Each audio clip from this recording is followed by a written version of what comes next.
Pride and Prejudice. By Jane Austen. Chapter 1. It is a truth universally acknowledged, that a single man in possession of a good fortune must be in want of a wife. However little known the feelings or views of such a man may be on his first entering a neighborhood, this truth is so well fixed in the minds of the surrounding families, that he is considered as the rightful property of some one or other of their daughters. "My dear Mr. Bennet," said his lady to him one day, "have you heard that Netherfield Park is let at last?" Mr. Bennet replied that he had not. "But it is," returned she, "for Mrs. Long has just been here, and she told me all about it." Mr. Bennet made no answer. "Do not you want to know who has taken it?" cried his wife, impatiently. "You want to tell me, and I have no objection to hearing it." This was invitation enough. "Why, my dear, you must know, Mrs. Long says that Netherfield is taken by a young man of large fortune from the north of England, that he came down on Monday in a chaise and four to see the place, and was so much delighted with it that he agreed with Mr. Morris immediately, that he is to take possession before Michaelmas, and some of his servants are to be in the house by the end of next week." "What is his name?" "Bingley." "Is he married or single?" "Oh, single, my dear, to be sure." "A single man of large fortune, 4,000 or 5,000 a year. What a fine thing for our girls!" "How so? How can it affect them?" "My dear Mr. Bennet," replied his wife, "how can you be so tiresome? You must know that I am thinking of his marrying one of them." "Is that his design in settling here?" "Design? Nonsense, how can you talk so? But it is very likely that he may fall in love with one of them, and therefore you must visit him as soon as he comes." "I see no occasion for that. You and the girls may go, or you may send them by themselves, which perhaps will be still better, for as you are as handsome as any of them, Mr. Bingley might like you the best of the party." "My dear, you flatter me. I certainly have had my share of beauty, but I do not pretend to be anything extraordinary now. When a woman has 5 grown-up daughters, she ought to give over thinking of her own beauty. In such cases, a woman has not often much beauty to think of. But, my dear, you must indeed go and see Mr. Bingley when he comes into the neighborhood. It is more than I engage for, I assure you. But consider your daughters. Only think what an establishment it would be for one of them. Sir William and Lady Lucas are determined to go, merely on that account, for in general, you know, they visit no newcomers. Indeed you must go, for it will be impossible for us to visit him, if you do not. You are over-scrupulous, surely. I dare say Mr. Bingley will be very glad to see you, and I will send a few lines by you to assure him of my hearty consent to his marrying whichever he chooses of the girls, though I must throw in a good word for my little Lizzie. I desire you will do no such thing. Lizzie is not a bit better than the others, and I am sure she is not half so handsome as Jane, nor half so good-humoured as Lydia. But you are always giving her the preference." "They have none of them much to recommend them," replied he, "they are all silly and ignorant like other girls, but Lizzie has something more of quickness than her sisters." "Mr. Bennet, how can you abuse your own children in such a way? You take delight in vexing me. You have no compassion on my poor nerves. You mistake me, my dear. I have a high respect for your nerves. They are my old friends. I have heard you mention them with consideration these 20 years at least. Ah, you do not know what I suffer. But I hope you will get over it, and live to see many young men of 4,000 a year come into the neighborhood. It will be no use to us, if 20 such should come, since you will not visit them. Depend upon it, my dear, that when there are 20, I will visit them all." Mr. Bennet was so odd a mixture of quick parts, sarcastic humour, reserve, and caprice, that the experience of 23 years had been insufficient to make his wife understand his character. Her mind was less difficult to develop. She was a woman of mean understanding, little information, and uncertain temper. When she was discontented, she fancied herself nervous. The business of her life was to get her daughters married, its solace was visiting and news. Chapter 2. Mr. Bennet was among the earliest of those who waited on Mr. Bingley. He had always intended to visit him, though to the last always assuring his wife that he should not go, until the evening after the visit was paid she had no knowledge of it.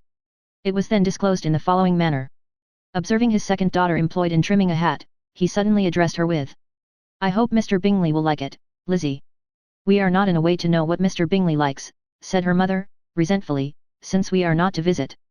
"But you forget, mamma," said Elizabeth, "that we shall meet him at the assemblies, and that Mrs. Long has promised to introduce him." "I do not believe Mrs. Long will do any such thing. She has 2 nieces of her own. She is a selfish, hypocritical woman, and I have no opinion of her." "No more have I," said Mr. Bennet, "and I am glad to find that you do not depend on her serving you."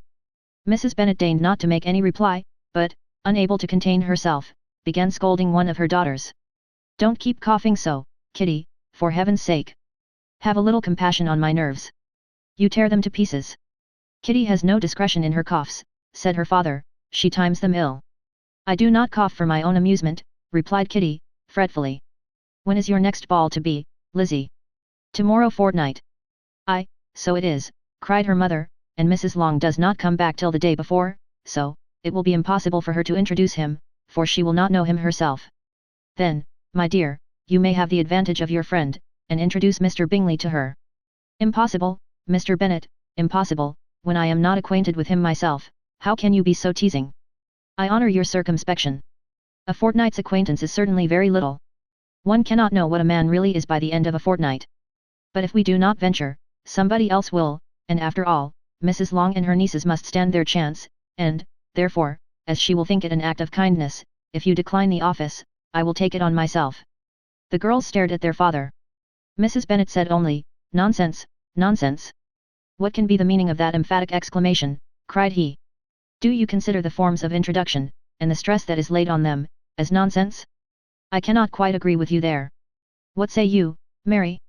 For you are a young lady of deep reflection, I know, and read great books, and make extracts. Mary wished to say something very sensible, but knew not how. While Mary is adjusting her ideas, he continued, let us return to Mr. Bingley. I am sick of Mr. Bingley, cried his wife. I am sorry to hear that, but why did you not tell me so before? If I had known as much this morning, I certainly would not have called on him. It is very unlucky, but as I have actually paid the visit, we cannot escape the acquaintance now. The astonishment of the ladies was just what he wished, that of Mrs. Bennet perhaps surpassing the rest, though when the first tumult of joy was over, she began to declare that it was what she had expected all the while. How good it was in you, my dear Mr. Bennet. But I knew I should persuade you at last. I was sure you loved your girls too well to neglect such an acquaintance. Well, how pleased I am. And it is such a good joke, too, that you should have gone this morning, and never said a word about it till now. Now, Kitty, you may cough as much as you choose, said Mr. Bennet, and, as he spoke, he left the room, fatigued with the raptures of his wife. What an excellent father you have, girls, said she, when the door was shut. I do not know how you will ever make him amends for his kindness, or me either, for that matter. At our time of life, it is not so pleasant, I can tell you, to be making new acquaintances every day, but for your sakes we would do anything. Lydia, my love, though you are the youngest, I dare say Mr. Bingley will dance with you at the next ball. Oh, said Lydia, stoutly, I am not afraid, for though I am the youngest, I'm the tallest. The rest of the evening was spent in conjecturing how soon he would return Mr. Bennet's visit, and determining when they should ask him to dinner. Chapter 3. Not all that Mrs. Bennet, however, with the assistance of her 5 daughters, could ask on the subject, was sufficient to draw from her husband any satisfactory description of Mr. Bingley. They attacked him in various ways, with barefaced questions, ingenious suppositions, and distant surmises, but he eluded the skill of them all, and they were at last obliged to accept the second-hand intelligence of their neighbour, Lady Lucas. Her report was highly favourable. Sir William had been delighted with him. He was quite young, wonderfully handsome, extremely agreeable, and, to crown the whole, he meant to be at the next assembly with a large party. Nothing could be more delightful. To be fond of dancing was a certain step towards falling in love, and very lively hopes of Mr. Bingley's heart were entertained. If I can but see one of my daughters happily settled at Netherfield, said Mrs. Bennet to her husband, and all the others equally well married, I shall have nothing to wish for. In a few days Mr. Bingley returned Mr. Bennet's visit, and sat about 10 minutes with him in his library. He had entertained hopes of being admitted to a sight of the young ladies, of whose beauty he had heard much, but he saw only the father. The ladies were somewhat more fortunate, for they had the advantage of ascertaining, from an upper window, that he wore a blue coat and rode a black horse. An invitation to dinner was soon afterwards dispatched, and already had Mrs. Bennet planned the courses that were to do credit to her housekeeping, when an answer arrived which deferred it all. Mr. Bingley was obliged to be in town the following day, and consequently unable to accept the honour of their invitation, etc. Mrs. Bennet was quite disconcerted. She could not imagine what business he could have in town so soon after his arrival in Hertfordshire, and she began to fear that he might always be flying about from one place to another, and never settled at Netherfield as he ought to be. Lady Lucas quieted her fears a little by starting the idea of his being gone to London only to get a large party for the ball, and a report soon followed that Mr. Bingley was to bring 12 ladies and 7 gentlemen with him to the assembly. The girls grieved over such a number of ladies, but were comforted the day before the ball by hearing that, instead of 12, he had brought only 6 with him from London, his 5 sisters and a cousin. And when the party entered the assembly room, it consisted of only 5 altogether, Mr. Bingley, his 2 sisters, the husband of the eldest, and another young man. Mr. Bingley was good-looking and gentlemanlike, he had a pleasant countenance, and easy, unaffected manners. His sisters were fine women, with an air of decided fashion. His brother-in-law, Mr. Hurst, merely looked the gentleman, but his friend Mr. Darcy soon drew the attention of the room by his fine, tall person, handsome features, noble mien, and the report, which was in general circulation within 5 minutes after his entrance, of his having 10,000 a year. The gentleman pronounced him to be a fine figure of a man, the ladies declared he was much handsomer than Mr. Bingley, and he was looked at with great admiration for about half the evening, till his manners gave a disgust which turned the tide of his popularity, for he was discovered to be proud, to be above his company, and above being pleased, and not all his large estate in Derbyshire could save him from having a most forbidding, disagreeable countenance, and being unworthy to be compared with his friend. Mr. Bingley had soon made himself acquainted with all the principal people in the room, he was lively and unreserved, danced every dance, was angry that the ball closed so early, and talked of giving one himself at Netherfield. Such amiable qualities must speak for themselves. What a contrast between him and his friend! Mr. Darcy danced only once with Mrs. Hurst and once with Miss Bingley, declined being introduced to any other lady, and spent the rest of the evening in walking about the room, speaking occasionally to one of his own party. His character was decided.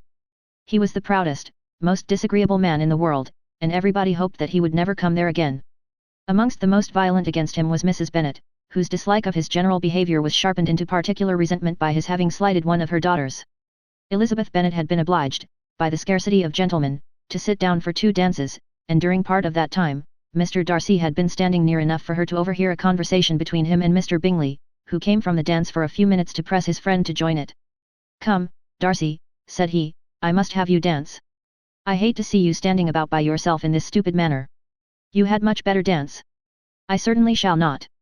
You know how I detest it, unless I am particularly acquainted with my partner. At such an assembly as this, it would be insupportable. Your sisters are engaged, and there is not another woman in the room whom it would not be a punishment to me to stand up with." "I would not be so fastidious as you are," cried Bingley, "for a kingdom. Upon my honour, I never met with so many pleasant girls in my life as I have this evening, and there are several of them, you see, uncommonly pretty." "You are dancing with the only handsome girl in the room," said Mr. Darcy, looking at the eldest Miss Bennet. "Oh, she is the most beautiful creature I ever beheld. But there is one of her sisters sitting down just behind you, who is very pretty, and I dare say very agreeable. Do let me ask my partner to introduce you."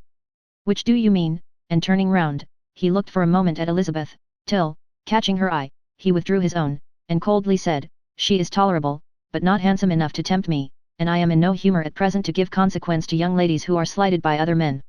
You had better return to your partner and enjoy her smiles, for you are wasting your time with me." Mr. Bingley followed his advice. Mr. Darcy walked off, and Elizabeth remained with no very cordial feelings towards him.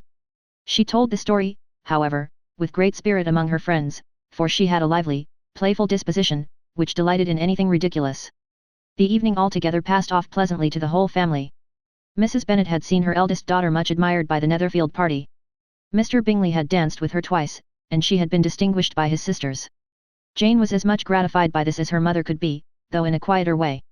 Elizabeth felt Jane's pleasure.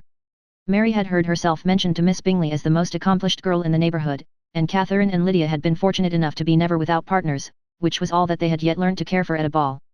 They returned, therefore, in good spirits to Longbourn, the village where they lived, and of which they were the principal inhabitants. They found Mr. Bennet still up with a book. He was regardless of time, and on the present occasion he had a good deal of curiosity as to the event of an evening which had raised such splendid expectations. He had rather hoped that all his wife's views on the stranger would be disappointed, but he soon found that he had a very different story to hear. "Oh, my dear Mr. Bennet," as she entered the room, "we have had a most delightful evening, a most excellent ball. I wish you had been there. Jane was so admired, nothing could be like it. Everybody said how well she looked, and Mr. Bingley thought her quite beautiful, and danced with her twice. Only think of that, my dear, he actually danced with her twice, and she was the only creature in the room that he asked a second time. First of all, he asked Miss Lucas. I was so vexed to see him stand up with her, but, however, he did not admire her at all, indeed, nobody can, you know, and he seemed quite struck with Jane as she was going down the dance. So he inquired who she was, and got introduced, and asked her for the 2 next. Then, the 2/3 he danced with Miss King, and the 2/4 with Maria Lucas, and the 2/5 with Jane again, and the 2/6 with Lizzie, and the Boulanger. If he had had any compassion for me," cried her husband impatiently, "he would not have danced half so much. For God's sake, say no more of his partners. Oh, that he had sprained his ankle in the first dance." "Oh, my dear," continued Mrs. Bennet, I am quite delighted with him.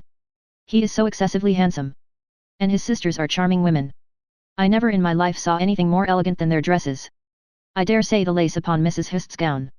Here she was interrupted again. Mr. Bennet protested against any description of finery. She was therefore obliged to seek another branch of the subject, and related, with much bitterness of spirit, and some exaggeration, the shocking rudeness of Mr. Darcy.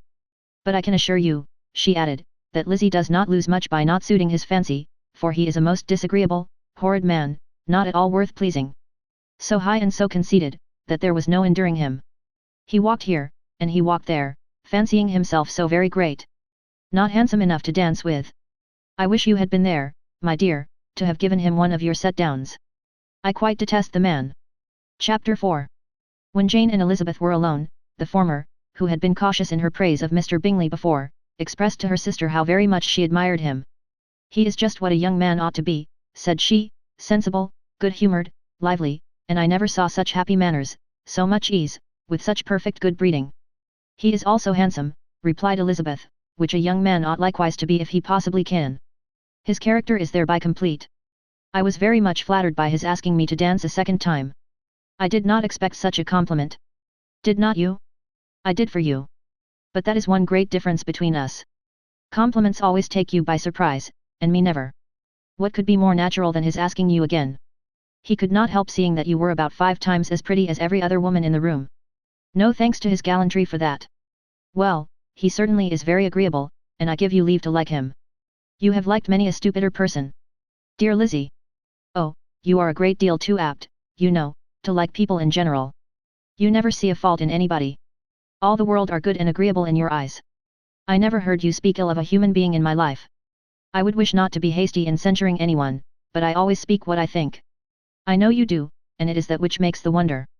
With your good sense, to be so honestly blind to the follies and nonsense of others. Affectation of candour is common enough, one meets with it everywhere. But to be candid without ostentation or design, to take the good of everybody's character and make it still better, and say nothing of the bad, belongs to you alone. And so, you like this man's sisters, too, do you? Their manners are not equal to his. Certainly not, at first, but they are very pleasing women when you converse with them. Miss Bingley is to live with her brother, and keep his house, and I am much mistaken if we shall not find a very charming neighbour in her. Elizabeth listened in silence, but was not convinced. Their behaviour at the assembly had not been calculated to please in general, and with more quickness of observation and less pliancy of temper than her sister, and with a judgment, too, unassailed by any attention to herself, she was very little disposed to approve them. They were, in fact, very fine ladies, not deficient in good humour when they were pleased, nor in the power of being agreeable where they chose it, but proud and conceited. They were rather handsome, had been educated in one of the first private seminaries in town, had a fortune of £20,000, were in the habit of spending more than they ought, and of associating with people of rank, and were, therefore, in every respect entitled to think well of themselves and meanly of others. They were of a respectable family in the north of England, a circumstance more deeply impressed on their memories than that their brother's fortune and their own had been acquired by trade. Mr. Bingley inherited property to the amount of nearly £100,000 from his father, who had intended to purchase an estate, but did not live to do it. Mr. Bingley intended it likewise, and sometimes made choice of his county, but, as he was now provided with a good house and the liberty of a manor, it was doubtful to many of those who best knew the easiness of his temper, whether he might not spend the remainder of his days at Netherfield, and leave the next generation to purchase. His sisters were very anxious for his having an estate of his own, but though he was now established only as a tenant, Miss Bingley was by no means unwilling to preside at his table, nor was Mrs. Hurst, who had married a man of more fashion than fortune, less disposed to consider his house as her home when it suited her. Mr. Bingley had not been of age 2 years when he was tempted, by an accidental recommendation, to look at Netherfield House. He did look at it, and into it, for half an hour, was pleased with the situation and the principal rooms, satisfied with what the owner said in its praise, and took it immediately. Between him and Darcy there was a very steady friendship, in spite of a great opposition of character. Bingley was endeared to Darcy by the easiness, openness, and ductility of his temper, though no disposition could offer a greater contrast to his own, and though with his own he never appeared dissatisfied. On the strength of Darcy's regard, Bingley had the firmest reliance, and of his judgment the highest opinion. In understanding, Darcy was the superior. Bingley was by no means deficient, but Darcy was clever. He was at the same time haughty, reserved, and fastidious, and his manners, though well-bred, were not inviting. In that respect his friend had greatly the advantage. Bingley was sure of being liked wherever he appeared, Darcy was continually giving offence. The manner in which they spoke of the Meryton assembly was sufficiently characteristic. Bingley had never met with pleasanter people or prettier girls in his life, everybody had been most kind and attentive to him, there had been no formality, no stiffness, he had soon felt acquainted with all the room, and as to Miss Bennet, he could not conceive an angel more beautiful.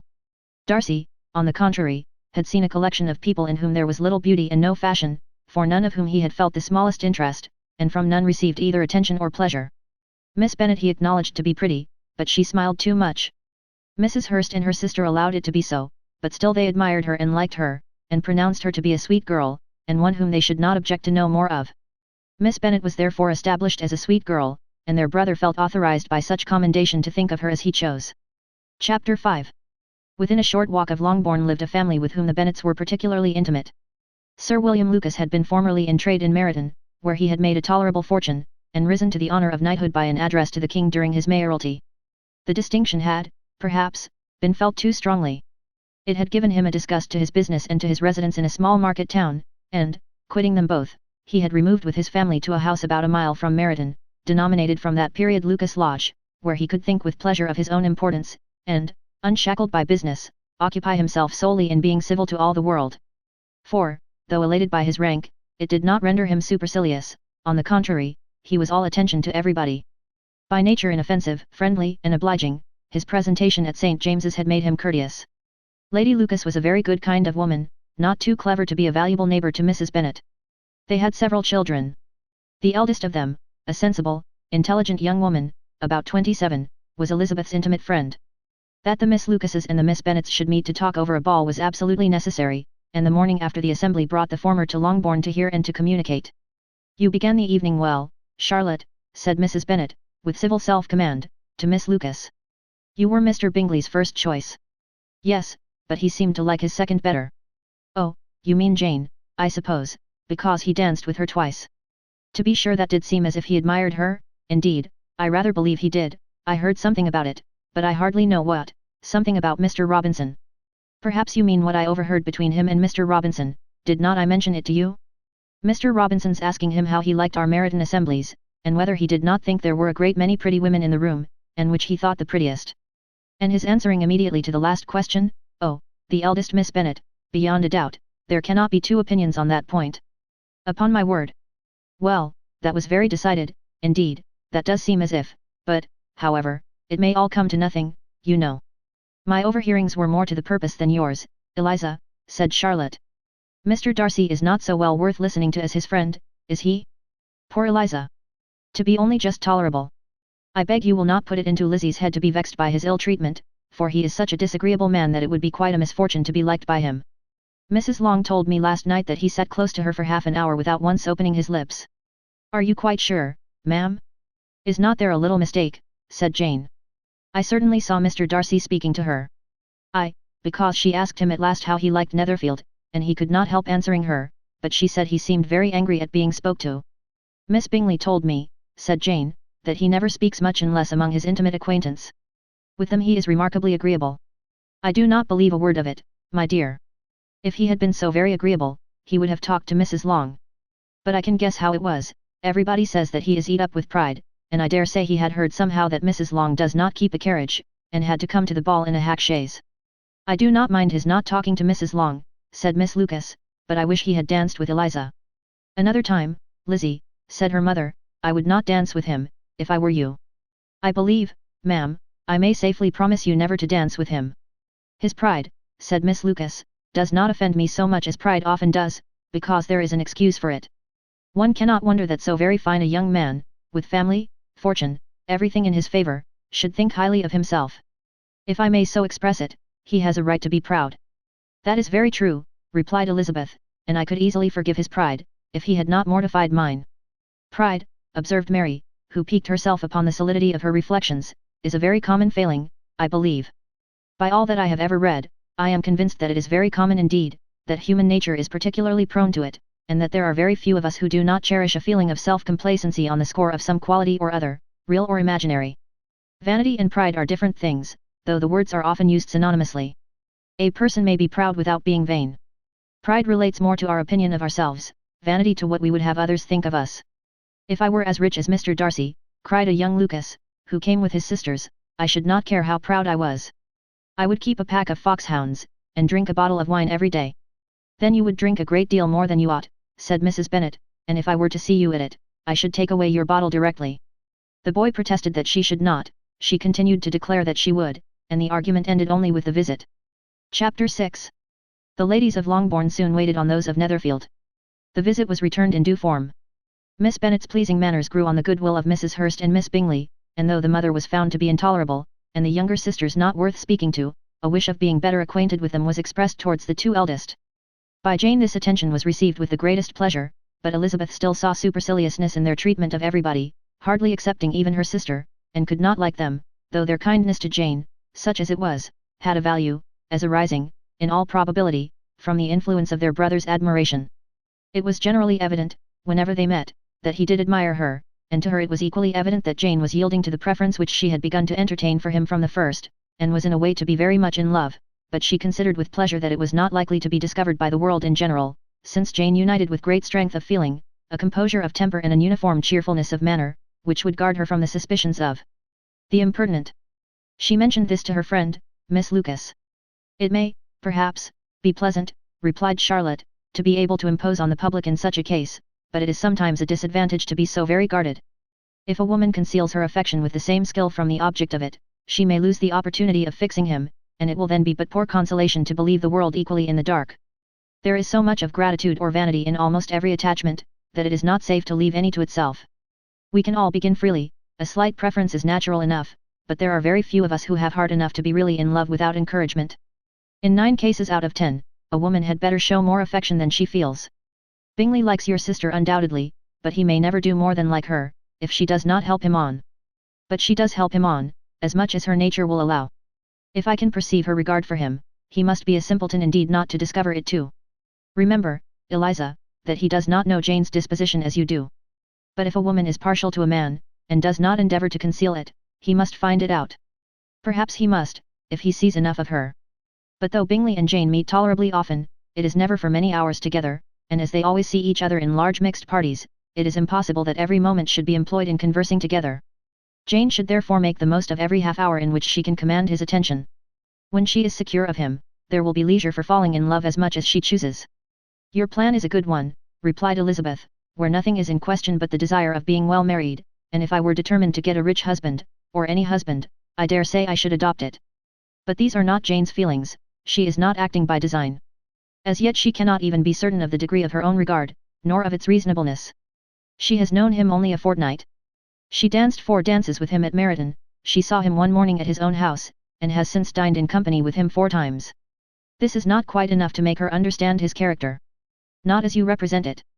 Had she merely dined with him, she might only have discovered whether he had a good appetite, but you must remember that 4 evenings have been also spent together, and 4 evenings may do a great deal. Yes, these 4 evenings have enabled them to ascertain that they both like Vingdon better than commerce, but with respect to any other leading characteristic, I do not imagine that much has been unfolded. Well, said Charlotte, I wish Jane success with all my heart, and if she were married to him tomorrow, I should think she had as good a chance of happiness as if she were to be studying his character for a 12-month. Happiness in marriage is entirely a matter of chance. If the dispositions of the parties are ever so well known to each other, or ever so similar beforehand, it does not advance their felicity in the least. They always continue to grow sufficiently unlike afterwards to have their share of vexation, and it is better to know as little as possible of the defects of the person with whom you are to pass your life. You make me laugh, Charlotte, but it is not sound. You know it is not sound, and that you would never act in this way yourself.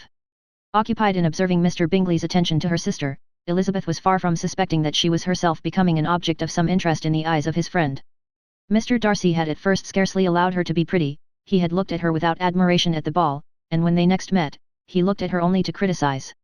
But no sooner had he made it clear to himself and his friends that she had hardly a good feature in her face, than he began to find it was rendered uncommonly intelligent by the beautiful expression of her dark eyes. To this discovery succeeded some others equally mortifying. Though he had detected with a critical eye more than one failure of perfect symmetry in her form, he was forced to acknowledge her figure to be light and pleasing, and in spite of his asserting that her manners were not those of the fashionable world, he was caught by their easy playfulness. Of this she was perfectly unaware, to her he was only the man who made himself agreeable nowhere, and who had not thought her handsome enough to dance with. He began to wish to know more of her, and, as a step towards conversing with her himself, attended to her conversation with others. His doing so drew her notice. It was at Sir William Lucas's, where a large party were assembled. "What does Mr. Darcy mean," said she to Charlotte, "by listening to my conversation with Colonel Forster? That is a question which Mr. Darcy only can answer. But if he does it any more, I shall certainly let him know that I see what he is about. He has a very satirical eye, and if I do not begin by being impertinent myself, I shall soon grow afraid of him." On his approaching them soon afterwards, though without seeming to have any intention of speaking, Miss Lucas defied her friend to mention such a subject to him, which immediately provoking Elizabeth to do it, she turned to him and said, "Did not you think, Mr. Darcy, that I expressed myself uncommonly well just now, when I was teasing Colonel Forster to give us a ball at Meryton? With great energy, but it is a subject which always makes a lady energetic. You are severe on us." "It will be her turn soon to be teased," said Miss Lucas. "I am going to open the instrument, Eliza, and you know what follows. You are a very strange creature by way of a friend, always wanting me to play and sing before anybody and everybody. If my vanity had taken a musical turn, you would have been invaluable, but as it is, I would really rather not sit down before those who must be in the habit of hearing the very best performers." On Miss Lucas's persevering, however, she added, "Very well, if it must be so, it must." And gravely glancing at Mr. Darcy, "There is a very fine old saying, which everybody here is of course familiar with, 'Keep your breath to cool your porridge,' and I shall keep mine to swell my song." Her performance was pleasing, though by no means capital. After a song or two, and before she could reply to the entreaties of several that she would sing again, she was eagerly succeeded at the instrument by her sister Mary, who having, in consequence of being the only plain one in the family, worked hard for knowledge and accomplishments, was always impatient for display. Mary had neither genius nor taste, and though vanity had given her application, it had given her likewise a pedantic air and conceited manner, which would have injured a higher degree of excellence than she had reached. Elizabeth, easy and unaffected, had been listened to with much more pleasure, though not playing half so well, and Mary, at the end of a long concerto, was glad to purchase praise and gratitude by Scotch and Irish airs, at the request of her younger sisters, who with some of the Lucases, and 2 or 3 officers, joined eagerly in dancing at one end of the room. Mr. Darcy stood near them in silent indignation at such a mode of passing the evening, to the exclusion of all conversation, and was too much engrossed by his own thoughts to perceive that Sir William Lucas was his neighbour, till Sir William thus began. "What a charming amusement for young people this is, Mr. Darcy. There is nothing like dancing, after all. I consider it as one of the first refinements of polished societies." "Certainly, sir, and it has the advantage also of being in vogue amongst the less polished societies of the world. Every savage can dance." Sir William only smiled. "Your friend performs delightfully," he continued, after a pause, on seeing Bingley join the group, "and I doubt not that you are an adept in the science yourself, Mr. Darcy. You saw me dance at Meryton, I believe, sir?" "Yes, indeed, and received no inconsiderable pleasure from the sight." "Do you often dance at St. James's?" "Never, sir." "Do you not think it would be a proper compliment to the place?" "It is a compliment which I never pay to any place if I can avoid it." "You have a house in town, I conclude?" Mr. Darcy bowed. "I had once some thoughts of fixing in town myself, for I am fond of superior society, but I did not feel quite certain that the air of London would agree with Lady Lucas." He paused in hopes of an answer, but his companion was not disposed to make any, and Elizabeth at that instant moving towards them, he was struck with the notion of doing a very gallant thing, and called out to her, "My dear Miss Eliza, why are not you dancing? Mr. Darcy, you must allow me to present this young lady to you as a very desirable partner. You cannot refuse to dance, I am sure, when so much beauty is before you." And, taking her hand, he would have given it to Mr. Darcy, who, though extremely surprised, was not unwilling to receive it, when she instantly drew back, and said with some discomposure to Sir William, "Indeed, sir, I have not the least intention of dancing. I entreat you not to suppose that I moved this way in order to beg for a partner." Mr. Darcy, with grave propriety, requested to be allowed the honour of her hand, but in vain. Elizabeth was determined, nor did Sir William at all shake her purpose by his attempt at persuasion. "You excel so much in the dance, Miss Eliza, that it is cruel to deny me the happiness of seeing you, and though this gentleman dislikes the amusement in general, he can have no objection, I am sure, to oblige us for 1/2 hour." "Mr. Darcy is all politeness," said Elizabeth, smiling. "He is, indeed, but considering the inducement, my dear Miss Eliza, we cannot wonder at his complaisance, for who would object to such a partner?" Elizabeth looked archly, and turned away. Her resistance had not injured her with the gentleman, and he was thinking of her with some complacency, when thus accosted by Miss Bingley. "I can guess the subject of your reverie." "I should imagine not. You are considering how insupportable it would be to pass many evenings in this manner, in such society, and, indeed, I am quite of your opinion. I was never more annoyed. The insipidity, and yet the noise, the nothingness, and yet the self-importance, of all these people. What would I give to hear your strictures on them? Your conjecture is totally wrong, I assure you. My mind was more agreeably engaged. I have been meditating on the very great pleasure which a pair of fine eyes in the face of a pretty woman can bestow. Miss Bingley immediately fixed her eyes on his face, and desired he would tell her what lady had the credit of inspiring such reflections. Mr. Darcy replied, with great intrepidity. Miss Elizabeth Bennet. Miss Elizabeth Bennet, repeated Miss Bingley. I am all astonishment. How long has she been such a favourite? And pray when am I to wish you joy? That is exactly the question which I expected you to ask. A lady's imagination is very rapid, it jumps from admiration to love, from love to matrimony, in a moment. I knew you would be wishing me joy. Nay, if you are so serious about it, I shall consider the matter as absolutely settled. You will have a charming mother-in-law, indeed, and of course she will be always at Pemberley with you. He listened to her with perfect indifference, while she chose to entertain herself in this manner, and as his composure convinced her that all was safe, her wit flowed along. Chapter 7. Mr. Bennet's property consisted almost entirely in an estate of 2,000 a year, which, unfortunately for his daughters, was entailed, in default of heirs male, on a distant relation, and their mother's fortune, though ample for her situation in life, could but ill supply the deficiency of his. Her father had been an attorney in Meryton, and had left her £4,000. She had a sister married to a Mr. Phillips, who had been a clerk to their father and succeeded him in the business, and a brother settled in London in a respectable line of trade. The village of Longbourn was only 1 mile from Meryton, a most convenient distance for the young ladies, who were usually tempted thither 3 or 4 times a week, to pay their duty to their aunt, and to a milliner's shop just over the way. The 2 youngest of the family, Catherine and Lydia, were particularly frequent in these attentions, their minds were more vacant than their sisters', and when nothing better offered, a walk to Meryton was necessary to amuse their morning hours and furnish conversation for the evening, and, however bare of news the country in general might be, they always contrived to learn some from their aunt. At present, indeed, they were well supplied both with news and happiness by the recent arrival of a militia regiment in the neighbourhood. It was to remain the whole winter, and Meryton was the headquarters. Their visits to Mrs. Phillips were now productive of the most interesting intelligence. Every day added something to their knowledge of the officers' names and connections. Their lodgings were not long a secret, and at length they began to know the officers themselves. Mr. Phillips visited them all, and this opened to his nieces a source of felicity unknown before. They could talk of nothing but officers, and Mr. Bingley's large fortune, the mention of which gave animation to their mother, was worthless in their eyes when opposed to the regimentals of an ensign. After listening one morning to their effusions on this subject, Mr. Bennet coolly observed. From all that I can collect by your manner of talking, you must be 2 of the silliest girls in the country. I have suspected it some time, but I am now convinced. Catherine was disconcerted, and made no answer, but Lydia, with perfect indifference, continued to express her admiration of Captain Carter, and her hope of seeing him in the course of the day, as he was going the next morning to London. I am astonished, my dear, said Mrs. Bennet, that you should be so ready to think your own children silly. If I wish to think slightingly of anybody's children, it should not be of my own, however. If my children are silly, I must hope to be always sensible of it. Yes, but as it happens, they are all of them very clever. This is the only point, I flatter myself, on which we do not agree. I had hoped that our sentiments coincided in every particular, but I must so far differ from you as to think our 2 youngest daughters uncommonly foolish. My dear Mr. Bennet, you must not expect such girls to have the sense of their father and mother. When they get to our age, I dare say they will not think about officers any more than we do. I remember the time when I liked a red coat myself very well, and, indeed, so I do still at my heart, and if a smart young colonel, with 5 or 6,000 a year, should want one of my girls, I shall not say nay to him, and I thought Colonel Forster looked very becoming the other night at Sir William's in his regimentals. Mamma, cried Lydia, my aunt says that Colonel Forster and Captain Carter do not go so often to Miss Watson's as they did when they first came, she sees them now very often standing in Clark's library.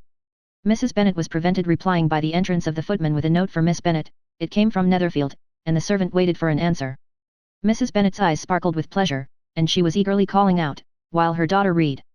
Well, Jane, who is it from? What is it about? What does he say? Well, Jane, make haste and tell us, make haste, my love. It is from Miss Bingley, said Jane, and then read it aloud. 9. My dear friend. If you are not so compassionate as to dine today with Louisa and me, we shall be in danger of hating each other for the rest of our lives, for a whole day's tete-a-tete between 2 women can never end without a quarrel. Come as soon as you can on the receipt of this. My brother and the gentlemen are to dine with the officers. Yours ever, Caroline Bingley. With the officers, cried Lydia, I wonder my aunt did not tell us of that. Dining out, said Mrs. Bennet, that is very unlucky. Can I have the carriage, said Jane. No, my dear, you had better go on horseback, because it seems likely to rain, and then you must stay all night. That would be a good scheme, said Elizabeth, if you were sure that they would not offer to send her home. Oh, but the gentlemen will have Mr. Bingley's chaise to go to Meryton, and the Hursts have no horses to theirs. I had much rather go in the coach. But, my dear, your father cannot spare the horses, I am sure. They are wanted in the farm, Mr. Bennet, are not they? They are wanted in the farm much oftener than I can get them. But if you have got them today, said Elizabeth, my mother's purpose will be answered. She did at last extort from her father an acknowledgement that the horses were engaged. Jane was therefore obliged to go on horseback, and her mother attended her to the door with many cheerful prognostics of a bad day. Her hopes were answered. Jane had not been gone long before it rained hard.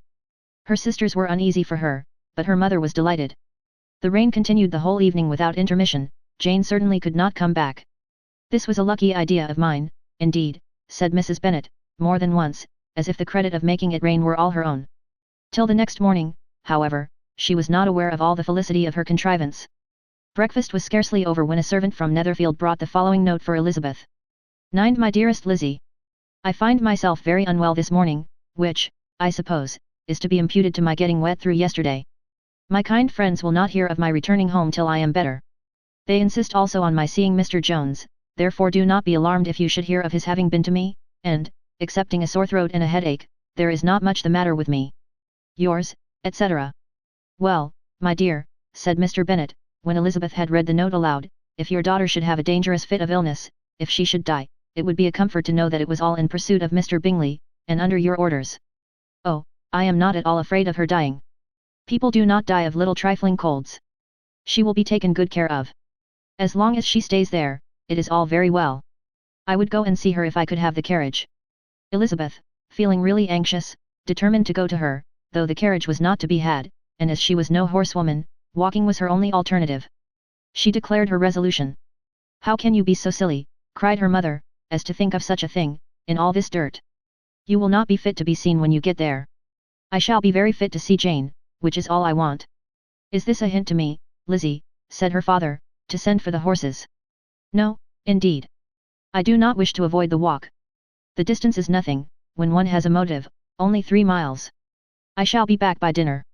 I admire the activity of your benevolence, observed Mary, but every impulse of feeling should be guided by reason, and, in my opinion, exertion should always be in proportion to what is required. We will go as far as Meryton with you, said Catherine and Lydia. Elizabeth accepted their company, and the 3 young ladies set off together. If we make haste, said Lydia, as they walked along, perhaps we may see something of Captain Carter, before he goes. In Meryton they parted, the 2 youngest repaired to the lodgings of one of the officers' wives, and Elizabeth continued her walk alone, crossing field after field at a quick pace, jumping over stiles and springing over puddles, with impatient activity, and finding herself at last within view of the house, with weary ankles, dirty stockings, and a face glowing with the warmth of exercise. She was shown into the breakfast parlour, where all but Jane were assembled, and where her appearance created a great deal of surprise.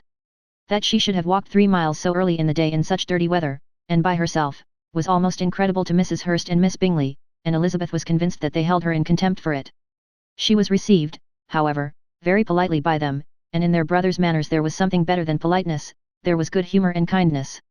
Mr. Darcy said very little, and Mr. Hurst nothing at all. The former was divided between admiration of the brilliancy which exercise had given to her complexion and doubt as to the occasions justifying her coming so far alone. The latter was thinking only of his breakfast. Her inquiries after her sister were not very favourably answered. Miss Bennet had slept ill, and though up, was very feverish, and not well enough to leave her room. Elizabeth was glad to be taken to her immediately, and Jane, who had only been withheld by the fear of giving alarm or inconvenience, from expressing in her note how much she longed for such a visit, was delighted at her entrance. She was not equal, however, to much conversation, and when Miss Bingley left them together, could attempt little beside expressions of gratitude for the extraordinary kindness she was treated with. Elizabeth silently attended her. When breakfast was over, they were joined by the sisters, and Elizabeth began to like them herself, when she saw how much affection and solicitude they showed for Jane. The apothecary came, and having examined his patient, said, as might be supposed, that she had caught a violent cold, and that they must endeavour to get the better of it, advised her to return to bed, and promised her some draughts. The advice was followed readily, for the feverish symptoms increased, and her head ached acutely. Elizabeth did not quit her room for a moment, nor were the other ladies often absent, the gentlemen being out, they had in fact nothing to do elsewhere. When the clock struck 3, Elizabeth felt that she must go, and very unwillingly said so. Miss Bingley offered her the carriage, and she only wanted a little pressing to accept it, when Jane testified such concern at parting with her that Miss Bingley was obliged to convert the offer of the chaise into an invitation to remain at Netherfield for the present. Elizabeth most thankfully consented, and a servant was dispatched to Longbourn, to acquaint the family with her stay, and bring back a supply of clothes. Chapter 8. At 5 o'clock the two ladies retired to dress, and at 6:30 Elizabeth was summoned to dinner.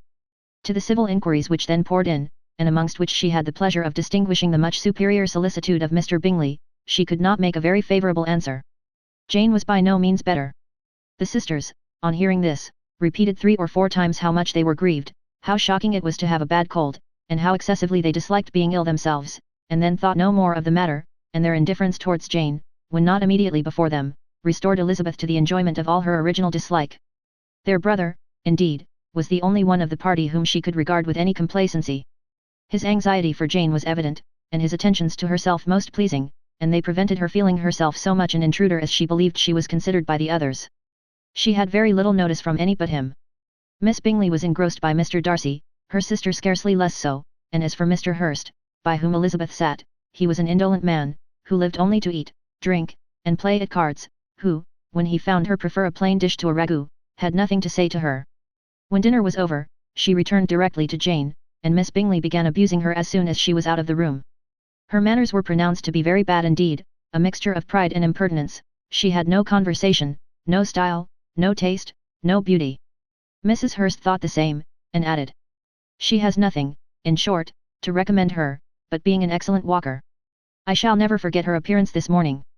She really looked almost wild." "She did indeed, Louisa. I could hardly keep my countenance. Very nonsensical to come at all. Why must she be scampering about the country, because her sister had a cold? Her hair so untidy, so blousy. Yes, and her petticoat, I hope you saw her petticoat, 6 inches deep in mud, I am absolutely certain, and the gown which had been let down to hide it not doing its office." "Your picture may be very exact, Louisa," said Bingley, "but this was all lost upon me. I thought Miss Elizabeth Bennet looked remarkably well when she came into the room this morning. Her dirty petticoat quite escaped my notice." "You observed it, Mr. Darcy, I am sure," said Miss Bingley, "and I am inclined to think that you would not wish to see your sister make such an exhibition." "Certainly not. To walk 3 miles, or 4 miles, or 5 miles, or whatever it is, above her ankles in dirt, and alone, quite alone, what could she mean by it? It seems to me to show an abominable sort of conceited independence, a most country town indifference to decorum." "It shows an affection for her sister that is very pleasing," said Bingley. "I am afraid, Mr. Darcy," observed Miss Bingley, in a half-whisper, "that this adventure has rather affected your admiration of her fine eyes." "Not at all," he replied, "they were brightened by the exercise." A short pause followed this speech, and Mrs. Hurst began again. "I have an excessive regard for Jane Bennet, she is really a very sweet girl, and I wish with all my heart she were well settled. But with such a father and mother, and such low connections, I am afraid there is no chance of it. I think I have heard you say that their uncle is an attorney in Meryton." "Yes, and they have another, who lives somewhere near Cheapside." "That is capital," added her sister, and they both laughed heartily. "If they had uncles enough to fill all Cheapside," cried Bingley, "it would not make them one jot less agreeable." "But it must very materially lessen their chance of marrying men of any consideration in the world," replied Darcy. To this speech Bingley made no answer, but his sisters gave it their hearty assent, and indulged their mirth for some time at the expense of their dear friend's vulgar relations. With a renewal of tenderness, however, they repaired to her room on leaving the dining parlour, and sat with her till summoned to coffee. She was still very poorly, and Elizabeth would not quit her at all, till late in the evening, when she had the comfort of seeing her asleep, and when it appeared to her rather right than pleasant that she should go downstairs herself.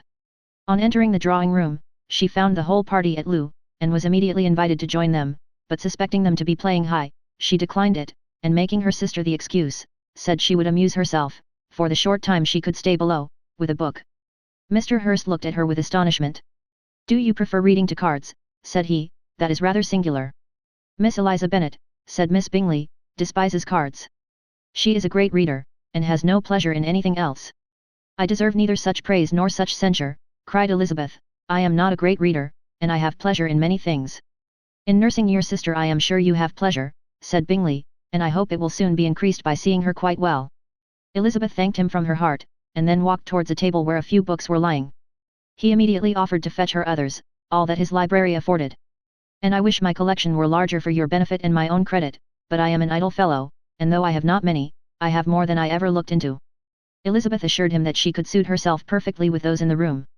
"I am astonished," said Miss Bingley, "that my father should have left so small a collection of books. What a delightful library you have at Pemberley, Mr. Darcy."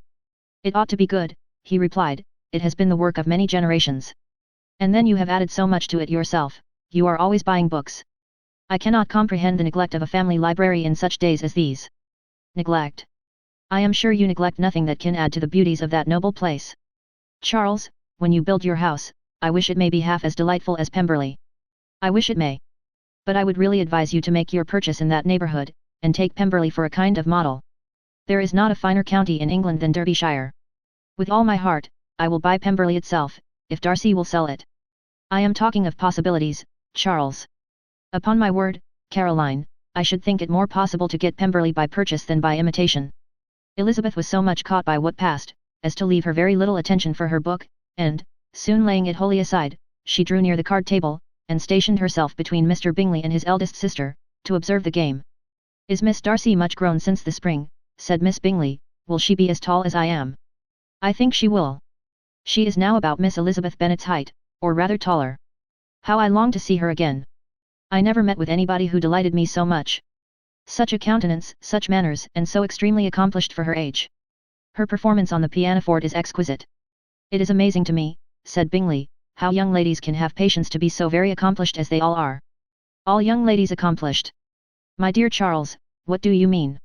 "Yes, all of them, I think. They all paint tables, cover screens, and net purses. I scarcely know anyone who cannot do all this, and I am sure I never heard a young lady spoken of for the first time, without being informed that she was very accomplished." "Your list of the common extent of accomplishments," said Darcy, "has too much truth. The word is applied to many a woman who deserves it no otherwise than by netting a purse or covering a screen, but I am very far from agreeing with you in your estimation of ladies in general. I cannot boast of knowing more than half a dozen in the whole range of my acquaintance that are really accomplished." "Nor I am sure," said Miss Bingley. "Then," observed Elizabeth, "you must comprehend a great deal in your idea of an accomplished woman." "Yes, I do comprehend a great deal in it." "Oh, certainly," cried his faithful assistant, "no one can be really esteemed accomplished who does not greatly surpass what is usually met with. A woman must have a thorough knowledge of music, singing, drawing, dancing, and the modern languages, to deserve the word, and, besides all this, she must possess a certain something in her air and manner of walking, the tone of her voice, her address and expressions, or the word will be but half deserved. All this she must possess," added Darcy, "and to all she must yet add something more substantial in the improvement of her mind by extensive reading. I am no longer surprised at your knowing only 6 accomplished women. I rather wonder now at your knowing any. Are you so severe upon your own sex as to doubt the possibility of all this? I never saw such a woman. I never saw such capacity, and taste, and application, and elegance, as you describe, united." Mrs. Hurst and Miss Bingley both cried out against the injustice of her implied doubt, and were both protesting that they knew many women who answered this description, when Mr. Hurst called them to order, with bitter complaints of their inattention to what was going forward. As all conversation was thereby at an end, Elizabeth soon afterwards left the room. "Eliza Bennet," said Miss Bingley, when the door was closed on her, "is one of those young ladies who seek to recommend themselves to the other sex by undervaluing their own, and with many men, I dare say, it succeeds, but, in my opinion, it is a paltry device, a very mean art." "Undoubtedly," replied Darcy, to whom this remark was chiefly addressed, "there is meanness in all the arts which ladies sometimes condescend to employ for captivation. Whatever bears affinity to cunning is despicable." Miss Bingley was not so entirely satisfied with this reply as to continue the subject. Elizabeth joined them again only to say that her sister was worse, and that she could not leave her. Bingley urged Mr. Jones's being sent for immediately, while his sisters, convinced that no country advice could be of any service, recommended an express to town for one of the most eminent physicians. This she would not hear of, but she was not so unwilling to comply with their brother's proposal, and it was settled that Mr. Jones should be sent for early in the morning, if Miss Bennet were not decidedly better. Bingley was quite uncomfortable, his sisters declared that they were miserable. They solaced their wretchedness, however, by duets after supper, while he could find no better relief to his feelings than by giving his housekeeper directions that every possible attention might be paid to the sick lady and her sister. Chapter 9. Elizabeth passed the chief of the night in her sister's room, and in the morning had the pleasure of being able to send a tolerable answer to the inquiries which she very early received from Mr. Bingley by a housemaid, and some time afterwards from the 2 elegant ladies who waited on his sisters. In spite of this amendment, however, she requested to have a note sent to Longbourn, desiring her mother to visit Jane, and form her own judgment of her situation. The note was immediately dispatched, and its contents as quickly complied with. Mrs. Bennet, accompanied by her 2 youngest girls, reached Netherfield soon after the family breakfast. Had she found Jane in any apparent danger, Mrs. Bennet would have been very miserable, but being satisfied on seeing her that her illness was not alarming, she had no wish of her recovering immediately, as her restoration to health would probably remove her from Netherfield. She would not listen, therefore, to her daughter's proposal of being carried home, neither did the apothecary, who arrived about the same time, think it at all advisable.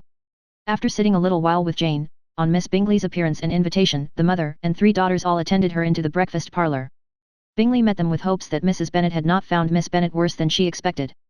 "Indeed I have, sir," was her answer. "She is a great deal too ill to be moved. Mr. Jones says we must not think of moving her. We must trespass a little longer on your kindness." "Removed," cried Bingley. "It must not be thought of. My sister, I am sure, will not hear of her removal."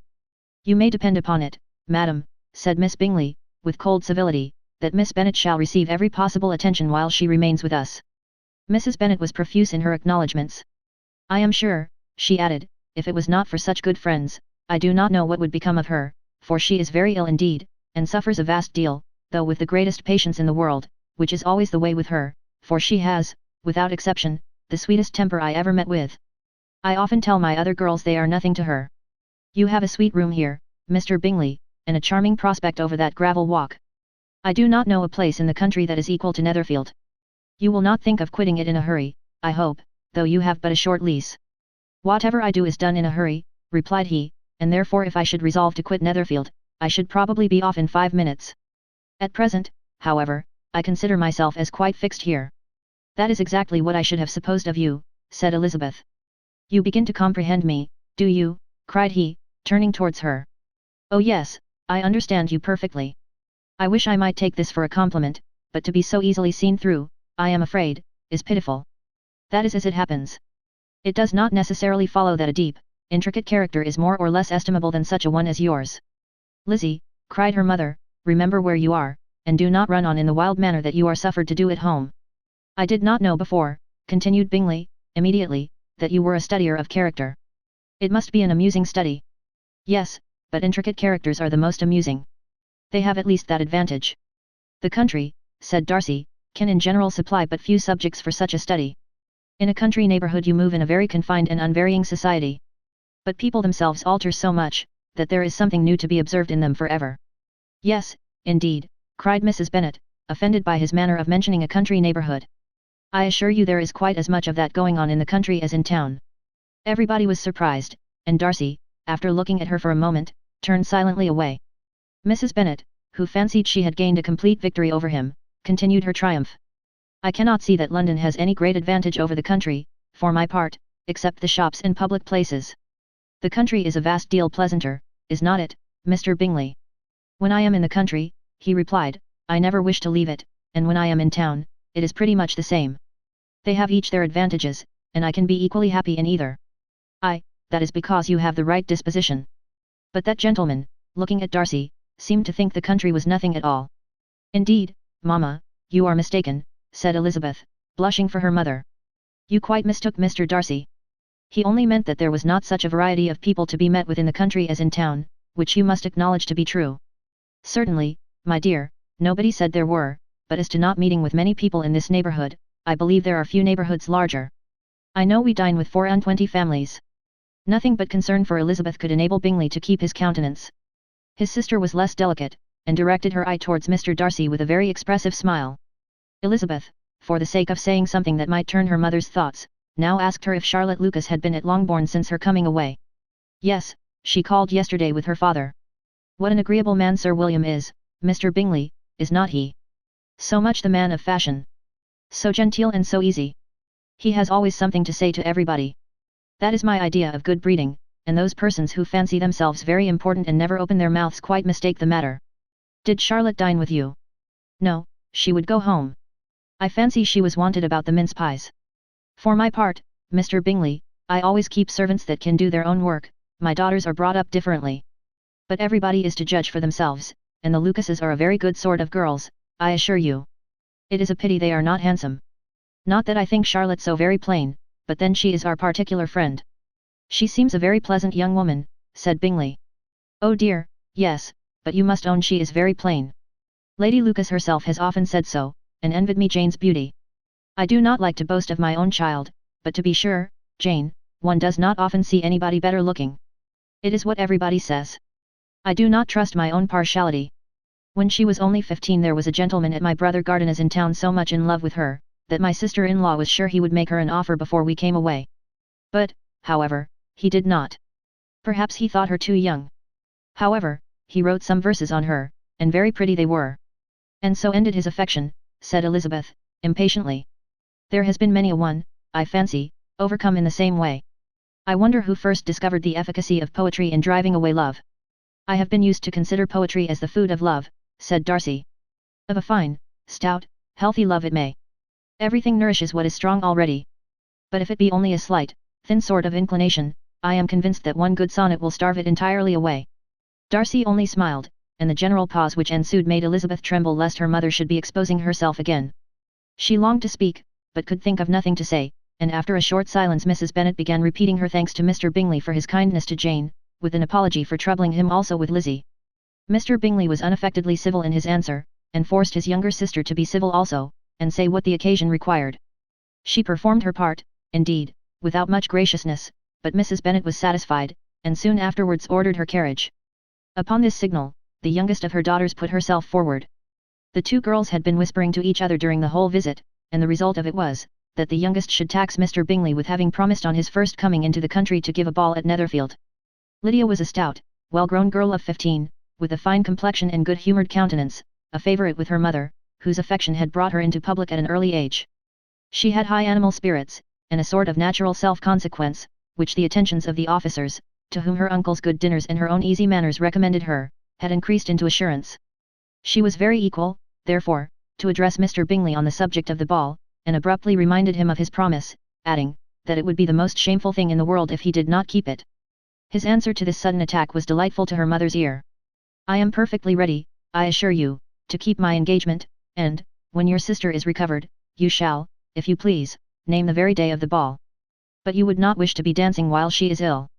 Lydia declared herself satisfied. Oh yes, it would be much better to wait till Jane was well, and by that time, most likely, Captain Carter would be at Meryton again. And when you have given your ball, she added, I shall insist on their giving one also. I shall tell Colonel Forster it will be quite a shame if he does not. Mrs. Bennet and her daughters then departed, and Elizabeth returned instantly to Jane, leaving her own and her relations' behaviour to the remarks of the two ladies and Mr. Darcy, the latter of whom, however, could not be prevailed on to join in their censure of her, in spite of all Miss Bingley's witticisms on fine eyes. Chapter 10. The day passed much as the day before had done. Mrs. Hurst and Miss Bingley had spent some hours of the morning with the invalid, who continued, though slowly, to mend, and, in the evening, Elizabeth joined their party in the drawing-room. The loo table, however, did not appear. Mr. Darcy was writing, and Miss Bingley, seated near him, was watching the progress of his letter, and repeatedly calling off his attention by messages to his sister. Mr. Hurst and Mr. Bingley were at piquet, and Mrs. Hurst was observing their game. Elizabeth took up some needlework, and was sufficiently amused in attending to what passed between Darcy and his companion. The perpetual commendations of the lady either on his handwriting, or on the evenness of his lines, or on the length of his letter, with the perfect unconcern with which her praises were received, formed a curious dialogue, and was exactly in unison with her opinion of each. How delighted Miss Darcy will be to receive such a letter! He made no answer. You write uncommonly fast. You are mistaken. I write rather slowly. How many letters you must have occasion to write in the course of a year. Letters of business, too. How odious I should think them. It is fortunate, then, that they fall to my lot instead of to yours. Pray tell your sister that I long to see her. I have already told her so once, by your desire. I am afraid you do not like your pen. Let me mend it for you. I mend pens remarkably well. Thank you, but I always mend my own. How can you contrive to write so even? He was silent. Tell your sister I am delighted to hear of her improvement on the harp, and pray let her know that I am quite in raptures with her beautiful little design for a table, and I think it infinitely superior to Miss Grantley's. Will you give me leave to defer your raptures till I write again? At present I have not room to do them justice. Oh, it is of no consequence. I shall see her in January. But do you always write such charming long letters to her, Mr. Darcy? They are generally long, but whether always charming, it is not for me to determine. It is a rule with me, that a person who can write a long letter with ease cannot write ill. That will not do for a compliment to Darcy, Caroline, cried her brother, because he does not write with ease. He studies too much for words of 4 syllables. Do not you, Darcy? My style of writing is very different from yours. Oh, cried Miss Bingley, Charles writes in the most careless way imaginable. He leaves out half his words, and blots the rest. My ideas flow so rapidly that I have not time to express them, by which means my letters sometimes convey no ideas at all to my correspondents. Your humility, Mr. Bingley, said Elizabeth, must disarm reproof. Nothing is more deceitful, said Darcy, than the appearance of humility. It is often only carelessness of opinion, and sometimes an indirect boast. And which of the two do you call my little recent piece of modesty? The indirect boast, for you are really proud of your defects in writing, because you consider them as proceeding from a rapidity of thought and carelessness of execution, which, if not estimable, you think at least highly interesting. The power of doing anything with quickness is always much prized by the possessor, and often without any attention to the imperfection of the performance. When you told Mrs. Bennet this morning, that if you ever resolved on quitting Netherfield you should be gone in 5 minutes, you meant it to be a sort of panegyric, of compliment to yourself, and yet what is there so very laudable in a precipitance which must leave very necessary business undone, and can be of no real advantage to yourself or anyone else? Nay, cried Bingley, this is too much, to remember at night all the foolish things that were said in the morning. And yet, upon my honour, I believed what I said of myself to be true, and I believe it at this moment. At least, therefore, I did not assume the character of needless precipitance merely to show off before the ladies. I dare say you believed it, but I am by no means convinced that you would be gone with such celerity. Your conduct would be quite as dependent on chance as that of any man I know, and if, as you were mounting your horse, a friend were to say, Bingley, you had better stay till next week, you would probably do it, you would probably not go, and, at another word, might stay a month. You have only proved by this, cried Elizabeth, that Mr. Bingley did not do justice to his own disposition. You have shown him off now much more than he did himself. I am exceedingly gratified, said Bingley, by your converting what my friend says into a compliment on the sweetness of my temper. But I am afraid you are giving it a turn which that gentleman did by no means intend, for he would certainly think the better of me if, under such a circumstance, I were to give a flat denial, and ride off as fast as I could. Would Mr. Darcy then consider the rashness of your original intention as atoned for by your obstinacy in adhering to it? Upon my word, I cannot exactly explain the matter, Darcy must speak for himself. You expect me to account for opinions which you choose to call mine, but which I have never acknowledged. Allowing the case, however, to stand according to your representation, you must remember, Miss Bennet, that the friend who is supposed to desire his return to the house, and the delay of his plan, has merely desired it, asked it without offering one argument in favour of its propriety. To yield readily, easily, to the persuasion of a friend is no merit with you. To yield without conviction is no compliment to the understanding of either. You appear to me, Mr. Darcy, to allow nothing for the influence of friendship and affection. A regard for the requester would often make one readily yield to a request, without waiting for arguments to reason one into it. I am not particularly speaking of such a case as you have supposed about Mr. Bingley. We may as well wait, perhaps, till the circumstance occurs, before we discuss the discretion of his behaviour thereupon. But in general and ordinary cases, between friend and friend, where one of them is desired by the other to change a resolution of no very great moment, should you think ill of that person for complying with the desire, without waiting to be argued into it? Will it not be advisable, before we proceed on this subject, to arrange with rather more precision the degree of importance which is to appertain to this request, as well as the degree of intimacy subsisting between the parties? By all means, cried Bingley, let us hear all the particulars, not forgetting their comparative height and size, for that will have more weight in the argument, Miss Bennet, than you may be aware of. I assure you that if Darcy were not such a great tall fellow, in comparison with myself, I should not pay him half so much deference. I declare I do not know a more awful object than Darcy on particular occasions, and in particular places, at his own house especially, and of a Sunday evening, when he has nothing to do. Mr. Darcy smiled, but Elizabeth thought she could perceive that he was rather offended, and therefore checked her laugh. Miss Bingley warmly resented the indignity he had received, in an expostulation with her brother for talking such nonsense. I see your design, Bingley, said his friend. You dislike an argument, and want to silence this. Perhaps I do. Arguments are too much like disputes. If you and Miss Bennet will defer yours till I am out of the room, I shall be very thankful, and then you may say whatever you like of me. What you ask, said Elizabeth, is no sacrifice on my side, and Mr. Darcy had much better finish his letter. Mr. Darcy took her advice, and did finish his letter. When that business was over, he applied to Miss Bingley and Elizabeth for the indulgence of some music. Miss Bingley moved with alacrity to the pianoforte, and after a polite request that Elizabeth would lead the way, which the other as politely and more earnestly negatived, she seated herself. Mrs. Hurst sang with her sister, and while they were thus employed, Elizabeth could not help observing, as she turned over some music books that lay on the instrument, how frequently Mr. Darcy's eyes were fixed on her. She hardly knew how to suppose that she could be an object of admiration to so great a man, and yet that he should look at her because he disliked her was still more strange. She could only imagine, however, at last, that she drew his notice because there was something about her more wrong and reprehensible, according to his ideas of right, than in any other person present. The supposition did not pain her. She liked him too little to care for his approbation. After playing some Italian songs, Miss Bingley varied the charm by a lively Scotch air, and soon afterwards Mr. Darcy, drawing near Elizabeth, said to her, "Do you not feel a great inclination, Miss Bennet, to seize such an opportunity of dancing a reel?" She smiled, but made no answer. He repeated the question, with some surprise at her silence. "Oh," said she, "I heard you before, but I could not immediately determine what to say in reply. You wanted me, I know, to say yes, that you might have the pleasure of despising my taste, but I always delight in overthrowing those kind of schemes, and cheating a person of their premeditated contempt. I have, therefore, made up my mind to tell you that I do not want to dance a reel at all, and now despise me if you dare." "Indeed I do not dare."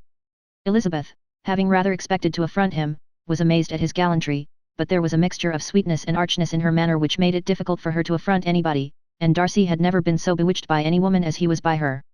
He really believed that, were it not for the inferiority of her connections, he should be in some danger. Miss Bingley saw, or suspected, enough to be jealous, and her great anxiety for the recovery of her dear friend Jane received some assistance from her desire of getting rid of Elizabeth. She often tried to provoke Darcy into disliking her guest, by talking of their supposed marriage, and planning his happiness in such an alliance. "I hope," said she, as they were walking together in the shrubbery the next day, "you will give your mother-in-law a few hints, when this desirable event takes place, as to the advantage of holding her tongue, and if you can compass it, to cure the younger girls of running after the officers. And, if I may mention so delicate a subject, endeavour to check that little something, bordering on conceit and impertinence, which your lady possesses. Have you anything else to propose for my domestic felicity?" "Oh yes. Do let the portraits of your uncle and Aunt Phillips be placed in the gallery at Pemberley. Put them next to your great uncle the judge. They are in the same profession, you know, only in different lines. As for your Elizabeth's picture, you must not attempt to have it taken, for what painter could do justice to those beautiful eyes? It would not be easy, indeed, to catch their expression, but their colour and shape, and the eyelashes, so remarkably fine, might be copied." At that moment they were met from another walk by Mrs. Hurst and Elizabeth herself. "I did not know that you intended to walk," said Miss Bingley, in some confusion, lest they had been overheard. "You used us abominably ill," answered Mrs. Hurst, "running away without telling us that you were coming out." Then taking the disengaged arm of Mr. Darcy, she left Elizabeth to walk by herself. The path just admitted 3. Mr. Darcy felt their rudeness, and immediately said, "This walk is not wide enough for our party. We had better go into the avenue." But Elizabeth, who had not the least inclination to remain with them, laughingly answered, "No, no, stay where you are. You are charmingly grouped, and appear to uncommon advantage. The picturesque would be spoilt by admitting a fourth. Goodbye." She then ran gaily off, rejoicing, as she rambled about, in the hope of being at home again in a day or 2. Jane was already so much recovered as to intend leaving her room for a couple of hours that evening. Chapter 11. When the ladies removed after dinner, Elizabeth ran up to her sister, and seeing her well guarded from cold, attended her into the drawing room, where she was welcomed by her 2 friends with many professions of pleasure, and Elizabeth had never seen them so agreeable as they were during the hour which passed before the gentlemen appeared.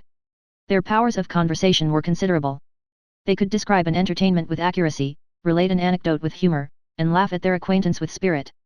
But when the gentlemen entered, Jane was no longer the first object. Miss Bingley's eyes were instantly turned towards Darcy, and she had something to say to him before he had advanced many steps. He addressed himself directly to Miss Bennet with a polite congratulation. Mr. Hurst also made her a slight bow, and said he was very glad, but diffuseness and warmth remained for Bingley's salutation. He was full of joy and attention. The first half-hour was spent in piling up the fire, lest she should suffer from the change of room, and she removed, at his desire, to the other side of the fireplace, that she might be farther from the door.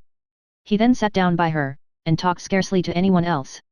Elizabeth, at work in the opposite corner, saw it all with great delight.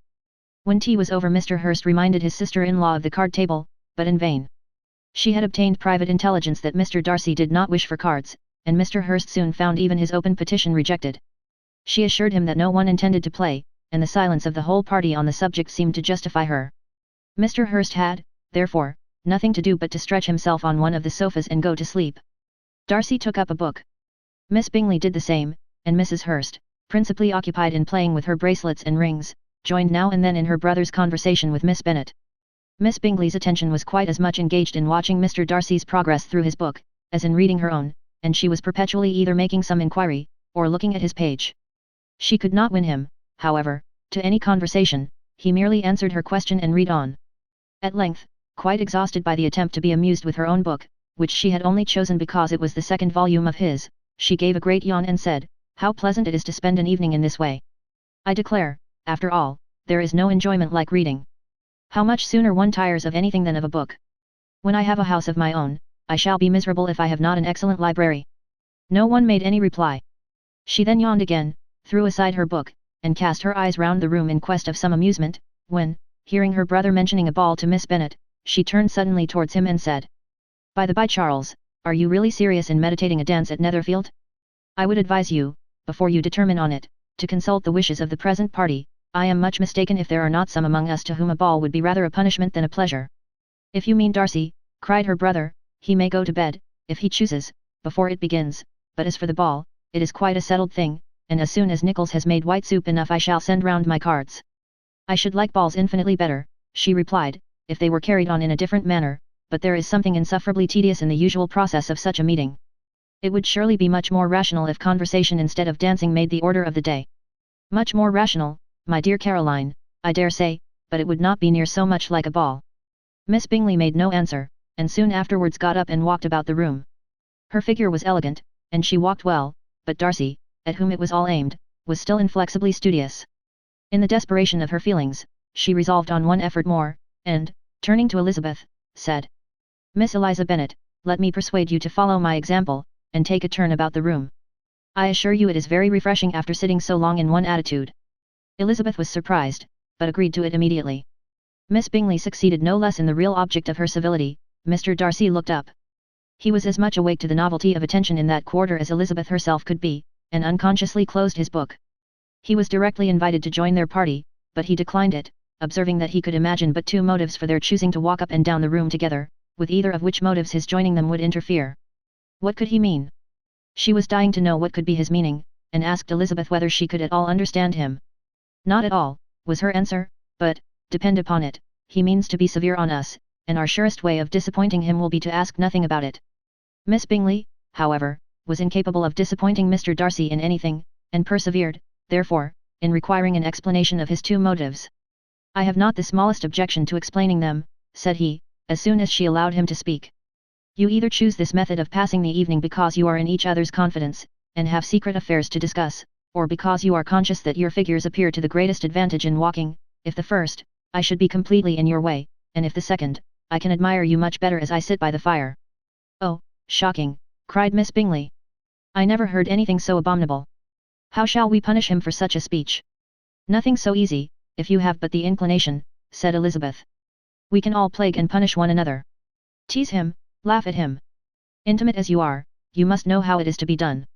But upon my honor I do not. I do assure you that my intimacy has not yet taught me that. Tease calmness of temper and presence of mind. No, no, I feel he may defy us there. And as to laughter, we will not expose ourselves, if you please, by attempting to laugh without a subject. Mr. Darcy may hug himself."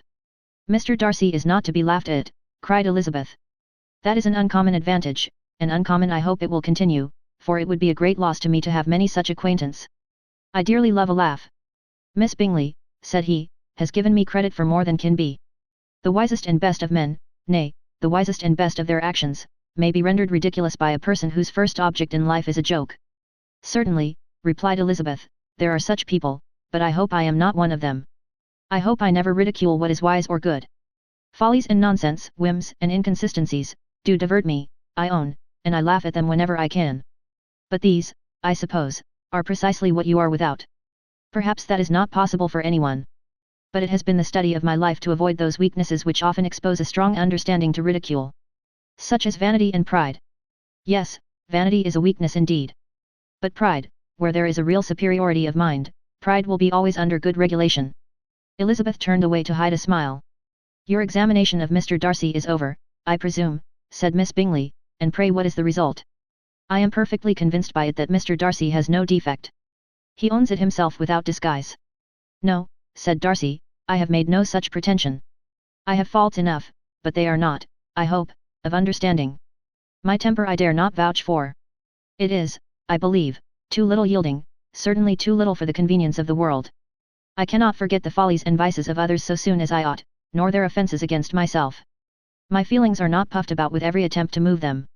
My temper would perhaps be called resentful. My good opinion once lost is lost forever. That is a failing, indeed, cried Elizabeth. Implacable resentment is a shade in a character. But you have chosen your fault well. I really cannot laugh at it. You are safe from me. There is, I believe, in every disposition a tendency to some particular evil, a natural defect, which not even the best education can overcome. And your defect is a propensity to hate everybody. And yours, he replied, with a smile, is wilfully to misunderstand them.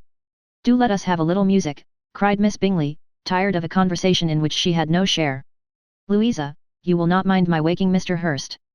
Her sister made not the smallest objection, and the pianoforte was opened, and Darcy, after a few moments' recollection, was not sorry for it. He began to feel the danger of paying Elizabeth too much attention. Chapter 12. In consequence of an agreement between the sisters, Elizabeth wrote the next morning to her mother, to beg that the carriage might be sent for them in the course of the day. But Mrs. Bennet, who had calculated on her daughter's remaining at Netherfield till the following Tuesday, which would exactly finish Jane's week, could not bring herself to receive them with pleasure before. Her answer, therefore, was not propitious, at least not to Elizabeth's wishes, for she was impatient to get home. Mrs. Bennet sent them word that they could not possibly have the carriage before Tuesday, and in her postscript it was added, that if Mr. Bingley and his sister pressed them to stay longer, she could spare them very well. Against staying longer, however, Elizabeth was positively resolved, nor did she much expect it would be asked, and fearful, on the contrary, of being considered as intruding themselves needlessly long, she urged Jane to borrow Mr. Bingley's carriage immediately, and at length it was settled that their original design of leaving Netherfield that morning should be mentioned, and the request made. The communication excited many professions of concern, and enough was said of wishing them to stay at least till the following day to work on Jane, and till the morrow their going was deferred. Miss Bingley was then sorry that she had proposed the delay, for her jealousy and dislike of one sister much exceeded her affection for the other. The master of the house heard with real sorrow that they were to go so soon, and repeatedly tried to persuade Miss Bennet that it would not be safe for her, that she was not enough recovered, but Jane was firm where she felt herself to be right. To Mr. Darcy it was welcome intelligence, Elizabeth had been at Netherfield long enough. She attracted him more than he liked, and Miss Bingley was uncivil to her and more teasing than usual to himself. He wisely resolved to be particularly careful that no sign of admiration should now escape him, nothing that could elevate her with the hope of influencing his felicity, sensible that, if such an idea had been suggested, his behaviour during the last day must have material weight in confirming or crushing it. Steady to his purpose, he scarcely spoke 10 words to her through the whole of Saturday, and though they were at one time left by themselves for half an hour, he adhered most conscientiously to his book, and would not even look at her. On Sunday, after morning service, the separation, so agreeable to almost all, took place. Miss Bingley's civility to Elizabeth increased at last very rapidly, as well as her affection for Jane, and when they parted, after assuring the latter of the pleasure it would always give her to see her either at Longbourn or Netherfield, and embracing her most tenderly, she even shook hands with the former. Elizabeth took leave of the whole party in the liveliest spirits. They were not welcomed home very cordially by their mother. Mrs. Bennet wondered at their coming, and thought them very wrong to give so much trouble, and was sure Jane would have caught cold again. But their father, though very laconic in his expressions of pleasure, was really glad to see them, he had felt their importance in the family circle. The evening conversation, when they were all assembled, had lost much of its animation, and almost all its sense, by the absence of Jane and Elizabeth. They found Mary, as usual, deep in the study of thorough base and human nature, and had some new extracts to admire and some new observations of threadbare morality to listen to. Catherine and Lydia had information for them of a different sort. Much had been done, and much had been said in the regiment since the preceding Wednesday. Several of the officers had dined lately with their uncle, a private had been flogged, and it had actually been hinted that Colonel Forster was going to be married. Chapter 13. I hope, my dear, said Mr. Bennet to his wife, as they were at breakfast the next morning, that you have ordered a good dinner today, because I have reason to expect an addition to our family party. Who do you mean, my dear? I know of nobody that is coming, I am sure, unless Charlotte Lucas should happen to call in, and I hope my dinners are good enough for her. I do not believe she often sees such at home. The person of whom I speak is a gentleman and a stranger. Mrs. Bennet's eyes sparkled. A gentleman and a stranger. It is Mr. Bingley, I am sure. Why, Jane, you never dropped a word of this, you sly thing. Well, I am sure I shall be extremely glad to see Mr. Bingley. But, good Lord!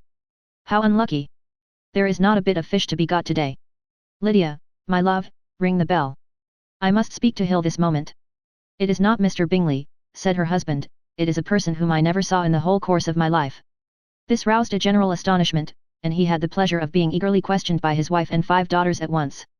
After amusing himself some time with their curiosity, he thus explained, about a month ago I received this letter, and about a fortnight ago I answered it, for I thought it a case of some delicacy, and requiring early attention.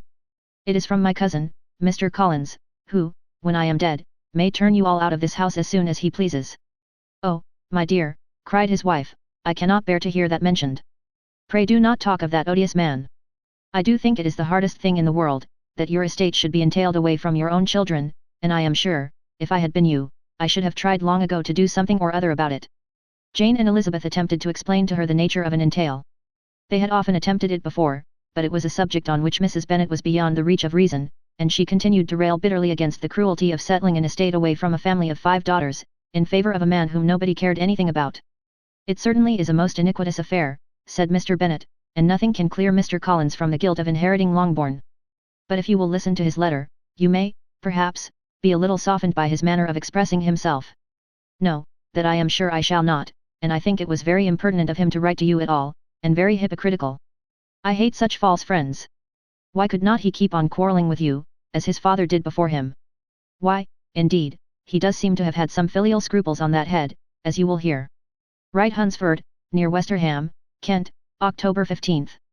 Dear Sir, the disagreement subsisting between yourself and my late honoured father always gave me much uneasiness, and, since I have had the misfortune to lose him, I have frequently wished to heal the breach, but, for some time, I was kept back by my own doubts, fearing lest it might seem disrespectful to his memory for me to be on good terms with anyone with whom it had always pleased him to be at variance. There, Mrs. Bennet, my mind, however, is now made up on the subject, for, having received ordination at Easter, I have been so fortunate as to be distinguished by the patronage of the Right Honourable Lady Catherine de Bourgh, widow of Sir Louis de Bourgh, whose bounty and beneficence has preferred me to the valuable rectory of this parish, where it shall be my earnest endeavour to demean myself with grateful respect towards her ladyship, and be ever ready to perform those rites and ceremonies which are instituted by the Church of England. As a clergyman, moreover, I feel it my duty to promote and establish the blessing of peace in all families within the reach of my influence, and on these grounds I flatter myself that my present overtures of goodwill are highly commendable, and that the circumstance of my being next in the entail of Longbourn estate will be kindly overlooked on your side, and not lead you to reject the offered olive branch. I cannot be otherwise than concerned at being the means of injuring your amiable daughters, and beg leave to apologize for it, as well as to assure you of my readiness to make them every possible amends, but of this hereafter. If you should have no objection to receive me into your house, I propose myself the satisfaction of waiting on you and your family, Monday, November 18th, by 4 o'clock, and shall probably trespass on your hospitality till the Saturday SE night following, which I can do without any inconvenience, as Lady Catherine is far from objecting to my occasional absence on a Sunday, provided that some other clergyman is engaged to do the duty of the day. I remain, dear Sir, with respectful compliments to your lady and daughters, your well-wisher and friend, William Collins. At 4 o'clock, therefore, we may expect this peace-making gentleman, said Mr. Bennet, as he folded up the letter. He seems to be a most conscientious and polite young man, upon my word, and, I doubt not, will prove a valuable acquaintance, especially if Lady Catherine should be so indulgent as to let him come to us again. There is some sense in what he says about the girls, however, and, if he is disposed to make them any amends, I shall not be the person to discourage him. Though it is difficult, said Jane, to guess in what way he can mean to make us the atonement he thinks our due, the wish is certainly to his credit. Elizabeth was chiefly struck with his extraordinary deference for Lady Catherine, and his kind intention of christening, marrying, and burying his parishioners whenever it were required. He must be an oddity, I think, said she. I cannot make him out. There is something very pompous in his style.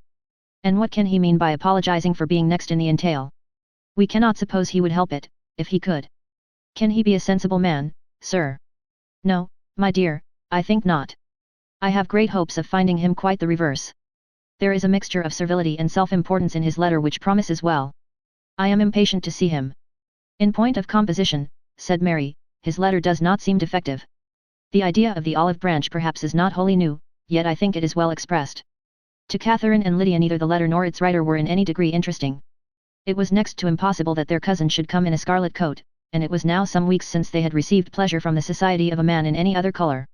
As for their mother, Mr. Collins's letter had done away much of her ill will, and she was preparing to see him with a degree of composure which astonished her husband and daughters. Mr. Collins was punctual to his time, and was received with great politeness by the whole family. Mr. Bennet indeed said little, but the ladies were ready enough to talk, and Mr. Collins seemed neither in need of encouragement, nor inclined to be silent himself. He was a tall, heavy-looking young man of 25. His air was grave and stately, and his manners were very formal. He had not been long seated before he complimented Mrs. Bennet on having so fine a family of daughters, said he had heard much of their beauty, but that, in this instance, fame had fallen short of the truth, and added, that he did not doubt her seeing them all in due time well disposed of in marriage. This gallantry was not much to the taste of some of his hearers, but Mrs. Bennet, who quarrelled with no compliments, answered most readily. "You are very kind, sir, I am sure, and I wish with all my heart it may prove so, for else they will be destitute enough. Things are settled so oddly. You allude, perhaps, to the entail of this estate." "Ah, sir, I do indeed. It is a grievous affair to my poor girls, you must confess. Not that I mean to find fault with you, for such things, I know, are all chance in this world. There is no knowing how estates will go when once they come to be entailed. I am very sensible, madam, of the hardship to my fair cousins, and could say much on the subject, but that I am cautious of appearing forward and precipitate. But I can assure the young ladies that I come prepared to admire them. At present I will not say more, but, perhaps, when we are better acquainted." He was interrupted by a summons to dinner, and the girls smiled on each other. They were not the only objects of Mr. Collins's admiration. The hall, the dining room, and all its furniture, were examined and praised, and his commendation of everything would have touched Mrs. Bennet's heart, but for the mortifying supposition of his viewing it all as his own future property. The dinner, too, in its turn, was highly admired, and he begged to know to which of his fair cousins the excellence of its cookery was owing. But here he was set right by Mrs. Bennet, who assured him, with some asperity, that they were very well able to keep a good cook, and that her daughters had nothing to do in the kitchen. He begged pardon for having displeased her. In a softened tone she declared herself not at all offended, but he continued to apologize for about a quarter of an hour. Chapter 14. During dinner, Mr. Bennet scarcely spoke at all, but when the servants were withdrawn, he thought it time to have some conversation with his guest, and therefore started a subject in which he expected him to shine, by observing that he seemed very fortunate in his patroness. Lady Catherine de Bourgh's attention to his wishes, and consideration for his comfort, appeared very remarkable. Mr. Bennet could not have chosen better. Mr. Collins was eloquent in her praise. The subject elevated him to more than usual solemnity of manner, and with a most important aspect he protested that he had never in his life witnessed such behaviour in a person of rank, such affability and condescension, as he had himself experienced from Lady Catherine. She had been graciously pleased to approve of both the discourses which he had already had the honour of preaching before her. She had also asked him twice to dine at Rosings, and had sent for him only the Saturday before, to make up her pool of quadrille in the evening. Lady Catherine was reckoned proud by many people, he knew, but he had never seen anything but affability in her. She had always spoken to him as she would to any other gentleman, she made not the smallest objection to his joining in the society of the neighbourhood, nor to his leaving his parish occasionally for a week or two to visit his relations. She had even condescended to advise him to marry as soon as he could, provided he chose with discretion, and had once paid him a visit in his humble parsonage, where she had perfectly approved all the alterations he had been making, and had even vouchsafed to suggest some herself, some shelves in the closets upstairs. "That is all very proper and civil, I am sure," said Mrs. Bennet, "and I dare say she is a very agreeable woman. It is a pity that great ladies in general are not more like her. Does she live near you, sir?" "The garden in which stands my humble abode is separated only by a lane from Rosings Park, her ladyship's residence." "I think you said she was a widow, sir, has she any family?" "She has one only daughter, the heiress of Rosings, and of very extensive property." "Ah," cried Mrs. Bennet, shaking her head, "then she is better off than many girls. And what sort of young lady is she? Is she handsome?" "She is a most charming young lady, indeed. Lady Catherine herself says that, in point of true beauty, Miss de Bourgh is far superior to the handsomest of her sex, because there is that in her features which marks the young woman of distinguished birth. She is unfortunately of a sickly constitution, which has prevented her making that progress in many accomplishments which she could not otherwise have failed of, as I am informed by the lady who superintended her education, and who still resides with them. But she is perfectly amiable, and often condescends to drive by my humble abode in her little phaeton and ponies." "Has she been presented?" "I do not remember her name among the ladies at court. Her indifferent state of health unhappily prevents her being in town, and by that means, as I told Lady Catherine myself one day, has deprived the British court of its brightest ornament. Her ladyship seemed pleased with the idea, and you may imagine that I am happy on every occasion to offer those little delicate compliments which are always acceptable to ladies. I have more than once observed to Lady Catherine, that her charming daughter seemed born to be a duchess, and that the most elevated rank, instead of giving her consequence, would be adorned by her. These are the kind of little things which please her ladyship, and it is a sort of attention which I conceive myself peculiarly bound to pay. You judge very properly, said Mr. Bennet, and it is happy for you that you possess the talent of flattering with delicacy. May I ask whether these pleasing attentions proceed from the impulse of the moment, or are the result of previous study? They arise chiefly from what is passing at the time, and though I sometimes amuse myself with suggesting and arranging such little elegant compliments as may be adapted to ordinary occasions, I always wish to give them as unstudied an air as possible. Mr. Bennet's expectations were fully answered. His cousin was as absurd as he had hoped, and he listened to him with the keenest enjoyment, maintaining at the same time the most resolute composure of countenance, and, except in an occasional glance at Elizabeth, requiring no partner in his pleasure. By tea time, however, the dose had been enough, and Mr. Bennet was glad to take his guest into the drawing-room again, and when tea was over, glad to invite him to read aloud to the ladies. Mr. Collins readily assented, and a book was produced, but on beholding it, for everything announced it to be from a circulating library, he started back, and, begging pardon, protested that he never read novels. Kitty stared at him, and Lydia exclaimed.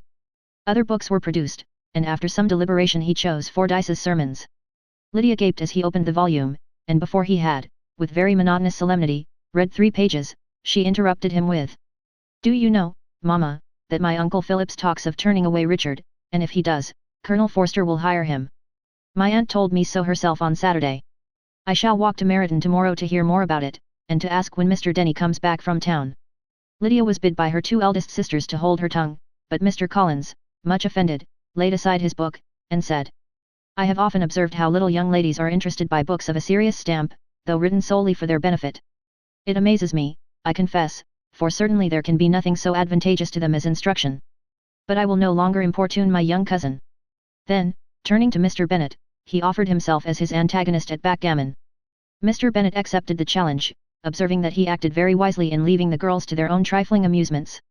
Mrs. Bennet and her daughters apologized most civilly for Lydia's interruption, and promised that it should not occur again, if he would resume his book, but Mr. Collins, after assuring them that he bore his young cousin no ill will, and should never resent her behavior as any affront, seated himself at another table with Mr. Bennet, and prepared for backgammon.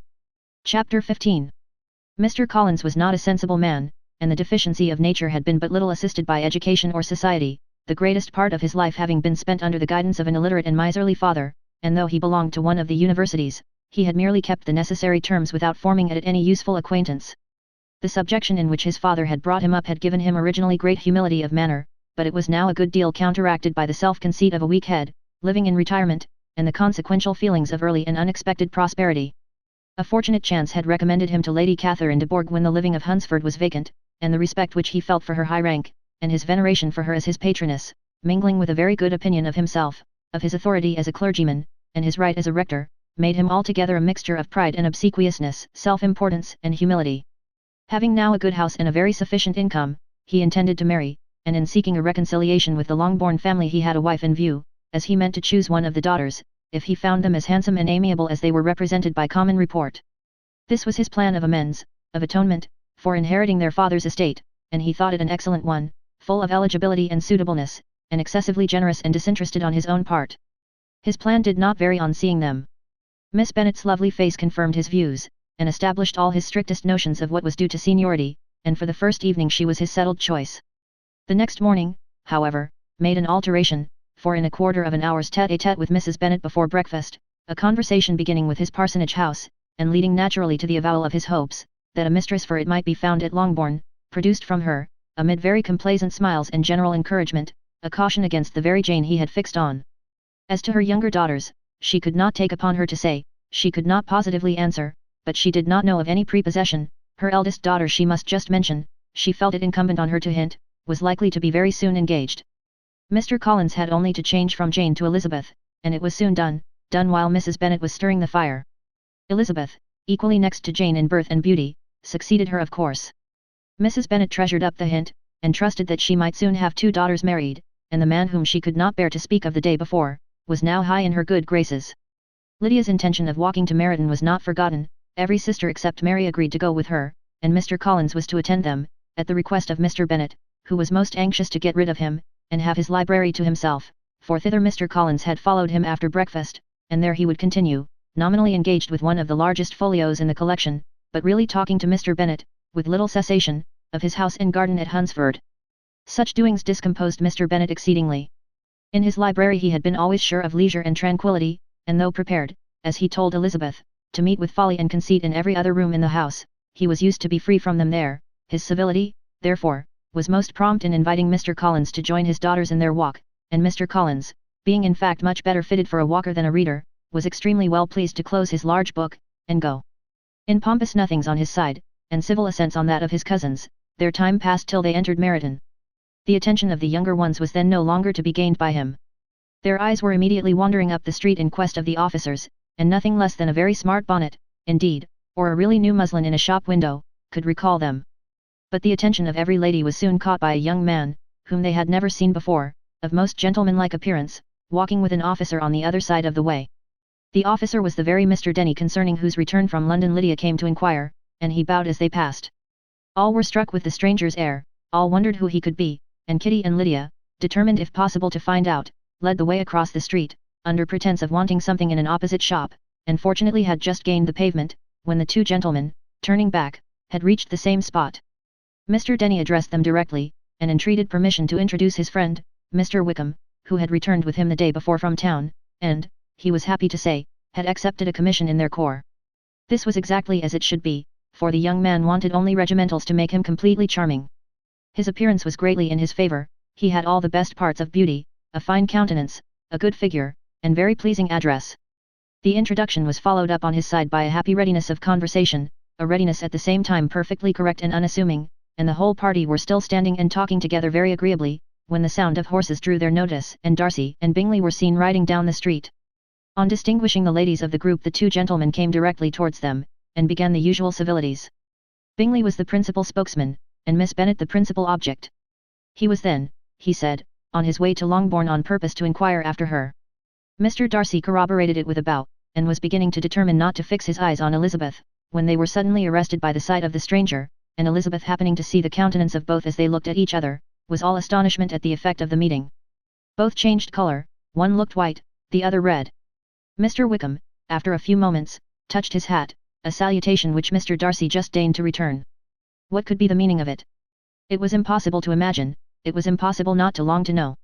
In another minute Mr. Bingley, but without seeming to have noticed what passed, took leave and rode on with his friend. Mr. Denny and Mr. Wickham walked with the young ladies to the door of Mr. Phillips's house, and then made their bows, in spite of Miss Lydia's pressing entreaties that they would come in, and even in spite of Mrs. Phillips's throwing up the parlour window, and loudly seconding the invitation. Mrs. Phillips was always glad to see her nieces, and the two eldest, from their recent absence, were particularly welcome, and she was eagerly expressing her surprise at their sudden return home, which, as their own carriage had not fetched them, she should have known nothing about, if she had not happened to see Mr. Jones's shop boy in the street, who had told her that they were not to send any more drafts to Netherfield, because the Miss Bennets were come away, when her civility was claimed towards Mr. Collins by Jane's introduction of him. She received him with her very best politeness, which he returned with as much more, apologizing for his intrusion, without any previous acquaintance with her, which he could not help flattering himself, however, might be justified by his relationship to the young ladies who introduced him to her notice. Mrs. Phillips was quite awed by such an excess of good breeding, but her contemplation of one stranger was soon put an end to by exclamations and inquiries about the other, of whom, however, she could only tell her nieces what they already knew, that Mr. Denny had brought him from London, and that he was to have a lieutenant's commission in the shire.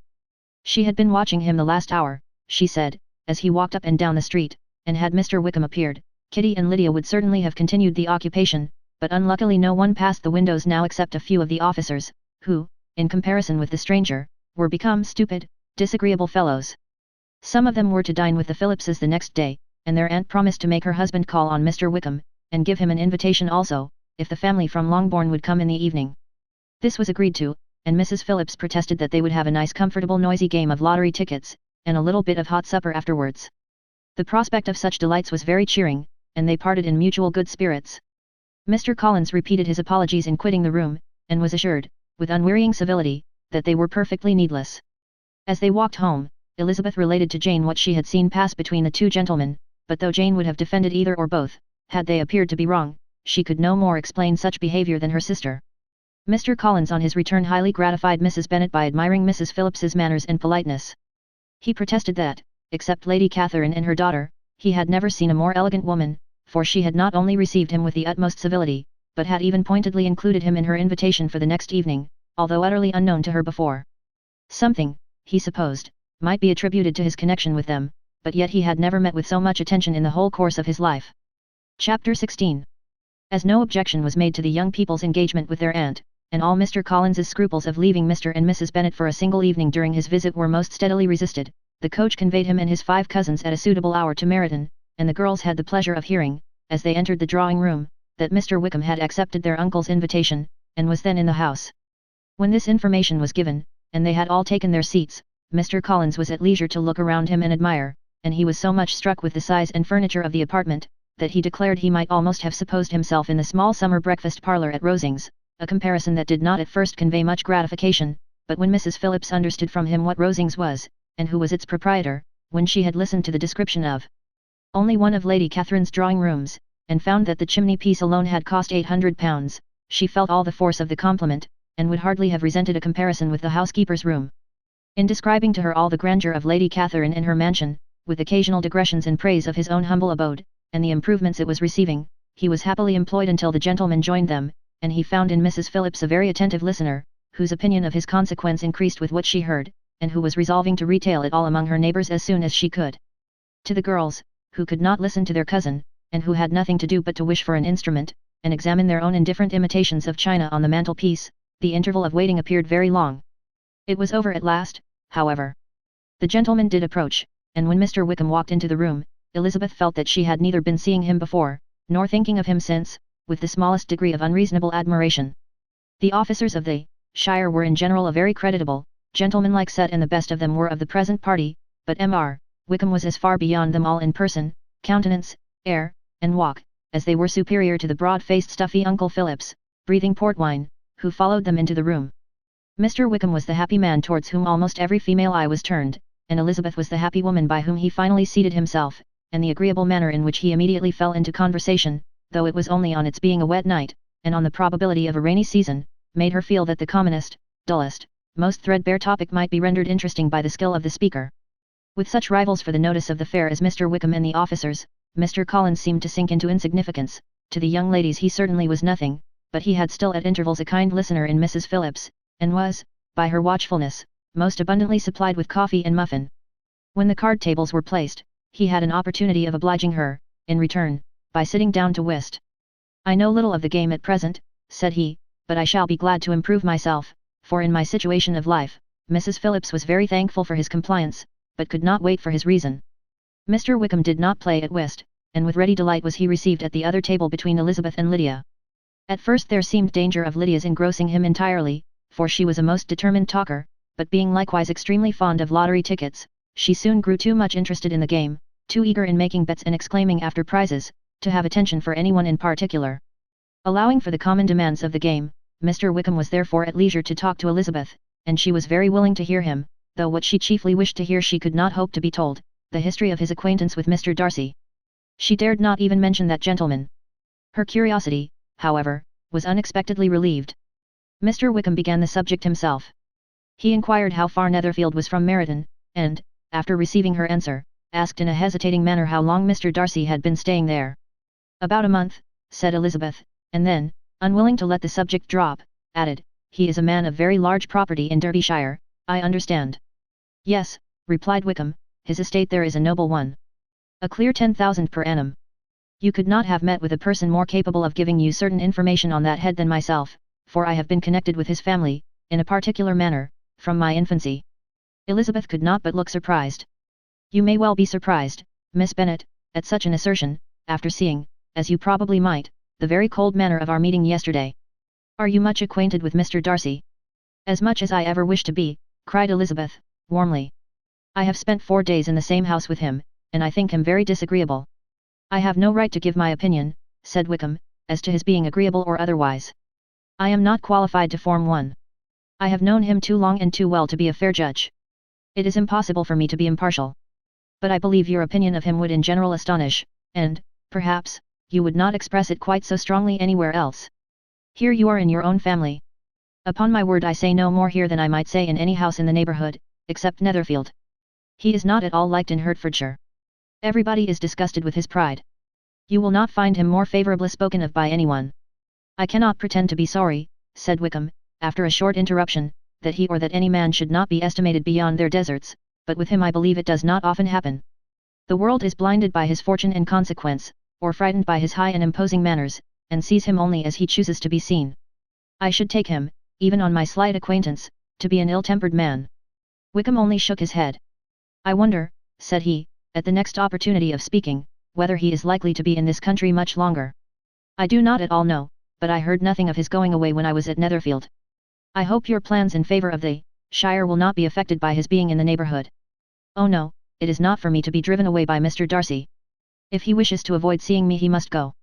We are not on friendly terms, and it always gives me pain to meet him, but I have no reason for avoiding him but what I might proclaim to all the world, a sense of very great ill-usage, and most painful regrets at his being what he is. His father, Miss Bennet, the late Mr. Darcy, was one of the best men that ever breathed, and the truest friend I ever had, and I can never be in company with this Mr. Darcy without being grieved to the soul by 1,000 tender recollections. His behaviour to myself has been scandalous, but I verily believe I could forgive him anything and everything, rather than his disappointing the hopes and disgracing the memory of his father. Elizabeth found the interest of the subject increase, and listened with all her heart, but the delicacy of it prevented further inquiry. Mr. Wickham began to speak on more general topics, Meryton, the neighbourhood, the society, appearing highly pleased with all that he had yet seen, and speaking of the latter, especially, with gentle but very intelligible gallantry. It was the prospect of constant society, and good society, he added, which was my chief inducement to enter the shire. I know it to be a most respectable, agreeable corps, and my friend Denny tempted me further by his account of their present quarters, and the very great attentions and excellent acquaintance Meryton had procured them. Society, I own, is necessary to me. I have been a disappointed man, and my spirits will not bear solitude. I must have employment and society. A military life is not what I was intended for, but circumstances have now made it eligible. The church ought to have been my profession, I was brought up for the church, and I should at this time have been in possession of a most valuable living, had it pleased the gentleman we were speaking of just now. Indeed. Yes, the late Mr. Darcy bequeathed me the next presentation of the best living in his gift. He was my godfather, and excessively attached to me. I cannot do justice to his kindness. He meant to provide for me amply, and thought he had done it, but when the living fell, it was given elsewhere. Good heavens, cried Elizabeth, but how could that be? How could his will be disregarded? Why did not you seek legal redress? There was just such an informality in the terms of the bequest as to give me no hope from law. A man of honour could not have doubted the intention, but Mr. Darcy chose to doubt it, or to treat it as a merely conditional recommendation, and to assert that I had forfeited all claim to it by extravagance, imprudence, in short, anything or nothing. Certain it is that the living became vacant 2 years ago, exactly as I was of an age to hold it, and that it was given to another man, and no less certain is it, that I cannot accuse myself of having really done anything to deserve to lose it. I have a warm unguarded temper, and I may perhaps have sometimes spoken my opinion of him, and to him, too freely. I can recall nothing worse. But the fact is, that we are very different sort of men, and that he hates me. This is quite shocking. He deserves to be publicly disgraced. Some time or other he will be, but it shall not be by me. Till I can forget his father, I can never defy or expose him. Elizabeth honoured him for such feelings, and thought him handsomer than ever as he expressed them. But what, said she, after a pause, can have been his motive, what can have induced him to behave so cruelly? A thorough, determined dislike of me, a dislike which I cannot but attribute in some measure to jealousy. Had the late Mr. Darcy liked me less, his son might have borne with me better, but his father's uncommon attachment to me irritated him, I believe, very early in life. He had not a temper to bear the sort of competition in which we stood, the sort of preference which was often given me. I had not thought Mr. Darcy so bad as this, though I have never liked him, I had not thought so very ill of him, I had supposed him to be despising his fellow creatures in general, but did not suspect him of descending to such malicious revenge, such injustice, such inhumanity as this. After a few minutes' reflection, however, she continued, I do remember his boasting one day, at Netherfield, of the implacability of his resentments, of his having an unforgiving temper. His disposition must be dreadful. I will not trust myself on the subject, replied Wickham, I can hardly be just to him. Elizabeth was again deep in thought, and after a time exclaimed, to treat in such a manner the godson, the friend, the favourite of his father. She could have added, a young man, too, like you, whose very countenance may vouch for your being amiable. But she contented herself with, and one, too, who had probably been his own companion from childhood, connected together, as I think you said, in the closest manner. We were born in the same parish, within the same park, the greatest part of our youth was passed together, inmates of the same house, sharing the same amusements, objects of the same parental care. My father began life in the profession which your uncle, Mr. Phillips, appears to do so much credit to, but he gave up everything to be of use to the late Mr. Darcy, and devoted all his time to the care of the Pemberley property. He was most highly esteemed by Mr. Darcy, a most intimate, confidential friend. Mr. Darcy often acknowledged himself to be under the greatest obligations to my father's active superintendence, and when, immediately before my father's death, Mr. Darcy gave him a voluntary promise of providing for me, I am convinced that he felt it to be as much a debt of gratitude to him as of affection to myself. How strange, cried Elizabeth. How abominable! I wonder that the very pride of this Mr. Darcy has not made him just to you.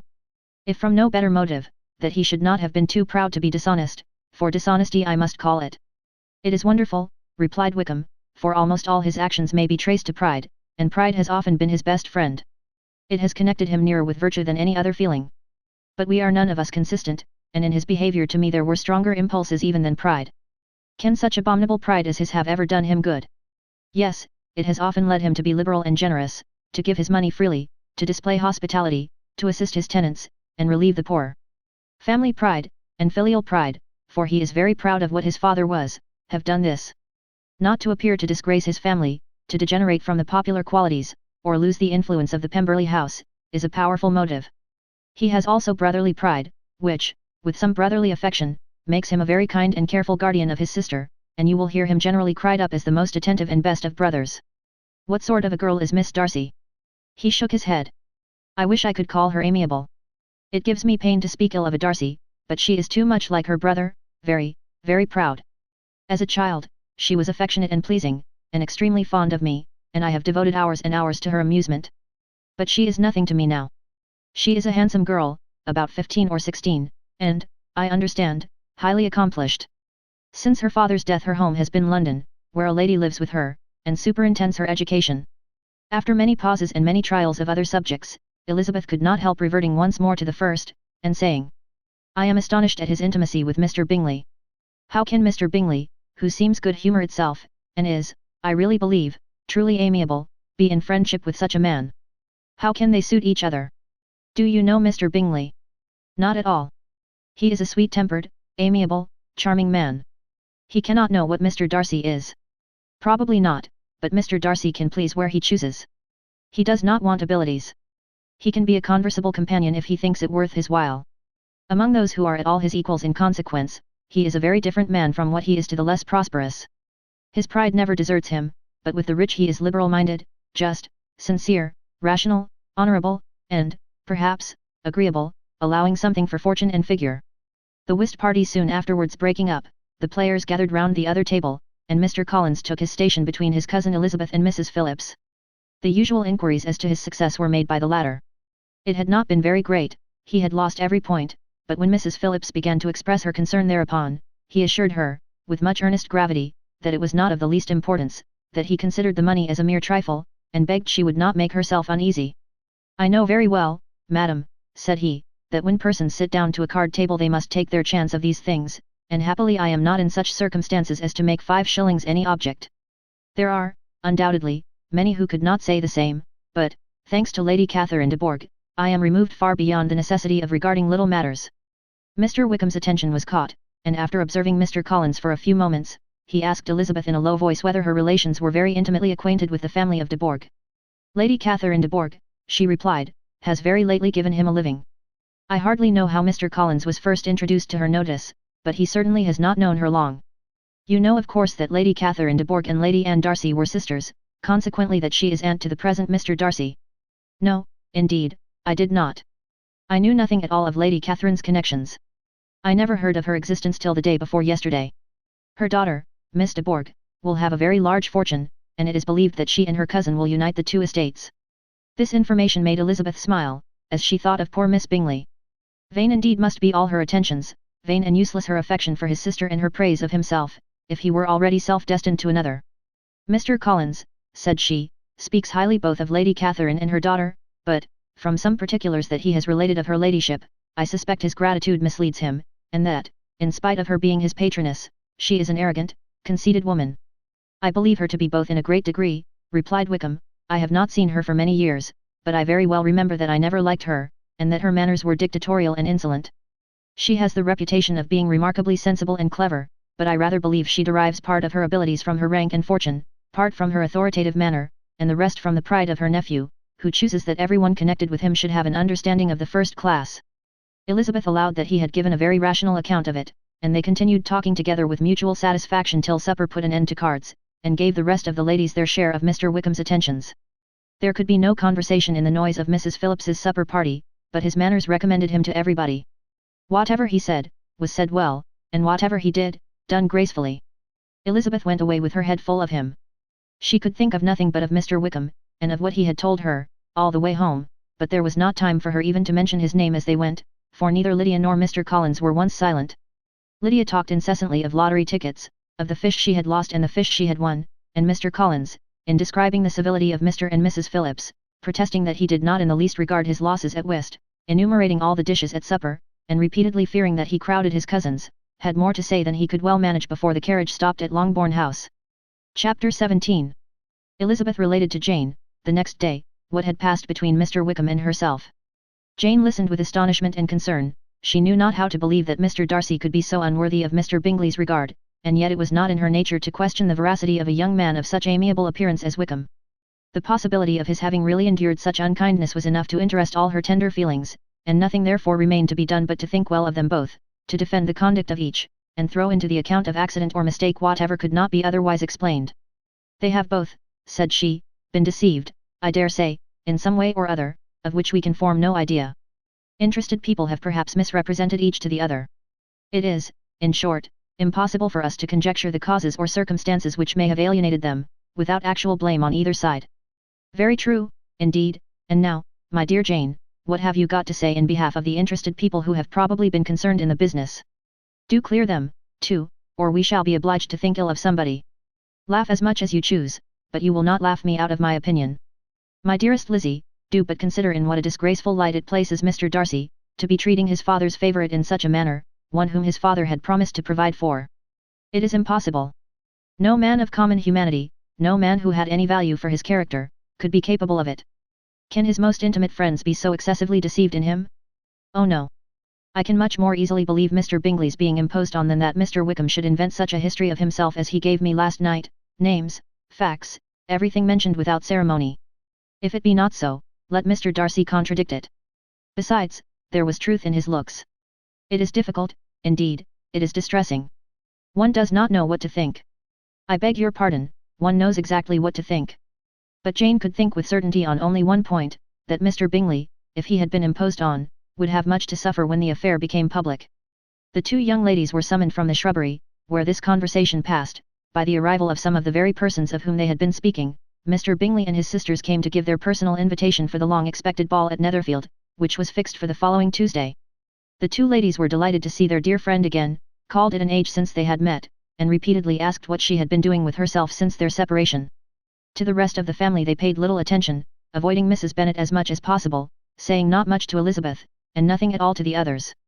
They were soon gone again, rising from their seats with an activity which took their brother by surprise, and hurrying off as if eager to escape from Mrs. Bennet's civilities. The prospect of the Netherfield ball was extremely agreeable to every female of the family. Mrs. Bennet chose to consider it as given in compliment to her eldest daughter, and was particularly flattered by receiving the invitation from Mr. Bingley himself, instead of a ceremonious card. Jane pictured to herself a happy evening in the society of her two friends, and the attentions of their brother, and Elizabeth thought with pleasure of dancing a great deal with Mr. Wickham, and of seeing a confirmation of everything in Mr. Darcy's look and behaviour. The happiness anticipated by Catherine and Lydia depended less on any single event, or any particular person, for though they each, like Elizabeth, meant to dance half the evening with Mr. Wickham, he was by no means the only partner who could satisfy them, and a ball was, at any rate, a ball. And even Mary could assure her family that she had no disinclination for it. "While I can have my mornings to myself," said she, "it is enough. I think it is no sacrifice to join occasionally in evening engagements. Society has claims on us all, and I profess myself one of those who consider intervals of recreation and amusement as desirable for everybody." Elizabeth's spirits were so high on the occasion, that though she did not often speak unnecessarily to Mr. Collins, she could not help asking him whether he intended to accept Mr. Bingley's invitation, and if he did, whether he would think it proper to join in the evening's amusement, and she was rather surprised to find that he entertained no scruple whatever on that head, and was very far from dreading a rebuke, either from the Archbishop or Lady Catherine de Bourgh, by venturing to dance. I am by no means of opinion, I assure you, said he, that a ball of this kind, given by a young man of character, to respectable people, can have any evil tendency, and I am so far from objecting to dancing myself, that I shall hope to be honoured with the hands of all my fair cousins in the course of the evening, and I take this opportunity of soliciting yours, Miss Elizabeth, for the 2 first dances especially, a preference which I trust my cousin Jane will attribute to the right cause, and not to any disrespect for her. Elizabeth felt herself completely taken in. She had fully proposed being engaged by Wickham for those very dances, and to have Mr. Collins instead, her liveliness had been never worse timed. There was no help for it, however.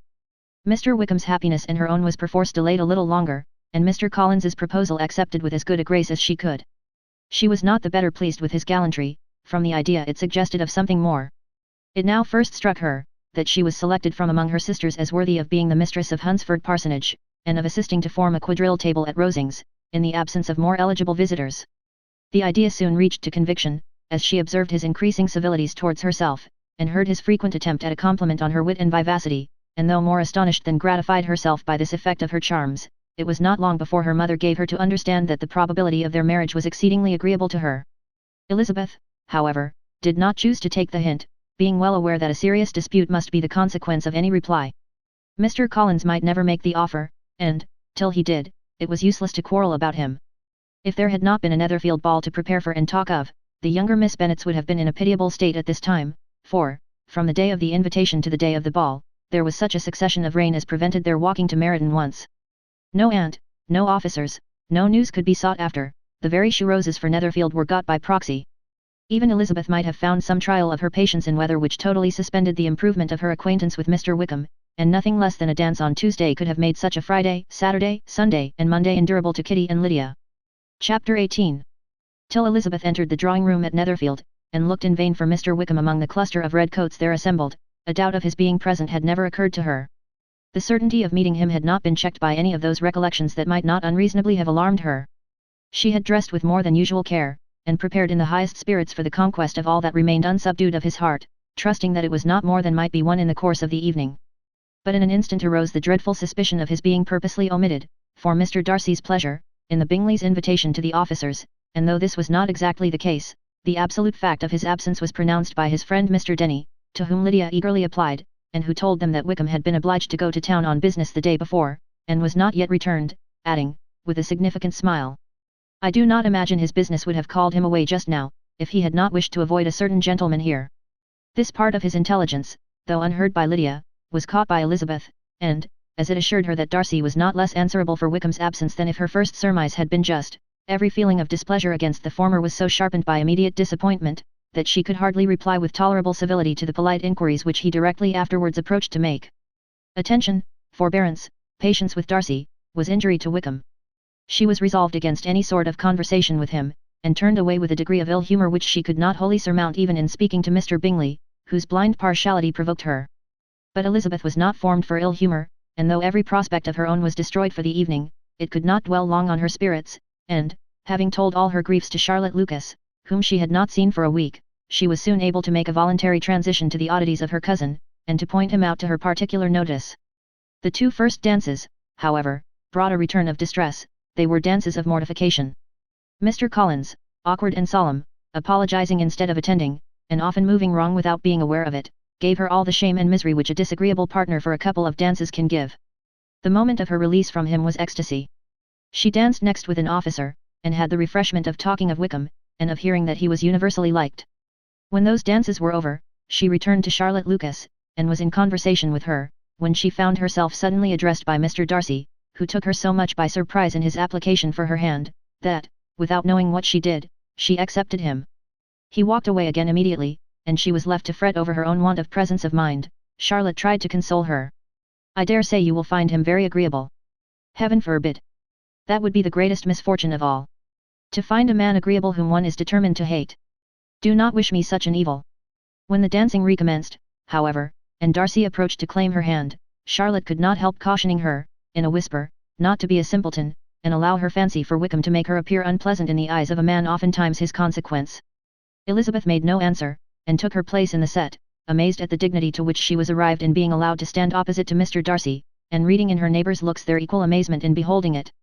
They stood for some time without speaking a word, and she began to imagine that their silence was to last through the 2 dances, and, at first, was resolved not to break it, till suddenly fancying that it would be the greater punishment to her partner to oblige him to talk, she made some slight observation on the dance. He replied, and was again silent.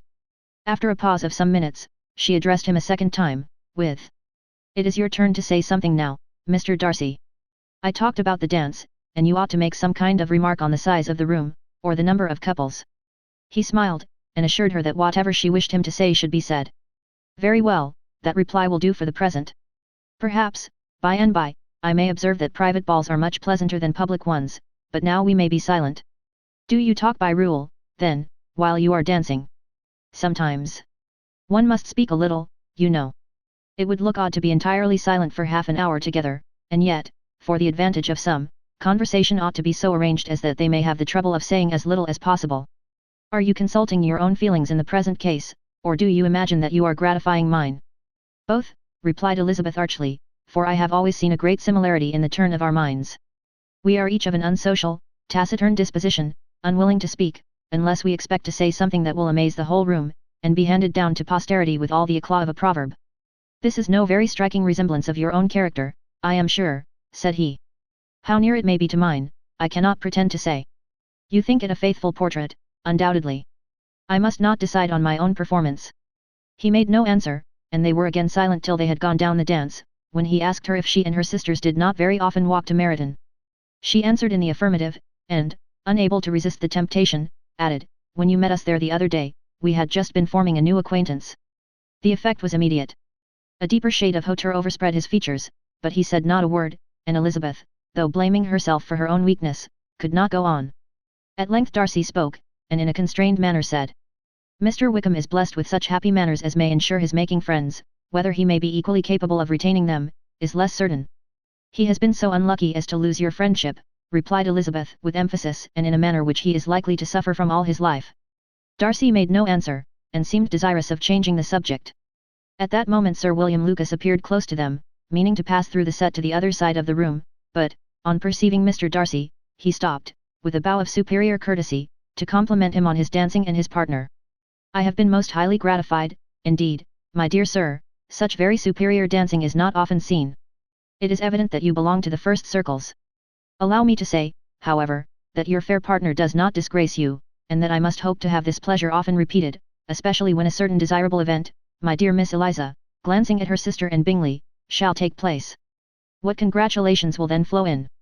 I appeal to Mr. Darcy, but let me not interrupt you, sir. You will not thank me for detaining you from the bewitching converse of that young lady, whose bright eyes are also upbraiding me."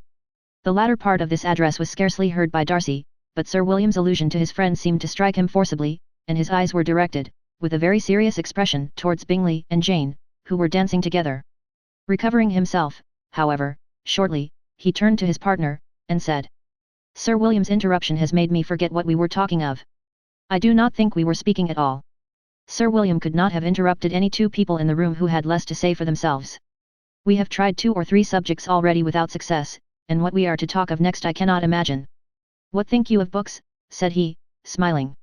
"Books? Oh no, I am sure we never read the same, or not with the same feelings." "I am sorry you think so, but if that be the case, there can at least be no want of subject. We may compare our different opinions." "No, I cannot talk of books in a ballroom, my head is always full of something else." "The present always occupies you in such scenes, does it?" said he, with a look of doubt.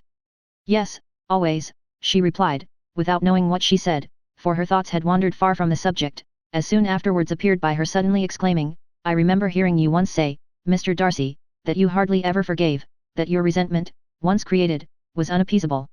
You are very cautious, I suppose, as to its being created." "I am," said he, with a firm voice. "And never allow yourself to be blinded by prejudice." "I hope not. It is particularly incumbent on those who never change their opinion, to be secure of judging properly at first. May I ask to what these questions tend?" "Merely to the illustration of your character," said she, endeavouring to shake off her gravity. "I am trying to make it out." "And what is your success?" She shook her head. "I do not get on at all. I hear such different accounts of you as puzzle me exceedingly." "I can readily believe," answered he, gravely, "that reports may vary greatly with respect to me, and I could wish, Miss Bennet, that you were not to sketch my character at the present moment, as there is reason to fear that the performance would reflect no credit on either. But if I do not take your likeness now, I may never have another opportunity. I would by no means suspend any pleasure of yours, he coldly replied. She said no more, and they went down the other dance and parted in silence, on each side dissatisfied, though not to an equal degree, for in Darcy's breast there was a tolerably powerful feeling towards her, which soon procured her pardon, and directed all his anger against another. They had not long separated when Miss Bingley came towards her, and, with an expression of civil disdain, thus accosted her. So, Miss Eliza, I hear you are quite delighted with George Wickham? Your sister has been talking to me about him, and asking me 1,000 questions, and I find that the young man forgot to tell you, among his other communications, that he was the son of old Wickham, the late Mr. Darcy's steward. Let me recommend you, however, as a friend, not to give implicit confidence to all his assertions, for, as to Mr. Darcy's using him ill, it is perfectly false, for, on the contrary, he has been always remarkably kind to him, though George Wickham has treated Mr. Darcy in a most infamous manner. I do not know the particulars, but I know very well that Mr. Darcy is not in the least to blame, that he cannot bear to hear George Wickham mentioned, and that though my brother thought he could not well avoid including him in his invitation to the officers, he was excessively glad to find that he had taken himself out of the way. His coming into the country at all is a most insolent thing, indeed, and I wonder how he could presume to do it. I pity you, Miss Eliza, for this discovery of your favourite's guilt, but really, considering his descent, one could not expect much better. His guilt and his descent appear, by your account, to be the same, said Elizabeth, angrily, for I have heard you accuse him of nothing worse than of being the son of Mr. Darcy's steward, and of that, I can assure you, he informed me himself. I beg your pardon, replied Miss Bingley, turning away with a sneer. Excuse my interference, it was kindly meant. Insolent girl, said Elizabeth to herself. You are much mistaken if you expect to influence me by such a paltry attack as this. I see nothing in it but your own wilful ignorance and the malice of Mr. Darcy. She then sought her eldest sister, who had undertaken to make inquiries on the same subject of Bingley. Jane met her with a smile of such sweet complacency, a glow of such happy expression, as sufficiently marked how well she was satisfied with the occurrences of the evening. Elizabeth instantly read her feelings, and, at that moment, solicitude for Wickham, resentment against his enemies, and everything else, gave way before the hope of Jane's being in the fairest way for happiness. I want to know, said she, with a countenance no less smiling than her sister's, what you have learnt about Mr. Wickham. But perhaps you have been too pleasantly engaged to think of any third person, in which case you may be sure of my pardon. No, replied Jane, I have not forgotten him, but I have nothing satisfactory to tell you. Mr. Bingley does not know the whole of his history, and is quite ignorant of the circumstances which have principally offended Mr. Darcy, but he will vouch for the good conduct, the probity and honour, of his friend, and is perfectly convinced that Mr. Wickham has deserved much less attention from Mr. Darcy than he has received, and I am sorry to say that by his account, as well as his sister's, Mr. Wickham is by no means a respectable young man. I am afraid he has been very imprudent, and has deserved to lose Mr. Darcy's regard. Mr. Bingley does not know Mr. Wickham himself. No, he never saw him till the other morning at Meryton. This account then is what he has received from Mr. Darcy. I am perfectly satisfied. But what does he say of the living? He does not exactly recollect the circumstances, though he has heard them from Mr. Darcy more than once, but he believes that it was left to him conditionally only. I have not a doubt of Mr. Bingley's sincerity, said Elizabeth warmly, but you must excuse my not being convinced by assurances only. Mr. Bingley's defence of his friend was a very able one, I dare say, but since he is unacquainted with several parts of the story, and has learnt the rest from that friend himself, I shall venture still to think of both gentlemen as I did before. She then changed the discourse to one more gratifying to each, and on which there could be no difference of sentiment.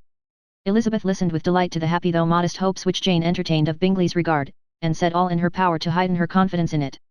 On their being joined by Mr. Bingley himself, Elizabeth withdrew to Miss Lucas, to whose inquiry after the pleasantness of her last partner she had scarcely replied, before Mr. Collins came up to them, and told her with great exultation, that he had just been so fortunate as to make a most important discovery.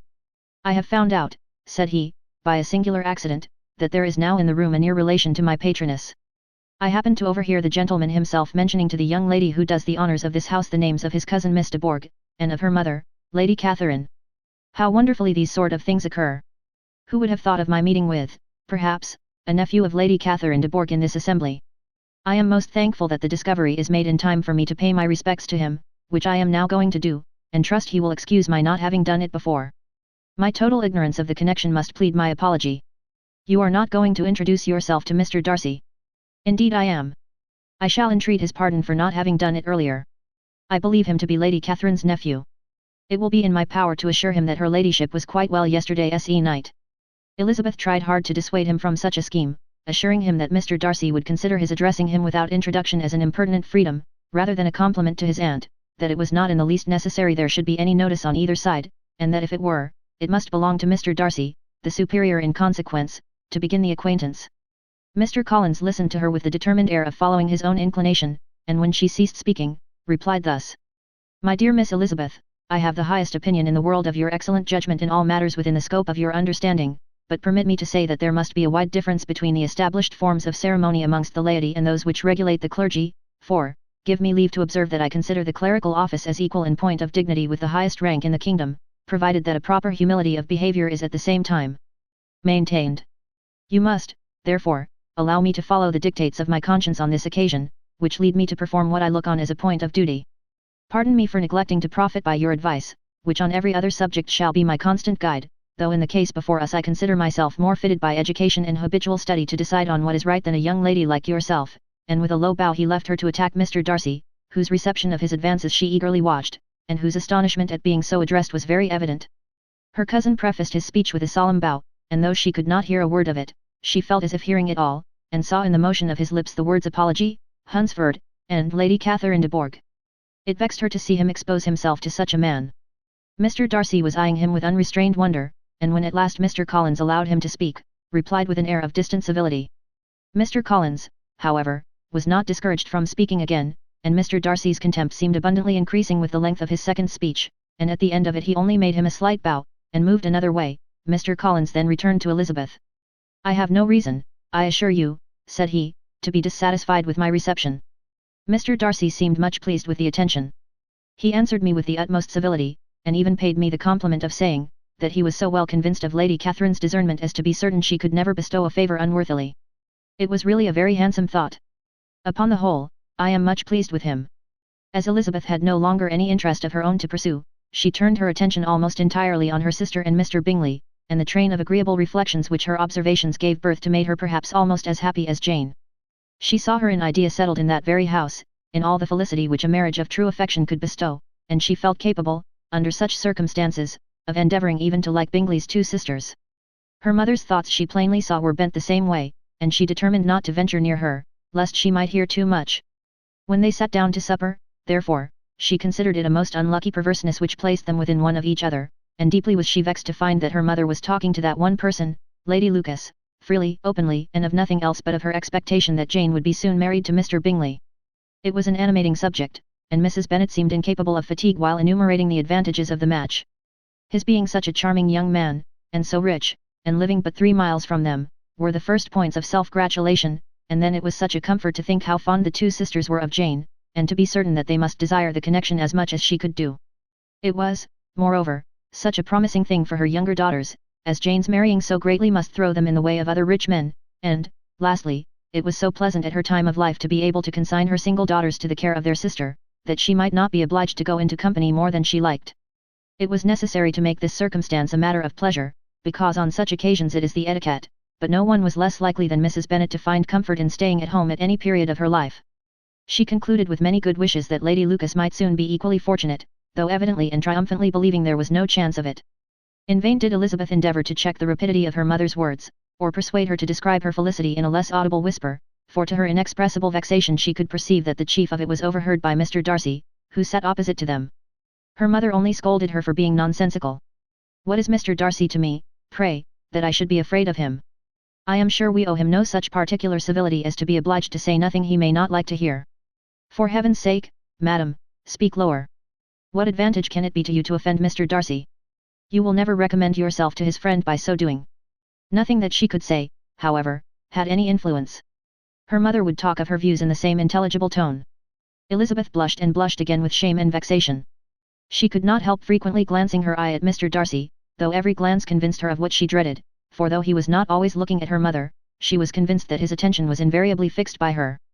The expression of his face changed gradually from indignant contempt to a composed and steady gravity. At length, however, Mrs. Bennet had no more to say, and Lady Lucas, who had been long yawning at the repetition of delights which she saw no likelihood of sharing, was left to the comforts of cold ham and chicken. Elizabeth now began to revive. But not long was the interval of tranquillity, for when supper was over, singing was talked of, and she had the mortification of seeing Mary, after very little entreaty, preparing to oblige the company.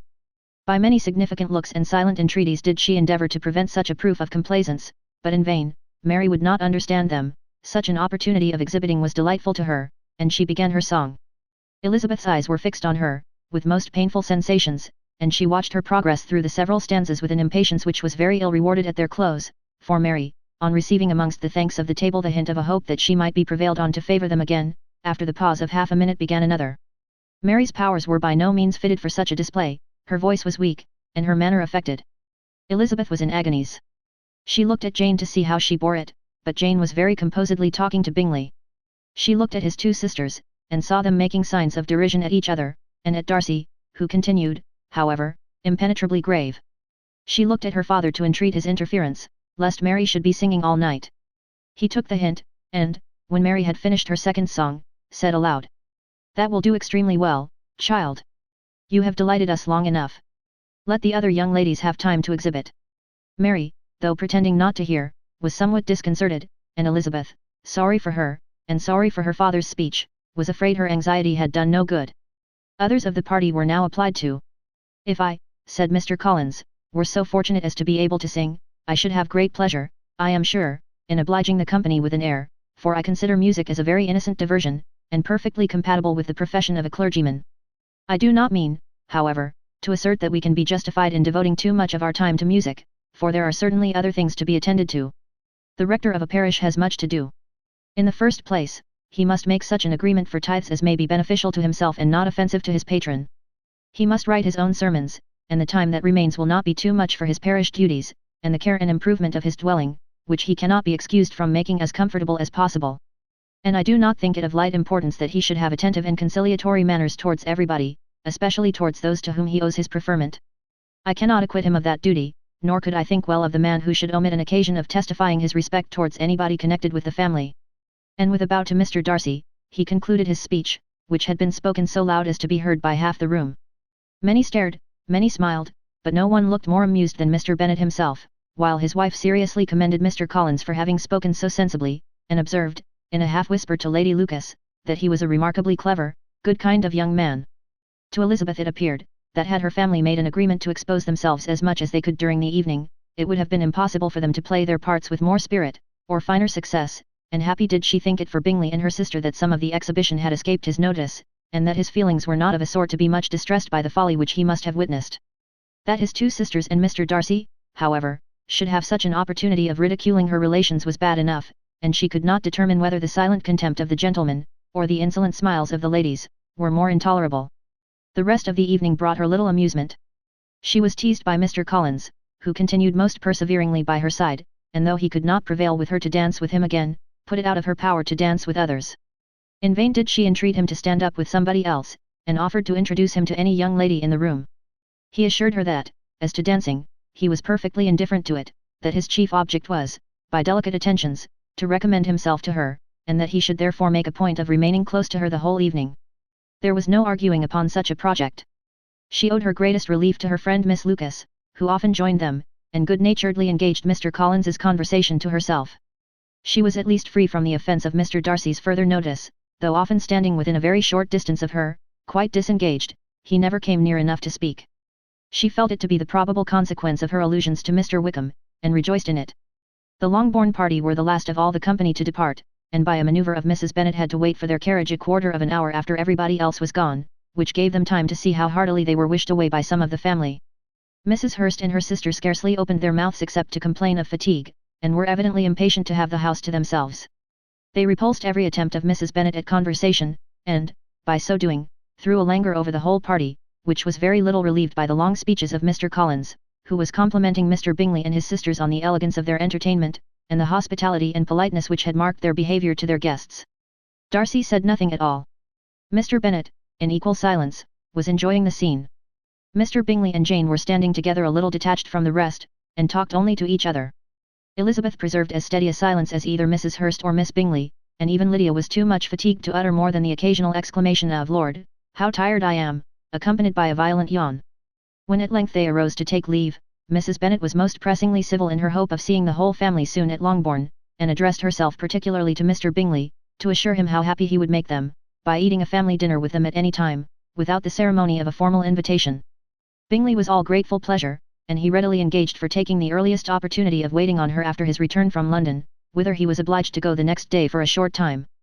Mrs. Bennet was perfectly satisfied, and quitted the house under the delightful persuasion that, allowing for the necessary preparations of settlements, new carriages, and wedding clothes, she should undoubtedly see her daughter settled at Netherfield in the course of 3 or 4 months.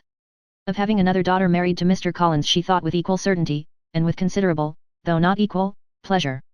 Elizabeth was the least dear to her of all her children, and though the man and the match were quite good enough for her, the worth of each was eclipsed by Mr. Bingley and Netherfield. Chapter 19. The next day opened a new scene at Longbourn. Mr. Collins made his declaration in form. Having resolved to do it without loss of time, as his leave of absence extended only to the following Saturday, and having no feelings of diffidence to make it distressing to himself even at the moment, he set about it in a very orderly manner, with all the observances which he supposed a regular part of the business. On finding Mrs. Bennet, Elizabeth, and one of the younger girls together, soon after breakfast, he addressed the mother in these words. May I hope, madam, for your interest with your fair daughter Elizabeth, when I solicit for the honour of a private audience with her in the course of this morning. Before Elizabeth had time for anything but a blush of surprise, Mrs. Bennet instantly answered. Oh dear! Yes, certainly. I am sure Lizzie will be very happy, I am sure she can have no objection. Come, Kitty, I want you upstairs. And gathering her work together, she was hastening away, when Elizabeth called out. Dear ma'am, do not go. I beg you will not go. Mr. Collins must excuse me. He can have nothing to say to me that anybody need not hear. I am going away myself. No, no, nonsense, Lizzie. I desire you will stay where you are. And upon Elizabeth seeming really, with vexed and embarrassed looks, about to escape, she added, Lizzie, I insist upon your staying and hearing Mr. Collins. Elizabeth would not oppose such an injunction, and a moment's consideration making her also sensible that it would be wisest to get it over as soon and as quietly as possible, she sat down again, and tried to conceal, by incessant employment, the feelings which were divided between distress and aversion. Mrs. Bennet and Kitty walked off, and as soon as they were gone, Mr. Collins began. Believe me, my dear Miss Elizabeth, that your modesty, so far from doing you any disservice, rather adds to your other perfections. You would have been less amiable in my eyes had there not been this little unwillingness, but allow me to assure you that I have your respected mother's permission for this address. You can hardly doubt the purport of my discourse, however your natural delicacy may lead you to dissemble, my attentions have been too marked to be mistaken. Almost as soon as I entered the house I singled you out as the companion of my future life. But before I am run away with by my feelings on this subject, perhaps it will be advisable for me to state my reasons for marrying, and, moreover, for coming into Hertfordshire with the design of selecting a wife, as I certainly did. The idea of Mr. Collins, with all his solemn composure, being run away with by his feelings, made Elizabeth so near laughing that she could not use the short pause he allowed in any attempt to stop him farther, and he continued. My reasons for marrying are, first, that I think it a right thing for every clergyman in easy circumstances, like myself, to set the example of matrimony in his parish, secondly, that I am convinced it will add very greatly to my happiness, and, thirdly, which perhaps I ought to have mentioned earlier, that it is the particular advice and recommendation of the very noble lady whom I have the honour of calling patroness. Twice has she condescended to give me her opinion, unasked too, on this subject, and it was but the very Saturday night before I left Hunsford, between our pools at quadrille, while Mrs. Jenkinson was arranging Miss de Bourgh's footstool, that she said, M.R. Collins, you must marry. A clergyman like you must marry. Choose properly, choose a gentlewoman for my sake, and for your own, let her be an active, useful sort of person, not brought up high, but able to make a small income go a good way. This is my advice. Find such a woman as soon as you can, bring her to Hunsford, and I will visit her. Allow me, by the way, to observe, my fair cousin, that I do not reckon the notice and kindness of Lady Catherine de Bourgh as among the least of the advantages in my power to offer. You will find her manners beyond anything I can describe, and your wit and vivacity, I think, must be acceptable to her, especially when tempered with the silence and respect which her rank will inevitably excite. Thus much for my general intention in favour of matrimony. It remains to be told why my views were directed to Longbourn instead of my own neighbourhood, where I assure you there are many amiable young women. But the fact is, that being, as I am, to inherit this estate after the death of your honoured father, who, however, may live many years longer, I could not satisfy myself without resolving to choose a wife from among his daughters, that the loss to them might be as little as possible when the melancholy event takes place, which, however, as I have already said, may not be for several years. This has been my motive, my fair cousin, and I flatter myself it will not sink me in your esteem. And now nothing remains for me but to assure you in the most animated language of the violence of my affection. To fortune I am perfectly indifferent, and shall make no demand of that nature on your father, since I am well aware that it could not be complied with, and that £1,000 in the 4%, which will not be yours till after your mother's decease, is all that you may ever be entitled to. On that head, therefore, I shall be uniformly silent, and you may assure yourself that no ungenerous reproach shall ever pass my lips when we are married. It was absolutely necessary to interrupt him now. You are too hasty, sir, she cried. You forget that I have made no answer. Let me do it without further loss of time. Accept my thanks for the compliment you are paying me. I am very sensible of the honor of your proposals, but it is impossible for me to do otherwise than decline them. I am not now to learn, replied Mr. Collins, with a formal wave of the hand, that it is usual with young ladies to reject the addresses of the man whom they secretly mean to accept, when he first applies for their favor, and that sometimes the refusal is repeated a second or even a third time. I am, therefore, by no means discouraged by what you have just said, and shall hope to lead you to the altar ere long. Upon my word, sir, cried Elizabeth, your hope is rather an extraordinary one after my declaration. I do assure you that I am not one of those young ladies, if such young ladies there are, who are so daring as to risk their happiness on the chance of being asked a second time. I am perfectly serious in my refusal. You could not make me happy, and I am convinced that I am the last woman in the world who would make you so. Nay, were your friend Lady Catherine to know me, I am persuaded she would find me in every respect ill qualified for the situation. Were it certain that Lady Catherine would think so, said Mr. Collins, very gravely, but I cannot imagine that her ladyship would at all disapprove of you. And you may be certain that when I have the honor of seeing her again I shall speak in the highest terms of your modesty, economy, and other amiable qualifications. Indeed, Mr. Collins, all praise of me will be unnecessary. You must give me leave to judge for myself, and pay me the compliment of believing what I say. I wish you very happy and very rich, and by refusing your hand, do all in my power to prevent your being otherwise. In making me the offer, you must have satisfied the delicacy of your feelings with regard to my family, and may take possession of Longbourn estate whenever it falls, without any self-reproach. This matter may be considered, therefore, as finally settled.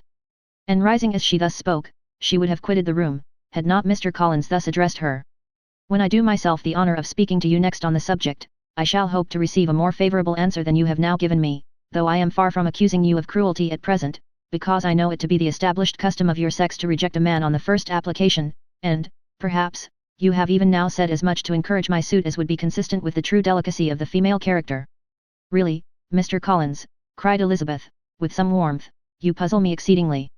If what I have hitherto said can appear to you in the form of encouragement, I know not how to express my refusal in such a way as may convince you of its being one. You must give me leave to flatter myself, my dear cousin, that your refusal of my addresses are merely words of course. My reasons for believing it are briefly these: it does not appear to me that my hand is unworthy your acceptance, or that the establishment I can offer would be any other than highly desirable. My situation in life, my connections with the family of de Bourgh, and my relationship to your own, are circumstances highly in my favour, and you should take it into further consideration that, in spite of your manifold attractions, it is by no means certain that another offer of marriage may ever be made you. Your portion is unhappily so small, that it will in all likelihood undo the effects of your loveliness and amiable qualifications. As I must, therefore, conclude that you are not serious in your rejection of me, I shall choose to attribute it to your wish of increasing my love by suspense, according to the usual practice of elegant females. I do assure you, sir, that I have no pretensions whatever to that kind of elegance which consists in tormenting a respectable man. I would rather be paid the compliment of being believed sincere. I thank you again and again for the honor you have done me in your proposals, but to accept them is absolutely impossible. My feelings in every respect forbid it. Can I speak plainer? Do not consider me now as an elegant female intending to plague you, but as a rational creature speaking the truth from her heart. You are uniformly charming, cried he, with an air of awkward gallantry, and I am persuaded that, when sanctioned by the express authority of both your excellent parents, my proposals will not fail of being acceptable. To such perseverance in wilful self-deception Elizabeth would make no reply, and immediately and in silence withdrew, determined, that if he persisted in considering her repeated refusals as flattering encouragement, to apply to her father, whose negative might be uttered in such a manner as must be decisive, and whose behaviour at least could not be mistaken for the affectation and coquetry of an elegant female. Chapter 20. Mr. Collins was not left long to the silent contemplation of his successful love, for Mrs. Bennet, having dawdled about in the vestibule to watch for the end of the conference, no sooner saw Elizabeth open the door and with quick step pass her towards the staircase, than she entered the breakfast room, and congratulated both him and herself in warm terms on the happy prospect of their nearer connection. Mr. Collins received and returned these felicitations with equal pleasure, and then proceeded to relate the particulars of their interview, with the result of which he trusted he had every reason to be satisfied, since the refusal which his cousin had steadfastly given him would naturally flow from her bashful modesty and the genuine delicacy of her character. This information, however, startled Mrs. Bennet. She would have been glad to be equally satisfied that her daughter had meant to encourage him by protesting against his proposals, but she dared not believe it, and could not help saying so. But depend upon it, Mr. Collins, she added, that Lizzie shall be brought to reason. I will speak to her about it myself directly. She is a very headstrong, foolish girl, and does not know her own interest, but I will make her know it. Pardon me for interrupting you, madam, cried Mr. Collins, but if she is really headstrong and foolish, I know not whether she would altogether be a very desirable wife to a man in my situation, who naturally looks for happiness in the marriage state. If, therefore, she actually persists in rejecting my suit, perhaps it were better not to force her into accepting me, because, if liable to such defects of temper, she could not contribute much to my felicity. Sir, you quite misunderstand me, said Mrs. Bennet, alarmed. Lizzie is only headstrong in such matters as these. In everything else she is as good-natured a girl as ever lived. I will go directly to Mr. Bennet, and we shall very soon settle it with her, I am sure. She would not give him time to reply, but hurrying instantly to her husband, called out, as she entered the library. Oh, Mr. Bennet, you are wanted immediately, we are all in an uproar. You must come and make Lizzie marry Mr. Collins, for she vows she will not have him, and if you do not make haste he will change his mind and not have her. Mr. Bennet raised his eyes from his book as she entered, and fixed them on her face with a calm unconcern, which was not in the least altered by her communication. I have not the pleasure of understanding you, said he, when she had finished her speech. Of what are you talking? Of Mr. Collins and Lizzie. Lizzie declares she will not have Mr. Collins, and Mr. Collins begins to say that he will not have Lizzie. And what am I to do on the occasion? It seems a hopeless business. Speak to Lizzie about it yourself.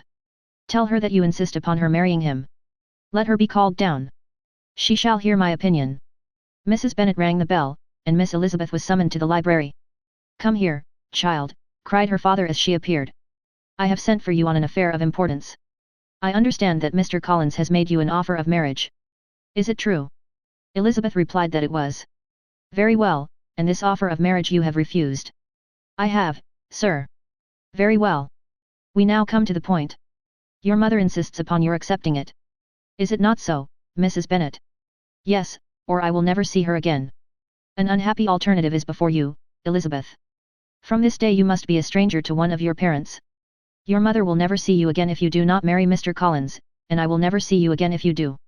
Elizabeth could not but smile at such a conclusion of such a beginning, but Mrs. Bennet, who had persuaded herself that her husband regarded the affair as she wished, was excessively disappointed. What do you mean, Mr. Bennet, by talking in this way? You promised me to insist upon her marrying him. My dear, replied her husband, I have two small favors to request. First, that you will allow me the free use of my understanding on the present occasion, and, secondly, of my room. I shall be glad to have the library to myself as soon as may be. Not yet, however, in spite of her disappointment in her husband, did Mrs. Bennet give up the point. She talked to Elizabeth again and again, coaxed and threatened her by turns. She endeavoured to secure Jane in her interest, but Jane, with all possible mildness, declined interfering, and Elizabeth, sometimes with real earnestness, and sometimes with playful gaiety, replied to her attacks. Though her manner varied, however, her determination never did. Mr. Collins, meanwhile, was meditating in solitude on what had passed.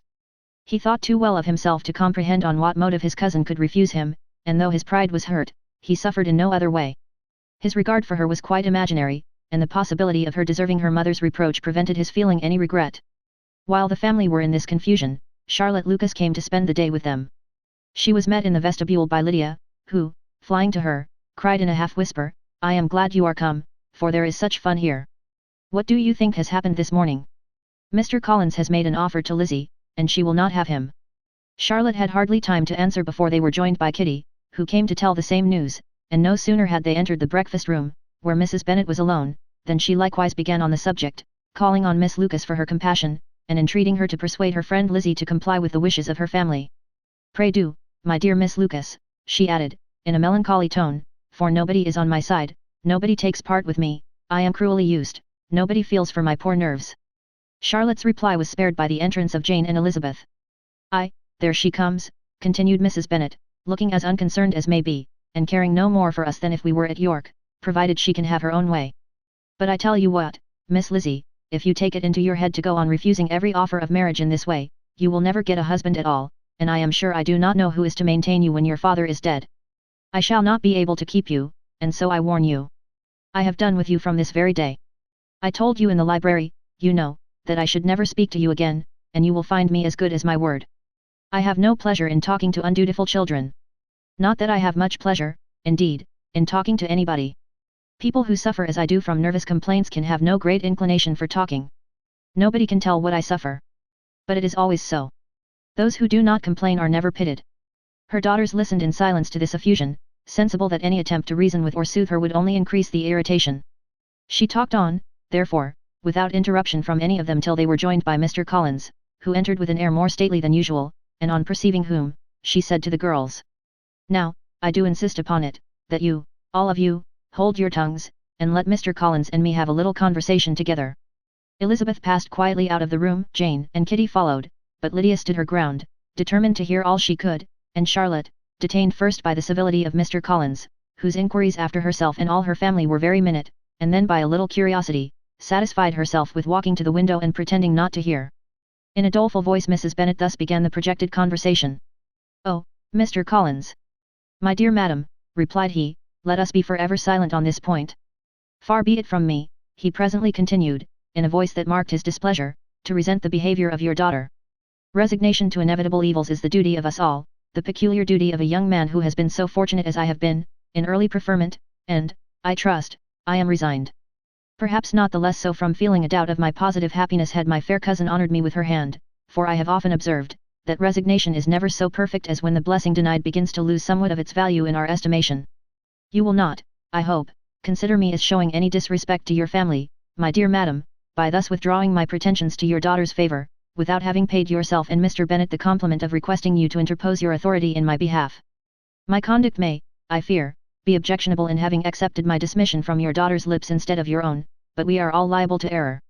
I have certainly meant well through the whole affair. My object has been to secure an amiable companion for myself, with due consideration for the advantage of all your family, and if my manner has been at all reprehensible, I here beg leave to apologize." Chapter 21. The discussion of Mr. Collins's offer was now nearly at an end, and Elizabeth had only to suffer from the uncomfortable feelings necessarily attending it, and occasionally from some peevish allusion of her mother.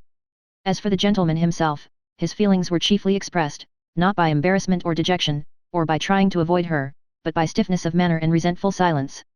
He scarcely ever spoke to her, and the assiduous attentions which he had been so sensible of himself were transferred for the rest of the day to Miss Lucas, whose civility in listening to him was a seasonable relief to them all, and especially to her friend.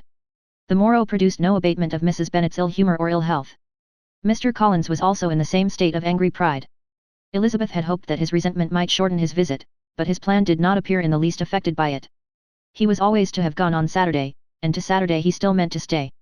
After breakfast, the girls walked to Meryton, to inquire if Mr. Wickham were returned, and to lament over his absence from the Netherfield ball.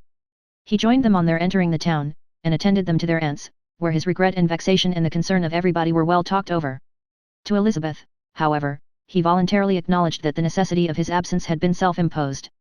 "I found," said he, as the time drew near, "that I had better not meet Mr. Darcy, that to be in the same room, the same party with him for so many hours together, might be more than I could bear, and that scenes might arise unpleasant to more than myself."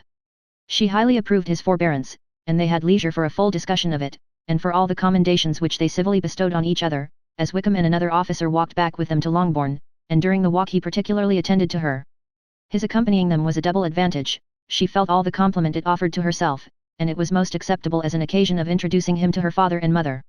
Soon after their return, a letter was delivered to Miss Bennet. It came from Netherfield, and was opened immediately.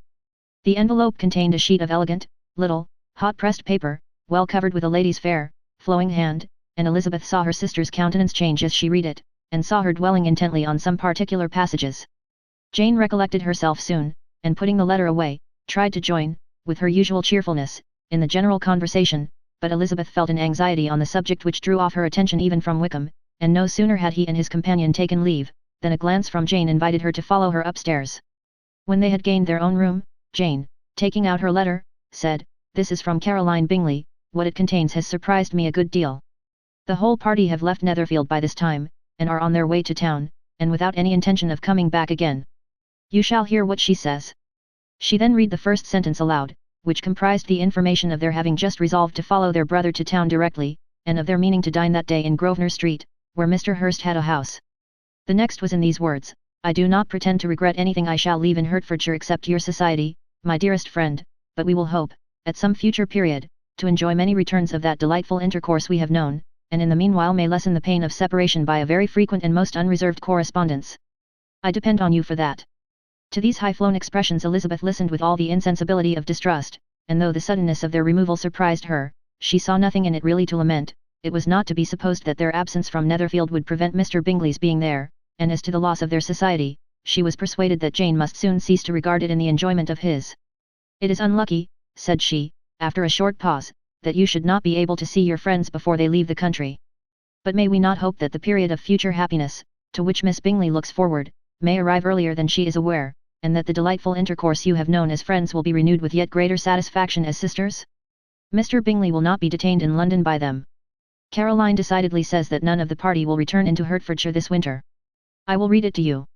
When my brother left us yesterday, he imagined that the business which took him to London might be concluded in 3 or 4 days, but as we are certain it cannot be so, and at the same time convinced that when Charles gets to town he will be in no hurry to leave it again, we have determined on following him thither, that he may not be obliged to spend his vacant hours in a comfortless hotel.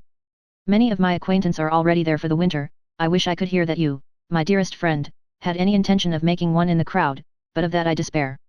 I sincerely hope your Christmas in Hertfordshire may abound in the gaieties which that season generally brings, and that your beaux will be so numerous as to prevent your feeling the loss of the 3 of whom we shall deprive you. It is evident by this," added Jane, "that he comes back no more this winter. It is only evident that Miss Bingley does not mean he should. Why will you think so? It must be his own doing, he is his own master. But you do not know all. I will read you the passage which particularly hurts me. I will have no reserves from you. Mr. Darcy is impatient to see his sister, and to confess the truth, we are scarcely less eager to meet her again. I really do not think Georgiana Darcy has her equal for beauty, elegance, and accomplishments, and the affection she inspires in Louisa and myself is heightened into something still more interesting from the hope we dare to entertain of her being hereafter our sister. I do not know whether I ever before mentioned to you my feelings on this subject, but I will not leave the country without confiding them, and I trust you will not esteem them unreasonable. My brother admires her greatly already, he will have frequent opportunity now of seeing her on the most intimate footing, her relations all wish the connection as much as his own, and a sister's partiality is not misleading me, I think, when I call Charles most capable of engaging any woman's heart. With all these circumstances to favour an attachment, and nothing to prevent it, am I wrong, my dearest Jane, in indulging the hope of an event which will secure the happiness of so many? What think you of this sentence, my dear Lizzie, said Jane, as she finished it. Is it not clear enough? Does it not expressly declare that Caroline neither expects nor wishes me to be her sister, that she is perfectly convinced of her brother's indifference, and that if she suspects the nature of my feelings for him she means, most kindly, to put me on my guard? Can there be any other opinion on the subject? Yes, there can, for mine is totally different. Will you hear it? Most willingly. You shall have it in a few words. Miss Bingley sees that her brother is in love with you and wants him to marry Miss Darcy. She follows him to town in the hope of keeping him there, and tries to persuade you that he does not care about you. Jane shook her head. Indeed, Jane, you ought to believe me. No one who has ever seen you together can doubt his affection. Miss Bingley, I am sure, cannot. She is not such a simpleton. Could she have seen half as much love in Mr. Darcy for herself, she would have ordered her wedding clothes. But the case is this, we are not rich enough or grand enough for them, and she is the more anxious to get Miss Darcy for her brother, from the notion that when there has been one intermarriage, she may have less trouble in achieving a second, in which there is certainly some ingenuity, and I dare say it would succeed if Miss de Bourgh were out of the way. But, my dearest Jane, you cannot seriously imagine that, because Miss Bingley tells you her brother greatly admires Miss Darcy, he is in the smallest degree less sensible of your merit than when he took leave of you on Tuesday, or that it will be in her power to persuade him that, instead of being in love with you, he is very much in love with her friend. If we thought alike of Miss Bingley, replied Jane, your representation of all this might make me quite easy. But I know the foundation is unjust. Caroline is incapable of wilfully deceiving anyone, and all that I can hope in this case is, that she is deceived herself. That is right.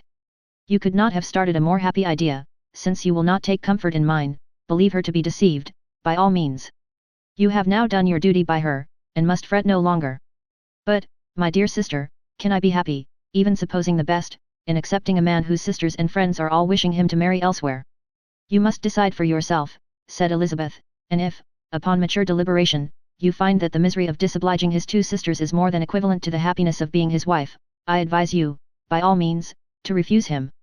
"How can you talk so?" said Jane, faintly smiling. "You must know, that, though I should be exceedingly grieved at their disapprobation, I could not hesitate.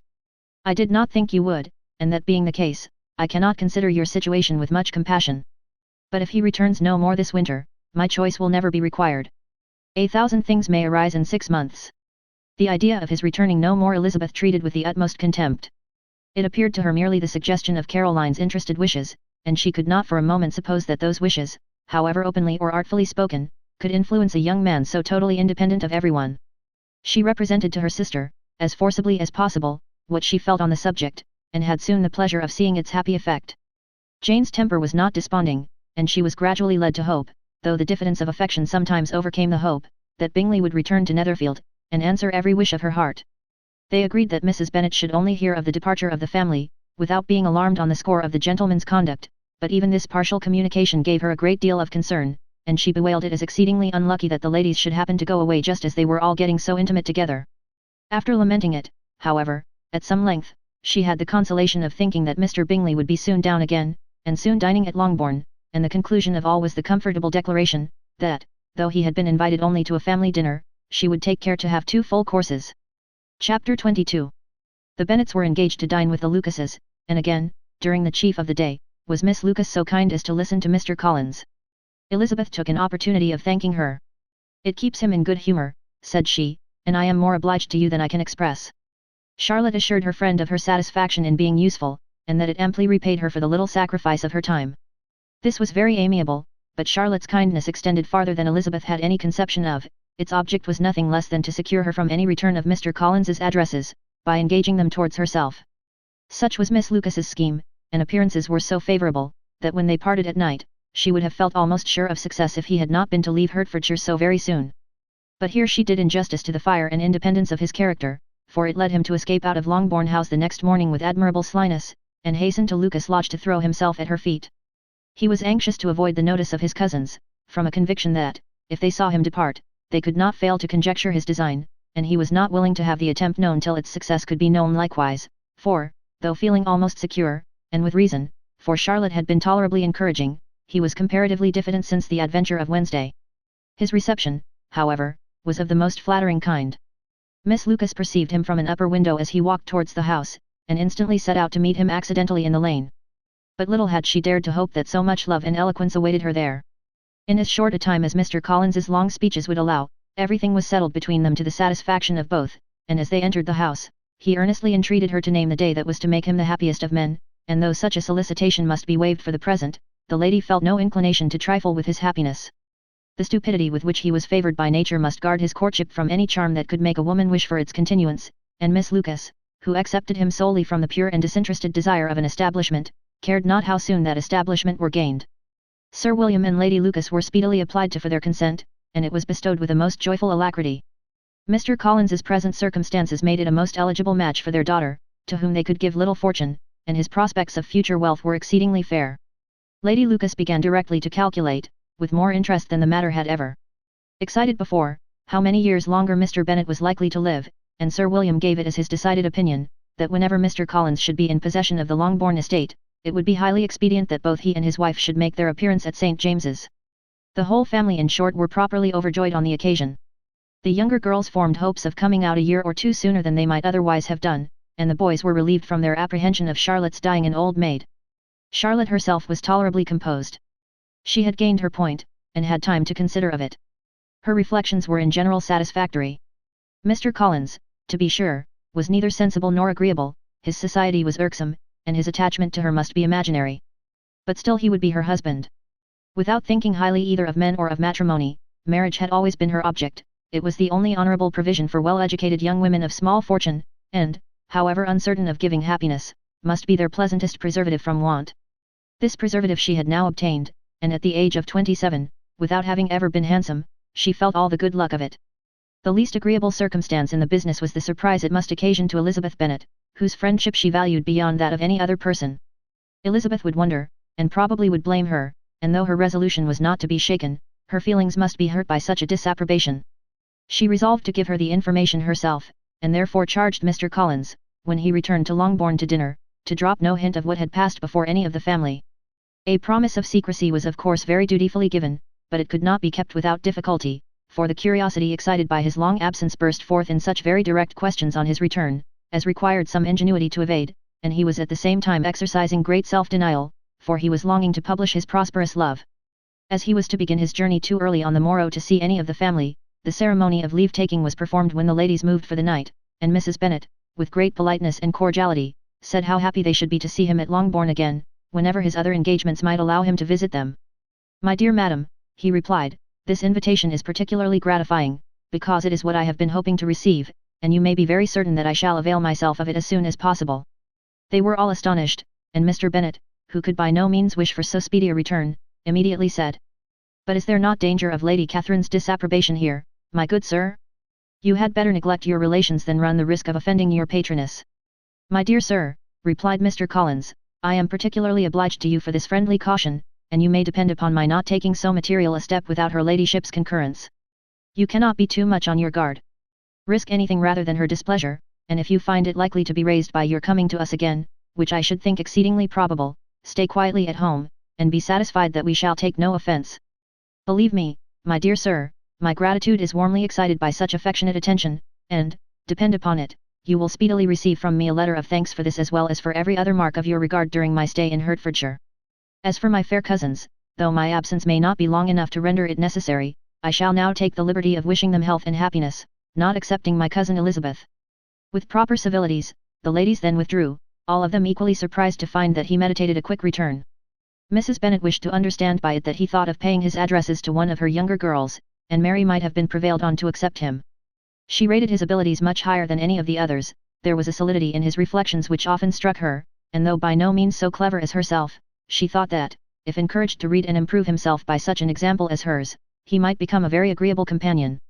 But on the following morning every hope of this kind was done away. Miss Lucas called soon after breakfast, and in a private conference with Elizabeth related the event of the day before. The possibility of Mr. Collins's fancying himself in love with her friend had once occurred to Elizabeth within the last day or two, but that Charlotte could encourage him seemed almost as far from possibility as that she could encourage him herself, and her astonishment was consequently so great as to overcome at first the bounds of decorum, and she could not help crying out, "Engaged to Mr. Collins, my dear Charlotte, impossible." The steady countenance which Miss Lucas had commanded in telling her story gave way to a momentary confusion here on receiving so direct a reproach, though, as it was no more than she expected, she soon regained her composure, and calmly replied, "Why should you be surprised, my dear Eliza? Do you think it incredible that Mr. Collins should be able to procure any woman's good opinion, because he was not so happy as to succeed with you?" But Elizabeth had now recollected herself, and, making a strong effort for it, was able to assure her, with tolerable firmness, that the prospect of their relationship was highly grateful to her, and that she wished her all imaginable happiness.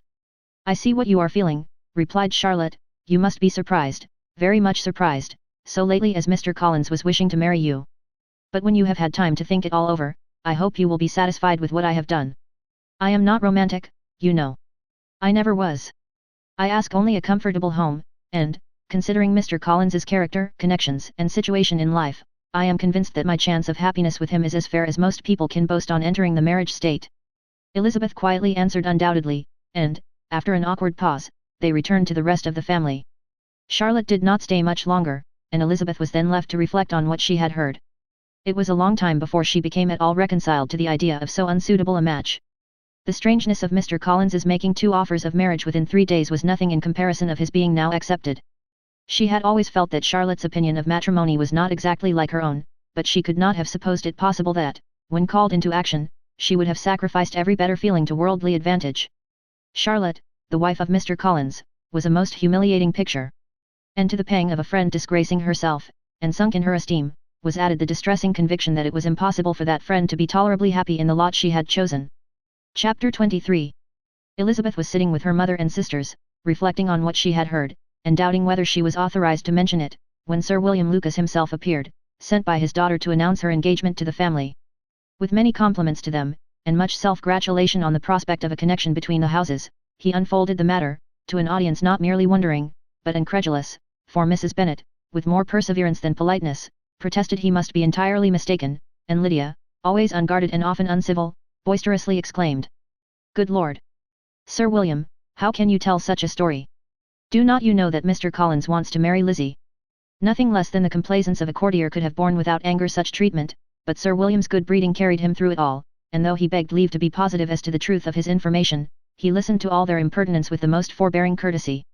Elizabeth, feeling it incumbent on her to relieve him from so unpleasant a situation, now put herself forward to confirm his account, by mentioning her prior knowledge of it from Charlotte herself, and endeavoured to put a stop to the exclamations of her mother and sisters, by the earnestness of her congratulations to Sir William, in which she was readily joined by Jane, and by making a variety of remarks on the happiness that might be expected from the match, the excellent character of Mr. Collins, and the convenient distance of Hunsford from London. Mrs. Bennet was, in fact, too much overpowered to say a great deal while Sir William remained, but no sooner had he left them than her feelings found a rapid vent. In the first place, she persisted in disbelieving the whole of the matter. Secondly, she was very sure that Mr. Collins had been taken in. Thirdly, she trusted that they would never be happy together, and, fourthly, that the match might be broken off. Two inferences, however, were plainly deduced from the whole: one, that Elizabeth was the real cause of all the mischief, and the other, that she herself had been barbarously used by them all, and on these 2 points she principally dwelt during the rest of the day. Nothing could console and nothing appease her. Nor did that day wear out her resentment. A week elapsed before she could see Elizabeth without scolding her, a month passed away before she could speak to Sir William or Lady Lucas without being rude, and many months were gone before she could at all forgive their daughter. Mr. Bennet's emotions were much more tranquil on the occasion, and such as he did experience he pronounced to be of a most agreeable sort, for it gratified him, he said, to discover that Charlotte Lucas, whom he had been used to think tolerably sensible, was as foolish as his wife, and more foolish than his daughter. Jane confessed herself a little surprised at the match, but she said less of her astonishment than of her earnest desire for their happiness, nor could Elizabeth persuade her to consider it as improbable. Kitty and Lydia were far from envying Miss Lucas, for Mr. Collins was only a clergyman, and it affected them in no other way than as a piece of news to spread at Meryton. Lady Lucas could not be insensible of triumph on being able to retort on Mrs. Bennet the comfort of having a daughter well married, and she called at Longbourn rather oftener than usual to say how happy she was, though Mrs. Bennet's sour looks and ill-natured remarks might have been enough to drive happiness away. Between Elizabeth and Charlotte there was a restraint which kept them mutually silent on the subject, and Elizabeth felt persuaded that no real confidence could ever subsist between them again. Her disappointment in Charlotte made her turn with fonder regard to her sister, of whose rectitude and delicacy she was sure her opinion could never be shaken, and for whose happiness she grew daily more anxious, as Bingley had now been gone a week, and nothing was heard of his return. Jane had sent Caroline an early answer to her letter, and was counting the days till she might reasonably hope to hear again. The promised letter of thanks from Mr. Collins arrived on Tuesday, addressed to their father, and written with all the solemnity of gratitude which a 12-month's abode in the family might have prompted. After discharging his conscience on that head, he proceeded to inform them, with many rapturous expressions, of his happiness in having obtained the affection of their amiable neighbour, Miss Lucas, and then explained that it was merely with the view of enjoying her society that he had been so ready to close with their kind wish of seeing him again at Longbourn, whither he hoped to be able to return on Monday fortnight, for Lady Catherine, he added, so heartily approved his marriage, that she wished it to take place as soon as possible, which he trusted would be an unanswerable argument with his amiable Charlotte to name an early day for making him the happiest of men. Mr. Collins's return into Hertfordshire was no longer a matter of pleasure to Mrs. Bennet. On the contrary, she was as much disposed to complain of it as her husband. It was very strange that he should come to Longbourn instead of to Lucas Lodge. It was also very inconvenient and exceedingly troublesome. She hated having visitors in the house while her health was so indifferent, and lovers were of all people the most disagreeable. Such were the gentle murmurs of Mrs. Bennet, and they gave way only to the greater distress of Mr. Bingley's continued absence. Neither Jane nor Elizabeth were comfortable on this subject. Day after day passed away without bringing any other tidings of him than the report which shortly prevailed in Meryton of his coming no more to Netherfield the whole winter, a report which highly incensed Mrs. Bennet, and which she never failed to contradict as a most scandalous falsehood. Even Elizabeth began to fear, not that Bingley was indifferent, but that his sisters would be successful in keeping him away. Unwilling as she was to admit an idea so destructive to Jane's happiness, and so dishonourable to the stability of her lover, she could not prevent its frequently recurring. The united efforts of his two unfeeling sisters, and of his overpowering friend, assisted by the attractions of Miss Darcy and the amusements of London, might be too much, she feared, for the strength of his attachment. As for Jane, her anxiety under this suspense was, of course, more painful than Elizabeth's, but whatever she felt she was desirous of concealing, and between herself and Elizabeth, therefore, the subject was never alluded to. But as no such delicacy restrained her mother, an hour seldom passed in which she did not talk of Bingley, express her impatience for his arrival, or even require Jane to confess that if he did not come back she should think herself very ill-used. It needed all Jane's steady mildness to bear these attacks with tolerable tranquillity. Mr. Collins returned most punctually on the Monday fortnight, but his reception at Longbourn was not quite so gracious as it had been on his first introduction. He was too happy, however, to need much attention, and, luckily for the others, the business of love-making relieved them from a great deal of his company. The chief of every day was spent by him at Lucas Lodge, and he sometimes returned to Longbourn only in time to make an apology for his absence before the family went to bed. Mrs. Bennet was really in a most pitiable state. The very mention of anything concerning the match threw her into an agony of ill humour, and wherever she went she was sure of hearing it talked of. The sight of Miss Lucas was odious to her. As her successor in that house, she regarded her with jealous abhorrence. Whenever Charlotte came to see them, she concluded her to be anticipating the hour of possession, and whenever she spoke in a low voice to Mr. Collins, was convinced that they were talking of the Longbourn estate, and resolving to turn herself and her daughters out of the house as soon as Mr. Bennet was dead. She complained bitterly of all this to her husband. "Indeed, Mr. Bennet," said she, "it is very hard to think that Charlotte Lucas should ever be mistress of this house, that I should be forced to make way for her, and live to see her take my place in it. My dear, do not give way to such gloomy thoughts. Let us hope for better things. Let us flatter ourselves that I may be the survivor." This was not very consoling to Mrs. Bennet, and, therefore, instead of making any answer, she went on as before. "I cannot bear to think that they should have all this estate. If it was not for the entail, I should not mind it." "What should not you mind?" "I should not mind anything at all. Let us be thankful that you are preserved from a state of such insensibility." "I never can be thankful, Mr. Bennet, for anything about the entail. How anyone could have the conscience to entail away an estate from one's own daughters I cannot understand, and all for the sake of Mr. Collins, too. Why should he have it more than anybody else?" "I leave it to yourself to determine," said Mr. Bennet. Chapter 24. Miss Bingley's letter arrived, and put an end to doubt. The very first sentence conveyed the assurance of their being all settled in London for the winter, and concluded with her brother's regret at not having had time to pay his respects to his friends in Hertfordshire before he left the country. Hope was over, entirely over, and when Jane could attend to the rest of the letter, she found little, except the professed affection of the writer, that could give her any comfort. Miss Darcy's praise occupied the chief of it. Her many attractions were again dwelt on, and Caroline boasted joyfully of their increasing intimacy, and ventured to predict the accomplishment of the wishes which had been unfolded in her former letter. She wrote also with great pleasure of her brother's being an inmate of Mr. Darcy's house, and mentioned with raptures some plans of the latter with regard to new furniture. Elizabeth, to whom Jane very soon communicated the chief of all this, heard it in silent indignation. Her heart was divided between concern for her sister and resentment against all others. To Caroline's assertion of her brother's being partial to Miss Darcy, she paid no credit. That he was really fond of Jane, she doubted no more than she had ever done, and much as she had always been disposed to like him, she could not think without anger, hardly without contempt, on that easiness of temper, that want of proper resolution, which now made him the slave of his designing friends, and led him to sacrifice his own happiness to the caprice of their inclinations.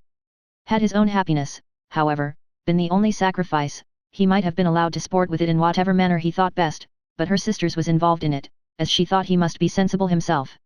It was a subject, in short, on which reflection would be long indulged, and must be unavailing. She could think of nothing else, and yet, whether Bingley's regard had really died away, or were suppressed by his friend's interference, whether he had been aware of Jane's attachment, or whether it had escaped his observation, whichever were the case, though her opinion of him must be materially affected by the difference, her sister's situation remained the same, her peace equally wounded. A day or two passed before Jane had courage to speak of her feelings to Elizabeth, but at last, on Mrs. Bennet's leaving them together, after a longer irritation than usual about Netherfield and its master, she could not help saying, "Oh, that my dear mother had more command over herself, she can have no idea of the pain she gives me by her continual reflections on him. But I will not repine. It cannot last long. He will be forgot, and we shall all be as we were before." Elizabeth looked at her sister with incredulous solicitude, but said nothing. "You doubt me," cried Jane, slightly colouring. "Indeed, you have no reason. He may live in my memory as the most amiable man of my acquaintance, but that is all. I have nothing either to hope or fear, and nothing to reproach him with. Thank God I have not that pain. A little time, therefore, I shall certainly try to get the better." With a stronger voice she soon added, "I have this comfort immediately, that it has not been more than an error of fancy on my side, and that it has done no harm to anyone but myself." "My dear Jane," exclaimed Elizabeth, "you are too good. Your sweetness and disinterestedness are really angelic. I do not know what to say to you. I feel as if I had never done you justice, or loved you as you deserve." Miss Bennet eagerly disclaimed all extraordinary merit, and threw back the praise on her sister's warm affection. "Nay," said Elizabeth, "this is not fair. You wish to think all the world respectable, and are hurt if I speak ill of anybody. I only want to think you perfect, and you set yourself against it. Do not be afraid of my running into any excess, of my encroaching on your privilege of universal goodwill. You need not. There are few people whom I really love, and still fewer of whom I think well. The more I see of the world the more am I dissatisfied with it, and every day confirms my belief of the inconsistency of all human characters, and of the little dependence that can be placed on the appearance of either merit or sense. I have met with 2 instances lately, one I will not mention, the other is Charlotte's marriage. It is unaccountable. In every view it is unaccountable. My dear Lizzie, do not give way to such feelings as these. They will ruin your happiness. You do not make allowance enough for difference of situation and temper. Consider Mr. Collins's respectability, and Charlotte's prudent, steady character. Remember that she is one of a large family, that as to fortune it is a most eligible match, and be ready to believe, for everybody's sake, that she may feel something like regard and esteem for our cousin. To oblige you, I would try to believe almost anything, but no one else could be benefited by such a belief as this, for were I persuaded that Charlotte had any regard for him, I should only think worse of her understanding than I now do of her heart. My dear Jane, Mr. Collins is a conceited, pompous, narrow-minded, silly man, you know he is, as well as I do, and you must feel, as well as I do, that the woman who marries him cannot have a proper way of thinking. You shall not defend her, though it is Charlotte Lucas. You shall not, for the sake of one individual, change the meaning of principle and integrity, nor endeavor to persuade yourself or me, that selfishness is prudence, and insensibility of danger security for happiness. I must think your language too strong in speaking of both, replied Jane, and I hope you will be convinced of it, by seeing them happy together. But enough of this. You alluded to something else. You mentioned 2 instances. I cannot misunderstand you, but I entreat you, dear Lizzie, not to pain me by thinking that person to blame, and saying your opinion of him is sunk. We must not be so ready to fancy ourselves intentionally injured. We must not expect a lively young man to be always so guarded and circumspect. It is very often nothing but our own vanity that deceives us. Women fancy admiration means more than it does. And men take care that they should. If it is designedly done, they cannot be justified, but I have no idea of there being so much design in the world as some persons imagine. I am far from attributing any part of Mr. Bingley's conduct to design, said Elizabeth, but, without scheming to do wrong, or to make others unhappy, there may be error and there may be misery.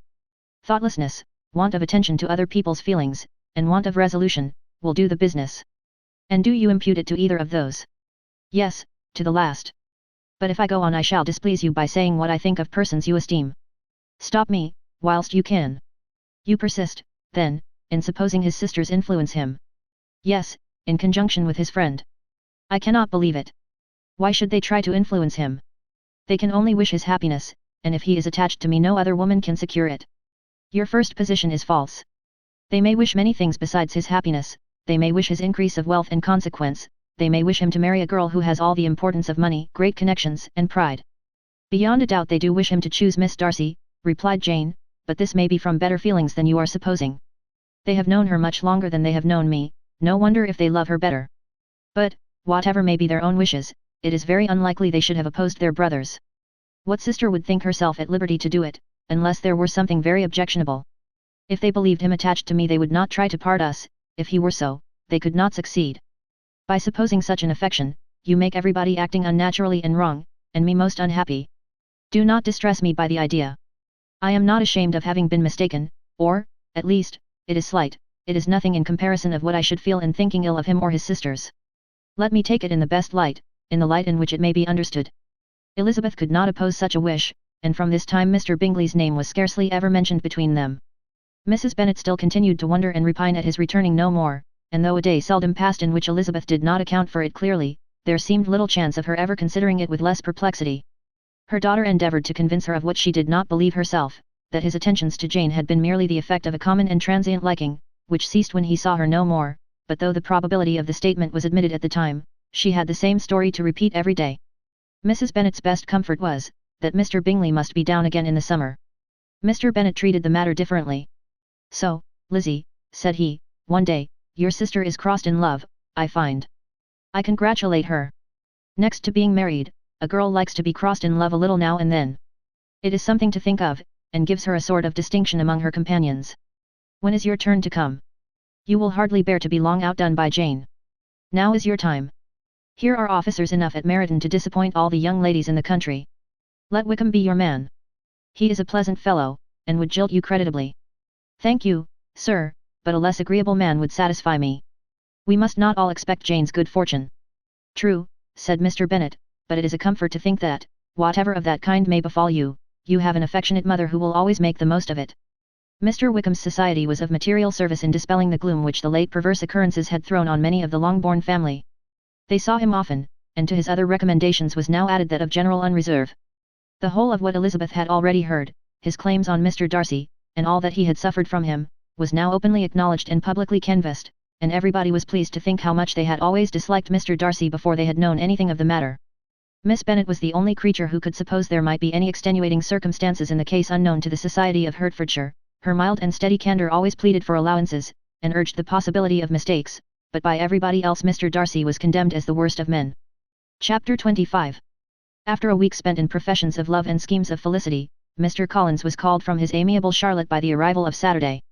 The pain of separation, however, might be alleviated on his side by preparations for the reception of his bride, as he had reason to hope, that shortly after his next return into Hertfordshire, the day would be fixed that was to make him the happiest of men. He took leave of his relations at Longbourn with as much solemnity as before, wished his fair cousins health and happiness again, and promised their father another letter of thanks. On the following Monday, Mrs. Bennet had the pleasure of receiving her brother and his wife, who came, as usual, to spend the Christmas at Longbourn. Mr. Gardiner was a sensible, gentlemanlike man, greatly superior to his sister, as well by nature as education. The Netherfield ladies would have had difficulty in believing that a man who lived by trade, and within view of his own warehouses, could have been so well bred and agreeable. Mrs. Gardiner, who was several years younger than Mrs. Bennet and Mrs. Phillips, was an amiable, intelligent, elegant woman, and a great favourite with her Longbourn nieces. Between the two eldest and herself especially, there subsisted a very particular regard. They had frequently been staying with her in town. The first part of Mrs. Gardiner's business, on her arrival, was to distribute her presents and describe the newest fashions.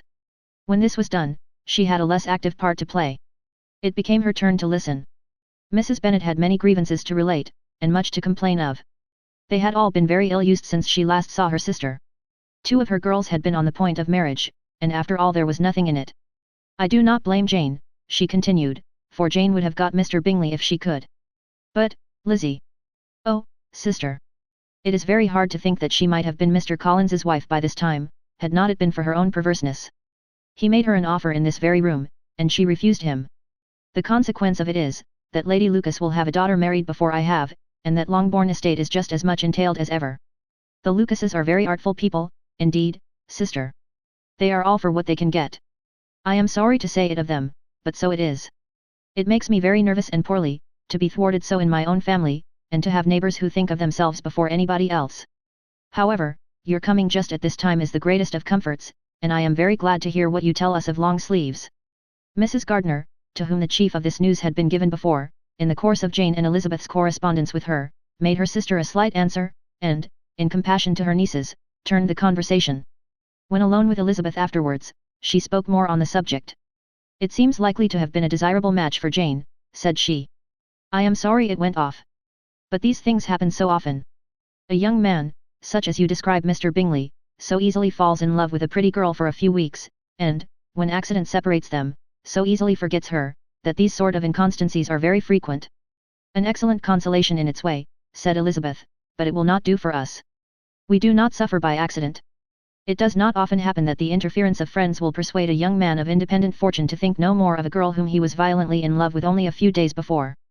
But that expression of violently in love is so hackneyed, so doubtful, so indefinite, that it gives me very little idea.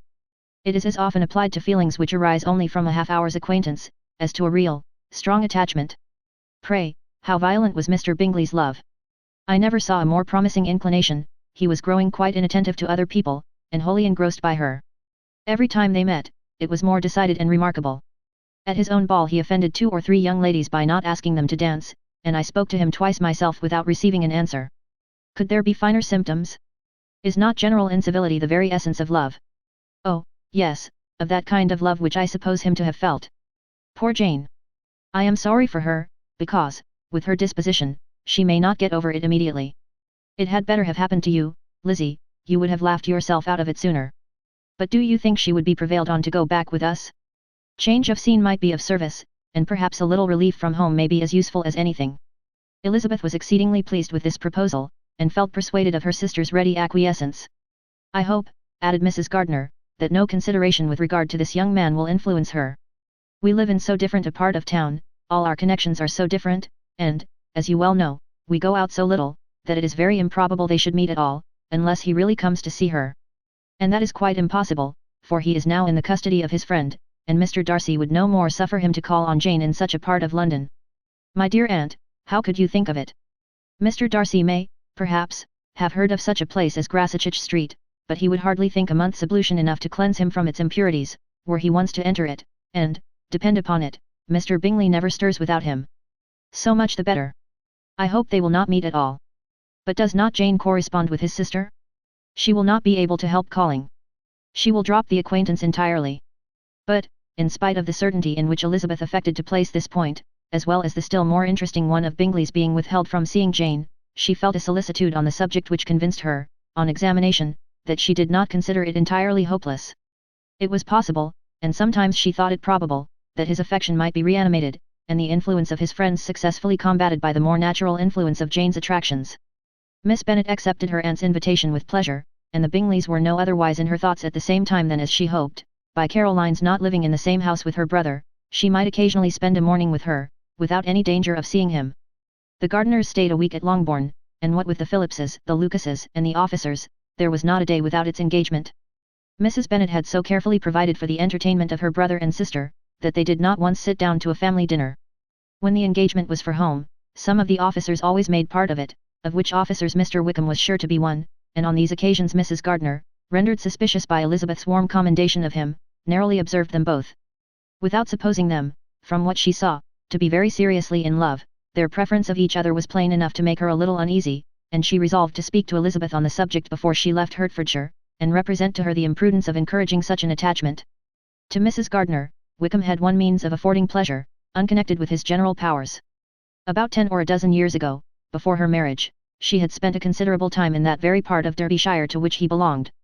They had, therefore, many acquaintance in common, and, though Wickham had been little there since the death of Darcy's father, 5 years before, it was yet in his power to give her fresher intelligence of her former friends than she had been in the way of procuring. Mrs. Gardiner had seen Pemberley, and known the late Mr. Darcy by character perfectly well. Here, consequently, was an inexhaustible subject of discourse. In comparing her recollection of Pemberley with the minute description which Wickham could give, and in bestowing her tribute of praise on the character of its late possessor, she was delighting both him and herself. On being made acquainted with the present Mr. Darcy's treatment of him, she tried to remember something of that gentleman's reputed disposition, when quite a lad, which might agree with it, and was confident, at last, that she recollected having heard Mr. Fitzwilliam Darcy formerly spoken of as a very proud, ill-natured boy. Chapter 26. Mrs. Gardiner's caution to Elizabeth was punctually and kindly given on the first favourable opportunity of speaking to her alone. After honestly telling her what she thought, she thus went on. You are too sensible a girl, Lizzie, to fall in love merely because you are warned against it, and, therefore, I am not afraid of speaking openly. Seriously, I would have you be on your guard. Do not involve yourself, or endeavour to involve him, in an affection which the want of fortune would make so very imprudent. I have nothing to say against him, he is a most interesting young man, and if he had the fortune he ought to have, I should think you could not do better.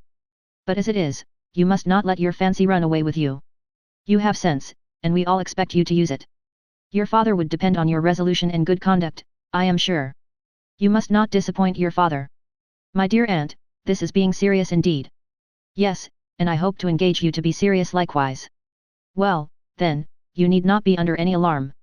I will take care of myself, and of Mr. Wickham too. He shall not be in love with me, if I can prevent it. Elizabeth, you are not serious now. I beg your pardon. I will try again. At present I am not in love with Mr. Wickham, no, I certainly am not. But he is, beyond all comparison, the most agreeable man I ever saw, and if he becomes really attached to me, I believe it will be better that he should not. I see the imprudence of it. Oh, that abominable Mr. Darcy. My father's opinion of me does me the greatest honour, and I should be miserable to forfeit it. My father, however, is partial to Mr. Wickham. In short, my dear aunt, I should be very sorry to be the means of making any of you unhappy, but since we see, every day, that where there is affection young people are seldom withheld, by immediate want of fortune, from entering into engagements with each other, how can I promise to be wiser than so many of my fellow creatures, if I am tempted, or how am I even to know that it would be wiser to resist? All that I can promise you, therefore, is not to be in a hurry. I will not be in a hurry to believe myself his first object. When I am in company with him, I will not be wishing. In short, I will do my best. Perhaps it will be as well if you discourage his coming here so very often. At least you should not remind your mother of inviting him. As I did the other day, said Elizabeth, with a conscious smile. Very true, it will be wise in me to refrain from that. But do not imagine that he is always here so often. It is on your account that he has been so frequently invited this week. You know my mother's ideas as to the necessity of constant company for her friends. But really, and upon my honor, I will try to do what I think to be wisest, and now I hope you are satisfied. Her aunt assured her that she was, and Elizabeth, having thanked her for the kindness of her hints, they parted, a wonderful instance of advice being given on such a point without being resented. Mr. Collins returned into Hertfordshire soon after it had been quitted by the Gardiners and Jane, but, as he took up his abode with the Lucases, his arrival was no great inconvenience to Mrs. Bennet. His marriage was now fast approaching, and she was at length so far resigned as to think it inevitable, and even repeatedly to say, in an ill-natured tone, that she wished they might be happy.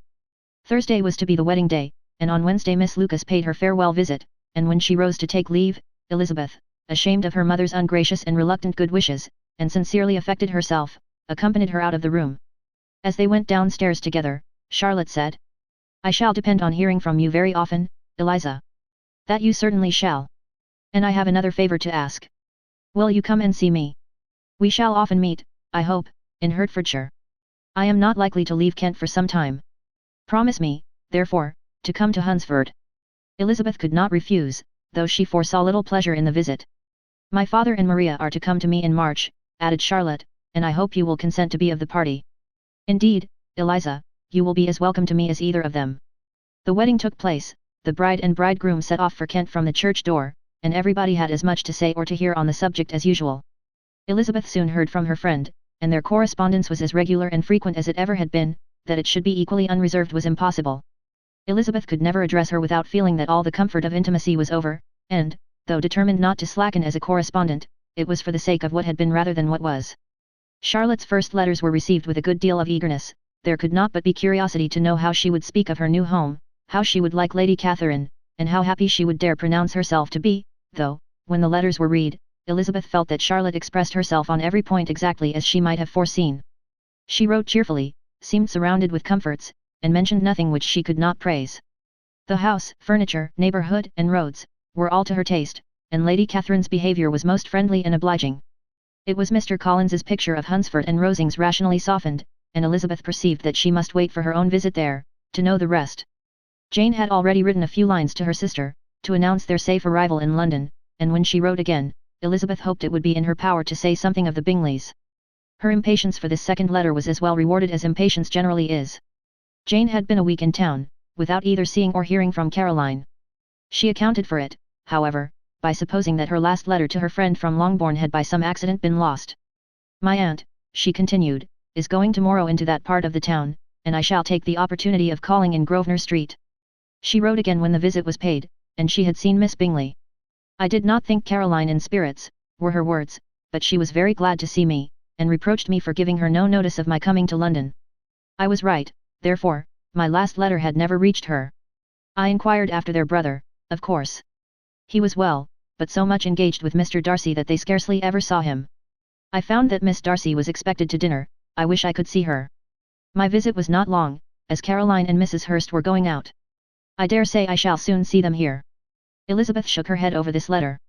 It convinced her that accident only could discover to Mr. Bingley her sister's being in town. 4 weeks passed away, and Jane saw nothing of him. She endeavoured to persuade herself that she did not regret it, but she could no longer be blind to Miss Bingley's inattention. After waiting at home every morning for a fortnight, and inventing every evening a fresh excuse for her, the visitor did at last appear, but the shortness of her stay, and, yet more, the alteration of her manner, would allow Jane to deceive herself no longer. The letter which she wrote on this occasion to her sister will prove what she felt. "My dearest Lizzie will, I am sure, be incapable of triumphing in her better judgment, at my expense, when I confess myself to have been entirely deceived in Miss Bingley's regard for me. But, my dear sister, though the event has proved you right, do not think me obstinate if I still assert that, considering what her behaviour was, my confidence was as natural as your suspicion. I do not at all comprehend her reason for wishing to be intimate with me, but, if the same circumstances were to happen again, I am sure I should be deceived again. Caroline did not return my visit till yesterday, and not a note, not a line, did I receive in the meantime.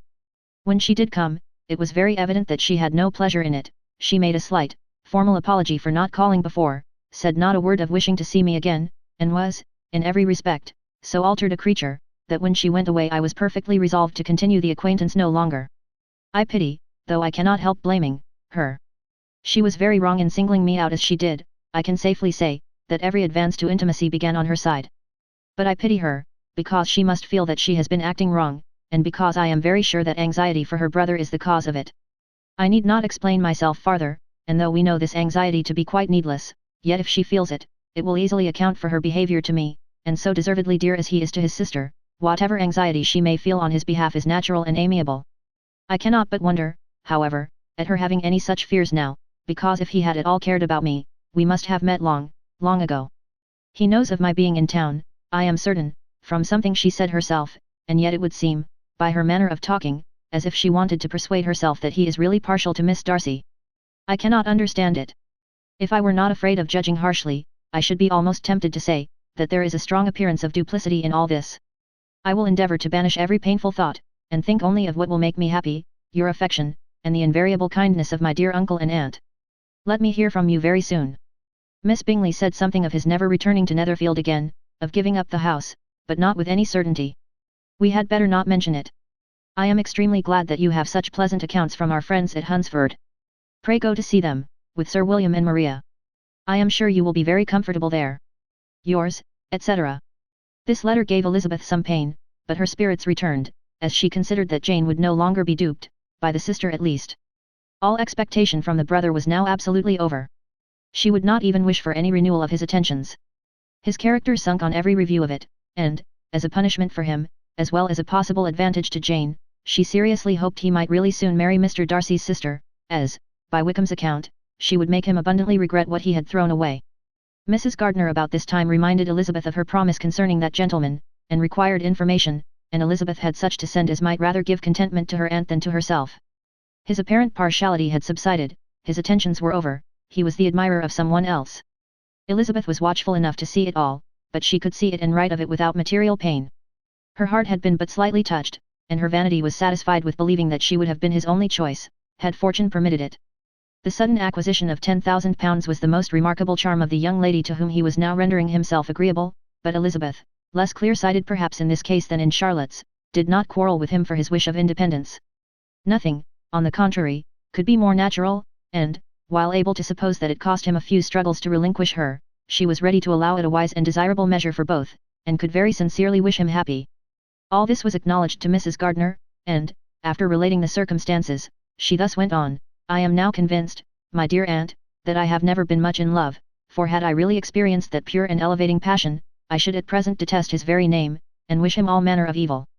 But my feelings are not only cordial towards him, they are even impartial towards Miss King. I cannot find out that I hate her at all, or that I am in the least unwilling to think her a very good sort of girl. There can be no love in all this. My watchfulness has been effectual, and though I should certainly be a more interesting object to all my acquaintance, were I distractedly in love with him, I cannot say that I regret my comparative insignificance. Importance may sometimes be purchased too dearly. Kitty and Lydia take his defection much more to heart than I do. They are young in the ways of the world, and not yet open to the mortifying conviction that handsome young men must have something to live on as well as the plain. Chapter 27. With no greater events than these in the Longbourn family, and otherwise diversified by little beyond the walks to Meryton, sometimes dirty and sometimes cold, did January and February pass away. March was to take Elizabeth to Hunsford. She had not at first thought very seriously of going thither, but Charlotte, she soon found, was depending on the plan, and she gradually learned to consider it herself with greater pleasure as well as greater certainty. Absence had increased her desire of seeing Charlotte again, and weakened her disgust of Mr. Collins. There was novelty in the scheme, and as, with such a mother and such uncompanionable sisters, home could not be faultless, a little change was not unwelcome for its own sake. The journey would, moreover, give her a peep at Jane, and, in short, as the time drew near, she would have been very sorry for any delay. Everything, however, went on smoothly, and was finally settled according to Charlotte's first sketch. She was to accompany Sir William and his second daughter. The improvement of spending a night in London was added in time, and the plan became as perfect as plan could be. The only pain was in leaving her father, who would certainly miss her, and who, when it came to the point, so little liked her going, that he told her to write to him, and almost promised to answer her letter. The farewell between herself and Mr. Wickham was perfectly friendly, on his side even more. His present pursuit could not make him forget that Elizabeth had been the first to excite and to deserve his attention, the first to listen and to pity, the first to be admired, and in his manner of bidding her adieu, wishing her every enjoyment, reminding her of what she was to expect in Lady Catherine de Bourgh, and trusting their opinion of her, their opinion of everybody, would always coincide, there was a solicitude, an interest, which she felt must ever attach her to him with a most sincere regard, and she parted from him convinced, that, whether married or single, he must always be her model of the amiable and pleasing. Her fellow travellers the next day were not of a kind to make her think him less agreeable. Sir William Lucas, and his daughter Maria, a good-humoured girl, but as empty-headed as himself, had nothing to say that could be worth hearing, and were listened to with about as much delight as the rattle of the chaise. Elizabeth loved absurdities, but she had known Sir William's too long. He could tell her nothing new of the wonders of his presentation and knighthood, and his civilities were worn out, like his information. It was a journey of only 24 miles, and they began it so early as to be in Grasachich Street by noon. As they drove to Mr. Gardiner's door, Jane was at a drawing-room window watching their arrival. When they entered the passage, she was there to welcome them, and Elizabeth, looking earnestly in her face, was pleased to see it healthful and lovely as ever. On the stairs were a troop of little boys and girls, whose eagerness for their cousin's appearance would not allow them to wait in the drawing-room, and whose shyness, as they had not seen her for a 12-month, prevented their coming lower. All was joy and kindness. The day passed most pleasantly away, the morning in bustle and shopping, and the evening at one of the theatres. Elizabeth then contrived to sit by her aunt. Their first subject was her sister, and she was more grieved than astonished to hear, in reply to her minute inquiries, that though Jane always struggled to support her spirits, there were periods of dejection. It was reasonable, however, to hope that they would not continue long. Mrs. Gardiner gave her the particulars also of Miss Bingley's visit in Grasachich Street, and repeated conversations occurring at different times between Jane and herself, which proved that the former had, from her heart, given up the acquaintance. Mrs. Gardiner then rallied her niece on Wickham's desertion, and complimented her on bearing it so well. "But, my dear Elizabeth," she added, "what sort of girl is Miss King? I should be sorry to think our friend mercenary. Pray, my dear aunt, what is the difference in matrimonial affairs, between the mercenary and the prudent motive? Where does discretion end, and avarice begin? Last Christmas you were afraid of his marrying me, because it would be imprudent, and now, because he is trying to get a girl with only £10,000, you want to find out that he is mercenary. If you will only tell me what sort of girl Miss King is, I shall know what to think. She is a very good kind of girl, I believe. I know no harm of her."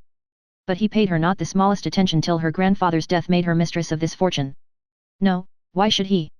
If it were not allowable for him to gain my affections, because I had no money, what occasion could there be for making love to a girl whom he did not care about, and who was equally poor? But there seems indelicacy in directing his attentions towards her so soon after this event. A man in distressed circumstances has not time for all those elegant decorums which other people may observe. If she does not object to it, why should we? Her not objecting does not justify him. It only shows her being deficient in something herself, sense or feeling." "Well," cried Elizabeth, "have it as you choose. He shall be mercenary, and she shall be foolish." "No, Lizzie, that is what I do not choose. I should be sorry, you know, to think ill of a young man who has lived so long in Derbyshire. Oh, if that is all, I have a very poor opinion of young men who live in Derbyshire, and their intimate friends who live in Hertfordshire are not much better. I am sick of them all. Thank heaven! I am going tomorrow where I shall find a man who has not one agreeable quality, who has neither manners nor sense to recommend him. Stupid men are the only ones worth knowing, after all. Take care, Lizzie, that speech savours strongly of disappointment." Before they were separated by the conclusion of the play, she had the unexpected happiness of an invitation to accompany her uncle and aunt in a tour of pleasure which they proposed taking in the summer. "We have not quite determined how far it shall carry us," said Mrs. Gardiner, "but perhaps, to the lakes." No scheme could have been more agreeable to Elizabeth, and her acceptance of the invitation was most ready and grateful. "My dear, dear aunt," she rapturously cried, "what delight, what felicity! You give me fresh life and vigour. Adieu to disappointment and spleen. What are men to rocks and mountains? Oh, what hours of transport we shall spend! And when we do return, it shall not be like other travellers, without being able to give one accurate idea of anything. We will know where we have gone, we will recollect what we have seen. Lakes, mountains, and rivers, shall not be jumbled together in our imaginations, nor, when we attempt to describe any particular scene, will we begin quarrelling about its relative situation. Let our first effusions be less insupportable than those of the generality of travellers." Chapter 28.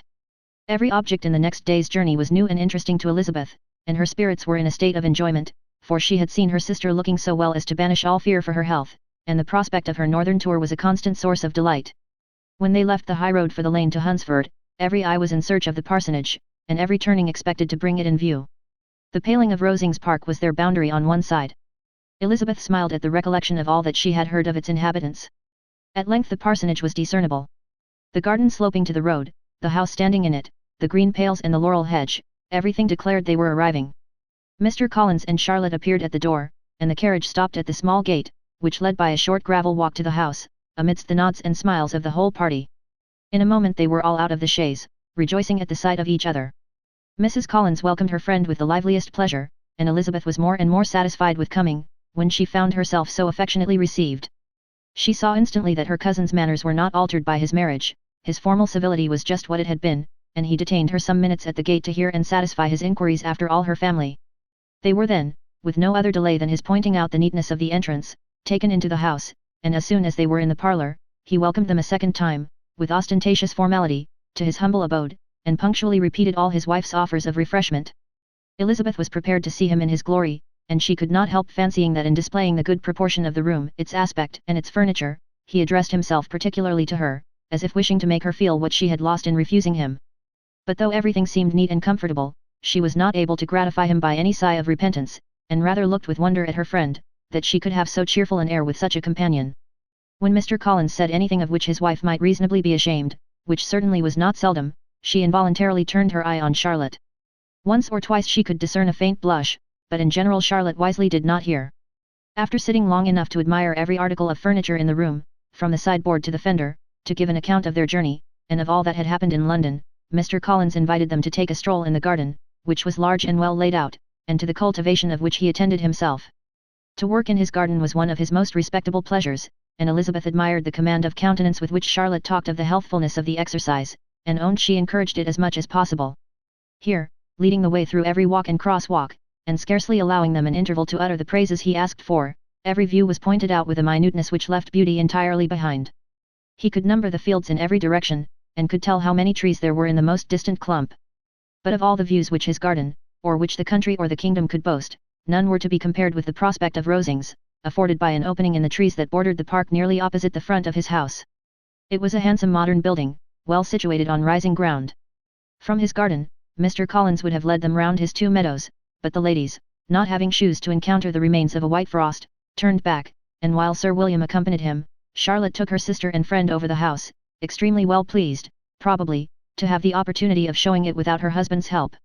It was rather small, but well built and convenient, and everything was fitted up and arranged with a neatness and consistency, of which Elizabeth gave Charlotte all the credit. When Mr. Collins could be forgotten, there was really a great air of comfort throughout, and by Charlotte's evident enjoyment of it, Elizabeth supposed he must be often forgotten. She had already learnt that Lady Catherine was still in the country. It was spoken of again while they were at dinner, when Mr. Collins, joining in, observed: "Yes, Miss Elizabeth, you will have the honour of seeing Lady Catherine de Bourgh on the ensuing Sunday at church, and I need not say you will be delighted with her. She is all affability and condescension, and I doubt not but you will be honoured with some portion of her notice when service is over. I have scarcely any hesitation in saying that she will include you and my sister Maria in every invitation with which she honours us during your stay here. Her behaviour to my dear Charlotte is charming. We dine at Rosings twice every week, and are never allowed to walk home. Her ladyship's carriage is regularly ordered for us. I should say, one of her ladyship's carriages, for she has several. Lady Catherine is a very respectable, sensible woman, indeed," added Charlotte, "and a most attentive neighbour." "Very true, my dear, that is exactly what I say. She is the sort of woman whom one cannot regard with too much deference." The evening was spent chiefly in talking over Hertfordshire news, and telling again what had been already written, and when it closed, Elizabeth, in the solitude of her chamber, had to meditate upon Charlotte's degree of contentment, to understand her address in guiding, and composure in bearing with, her husband, and to acknowledge that it was all done very well. She had also to anticipate how her visit would pass, the quiet tenure of their usual employments, the vexatious interruptions of Mr. Collins, and the gaieties of their intercourse with Rosings. A lively imagination soon settled it all.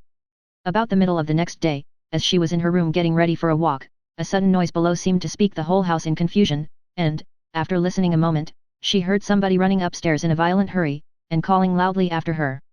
She opened the door, and met Maria in the landing place, who, breathless with agitation, cried out: "Oh, my dear Eliza, pray make haste and come into the dining room, for there is such a sight to be seen. I will not tell you what it is. Make haste, and come down this moment." Elizabeth asked questions in vain, Maria would tell her nothing more, and down they ran into the dining room which fronted the lane, in quest of this wonder. It was two ladies, stopping in a low phaeton at the garden gate. "And is this all?" cried Elizabeth. "I expected at least that the pigs were got into the garden, and here is nothing but Lady Catherine and her daughter." "La, my dear," said Maria, quite shocked at the mistake, "it is not Lady Catherine. The old lady is Mrs. Jenkinson, who lives with them. The other is Miss de Bourgh. Only look at her. She is quite a little creature. Who would have thought she could be so thin and small? She is abominably rude to keep Charlotte out of doors in all this wind. Why does she not come in? Oh, Charlotte says she hardly ever does. It is the greatest of favours when Miss de Bourgh comes in." "I like her appearance," said Elizabeth, struck with other ideas. "She looks sickly and cross. Yes, she will do for him very well. She will make him a very proper wife." Mr. Collins and Charlotte were both standing at the gate in conversation with the ladies, and Sir William, to Elizabeth's high diversion, was stationed in the doorway, in earnest contemplation of the greatness before him, and constantly bowing whenever Miss de Bourgh looked that way. At length there was nothing more to be said, the ladies drove on, and the others returned into the house. Mr. Collins no sooner saw the two girls than he began to congratulate them on their good fortune, which Charlotte explained by letting them know that the whole party was asked to dine at Rosings the next day. Chapter 29.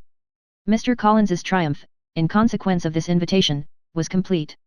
The power of displaying the grandeur of his patroness to his wondering visitors, and of letting them see her civility towards himself and his wife, was exactly what he had wished for, and that an opportunity of doing it should be given so soon was such an instance of Lady Catherine's condescension as he knew not how to admire enough. "I confess," said he, "that I should not have been at all surprised by her ladyship's asking us on Sunday to drink tea and spend the evening at Rosings. I rather expected, from my knowledge of her affability, that it would happen. But who could have foreseen such an attention as this? Who could have imagined that we should receive an invitation to dine there, an invitation, moreover, including the whole party, so immediately after your arrival?" "I am the less surprised at what has happened," replied Sir William, "from that knowledge of what the manners of the great really are, which my situation in life has allowed me to acquire. About the court, such instances of elegant breeding are not uncommon. Scarcely anything was talked of the whole day or next morning but their visit to Rosings. Mr. Collins was carefully instructing them in what they were to expect, that the sight of such rooms, so many servants, and so splendid a dinner, might not wholly overpower them. When the ladies were separating for the toilette, he said to Elizabeth, "Do not make yourself uneasy, my dear cousin, about your apparel. Lady Catherine is far from requiring that elegance of dress in us which becomes herself and daughter. I would advise you merely to put on whatever of your clothes is superior to the rest, there is no occasion for anything more. Lady Catherine will not think the worse of you for being simply dressed. She likes to have the distinction of rank preserved." While they were dressing, he came 2 or 3 times to their different doors, to recommend their being quick, as Lady Catherine very much objected to be kept waiting for her dinner. Such formidable accounts of her ladyship, and her manner of living, quite frightened Maria Lucas, who had been little used to company, and she looked forward to her introduction at Rosings with as much apprehension as her father had done to his presentation at St. James's. As the weather was fine, they had a pleasant walk of about half a mile across the park.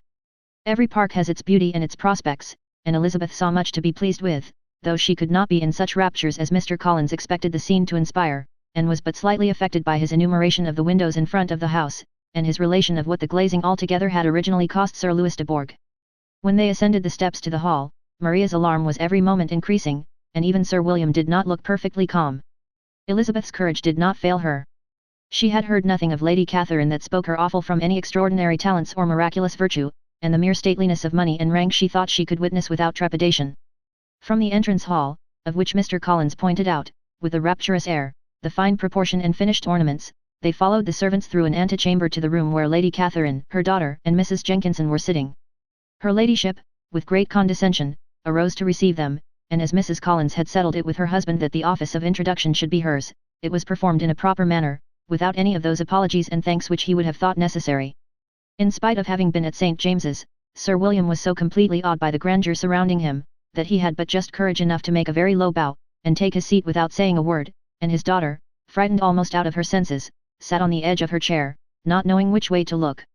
Elizabeth found herself quite equal to the scene, and could observe the 3 ladies before her composedly. Lady Catherine was a tall, large woman, with strongly marked features, which might once have been handsome. Her air was not conciliating, nor was her manner of receiving them such as to make her visitors forget their inferior rank. She was not rendered formidable by silence, but whatever she said was spoken in so authoritative a tone as marked her self-importance, and brought Mr. Wickham immediately to Elizabeth's mind, and, from the observation of the day altogether, she believed Lady Catherine to be exactly what he had represented. When, after examining the mother, in whose countenance and deportment she soon found some resemblance of Mr. Darcy, she turned her eyes on the daughter, she could almost have joined in Maria's astonishment at her being so thin and so small. There was neither in figure nor face any likeness between the ladies. Miss de Bourgh was pale and sickly, her features, though not plain, were insignificant, and she spoke very little, except in a low voice, to Mrs. Jenkinson, in whose appearance there was nothing remarkable, and who was entirely engaged in listening to what she said, and placing a screen in the proper direction before her eyes. After sitting a few minutes, they were all sent to one of the windows to admire the view, Mr. Collins attending them to point out its beauties, and Lady Catherine kindly informing them that it was much better worth looking at in the summer. The dinner was exceedingly handsome, and there were all the servants, and all the articles of plate which Mr. Collins had promised, and, as he had likewise foretold, he took his seat at the bottom of the table, by her ladyship's desire, and looked as if he felt that life could furnish nothing greater. He carved and ate and praised with delighted alacrity, and every dish was commended first by him, and then by Sir William, who was now enough recovered to echo whatever his son-in-law said, in a manner which Elizabeth wondered Lady Catherine could bear. But Lady Catherine seemed gratified by their excessive admiration, and gave most gracious smiles, especially when any dish on the table proved a novelty to them. The party did not supply much conversation. Elizabeth was ready to speak whenever there was an opening, but she was seated between Charlotte and Miss de Bourgh, the former of whom was engaged in listening to Lady Catherine, and the latter said not a word to her all the dinner time. Mrs. Jenkinson was chiefly employed in watching how little Miss de Bourgh ate, pressing her to try some other dish and fearing she was indisposed. Maria thought speaking out of the question, and the gentlemen did nothing but eat and admire. When the ladies returned to the drawing-room, there was little to be done but to hear Lady Catherine talk, which she did without any intermission till coffee came in, delivering her opinion on every subject in so decisive a manner as proved that she was not used to have her judgment controverted. She inquired into Charlotte's domestic concerns familiarly and minutely, and gave her a great deal of advice as to the management of them all, told her how everything ought to be regulated in so small a family as hers, and instructed her as to the care of her cows and her poultry. Elizabeth found that nothing was beneath this great lady's attention which could furnish her with an occasion for dictating to others. In the intervals of her discourse with Mrs. Collins, she addressed a variety of questions to Maria and Elizabeth, but especially to the latter, of whose connections she knew the least, and who, she observed to Mrs. Collins, was a very genteel, pretty kind of girl. She asked her at different times how many sisters she had, whether they were older or younger than herself, whether any of them were likely to be married, whether they were handsome, where they had been educated, what carriage her father kept, and what had been her mother's maiden name. Elizabeth felt all the impertinence of her questions, but answered them very composedly. Lady Catherine then observed, "Your father's estate is entailed on Mr. Collins, I think? For your sake," turning to Charlotte, "I am glad of it, but otherwise I see no occasion for entailing estates from the female line. It was not thought necessary in Sir Louis de Bourgh's family. Do you play and sing, Miss Bennet?"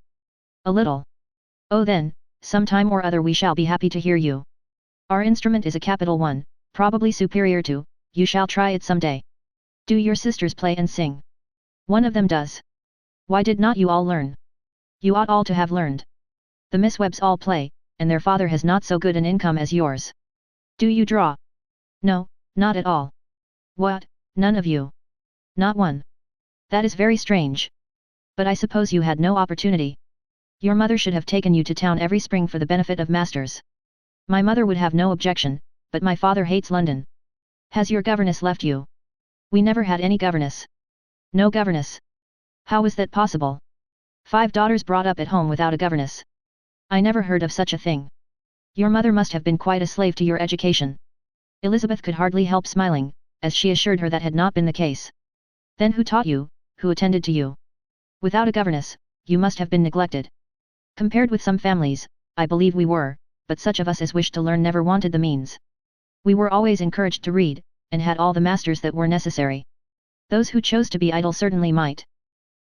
"No doubt, but that is what a governess will prevent, and if I had known your mother, I should have advised her most strenuously to engage one. I always say that nothing is to be done in education without steady and regular instruction, and nobody but a governess can give it. It is wonderful how many families I have been the means of supplying in that way. I am always glad to get a young person well placed out. 4 nieces of Mrs. Jenkinson are most delightfully situated through my means, and it was but the other day that I recommended another young person, who was merely accidentally mentioned to me, and the family are quite delighted with her. Mrs. Collins, did I tell you of Lady Metcalfe's calling yesterday to thank me? She finds Miss Pope a treasure.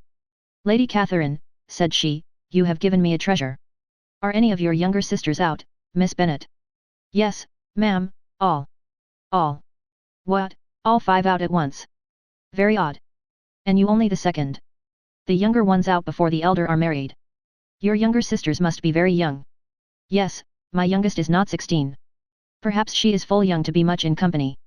But really, ma'am, I think it would be very hard upon younger sisters that they should not have their share of society and amusement, because the elder may not have the means or inclination to marry early. The last born has as good a right to the pleasures of youth as the first. And to be kept back on such a motive, I think it would not be very likely to promote sisterly affection or delicacy of mind. Upon my word, said her ladyship, you give your opinion very decidedly for so young a person. Pray, what is your age? With 3 younger sisters grown up, replied Elizabeth, smiling, your ladyship can hardly expect me to own it. Lady Catherine seemed quite astonished at not receiving a direct answer, and Elizabeth suspected herself to be the first creature who had ever dared to trifle with so much dignified impertinence. You cannot be more than 20, I am sure, therefore you need not conceal your age. I am not 21. When the gentlemen had joined them, and tea was over, the card tables were placed. Lady Catherine, Sir William, and Mr. and Mrs. Collins sat down to quadrille, and as Miss de Bourgh chose to play at casino, the 2 girls had the honour of assisting Mrs. Jenkinson to make up her party. Their table was superlatively stupid. Scarcely a syllable was uttered that did not relate to the game, except when Mrs. Jenkinson expressed her fears of Miss de Bourgh's being too hot or too cold, or having too much or too little light. A great deal more passed at the other table. Lady Catherine was generally speaking, stating the mistakes of the 3 others, or relating some anecdote of herself. Mr. Collins was employed in agreeing to everything her ladyship said, thanking her for every fish he won, and apologizing if he thought he won too many. Sir William did not say much. He was storing his memory with anecdotes and noble names.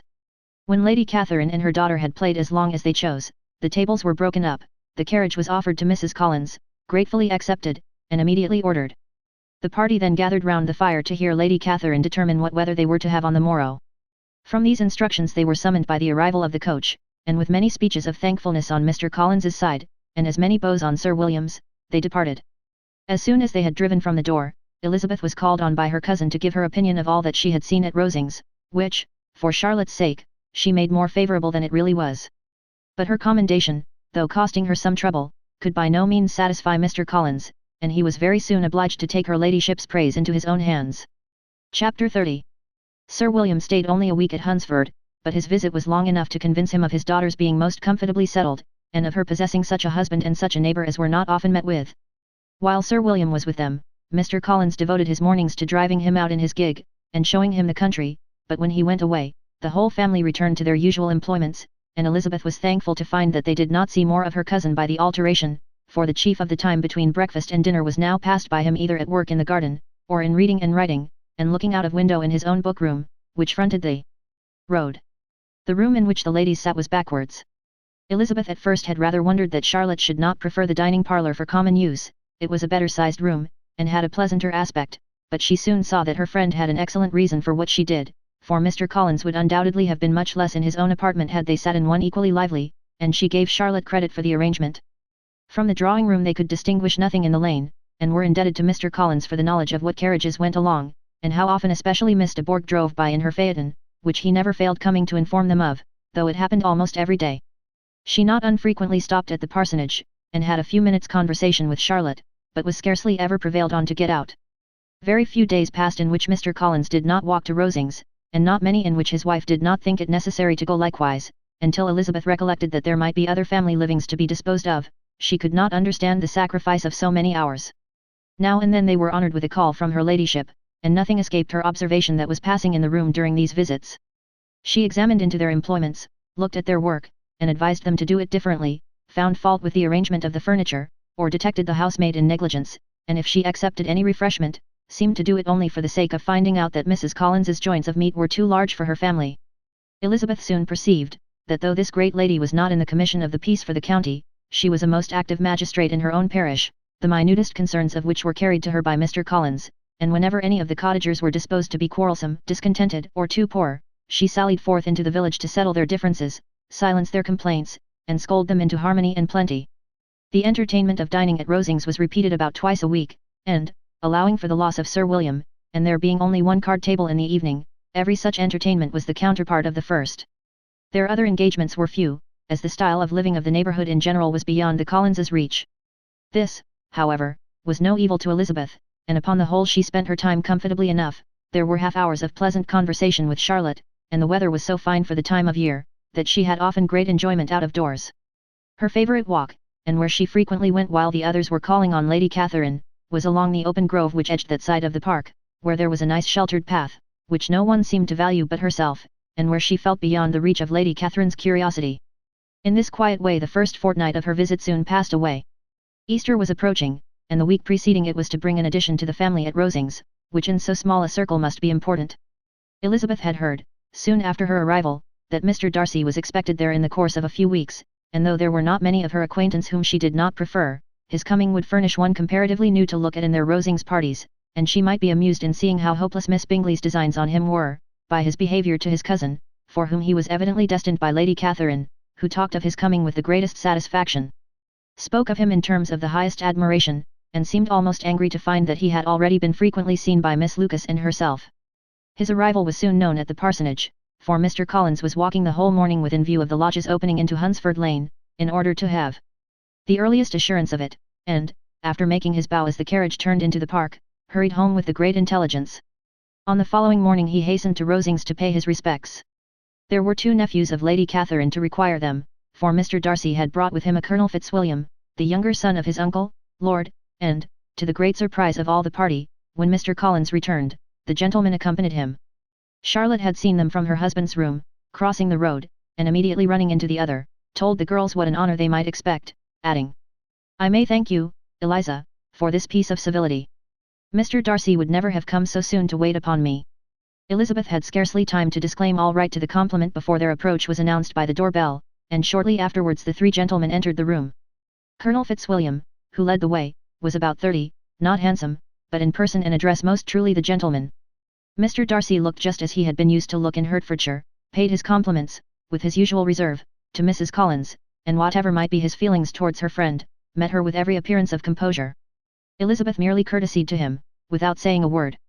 Colonel Fitzwilliam entered into conversation directly, with the readiness and ease of a well-bred man, and talked very pleasantly, but his cousin, after having addressed a slight observation on the house and garden to Mrs. Collins, sat for some time without speaking to anybody.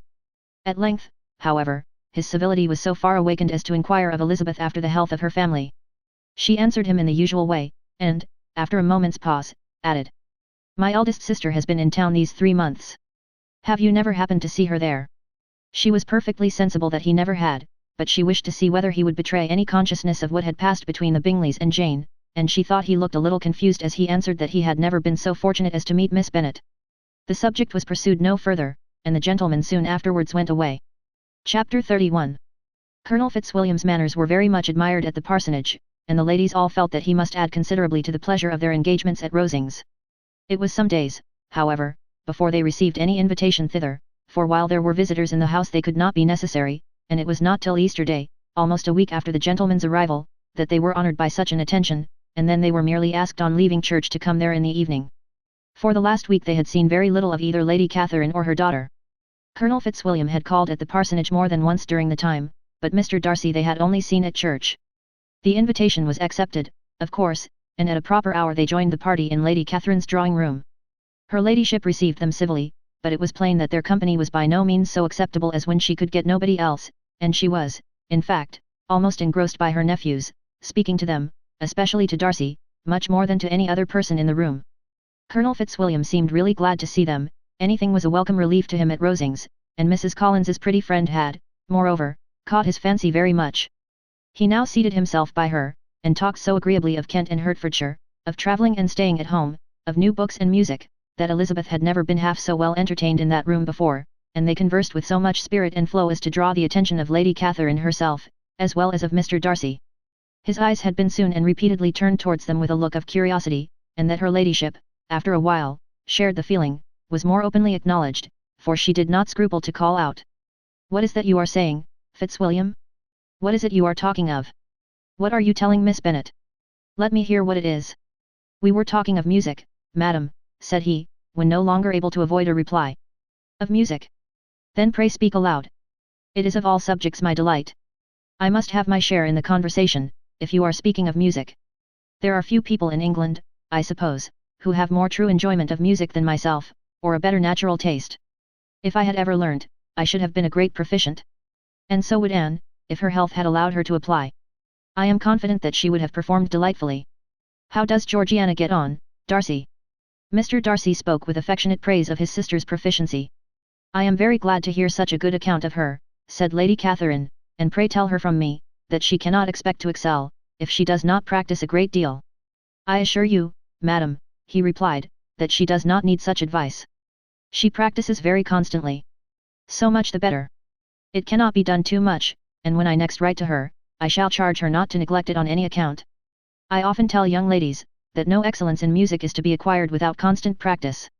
I have told Miss Bennet several times, that she will never play really well, unless she practices more, and though Mrs. Collins has no instrument, she is very welcome, as I have often told her, to come to Rosings every day, and play on the pianoforte in Mrs. Jenkinson's room. She would be in nobody's way, you know, in that part of the house. Mr. Darcy looked a little ashamed of his aunt's ill-breeding, and made no answer. When coffee was over, Colonel Fitzwilliam reminded Elizabeth of having promised to play to him, and she sat down directly to the instrument. He drew a chair near her. Lady Catherine listened to half a song, and then talked, as before, to her other nephew, till the latter walked away from her, and moving with his usual deliberation towards the pianoforte, stationed himself so as to command a full view of the fair performer's countenance. Elizabeth saw what he was doing, and at the first convenient pause turned to him with an arch smile, and said, "You mean to frighten me, Mr. Darcy, by coming in all this state to hear me. But I will not be alarmed, though your sister does play so well. There is a stubbornness about me that never can bear to be frightened at the will of others. My courage always rises with every attempt to intimidate me."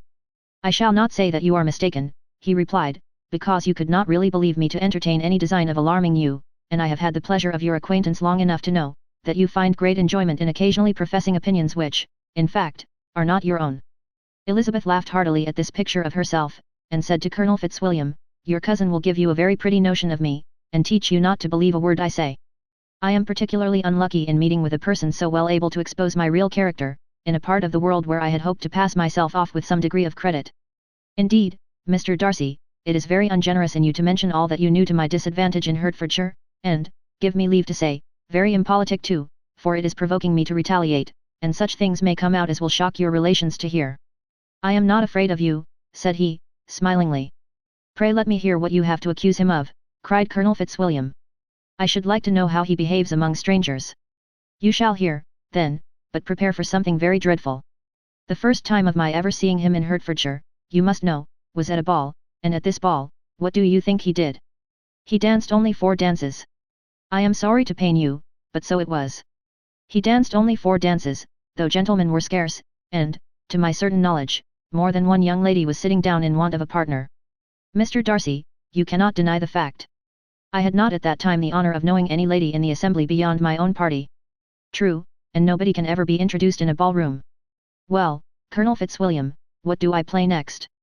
My fingers wait your orders."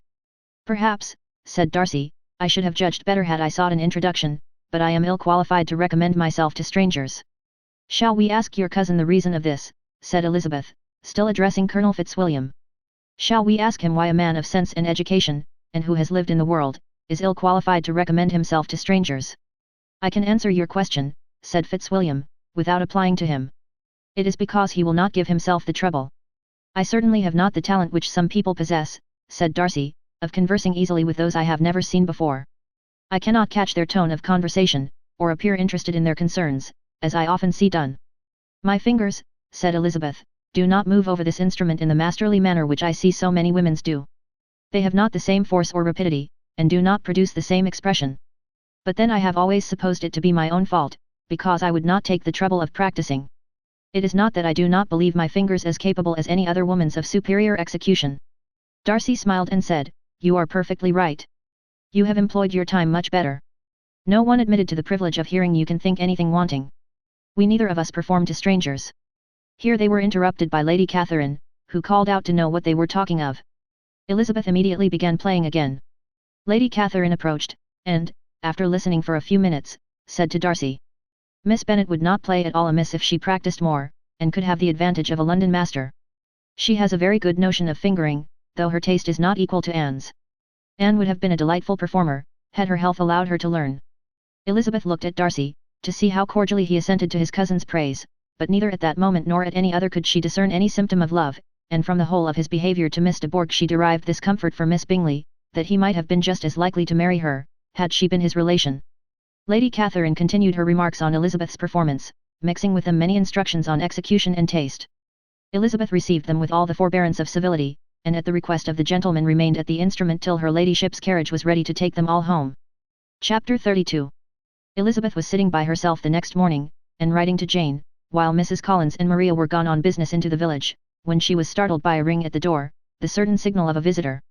As she had heard no carriage, she thought it not unlikely to be Lady Catherine, and under that apprehension was putting away her half-finished letter, that she might escape all impertinent questions, when the door opened, and to her very great surprise Mr. Darcy, and Mr. Darcy only, entered the room. He seemed astonished too on finding her alone, and apologized for his intrusion, by letting her know that he had understood all the ladies to be within. They then sat down, and when her inquiries after Rosings were made, seemed in danger of sinking into total silence. It was absolutely necessary, therefore, to think of something, and in this emergency recollecting when she had seen him last in Hertfordshire, and feeling curious to know what he would say on the subject of their hasty departure, she observed: "How very suddenly you all quitted Netherfield last November, Mr. Darcy. It must have been a most agreeable surprise to Mr. Bingley to see you all after him so soon, for, if I recollect right, he went but the day before. He and his sisters were well, I hope, when you left London?" "Perfectly so, I thank you." She found that she was to receive no other answer, and, after a short pause, added: "I think I have understood that Mr. Bingley has not much idea of ever returning to Netherfield again. I have never heard him say so, but it is probable that he may spend very little of his time there in future. He has many friends, and he is at a time of life when friends and engagements are continually increasing. If he means to be but little at Netherfield, it would be better for the neighbourhood that he should give up the place entirely, for then we might possibly get a settled family there. But, perhaps, Mr. Bingley did not take the house so much for the convenience of the neighbourhood as for his own, and we must expect him to keep or quit it on the same principle." "I should not be surprised," said Darcy, "if he were to give it up as soon as any eligible purchase offers." Elizabeth made no answer. She was afraid of talking longer of his friend, and, having nothing else to say, was now determined to leave the trouble of finding a subject to him. He took the hint and soon began with, "This seems a very comfortable house. Lady Catherine, I believe, did a great deal to it when Mr. Collins first came to Hunsford." "I believe she did, and I am sure she could not have bestowed her kindness on a more grateful object. Mr. Collins appears very fortunate in his choice of a wife." "Yes, indeed, his friends may well rejoice in his having met with one of the very few sensible women who would have accepted him, or have made him happy if they had. My friend has an excellent understanding, though I am not certain that I consider her marrying Mr. Collins as the wisest thing she ever did. She seems perfectly happy, however, and, in a prudential light, it is certainly a very good match for her. It must be very agreeable to her to be settled within so easy a distance of her own family and friends." "An easy distance do you call it? It is nearly 50 miles. And what is 50 miles of good road? Little more than half a day's journey." "Yes, I call it a very easy distance." "I should never have considered the distance as one of the advantages of the match," cried Elizabeth. "I should never have said Mrs. Collins was settled near her family. It is a proof of your own attachment to Hertfordshire. Anything beyond the very neighbourhood of Longbourn, I suppose, would appear far." As he spoke there was a sort of smile, which Elizabeth fancied she understood. He must be supposing her to be thinking of Jane and Netherfield, and she blushed as she answered: "I do not mean to say that a woman may not be settled too near her family. The far and the near must be relative, and depend on many varying circumstances. Where there is fortune to make the expense of travelling unimportant, distance becomes no evil. But that is not the case here. Mr. and Mrs. Collins have a comfortable income, but not such a one as will allow of frequent journeys, and I am persuaded my friend would not call herself near her family under less than half the present distance." Mr. Darcy drew his chair a little towards her, and said, "You cannot have a right to such very strong local attachment. You cannot have been always at Longbourn." Elizabeth looked surprised. The gentleman experienced some change of feeling. He drew back his chair, took a newspaper from the table, and, glancing over it, said, in a colder voice: "Are you pleased with Kent?"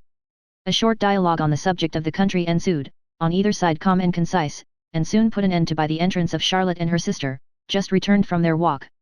The tête-à-tête surprised them. Mr. Darcy related the mistake which had occasioned his intruding on Miss Bennet, and, after sitting a few minutes longer, without saying much to anybody, went away. "What can be the meaning of this?" said Charlotte, as soon as he was gone. "My dear Eliza, he must be in love with you, or he would never have called on us in this familiar way." But when Elizabeth told of his silence, it did not seem very likely, even to Charlotte's wishes, to be the case, and, after various conjectures, they could at last only suppose his visit to proceed from the difficulty of finding anything to do, which was the more probable from the time of year. All field sports were over. Within doors there was Lady Catherine, books and a billiard table, but gentlemen cannot be always within doors, and in the nearness of the parsonage, or the pleasantness of the walk to it, or of the people who lived in it, the two cousins found a temptation from this period of walking thither almost every day. They called at various times of the morning, sometimes separately, sometimes together, and now and then accompanied by their aunt.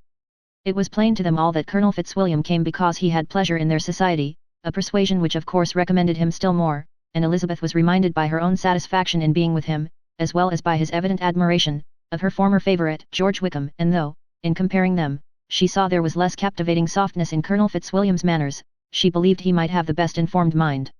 But why Mr. Darcy came so often to the parsonage it was more difficult to understand. It could not be for society, as he frequently sat there 10 minutes together without opening his lips, and when he did speak, it seemed the effect of necessity rather than of choice, a sacrifice to propriety, not a pleasure to himself. He seldom appeared really animated. Mrs. Collins knew not what to make of him. Colonel Fitzwilliam's occasionally laughing at his stupidity proved that he was generally different, which her own knowledge of him could not have told her, and as she would have liked to believe this changed the effect of love, and the object of that love her friend Eliza, she set herself seriously to work to find it out. She watched him whenever they were at Rosings, and whenever he came to Hunsford, but without much success. He certainly looked at her friend a great deal, but the expression of that look was disputable. It was an earnest, steadfast gaze, but she often doubted whether there were much admiration in it, and sometimes it seemed nothing but absence of mind. She had once or twice suggested to Elizabeth the possibility of his being partial to her, but Elizabeth always laughed at the idea, and Mrs. Collins did not think it right to press the subject, from the danger of raising expectations which might only end in disappointment, for in her opinion it admitted not of a doubt, that all her friend's dislike would vanish, if she could suppose him to be in her power. In her kind schemes for Elizabeth, she sometimes planned her marrying Colonel Fitzwilliam. He was, beyond comparison, the pleasantest man, he certainly admired her, and his situation in life was most eligible, but, to counterbalance these advantages, Mr. Darcy had considerable patronage in the church, and his cousin could have none at all. Chapter 33. More than once did Elizabeth, in her ramble within the park, unexpectedly meet Mr. Darcy. She felt all the perverseness of the mischance that should bring him where no one else was brought, and, to prevent its ever happening again, took care to inform him, at first, that it was a favourite haunt of hers. How it could occur a second time, therefore, was very odd. Yet it did, and even the third. It seemed like wilful ill-nature, or a voluntary penance, for on these occasions it was not merely a few formal inquiries and an awkward pause and then away, but he actually thought it necessary to turn back and walk with her. He never said a great deal, nor did she give herself the trouble of talking or of listening much, but it struck her in the course of their third rencontre that he was asking some odd unconnected questions, about her pleasure in being at Hunsford, her love of solitary walks, and her opinion of Mr. and Mrs. Collins's happiness, and that in speaking of Rosings, and her not perfectly understanding the house, he seemed to expect that whenever she came into Kent again she would be staying there too. His words seemed to imply it. Could he have Colonel Fitzwilliam in his thoughts? She supposed, if he meant anything, he must mean an allusion to what might arise in that quarter. It distressed her a little, and she was quite glad to find herself at the gate in the pales opposite the parsonage. She was engaged one day, as she walked, in reperusing Jane's last letter, and dwelling on some passages which proved that Jane had not written in spirits, when, instead of being again surprised by Mr. Darcy, she saw, on looking up, that Colonel Fitzwilliam was meeting her. Putting away the letter immediately, and forcing a smile, she said, "I did not know before that you ever walked this way." "I have been making the tour of the park," he replied, "as I generally do every year, and intended to close it with a call at the parsonage." "Are you going much farther?" "No, I should have turned in a moment." And accordingly she did turn, and they walked towards the parsonage together. "Do you certainly leave Kent on Saturday?" said she. "Yes, if Darcy does not put it off again. But I am at his disposal. He arranges the business just as he pleases. And if not able to please himself in the arrangement, he has at least great pleasure in the power of choice. I do not know anybody who seems more to enjoy the power of doing what he likes than Mr. Darcy." "He likes to have his own way very well," replied Colonel Fitzwilliam. "But so we all do. It is only that he has better means of having it than many others, because he is rich, and many others are poor. I speak feelingly. A younger son, you know, must be inured to self-denial and dependence. In my opinion, the younger son of an earl can know very little of either. Now, seriously, what have you ever known of self-denial and dependence? When have you been prevented by want of money from going wherever you chose or procuring anything you had a fancy for? These are home questions, and perhaps I cannot say that I have experienced many hardships of that nature. But in matters of greater weight, I may suffer from the want of money. Younger sons cannot marry where they like. Unless where they like women of fortune, which I think they very often do. Our habits of expense make us too dependent, and there are not many in my rank of life who can afford to marry without some attention to money. Is this, thought Elizabeth, meant for me, and she coloured at the idea, but, recovering herself, said in a lively tone, and pray, what is the usual price of an earl's younger son? Unless the elder brother is very sickly, I suppose you would not ask above £50,000. He answered her in the same style, and the subject dropped. To interrupt a silence which might make him fancy her affected with what had passed, she soon afterwards said, I imagine your cousin brought you down with him chiefly for the sake of having somebody at his disposal. I wonder he does not marry, to secure a lasting convenience of that kind. But, perhaps, his sister does as well for the present, and, as she is under his sole care, he may do what he likes with her. No, said Colonel Fitzwilliam, that is an advantage which he must divide with me. I am joined with him in the guardianship of Miss Darcy. Are you, indeed? And pray what sort of a guardian do you make? Does your charge give you much trouble? Young ladies of her age are sometimes a little difficult to manage, and if she has the true Darcy spirit, she may like to have her own way. As she spoke, she observed him looking at her earnestly, and the manner in which he immediately asked her why she supposed Miss Darcy likely to give them any uneasiness, convinced her that she had somehow or other got pretty near the truth. She directly replied, You need not be frightened. I never heard any harm of her, and I dare say she is one of the most tractable creatures in the world. She is a very great favourite with some ladies of my acquaintance, Mrs. Hurst and Miss Bingley. I think I have heard you say that you know them. I know them a little. Their brother is a pleasant, gentlemanlike man, he is a great friend of Darcy's. Oh yes, said Elizabeth drily, Mr. Darcy is uncommonly kind to Mr. Bingley, and takes a prodigious deal of care of him. Care of him? Yes, I really believe Darcy does take care of him in those points where he most wants care. From something that he told me in our journey hither, I have reason to think Bingley very much indebted to him. But I ought to beg his pardon, for I have no right to suppose that Bingley was the person meant. It was all conjecture. What is it you mean? It is a circumstance which Darcy of course could not wish to be generally known, because if it were to get round to the lady's family it would be an unpleasant thing. You may depend upon my not mentioning it. And remember that I have not much reason for supposing it to be Bingley. What he told me was merely this, that he congratulated himself on having lately saved a friend from the inconveniences of a most imprudent marriage, but without mentioning names or any other particulars, and I only suspected it to be Bingley from believing him the kind of young man to get into a scrape of that sort, and from knowing them to have been together the whole of last summer. Did Mr. Darcy give you his reasons for this interference? I understood that there were some very strong objections against the lady. And what arts did he use to separate them? He did not talk to me of his own arts, said Fitzwilliam, smiling. He only told me what I have now told you. Elizabeth made no answer, and walked on, her heart swelling with indignation. After watching her a little, Fitzwilliam asked her why she was so thoughtful. I am thinking of what you have been telling me, said she. Your cousin's conduct does not suit my feelings. Why was he to be the judge? You are rather disposed to call his interference officious. I do not see what right Mr. Darcy had to decide on the propriety of his friend's inclination, or why, upon his own judgment alone, he was to determine and direct in what manner that friend was to be happy. But, she continued, recollecting herself, as we know none of the particulars, it is not fair to condemn him. It is not to be supposed that there was much affection in the case. That is not an unnatural surmise, said Fitzwilliam, but it is lessening the honour of my cousin's triumph very sadly. This was spoken jestingly, but it appeared to her so just a picture of Mr. Darcy, that she would not trust herself with an answer, and, therefore, abruptly changing the conversation, talked on indifferent matters till they reached the parsonage. There, shut into her own room, as soon as their visitor left them, she could think without interruption of all that she had heard. It was not to be supposed that any other people could be meant than those with whom she was connected. There could not exist in the world two men over whom Mr. Darcy could have such boundless influence. That he had been concerned in the measures taken to separate Mr. Bingley and Jane, she had never doubted, but she had always attributed to Miss Bingley the principal design and arrangement of them. If his own vanity, however, did not mislead him, he was the cause, his pride and caprice were the cause, of all that Jane had suffered, and still continued to suffer. He had ruined for a while every hope of happiness for the most affectionate, generous heart in the world, and no one could say how lasting an evil he might have inflicted. There were some very strong objections against the lady, were Colonel Fitzwilliam's words, and these strong objections probably were, her having one uncle who was a country attorney, and another who was in business in London. To Jane herself, she exclaimed, there could be no possibility of objection, all loveliness and goodness as she is. Her understanding excellent, her mind improved, and her manners captivating.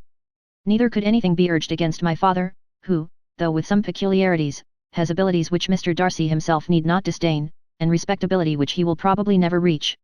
When she thought of her mother, indeed, her confidence gave way a little, but she would not allow that any objections there had material weight with Mr. Darcy, whose pride, she was convinced, would receive a deeper wound from the want of importance in his friends' connections than from their want of sense, and she was quite decided, at last, that he had been partly governed by this worst kind of pride, and partly by the wish of retaining Mr. Bingley for his sister.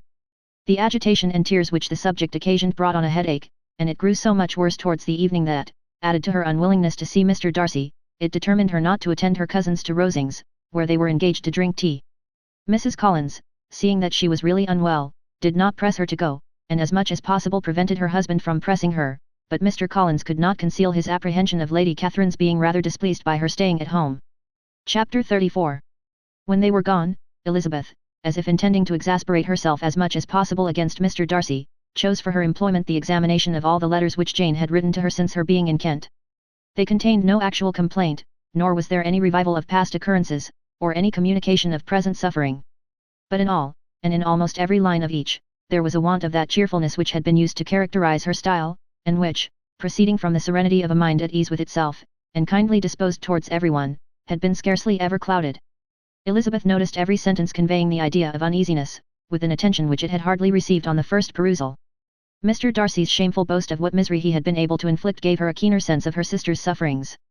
It was some consolation to think that his visit to Rosings was to end on the day after the next, and a still greater that in less than a fortnight she should herself be with Jane again, and enabled to contribute to the recovery of her spirits, by all that affection could do. She could not think of Darcy's leaving Kent without remembering that his cousin was to go with him, but Colonel Fitzwilliam had made it clear that he had no intentions at all, and, agreeable as he was, she did not mean to be unhappy about him. While settling this point, she was suddenly roused by the sound of the door-bell, and her spirits were a little fluttered by the idea of its being Colonel Fitzwilliam himself, who had once before called late in the evening, and might now come to inquire particularly after her. But this idea was soon banished, and her spirits were very differently affected, when, to her utter amazement, she saw Mr. Darcy walk into the room. In a hurried manner he immediately began an inquiry after her health, imputing his visit to a wish of hearing that she were better. She answered him with cold civility. He sat down for a few moments, and then getting up walked about the room. Elizabeth was surprised, but said not a word. After a silence of several minutes, he came towards her in an agitated manner, and thus began. In vain have I struggled. It will not do. My feelings will not be repressed. You must allow me to tell you how ardently I admire and love you. Elizabeth's astonishment was beyond expression. She stared, coloured, doubted, and was silent. This he considered sufficient encouragement, and the avowal of all that he felt and had long felt for her immediately followed. He spoke well, but there were feelings besides those of the heart to be detailed, and he was not more eloquent on the subject of tenderness than of pride. His sense of her inferiority, of its being a degradation, of the family obstacles which judgment had always opposed to inclination, were dwelt on with a warmth which seemed due to the consequence he was wounding, but was very unlikely to recommend his suit. In spite of her deeply rooted dislike, she could not be insensible to the compliment of such a man's affection, and though her intentions did not vary for an instant, she was at first sorry for the pain he was to receive, till roused to resentment by his subsequent language, she lost all compassion in anger. She tried, however, to compose herself to answer him with patience, when he should have done. He concluded with representing to her the strength of that attachment which in spite of all his endeavours he had found impossible to conquer, and with expressing his hope that it would now be rewarded by her acceptance of his hand. As he said this she could easily see that he had no doubt of a favourable answer. He spoke of apprehension and anxiety, but his countenance expressed real security. Such a circumstance could only exasperate farther, and when he ceased the colour rose into her cheeks and she said, in such cases as this, it is, I believe, the established mode to express a sense of obligation for the sentiments avowed, however unequally they may be returned. It is natural that obligation should be felt, and if I could feel gratitude, I would now thank you. But I cannot. I have never desired your good opinion, and you have certainly bestowed it most unwillingly. I am sorry to have occasioned pain to anyone. It has been most unconsciously done, however, and I hope will be of short duration.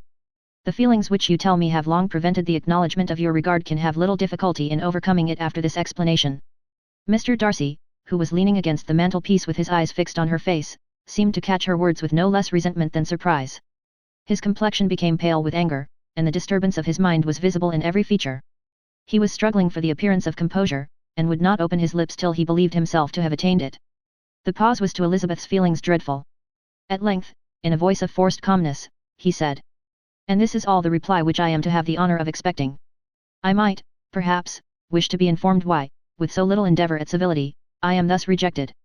But it is of small importance. I might as well inquire, replied she, why, with so evident a design of offending and insulting me, you chose to tell me that you liked me against your will, against your reason, and even against your character? Was not this some excuse for incivility, if I was uncivil? But I have other provocations. You know I have.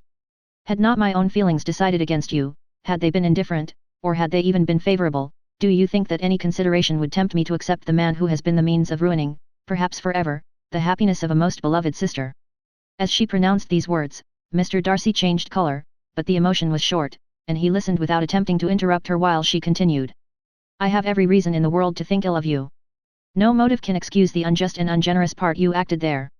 You dare not, you cannot deny that you have been the principal, if not the only means of dividing them from each other, of exposing one to the censure of the world for caprice and instability, the other to its derision for disappointed hopes, and involving them both in misery of the acutest kind.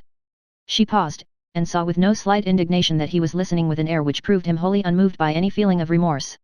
He even looked at her with a smile of affected incredulity. Can you deny that you have done it? She repeated. With assumed tranquillity he then replied, I have no wish of denying that I did everything in my power to separate my friend from your sister, or that I rejoice in my success. Towards him I have been kinder than towards myself. Elizabeth disdained the appearance of noticing this civil reflection, but its meaning did not escape, nor was it likely to conciliate her. But it is not merely this affair, she continued, on which my dislike is founded. Long before it had taken place, my opinion of you was decided. Your character was unfolded in the recital which I received many months ago from Mr. Wickham. On this subject, what can you have to say? In what imaginary act of friendship can you here defend yourself?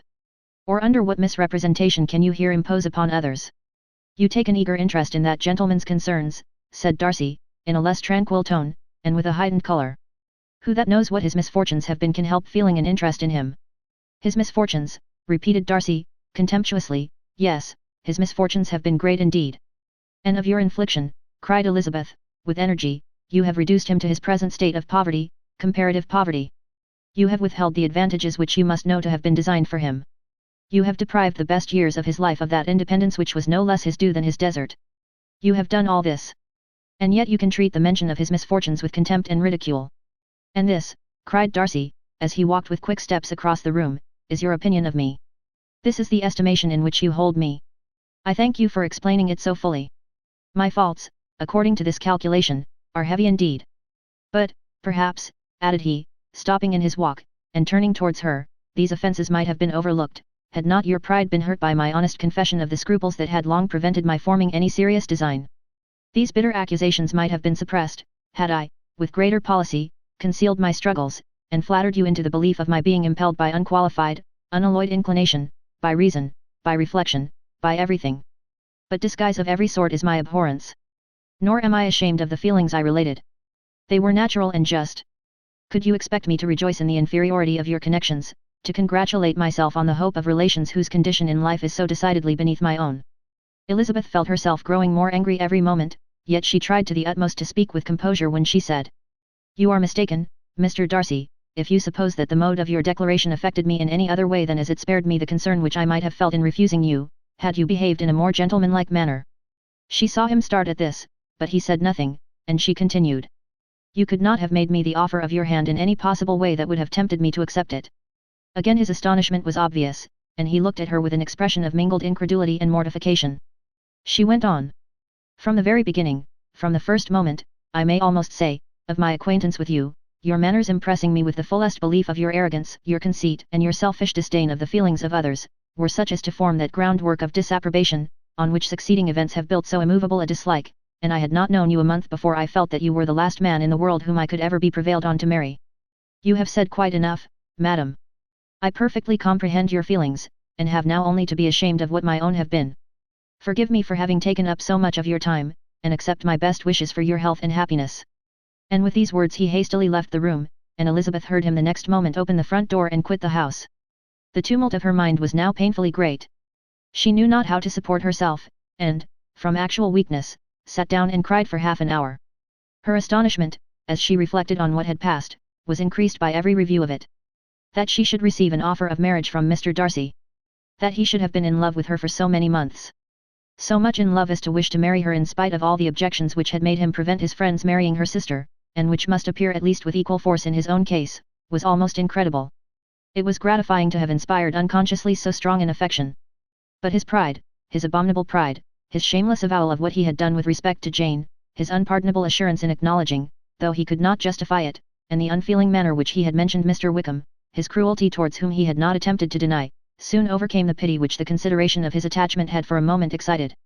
She continued in very agitating reflections till the sound of Lady Catherine's carriage made her feel how unequal she was to encounter Charlotte's observation, and hurried her away to her room. Chapter 35. Elizabeth awoke the next morning to the same thoughts and meditations which had at length closed her eyes. She could not yet recover from the surprise of what had happened. It was impossible to think of anything else, and, totally indisposed for employment, she resolved soon after breakfast to indulge herself in air and exercise. She was proceeding directly to her favourite walk, when the recollection of Mr. Darcy's sometimes coming there stopped her, and instead of entering the park, she turned up the lane which led her farther from the turnpike road. The park paling was still the boundary on one side, and she soon passed one of the gates into the ground. After walking 2 or 3 times along that part of the lane, she was tempted, by the pleasantness of the morning, to stop at the gates and look into the park. The 5 weeks which she had now passed in Kent had made a great difference in the country, and every day was adding to the verdure of the early trees. She was on the point of continuing her walk, when she caught a glimpse of a gentleman within the sort of grove which edged the park. He was moving that way, and fearful of its being Mr. Darcy, she was directly retreating. But the person who advanced was now near enough to see her, and stepping forward with eagerness, pronounced her name. She had turned away, but on hearing herself called, though in a voice which proved it to be Mr. Darcy, she moved again towards the gate. He had by that time reached it also, and, holding out a letter, which she instinctively took, said, with a look of haughty composure, "I have been walking in the grove some time, in the hope of meeting you. Will you do me the honour of reading that letter?" and then, with a slight bow, turned again into the plantation, and was soon out of sight. With no expectation of pleasure, but with the strongest curiosity, Elizabeth opened the letter, and to her still increasing wonder, perceived an envelope containing 2 sheets of letter paper, written quite through, in a very close hand. The envelope itself was likewise full. Pursuing her way along the lane, she then began it. It was dated from Rosings, at 8 o'clock in the morning, and was as follows. "Be not alarmed, madam, on receiving this letter, by the apprehension of its containing any repetition of those sentiments, or renewal of those offers, which were last night so disgusting to you. I write without any intention of paining you, or humbling myself, by dwelling on wishes, which, for the happiness of both, cannot be too soon forgotten, and the effort which the formation and the perusal of this letter must occasion, should have been spared, had not my character required it to be written and read. You must, therefore, pardon the freedom with which I demand your attention. Your feelings, I know, will bestow it unwillingly, but I demand it of your justice. 2 offences of a very different nature, and by no means of equal magnitude, you last night laid to my charge. The first mentioned was, that, regardless of the sentiments of either, I had detached Mr. Bingley from your sister, and the other, that I had, in defiance of various claims, in defiance of honour and humanity, ruined the immediate prosperity and blasted the prospects of Mr. Wickham. Wilfully and wantonly to have thrown off the companion of my youth, the acknowledged favourite of my father, a young man who had scarcely any other dependence than on our patronage, and who had been brought up to expect its exertion, would be a depravity, to which the separation of 2 young persons whose affection could be the growth of only a few weeks, could bear no comparison. But from the severity of that blame which was last night so liberally bestowed, respecting each circumstance, I shall hope to be in future secured, when the following account of my actions and their motives has been read. If, in the explanation of them which is due to myself, I am under the necessity of relating feelings which may be offensive to yours, I can only say that I am sorry. The necessity must be obeyed, and further apology would be absurd. I had not been long in Hertfordshire before I saw, in common with others, that Bingley preferred your elder sister to any other young woman in the country. But it was not till the evening of the dance at Netherfield that I had any apprehension of his feeling a serious attachment. I had often seen him in love before.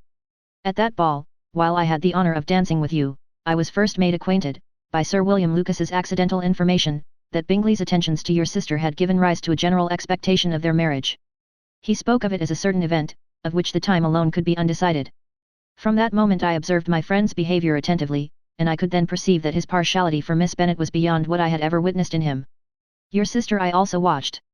Her look and manners were open, cheerful, and engaging as ever, but without any symptom of peculiar regard, and I remained convinced, from the evening's scrutiny, that though she received his attentions with pleasure, she did not invite them by any participation of sentiment. If you have not been mistaken here, I must have been in an error. Your superior knowledge of your sister must make the latter probable. If it be so, if I have been misled by such error to inflict pain on her, your resentment has not been unreasonable. But I shall not scruple to assert, that the serenity of your sister's countenance and air was such as might have given the most acute observer a conviction that, however amiable her temper, her heart was not likely to be easily touched. That I was desirous of believing her indifferent is certain, but I will venture to say that my investigations and decisions are not usually influenced by my hopes or fears. I did not believe her to be indifferent because I wished it, I believed it on impartial conviction, as truly as I wished it in reason.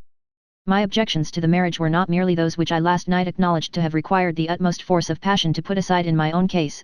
The want of connection could not be so great an evil to my friend as to me. But there were other causes of repugnance, causes which, though still existing, and existing to an equal degree in both instances, I had myself endeavoured to forget, because they were not immediately before me. These causes must be stated, though briefly. The situation of your mother's family, though objectionable, was nothing in comparison of that total want of propriety so frequently, so almost uniformly betrayed by herself, by your 3 younger sisters, and occasionally even by your father. Pardon me, it pains me to offend you.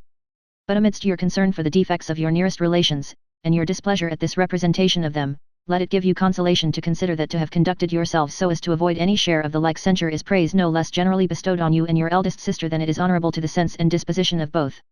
I will only say, farther, that from what passed that evening my opinion of all parties was confirmed, and every inducement heightened, which could have led me before to preserve my friend from what I esteemed a most unhappy connection. He left Netherfield for London on the day following, as you, I am certain, remember, with the design of soon returning. The part which I acted is now to be explained. His sister's uneasiness had been equally excited with my own, our coincidence of feeling was soon discovered, and, alike sensible that no time was to be lost in detaching their brother, we shortly resolved on joining him directly in London. We accordingly went, and there I readily engaged in the office of pointing out to my friend the certain evils of such a choice. I described and enforced them earnestly. But however this remonstrance might have staggered or delayed his determination, I do not suppose that it would ultimately have prevented the marriage, had it not been seconded by the assurance, which I hesitated not in giving, of your sister's indifference. He had before believed her to return his affection with sincere, if not with equal, regard. But Bingley has great natural modesty, with a stronger dependence on my judgment than on his own. To convince him, therefore, that he had deceived himself was no very difficult point. To persuade him against returning into Hertfordshire, when that conviction had been given, was scarcely the work of a moment. I cannot blame myself for having done thus much. There is but one part of my conduct, in the whole affair, on which I do not reflect with satisfaction, it is that I condescended to adopt the measures of art so far as to conceal from him your sister's being in town. I knew it myself, as it was known to Miss Bingley, but her brother is even yet ignorant of it. That they might have met without ill consequences, perhaps, probable, but his regard did not appear to me enough extinguished for him to see her without some danger. Perhaps this concealment, this disguise, was beneath me. It is done, however, and it was done for the best. On this subject I have nothing more to say, no other apology to offer. If I have wounded your sister's feelings, it was unknowingly done, and though the motives which governed me may to you very naturally appear insufficient, I have not yet learnt to condemn them. With respect to that other, more weighty accusation, of having injured Mr. Wickham, I can only refute it by laying before you the whole of his connection with my family. Of what he has particularly accused me I am ignorant, but of the truth of what I shall relate I can summon more than one witness of undoubted veracity.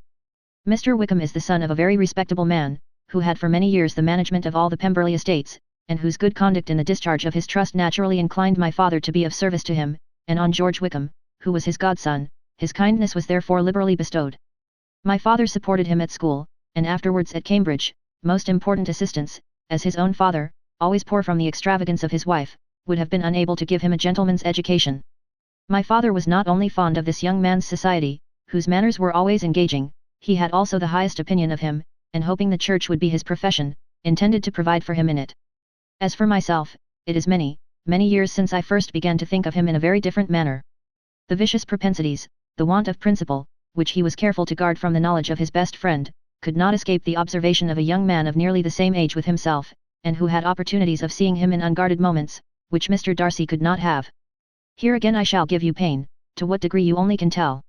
But whatever may be the sentiments which Mr. Wickham has created, a suspicion of their nature shall not prevent me from unfolding his real character. It adds even another motive. My excellent father died about 5 years ago, and his attachment to Mr. Wickham was to the last so steady, that in his will he particularly recommended it to me to promote his advancement in the best manner that his profession might allow, and if he took orders, desired that a valuable family living might be his as soon as it became vacant. There was also a legacy of £1,000. His own father did not long survive mine, and within half a year from these events Mr. Wickham wrote to inform me that, having finally resolved against taking orders, he hoped I should not think it unreasonable for him to expect some more immediate pecuniary advantage, in lieu of the preferment, by which he could not be benefited.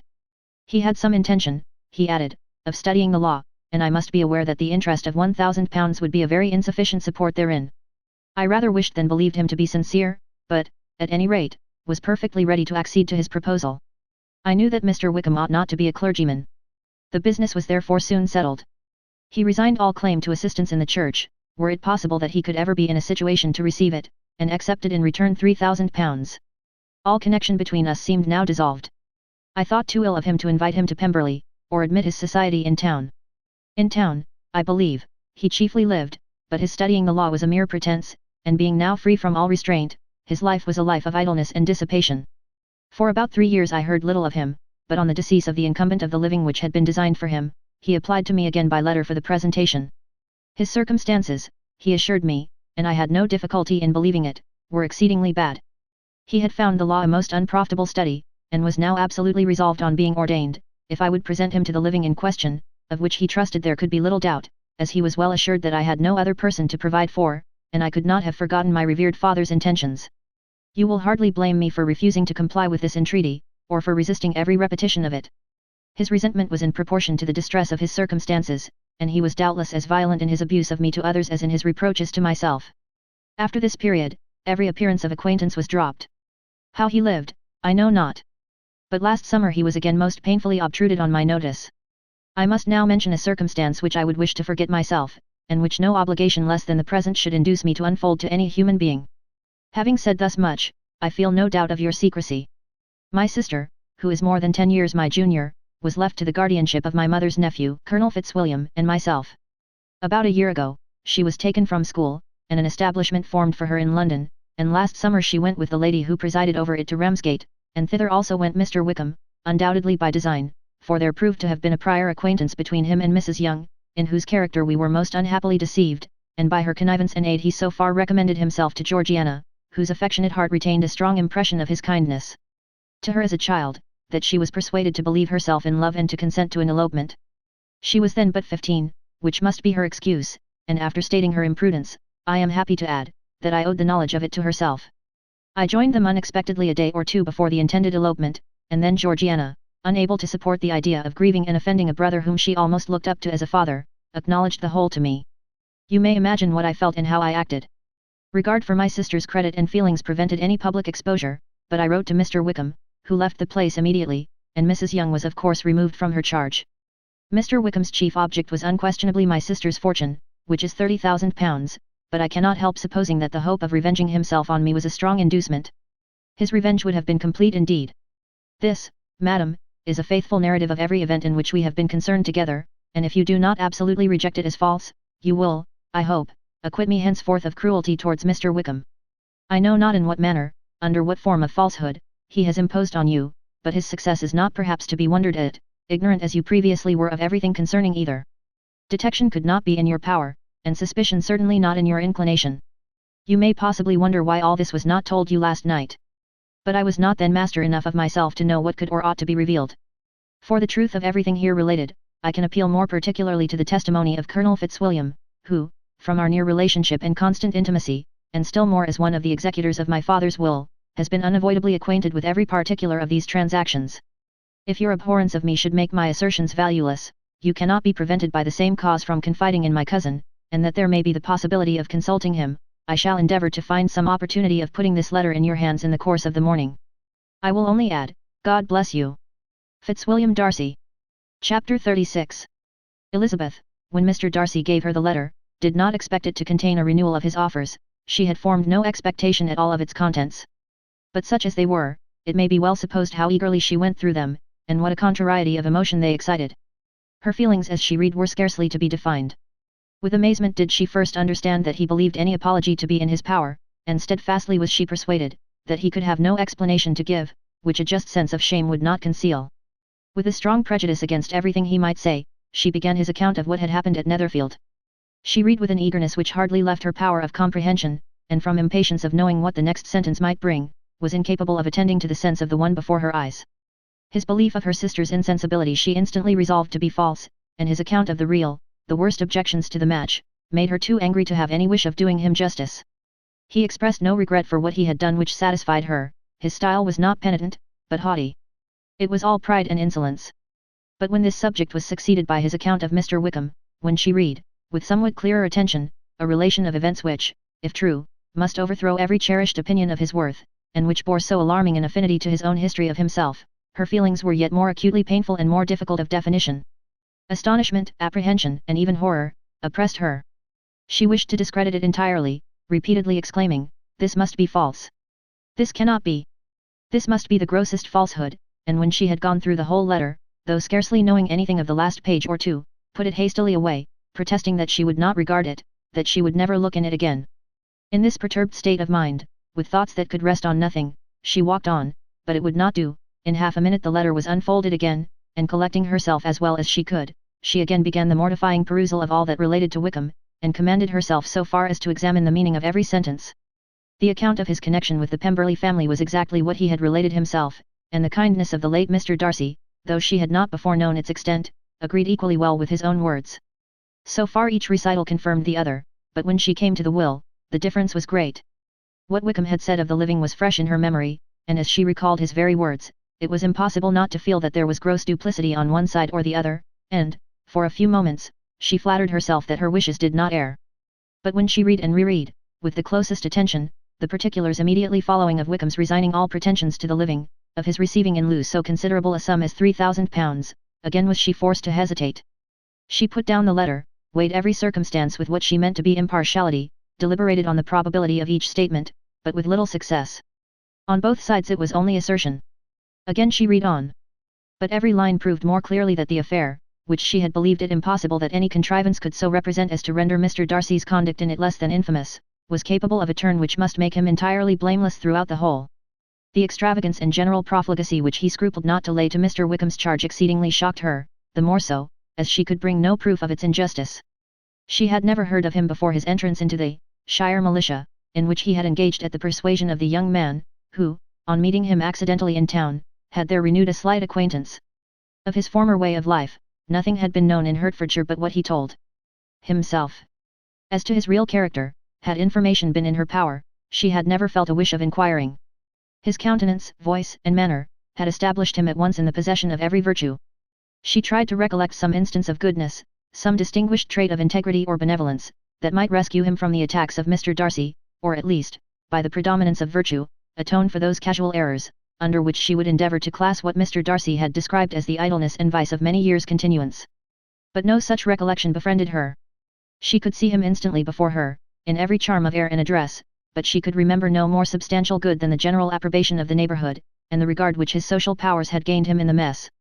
After pausing on this point a considerable while, she once more continued to read. But, alas! The story which followed, of his designs on Miss Darcy, received some confirmation from what had passed between Colonel Fitzwilliam and herself only the morning before, and at last she was referred for the truth of every particular to Colonel Fitzwilliam himself, from whom she had previously received the information of his near concern in all his cousin's affairs and whose character she had no reason to question. At one time she had almost resolved on applying to him, but the idea was checked by the awkwardness of the application, and at length wholly banished by the conviction that Mr. Darcy would never have hazarded such a proposal, if he had not been well assured of his cousin's corroboration. She perfectly remembered everything that had passed in conversation between Wickham and herself in their first evening at Mr. Phillips's. Many of his expressions were still fresh in her memory. She was now struck with the impropriety of such communications to a stranger, and wondered it had escaped her before. She saw the indelicacy of putting himself forward as he had done, and the inconsistency of his professions with his conduct. She remembered that he had boasted of having no fear of seeing Mr. Darcy, that Mr. Darcy might leave the country, but that he should stand his ground, yet he had avoided the Netherfield ball the very next week. She remembered, also, that till the Netherfield family had quitted the country, he had told his story to no one but herself, but that after their removal, it had been everywhere discussed, that he had then no reserves, no scruples in sinking Mr. Darcy's character, though he had assured her that respect for the father would always prevent his exposing the son. How differently did everything now appear in which he was concerned. His attentions to Miss King were now the consequence of views solely and hatefully mercenary, and the mediocrity of her fortune proved no longer the moderation of his wishes, but his eagerness to grasp at anything. His behaviour to herself could now have had no tolerable motive. He had either been deceived with regard to her fortune, or had been gratifying his vanity by encouraging the preference which she believed she had most incautiously shown. Every lingering struggle in his favour grew fainter and fainter, and in further justification of Mr. Darcy, she could not but allow that Mr. Bingley, when questioned by Jane, had long ago asserted his blamelessness in the affair, that, proud and repulsive as were his manners, she had never, in the whole course of their acquaintance, an acquaintance which had latterly brought them much together, and given her a sort of intimacy with his ways, seen anything that betrayed him to be unprincipled or unjust, anything that spoke him of irreligious or immoral habits, that among his own connections he was esteemed and valued, that even Wickham had allowed him merit as a brother, and that she had often heard him speak so affectionately of his sister as to prove him capable of some amiable feeling, that had his actions been what Wickham represented them, so gross a violation of everything right could hardly have been concealed from the world. And that friendship between a person capable of it and such an amiable man as Mr. Bingley was incomprehensible. She grew absolutely ashamed of herself. Of neither Darcy nor Wickham could she think, without feeling that she had been blind, partial, prejudiced, absurd. How despicably have I acted, she cried. I, who have prided myself on my discernment. I, who have valued myself on my abilities. Who have often disdained the generous candour of my sister, and gratified my vanity in useless or blameless distrust. How humiliating is this discovery! Yet, how just a humiliation! Had I been in love, I could not have been more wretchedly blind. But vanity, not love, has been my folly. Pleased with the preference of one, and offended by the neglect of the other, on the very beginning of our acquaintance, I have courted prepossession and ignorance, and driven reason away where either were concerned. Till this moment, I never knew myself. From herself to Jane, from Jane to Bingley, her thoughts were in a line which soon brought to her recollection that Mr. Darcy's explanation there had appeared very insufficient, and she read it again. Widely different was the effect of a second perusal. How could she deny that credit to his assertions, in one instance, which she had been obliged to give in the other? He declared himself to have been totally unsuspicious of her sister's attachment, and she could not help remembering what Charlotte's opinion had always been. Neither could she deny the justice of his description of Jane. She felt that Jane's feelings, though fervent, were little displayed, and that there was a constant complacency in her air and manner, not often united with great sensibility. When she came to that part of the letter in which her family were mentioned, in tones of such mortifying, yet merited, reproach, her sense of shame was severe. The justice of the charge struck her too forcibly for denial, and the circumstances to which he particularly alluded, as having passed at the Netherfield ball, and as confirming all his first disapprobation, could not have made a stronger impression on his mind than on hers. The compliment to herself and her sister was not unfelt. It soothed, but it could not console her for the contempt which had been thus self-attracted by the rest of her family, and as she considered that Jane's disappointment had, in fact, been the work of her nearest relations, and reflected how materially the credit of both must be hurt by such impropriety of conduct, she felt depressed beyond anything she had ever known before.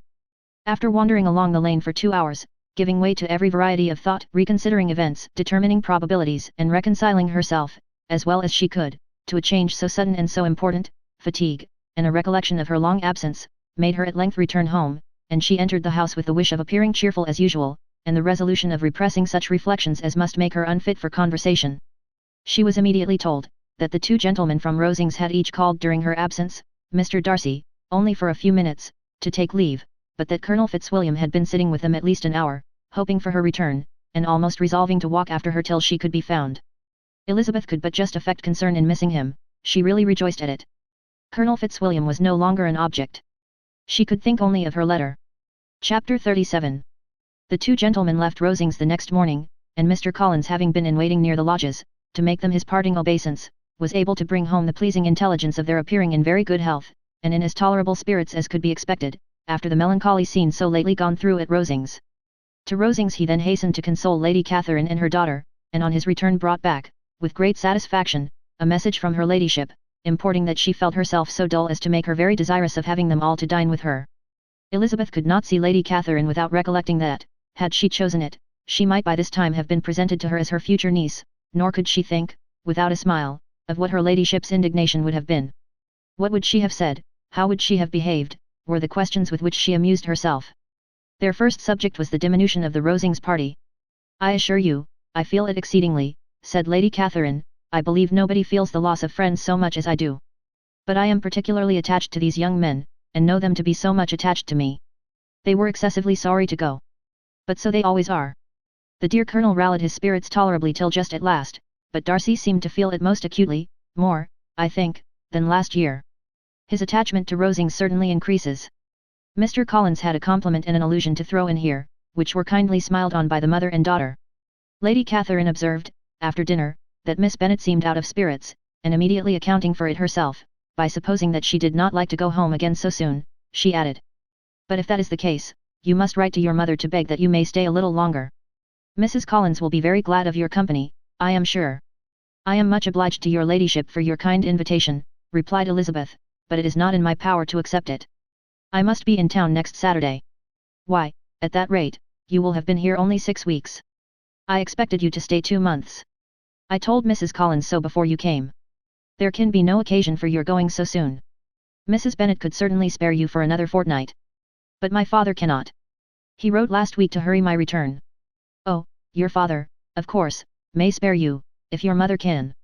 Daughters are never of so much consequence to a father. And if you will stay another month complete, it will be in my power to take one of you as far as London, for I am going there early in June, for a week, and as Dawson does not object to the barouche box, there will be very good room for one of you, and, indeed, if the weather should happen to be cool, I should not object to taking you both, as you are neither of you large. You are all kindness, madam, but I believe we must abide by our original plan. Lady Catherine seemed resigned. Mrs. Collins, you must send a servant with them. You know I always speak my mind, and I cannot bear the idea of 2 young women travelling post by themselves. It is highly improper. You must contrive to send somebody. I have the greatest dislike in the world to that sort of thing. Young women should always be properly guarded and attended, according to their situation in life. When my niece Georgiana went to Ramsgate last summer, I made a point of her having 2 men servants go with her. Miss Darcy, the daughter of Mr. Darcy of Pemberley, and Lady Anne, could not have appeared with propriety in a different manner. I am excessively attentive to all those things. You must send John with the young ladies, Mrs. Collins. I am glad it occurred to me to mention it, for it would really be discreditable to you to let them go alone. My uncle is to send a servant for us. Oh. Your uncle? He keeps a manservant, does he? I am very glad you have somebody who thinks of those things. Where shall you change horses? Oh, Bromley, of course. If you mention my name at the bell, you will be attended to.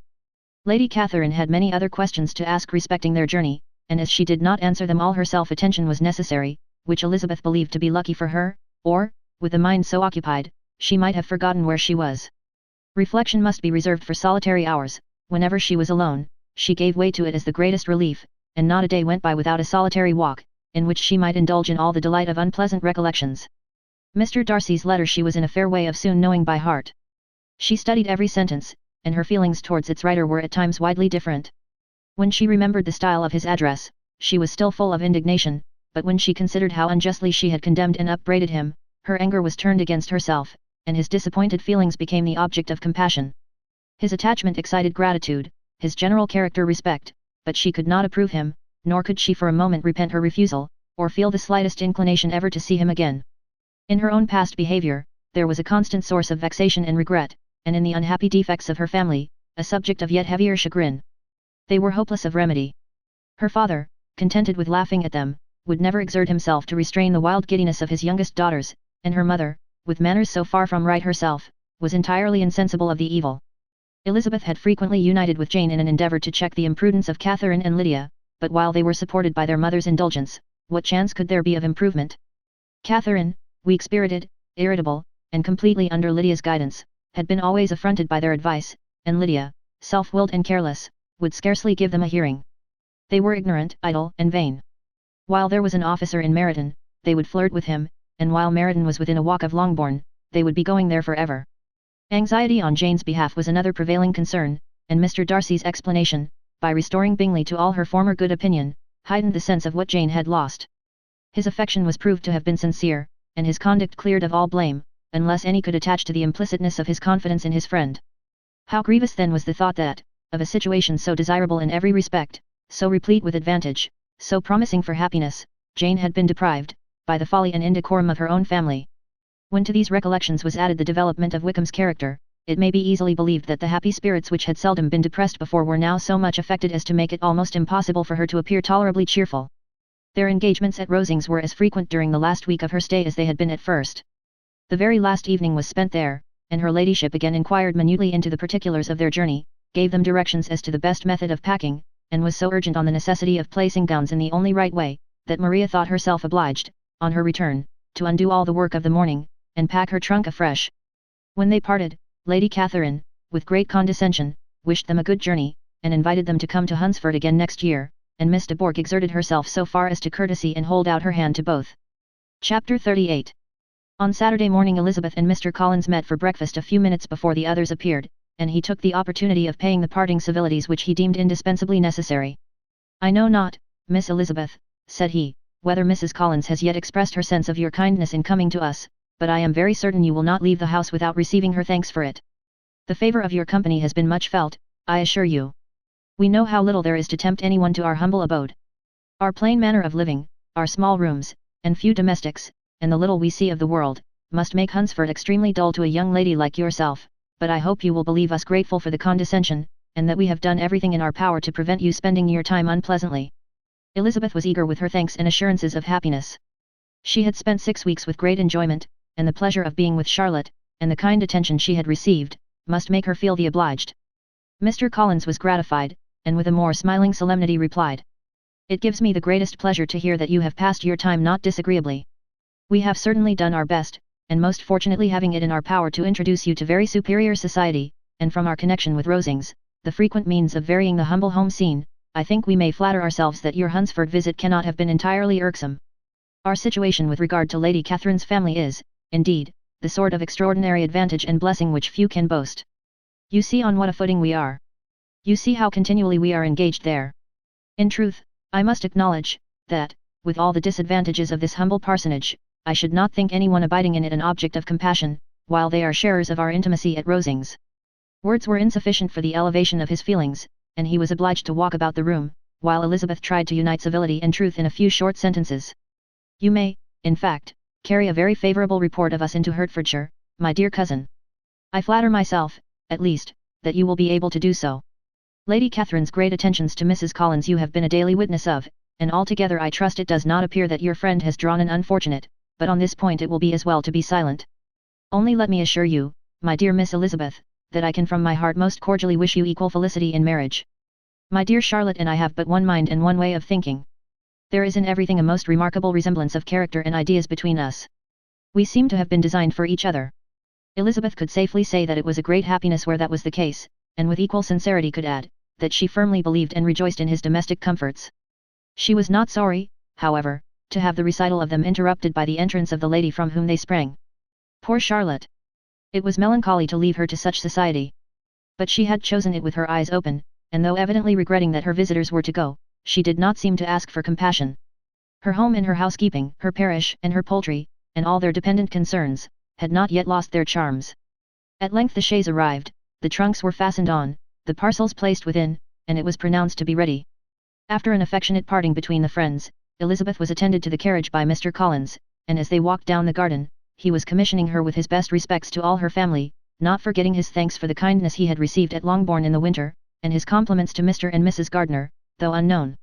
He then handed her in, Maria followed, and the door was on the point of being closed, when he suddenly reminded them, with some consternation, that they had hitherto forgotten to leave any message for the ladies of Rosings. "But," he added, "you will of course wish to have your humble respects delivered to them, with your grateful thanks for their kindness to you while you have been here." Elizabeth made no objection, the door was then allowed to be shut, and the carriage drove off. "Good gracious," cried Maria, after a few minutes' silence, "it seems but a day or two since we first came, and yet how many things have happened." "A great many indeed," said her companion, with a sigh. "We have dined 9 times at Rosings, besides drinking tea there twice. How much I shall have to tell," Elizabeth privately added, "and how much I shall have to conceal." Their journey was performed without much conversation, or any alarm, and within 4 hours of their leaving Hunsford they reached Mr. Gardiner's house, where they were to remain a few days. Jane looked well, and Elizabeth had little opportunity of studying her spirits, amidst the various engagements which the kindness of her aunt had reserved for them. But Jane was to go home with her, and at Longbourn there would be leisure enough for observation. It was not without an effort, meanwhile, that she could wait even for Longbourn, before she told her sister of Mr. Darcy's proposals. To know that she had the power of revealing what would so exceedingly astonish Jane, and must, at the same time, so highly gratify whatever of her own vanity she had not yet been able to reason away, was such a temptation to openness as nothing could have conquered, but the state of indecision in which she remained as to the extent of what she should communicate, and her fear, if she once entered on the subject, of being hurried into repeating something of Bingley, which might only grieve her sister further. Chapter 39. It was the second week in May, in which the 3 young ladies set out together from Grasachich Street for the town of, in Hertfordshire, and, as they drew near the appointed inn where Mr. Bennet's carriage was to meet them, they quickly perceived, in token of the coachman's punctuality, both Kitty and Lydia looking out of a dining room upstairs. These two girls had been above an hour in the place, happily employed in visiting an opposite milliner, watching the sentinel on guard, and dressing a salad and cucumber. After welcoming their sisters, they triumphantly displayed a table set out with such cold meat as an inn larder usually affords, exclaiming, "Is not this nice? Is not this an agreeable surprise? And we mean to treat you all," added Lydia, "but you must lend us the money, for we have just spent ours at the shop out there." Then showing her purchases, "Look here, I have bought this bonnet. I do not think it is very pretty, but I thought I might as well buy it as not. I shall pull it to pieces as soon as I get home, and see if I can make it up any better." And when her sisters abused it as ugly, she added, with perfect unconcern, "Oh, but there were 2 or 3 much uglier in the shop, and when I have bought some prettier coloured satin to trim it with fresh, I think it will be very tolerable. Besides, it will not much signify what one wears this summer, after they, Shire have left Meryton, and they are going in a fortnight." "Are they, indeed?" cried Elizabeth, with the greatest satisfaction. "They are going to be encamped near Brighton, and I do so want Papa to take us all there for the summer. It would be such a delicious scheme, and I dare say would hardly cost anything at all. Mamma would like to go, too, of all things. Only think what a miserable summer else we shall have." "Yes," thought Elizabeth, "that would be a delightful scheme, indeed, and completely due for us at once. Good heaven! Brighton and a whole campful of soldiers, to us, who have been overset already by one poor regiment of militia, and the monthly balls of Meryton. Now I have got some news for you," said Lydia, as they sat down to table. "What do you think?" "It is excellent news, capital news, and about a certain person that we all like." Jane and Elizabeth looked at each other, and the waiter was told that he need not stay. Lydia laughed, and said, "That is just like your formality and discretion. You thought the waiter must not hear, as if he cared. I dare say he often hears worse things said than I am going to say. But he is an ugly fellow. I am glad he is gone. I never saw such a long chin in my life. Well, but now for my news, it is about dear Wickham, too good for the waiter, is not it? There is no danger of Wickham's marrying Mary King, there's for you. She is gone down to her uncle at Liverpool, gone to stay. Wickham is safe. And Mary King is safe," added Elizabeth, "safe from a connection imprudent as to fortune. She is a great fool for going away, if she liked him. But I hope there is no strong attachment on either side," said Jane. "I am sure there is not on his. I will answer for it, he never cared 3 straws about her. Who could about such a nasty little freckled thing?" Elizabeth was shocked to think that, however incapable of such coarseness of expression herself, the coarseness of the sentiment was little other than her own breast had formerly harboured and fancied liberal. As soon as all had ate, and the elder ones paid, the carriage was ordered, and, after some contrivance, the whole party, with all their boxes, work bags, and parcels, and the unwelcome addition of Kitty's and Lydia's purchases, were seated in it. "How nicely we are crammed in," cried Lydia. "I am glad I brought my bonnet, if it is only for the fun of having another bandbox. Well, now let us be quite comfortable and snug, and talk and laugh all the way home. And in the first place, let us hear what has happened to you all since you went away. Have you seen any pleasant men? Have you had any flirting? I was in great hopes that one of you would have got a husband before you came back. Jane will be quite an old maid soon, I declare. She is almost 23. Lord! How ashamed I should be of not being married before 23. My Aunt Phillips wants you so to get husbands you can't think. She says Lizzie had better have taken Mr. Collins, but I do not think there would have been any fun in it. Lord! How I should like to be married before any of you. And then I would chaperone you about to all the balls. Dear me! We had such a good piece of fun the other day at Colonel Forster's. Kitty and me were to spend the day there, and Mrs. Forster promised to have a little dance in the evening. By the by, Mrs. Forster and me are such friends, and so she asked the 2 Harringtons to come, but Harriet was ill, and so Pen was forced to come by herself, and then, what do you think we did? We dressed up Chamberlain in woman's clothes, on purpose to pass for a lady, only think what fun. Not a soul knew of it, but Colonel and Mrs. Forster and Kitty and me, except my aunt, for we were forced to borrow one of her gowns, and you cannot imagine how well he looked. When Denny and Wickham and Pratt, and 2 or 3 more of the men came in, they did not know him in the least. Lord! How I laughed! And so did Mrs. Forster. I thought I should have died. And that made the men suspect something, and then they soon found out what was the matter. With such kind of histories of their parties and good jokes did Lydia, assisted by Kitty's hints and additions, endeavour to amuse her companions all the way to Longbourn. Elizabeth listened as little as she could, but there was no escaping the frequent mention of Wickham's name. Their reception at home was most kind. Mrs. Bennet rejoiced to see Jane in undiminished beauty, and more than once during dinner did Mr. Bennet say voluntarily to Elizabeth, "I am glad you are come back, Lizzie. Their party in the dining room was large, for almost all the Lucases came to meet Maria and hear the news, and various were the subjects which occupied them. Lady Lucas was inquiring of Maria, across the table, after the welfare and poultry of her eldest daughter. Mrs. Bennet was doubly engaged, on one hand collecting an account of the present fashions from Jane, who sat some way below her, and on the other, retailing them all to the younger Miss Lucases, and Lydia, in a voice rather louder than any other person's, was enumerating the various pleasures of the morning to anybody who would hear her. "Oh, Mary," said she, "I wish you had gone with us, for we had such fun. As we went along Kitty and me drew up all the blinds, and pretended there was nobody in the coach, and I should have gone so all the way, if Kitty had not been sick, and when we got to the George, I do think we behaved very handsomely, for we treated the other three with the nicest cold luncheon in the world, and if you would have gone, we would have treated you too. And then when we came away it was such fun. I thought we never should have got into the coach. I was ready to die of laughter. And then we were so merry all the way home. We talked and laughed so loud, that anybody might have heard us 10 miles off." To this, Mary very gravely replied, "Far be it from me, my dear sister, to depreciate such pleasures. They would doubtless be congenial with the generality of female minds. But I confess they would have no charms for me. I should infinitely prefer a book." But of this answer Lydia heard not a word. She seldom listened to anybody for more than half a minute, and never attended to Mary at all. In the afternoon Lydia was urgent with the rest of the girls to walk to Meryton, and see how everybody went on, but Elizabeth steadily opposed the scheme. It should not be said, that the Miss Bennets could not be at home half a day before they were in pursuit of the officers. There was another reason, too, for her opposition. She dreaded seeing Wickham again, and was resolved to avoid it as long as possible. The comfort to her, of the regiment's approaching removal, was indeed beyond expression. In a fortnight they were to go, and once gone, she hoped there could be nothing more to plague her on his account. She had not been many hours at home, before she found that the Brighton scheme, of which Lydia had given them a hint at the inn, was under frequent discussion between her parents. Elizabeth saw directly that her father had not the smallest intention of yielding, but his answers were at the same time so vague and equivocal, that her mother, though often disheartened, had never yet despaired of succeeding at last. Chapter 40. Elizabeth's impatience to acquaint Jane with what had happened could no longer be overcome, and at length resolving to suppress every particular in which her sister was concerned, and preparing her to be surprised, she related to her the next morning the chief of the scene between Mr. Darcy and herself. Miss Bennet's astonishment was soon lessened by the strong sisterly partiality which made any admiration of Elizabeth appear perfectly natural, and all surprise was shortly lost in other feelings. She was sorry that Mr. Darcy should have delivered his sentiments in a manner so little suited to recommend them, but still more was she grieved for the unhappiness which her sister's refusal must have given him. His being so sure of succeeding was wrong, said she, and certainly ought not to have appeared, but consider how much it must increase his disappointment.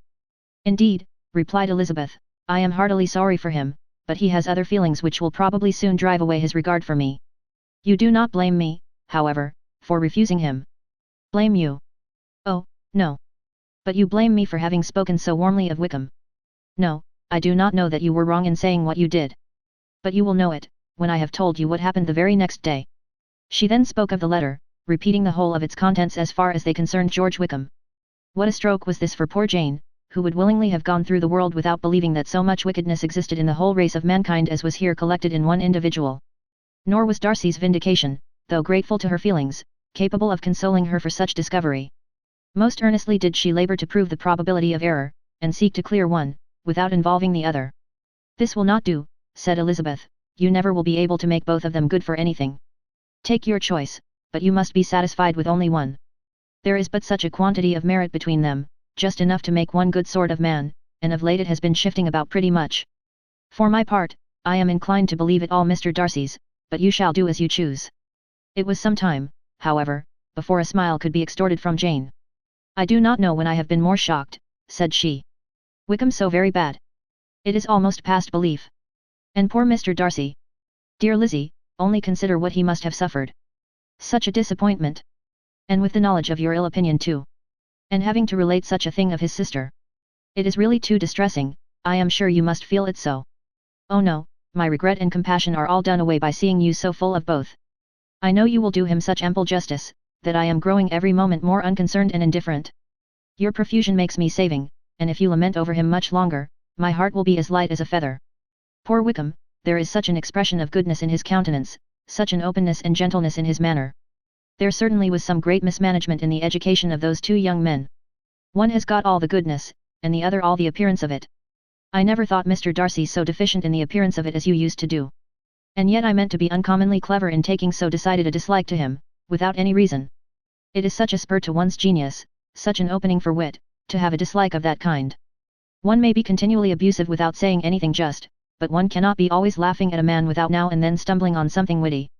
Lizzie, when you first read that letter, I am sure you could not treat the matter as you do now. Indeed, I could not. I was uncomfortable enough, I was very uncomfortable, I may say unhappy. And with no one to speak to of what I felt, no Jane to comfort me, and say that I had not been so very weak and vain and nonsensical, as I knew I had. Oh, how I wanted you!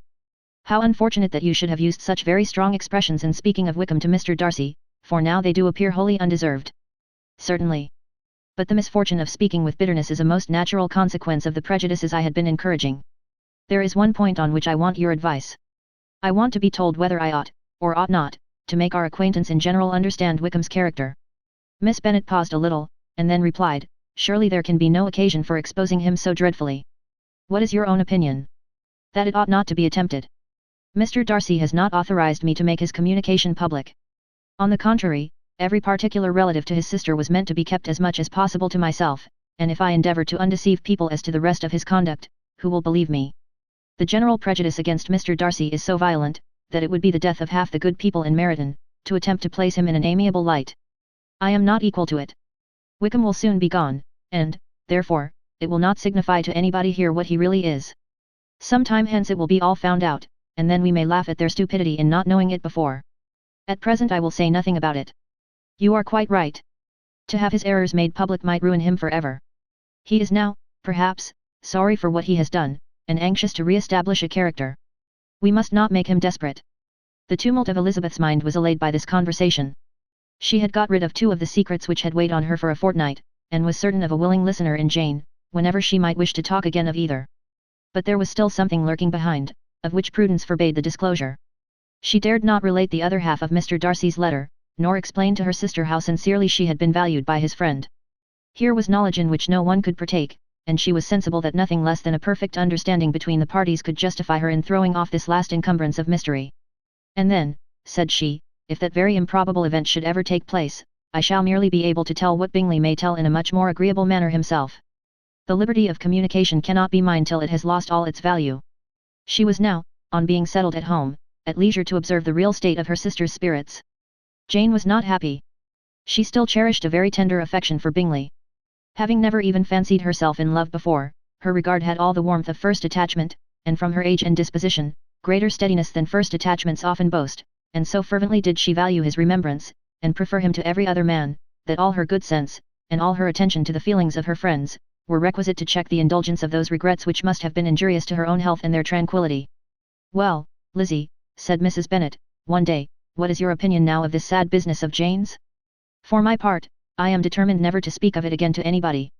I told my sister Phillips so the other day. But I cannot find out that Jane saw anything of him in London. Well, he is a very undeserving young man, and I do not suppose there is the least chance in the world of her ever getting him now. There is no talk of his coming to Netherfield again in the summer, and I have inquired of everybody, too, who is likely to know.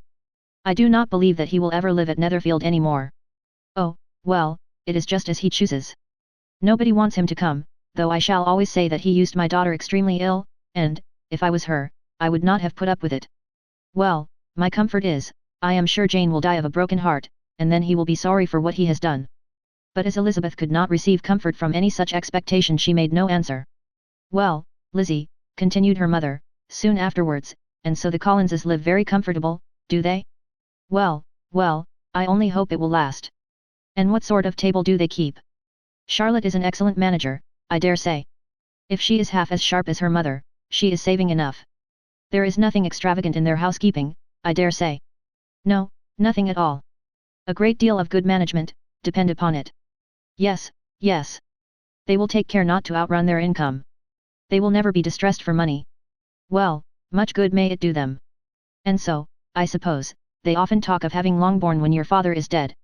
They look upon it quite as their own, I dare say, whenever that happens. It was a subject which they could not mention before me. No, it would have been strange if they had. But I make no doubt they often talk of it between themselves. Well, if they can be easy with an estate that is not lawfully their own, so much the better. I should be ashamed of having one that was only entailed on me. Chapter 41. The first week of their return was soon gone. The second began. It was the last of the regiment's stay in Meryton, and all the young ladies in the neighbourhood were drooping apace. The dejection was almost universal. The elder Miss Bennets alone were still able to eat, drink, and sleep, and pursue the usual course of their employments.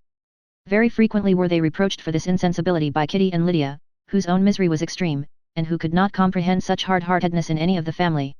Good heaven! What is to become of us? What are we to do, would they often exclaim in the bitterness of woe. How can you be smiling so, Lizzie?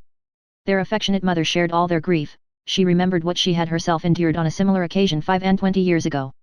I am sure, said she, I cried for 2 days together when Colonel Miller's regiment went away. I thought I should have broke my heart.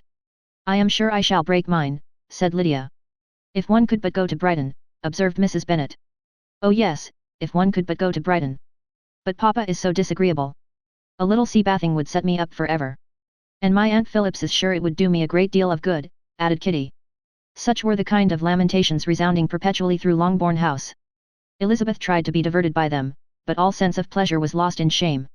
She felt anew the justice of Mr. Darcy's objections, and never had she before been so much disposed to pardon his interference in the views of his friend. But the gloom of Lydia's prospect was shortly cleared away, for she received an invitation from Mrs. Forster, the wife of the colonel of the regiment, to accompany her to Brighton.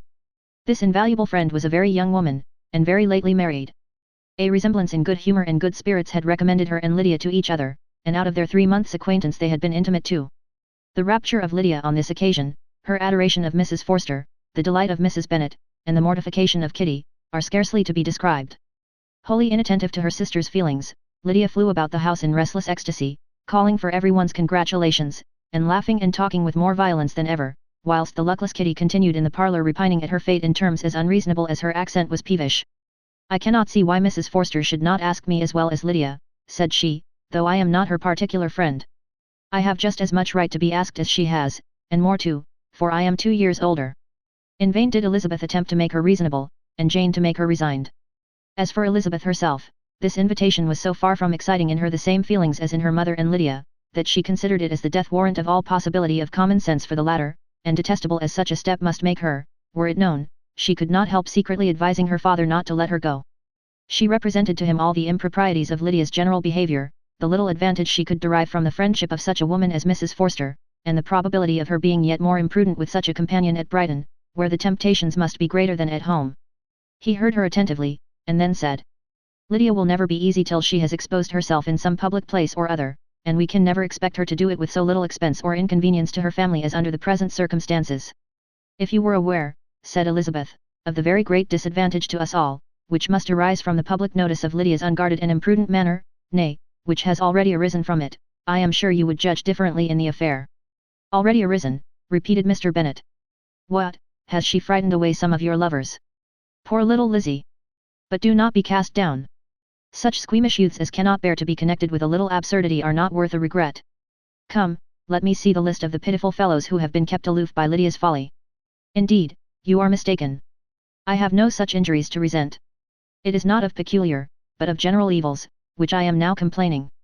Our importance, our respectability in the world, must be affected by the wild volatility, the assurance and disdain of all restraint which mark Lydia's character. Excuse me, for I must speak plainly. If you, my dear father, will not take the trouble of checking her exuberant spirits, and of teaching her that her present pursuits are not to be the business of her life, she will soon be beyond the reach of amendment. Her character will be fixed, and she will, at 16, be the most determined flirt that ever made herself and her family ridiculous, a flirt, too, in the worst and meanest degree of flirtation, without any attraction beyond youth and a tolerable person, and, from the ignorance and emptiness of her mind, wholly unable to ward off any portion of that universal contempt which her rage for admiration will excite. In this danger Kitty is also comprehended. She will follow wherever Lydia leads. Vain, ignorant, idle, and absolutely uncontrolled. Oh, my dear father, can you suppose it possible that they will not be censured and despised wherever they are known, and that their sisters will not be often involved in the disgrace? Mr. Bennet saw that her whole heart was in the subject, and, affectionately taking her hand, said, in reply, do not make yourself uneasy, my love. Wherever you and Jane are known, you must be respected and valued, and you will not appear to less advantage for having a couple of, or I may say, 3, very silly sisters. We shall have no peace at Longbourn if Lydia does not go to Brighton. Let her go, then. Colonel Forster is a sensible man, and will keep her out of any real mischief, and she is luckily too poor to be an object of prey to anybody. At Brighton she will be of less importance even as a common flirt than she has been here. The officers will find women better worth their notice. Let us hope, therefore, that her being there may teach her her own insignificance. At any rate, she cannot grow many degrees worse, without authorizing us to lock her up for the rest of her life." With this answer Elizabeth was forced to be content, but her own opinion continued the same, and she left him disappointed and sorry. It was not in her nature, however, to increase her vexations by dwelling on them. She was confident of having performed her duty, and to fret over unavoidable evils, or augment them by anxiety, was no part of her disposition. Had Lydia and her mother known the substance of her conference with her father, their indignation would hardly have found expression in their united volubility. In Lydia's imagination, a visit to Brighton comprised every possibility of earthly happiness. She saw, with the creative eye of fancy, the streets of that gay bathing place covered with officers. She saw herself the object of attention to tens and to scores of them at present unknown. She saw all the glories of the camp, its tents stretched forth in beauteous uniformity of lines, crowded with the young and the gay, and dazzling with scarlet, and, to complete the view, she saw herself seated beneath a tent, tenderly flirting with at least 6 officers at once. Had she known that her sister sought to tear her from such prospects and such realities as these, what would have been her sensations? They could have been understood only by her mother, who might have felt nearly the same. Lydia's going to Brighton was all that consoled her for the melancholy conviction of her husband's never intending to go there himself. But they were entirely ignorant of what had passed, and their raptures continued, with little intermission, to the very day of Lydia's leaving home. Elizabeth was now to see Mr. Wickham for the last time. Having been frequently in company with him since her return, agitation was pretty well over, the agitations of former partiality entirely so. She had even learnt to detect, in the very gentleness which had first delighted her, an affectation and a sameness to disgust and weary. In his present behaviour to herself, moreover, she had a fresh source of displeasure, for the inclination he soon testified of renewing those attentions which had marked the early part of their acquaintance could only serve, after what had since passed, to provoke her. She lost all concern for him in finding herself thus selected as the object of such idle and frivolous gallantry, and while she steadily repressed it, could not but feel the reproof contained in his believing, that however long, and for whatever cause, his attentions had been withdrawn, her vanity would be gratified, and her preference secured, at any time, by their renewal. On the very last day of the regiment's remaining in Meryton, he dined, with others of the officers, at Longbourn, and so little was Elizabeth disposed to part from him in good humour, that, on his making some inquiry as to the manner in which her time had passed at Hunsford, she mentioned Colonel Fitzwilliam's and Mr. Darcy's having both spent 3 weeks at Rosings, and asked him if he were acquainted with the former. He looked surprised, displeased, alarmed, but, with a moment's recollection, and a returning smile, replied, that he had formerly seen him often, and, after observing that he was a very gentlemanlike man, asked her how she had liked him. Her answer was warmly in his favour. With an air of indifference, he soon afterwards added, "How long did you say that he was at Rosings?" "Nearly 3 weeks." "And you saw him frequently?" "Yes, almost every day." "His manners are very different from his cousins." "Yes, very different, but I think Mr. Darcy improves on acquaintance." "Indeed," cried Wickham, with a look which did not escape her. "And pray may I ask," but checking himself, he added, in a gayer tone, "is it in address that he improves? Has he deigned to add aught of civility to his ordinary style? For I dare not hope," he continued, in a lower and more serious tone, "that he is improved in essentials." "Oh, no," said Elizabeth. "In essentials, I believe, he is very much what he ever was." While she spoke, Wickham looked as if scarcely knowing whether to rejoice over her words or to distrust their meaning. There was a something in her countenance which made him listen with an apprehensive and anxious attention, while she added, "When I said that he improved on acquaintance, I did not mean that either his mind or manners were in a state of improvement, but that, from knowing him better, his disposition was better understood." Wickham's alarm now appeared in a heightened complexion and agitated look. For a few minutes he was silent, till, shaking off his embarrassment, he turned to her again, and said in the gentlest of accents, "You, who so well know my feelings towards Mr. Darcy, will readily comprehend how sincerely I must rejoice that he is wise enough to assume even the appearance of what is right. His pride, in that direction, may be of service, if not to himself, to many others, for it must deter him from such foul misconduct as I have suffered by. I only fear that the sort of cautiousness to which you, I imagine, have been alluding, is merely adopted on his visits to his aunt, of whose good opinion and judgment he stands much in awe. His fear of her has always operated, I know, when they were together, and a good deal is to be imputed to his wish of forwarding the match with Miss de Bourgh, which I am certain he has very much at heart." Elizabeth could not repress a smile at this, but she answered only by a slight inclination of the head. She saw that he wanted to engage her on the old subject of his grievances, and she was in no humour to indulge him. The rest of the evening passed with the appearance, on his side, of usual cheerfulness, but with no further attempt to distinguish Elizabeth, and they parted at last with mutual civility, and possibly a mutual desire of never meeting again. When the party broke up, Lydia returned with Mrs. Forster to Meryton, from whence they were to set out early the next morning. The separation between her and her family was rather noisy than pathetic. Kitty was the only one who shed tears, but she did weep from vexation and envy. Mrs. Bennet was diffuse in her good wishes for the felicity of her daughter, and impressive in her injunctions that she would not miss the opportunity of enjoying herself as much as possible, advice which there was every reason to believe would be attended to, and, in the clamorous happiness of Lydia herself in bidding farewell, the more gentle adieus of her sisters were uttered without being heard. Chapter 42. Had Elizabeth's opinion been all drawn from her own family, she could not have formed a very pleasing picture of conjugal felicity or domestic comfort. Her father, captivated by youth and beauty, and that appearance of good humour which youth and beauty generally give, had married a woman whose weak understanding and illiberal mind had very early in their marriage put an end to all real affection for her. Respect, esteem, and confidence had vanished forever, and all his views of domestic happiness were overthrown. But Mr. Bennet was not of a disposition to seek comfort for the disappointment which his own imprudence had brought on in any of those pleasures which too often console the unfortunate for their folly or their vice. He was fond of the country and of books, and from these tastes had arisen his principal enjoyments. To his wife he was very little otherwise indebted than as her ignorance and folly had contributed to his amusement. This is not the sort of happiness which a man would in general wish to owe to his wife, but where other powers of entertainment are wanting, the true philosopher will derive benefit from such as are given. Elizabeth, however, had never been blind to the impropriety of her father's behaviour as a husband. She had always seen it with pain, but respecting his abilities, and grateful for his affectionate treatment of herself, she endeavoured to forget what she could not overlook, and to banish from her thoughts that continual breach of conjugal obligation and decorum which, in exposing his wife to the contempt of her own children, was so highly reprehensible. But she had never felt so strongly as now the disadvantages which must attend the children of so unsuitable a marriage, nor ever been so fully aware of the evils arising from so ill-judged a direction of talents which, rightly used, might at least have preserved the respectability of his daughters, even if incapable of enlarging the mind of his wife. When Elizabeth had rejoiced over Wickham's departure, she found little other cause for satisfaction in the loss of the regiment. Their parties abroad were less varied than before, and at home she had a mother and sister, whose constant repinings at the dullness of everything around them threw a real gloom over their domestic circle, and, though Kitty might in time regain her natural degree of sense, since the disturbers of her brain were removed, her other sister, from whose disposition greater evil might be apprehended, was likely to be hardened in all her folly and assurance, by a situation of such double danger as a watering place and a camp. Upon the whole, therefore, she found, what has been sometimes found before, that an event to which she had looked forward with impatient desire, did not, in taking place, bring all the satisfaction she had promised herself. It was consequently necessary to name some other period for the commencement of actual felicity, to have some other point on which her wishes and hopes might be fixed, and by again enjoying the pleasure of anticipation, console herself for the present, and prepare for another disappointment. Her tour to the lakes was now the object of her happiest thoughts. It was her best consolation for all the uncomfortable hours which the discontentedness of her mother and Kitty made inevitable, and could she have included Jane in the scheme, every part of it would have been perfect. But it is fortunate, thought she, that I have something to wish for. Were the whole arrangement complete, my disappointment would be certain.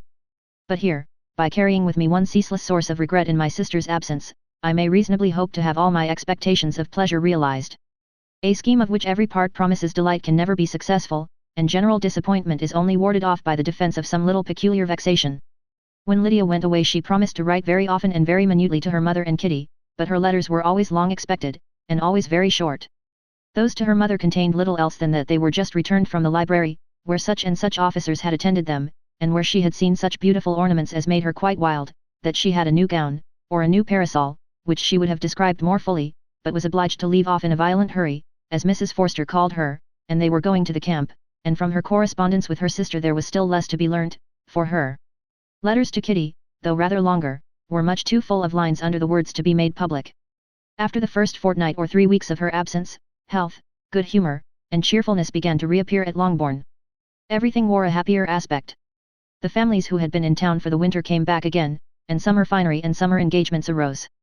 Mrs. Bennet was restored to her usual querulous serenity, and by the middle of June Kitty was so much recovered as to be able to enter Meryton without tears, an event of such happy promise as to make Elizabeth hope, that by the following Christmas she might be so tolerably reasonable as not to mention an officer above once a day, unless, by some cruel and malicious arrangement at the War Office, another regiment should be quartered in Meryton. The time fixed for the beginning of their northern tour was now fast approaching, and a fortnight only was wanting of it, when a letter arrived from Mrs. Gardiner, which at once delayed its commencement and curtailed its extent. Mr. Gardner would be prevented by business from setting out till a fortnight later in July, and must be in London again within a month, and as that left too short a period for them to go so far, and see so much as they had proposed, or at least to see it with the leisure and comfort they had built on, they were obliged to give up the lakes, and substitute a more contracted tour, and, according to the present plan, were to go no farther northward than Derbyshire. In that county there was enough to be seen to occupy the chief of their 3 weeks, and to Mrs. Gardner it had a peculiarly strong attraction.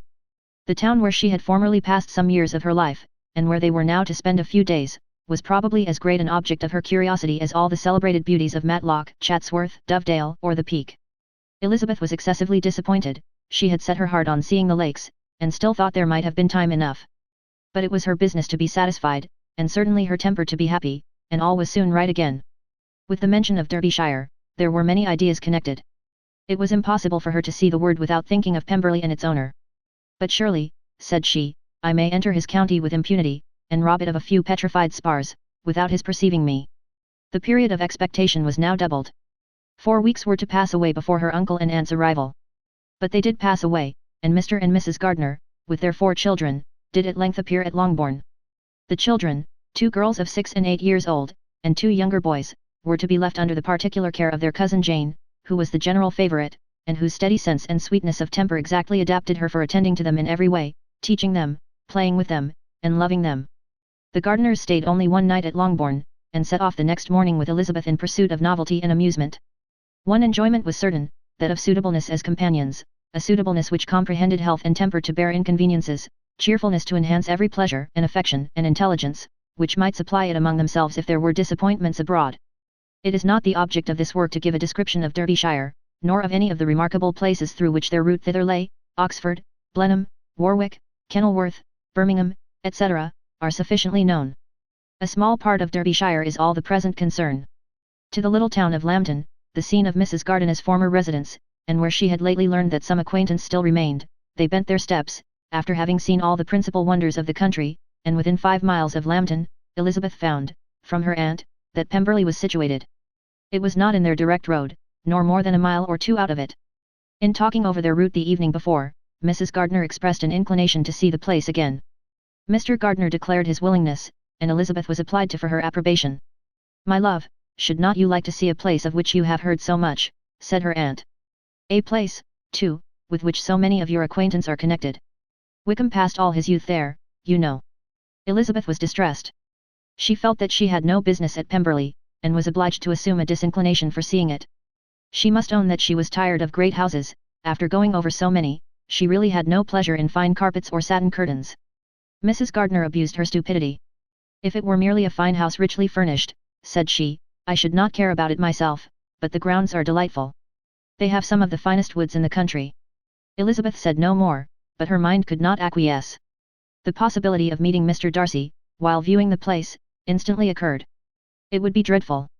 She blushed at the very idea, and thought it would be better to speak openly to her aunt, than to run such a risk. But against this there were objections, and she finally resolved that it could be the last resource, if her private inquiries as to the absence of the family were unfavourably answered.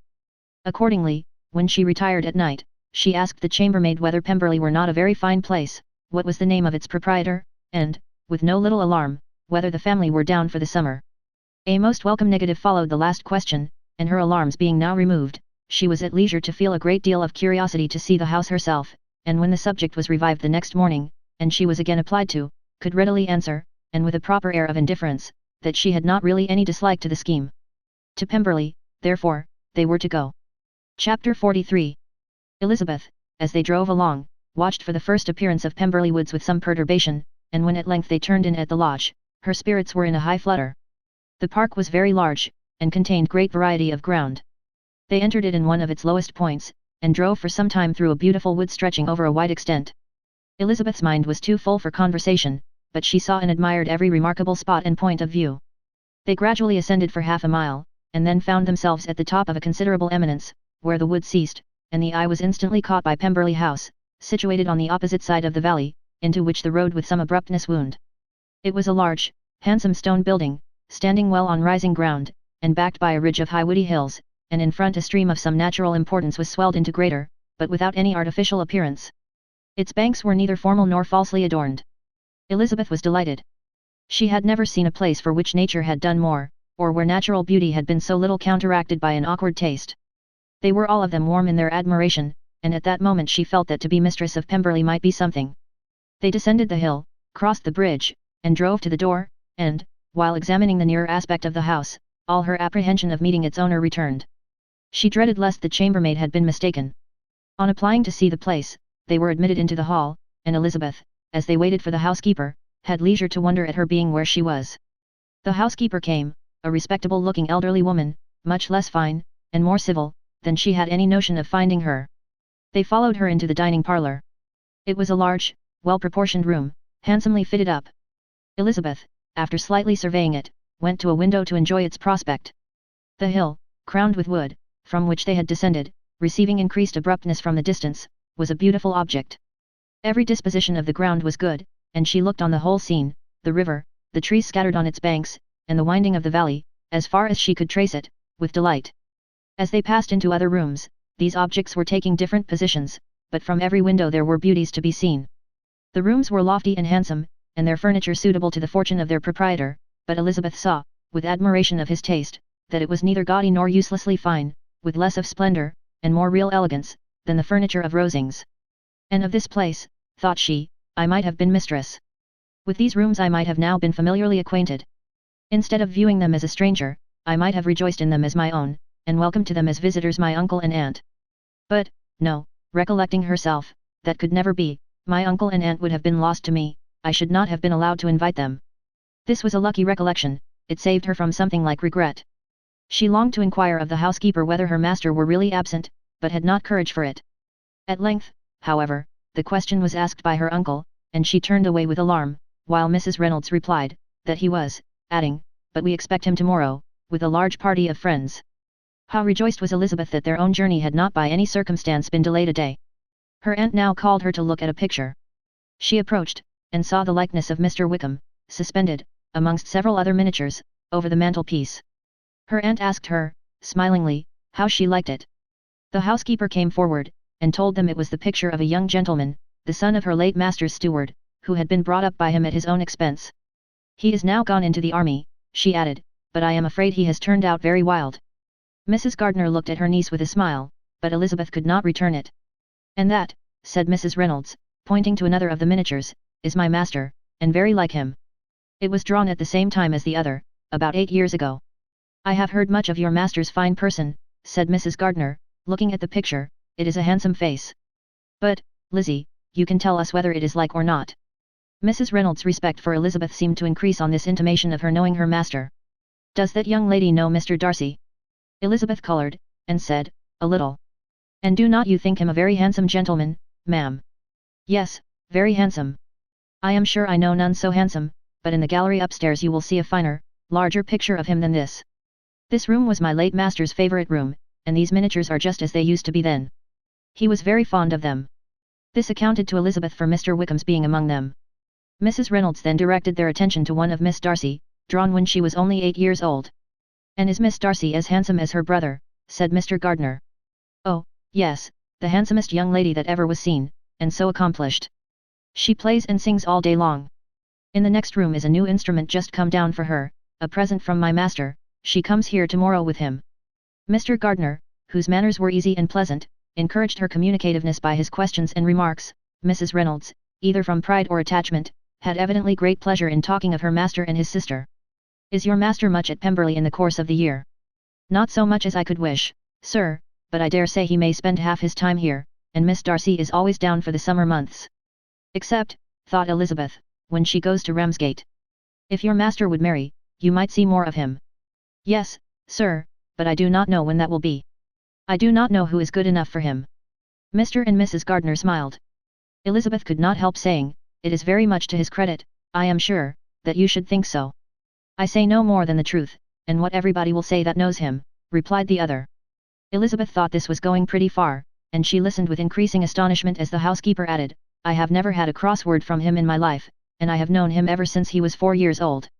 This was praise of all others most extraordinary, most opposite to her ideas. That he was not a good-tempered man had been her firmest opinion. Her keenest attention was awakened, she longed to hear more, and was grateful to her uncle for saying. There are very few people of whom so much can be said. You are lucky in having such a master. Yes, sir, I know I am. If I were to go through the world, I could not meet with a better.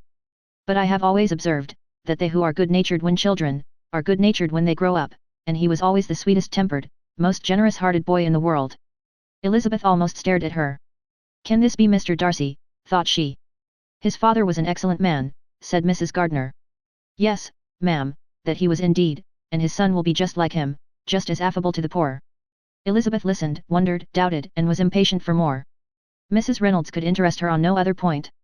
She related the subjects of the pictures, the dimensions of the rooms, and the price of the furniture in vain. Mr. Gardiner, highly amused by the kind of family prejudice, to which he attributed her excessive commendation of her master, soon led again to the subject, and she dwelt with energy on his many merits, as they proceeded together up the great staircase. He is the best landlord, and the best master, said she, that ever lived. Not like the wild young men nowadays, who think of nothing but themselves. There is not one of his tenants or servants but what will give him a good name. Some people call him proud, but I am sure I never saw anything of it. To my fancy, it is only because he does not rattle away like other young men. In what an amiable light does this place him, thought Elizabeth. This fine account of him, whispered her aunt as they walked, is not quite consistent with his behavior to our poor friend. Perhaps we might be deceived. That is not very likely, our authority was too good. On reaching the spacious lobby above, they were shown into a very pretty sitting room, lately fitted up with greater elegance and lightness than the apartments below, and were informed that it was but just done to give pleasure to Miss Darcy, who had taken a liking to the room, when last at Pemberley. He is certainly a good brother, said Elizabeth, as she walked towards one of the windows. Mrs. Reynolds anticipated Miss Darcy's delight, when she should enter the room. And this is always the way with him, she added. Whatever can give his sister any pleasure, is sure to be done in a moment. There is nothing he would not do for her. The picture gallery, and 2 or 3 of the principal bedrooms, were all that remained to be shown. In the former were many good paintings, but Elizabeth knew nothing of the art, and from such as had been already visible below, she had willingly turned to look at some drawings of Miss Darcy's, in crayons, whose subjects were usually more interesting, and also more intelligible. In the gallery there were many family portraits, but they could have little to fix the attention of a stranger. Elizabeth walked on in quest of the only face whose features would be known to her. At last it arrested her, and she beheld a striking resemblance of Mr. Darcy, with such a smile over the face, as she remembered to have sometimes seen, when he looked at her. She stood several minutes before the picture, in earnest contemplation, and returned to it again before they quitted the gallery. Mrs. Reynolds informed them, that it had been taken in his father's lifetime. There was certainly at this moment, in Elizabeth's mind, a more gentle sensation towards the original than she had ever felt in the height of their acquaintance. The commendation bestowed on him by Mrs. Reynolds was of no trifling nature. What praise is more valuable than the praise of an intelligent servant?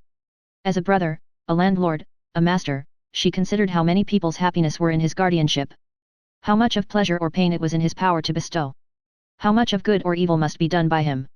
Every idea that had been brought forward by the housekeeper was favourable to his character, and as she stood before the canvas, on which he was represented, and fixed his eyes upon herself, she thought of his regard with a deeper sentiment of gratitude than it had ever raised before. She remembered its warmth, and softened its impropriety of expression. When all of the house that was open to general inspection had been seen, they returned downstairs, and, taking leave of the housekeeper, were consigned over to the gardener, who met them at the hall door. As they walked across the lawn towards the river, Elizabeth turned back to look again. Her uncle and aunt stopped also, and while the former was conjecturing as to the date of the building, the owner of it himself suddenly came forward from the road which led behind it to the stables. They were within 20 yards of each other, and so abrupt was his appearance, that it was impossible to avoid his sight. Their eyes instantly met, and the cheeks of each were overspread with the deepest blush. He absolutely started, and for a moment seemed immovable from surprise, but shortly recovering himself, advanced towards the party, and spoke to Elizabeth, if not in terms of perfect composure, at least of perfect civility. She had instinctively turned away, but stopping on his approach, received his compliments with an embarrassment impossible to be overcome. Had his first appearance, or his resemblance to the picture they had just been examining, been insufficient to assure the other two that they now saw Mr. Darcy, the gardener's expression of surprise, on beholding his master, must immediately have told it. They stood a little aloof while he was talking to their niece, who, astonished and confused, scarcely dared lift her eyes to his face, and knew not what answer she returned to his civil inquiries after her family.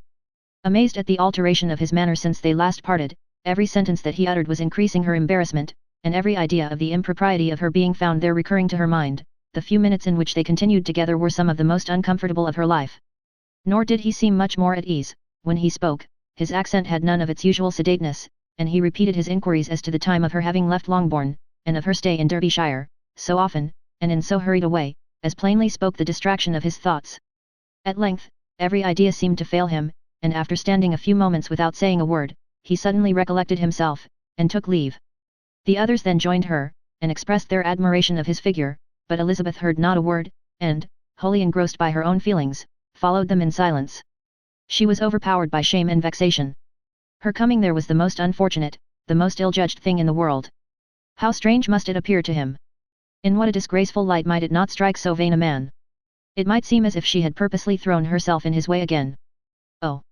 Why did she come? Or, why did he thus come a day before he was expected? Had they been only 10 minutes sooner, they should have been beyond the reach of his discrimination, for it was plain that he was that moment arrived, that moment alighted from his horse or his carriage. She blushed again and again over the perverseness of the meeting. And his behavior, so strikingly altered, what could it mean? That he should even speak to her was amazing, but to speak with such civility, to inquire after her family. Never in her life had she seen his manners so little dignified, never had he spoken with such gentleness as on this unexpected meeting. What a contrast did it offer to his last address in Rosings Park, when he put his letter into her hand. She knew not what to think, or how to account for it. They had now entered a beautiful walk by the side of the water, and every step was bringing forward a nobler fall of ground, or a finer reach of the woods to which they were approaching, but it was some time before Elizabeth was sensible of any of it, and, though she answered mechanically to the repeated appeals of her uncle and aunt, and seemed to direct her eyes to such objects as they pointed out, she distinguished no part of the scene. Her thoughts were all fixed on that one spot of Pemberley House, whichever it might be, where Mr. Darcy then was. She longed to know what at that moment was passing in his mind, in what manner he thought of her, and whether, in defiance of everything, she was still dear to him. Perhaps he had been civil only because he felt himself at ease, yet there had been that in his voice, which was not like ease. Whether he had felt more of pain or of pleasure in seeing her, she could not tell, but he certainly had not seen her with composure. At length, however, the remarks of her companions on her absence of mind roused her, and she felt the necessity of appearing more like herself. They entered the woods, and, bidding adieu to the river for a while, ascended some of the higher grounds, whence, in spots where the opening of the trees gave the eye power to wander, were many charming views of the valley, the opposite hills, with the long range of woods overspreading many, and occasionally part of the stream. Mr. Gardiner expressed a wish of going round the whole park, but feared it might be beyond a walk. With a triumphant smile, they were told, that it was 10 miles round. It settled the matter, and they pursued the accustomed circuit, which brought them again, after some time, in a descent among hanging woods, to the edge of the water, and one of its narrowest parts. They crossed it by a simple bridge, in character with the general air of the scene. It was a spot less adorned than any they had yet visited, and the valley, here contracted into a glen, allowed room only for the stream, and a narrow walk amidst the rough coppicewood which bordered it. Elizabeth longed to explore its windings, but when they had crossed the bridge, and perceived their distance from the house, Mrs. Gardiner, who was not a great walker, could go no farther, and thought only of returning to the carriage as quickly as possible. Her niece was, therefore, obliged to submit, and they took their way towards the house on the opposite side of the river, in the nearest direction, but their progress was slow, for Mr. Gardiner, though seldom able to indulge the taste, was very fond of fishing, and was so much engaged in watching the occasional appearance of some trout in the water, and talking to the man about them, that he advanced but little. Whilst wandering on in this slow manner, they were again surprised, and Elizabeth's astonishment was quite equal to what it had been at first, by the sight of Mr. Darcy approaching them, and at no great distance.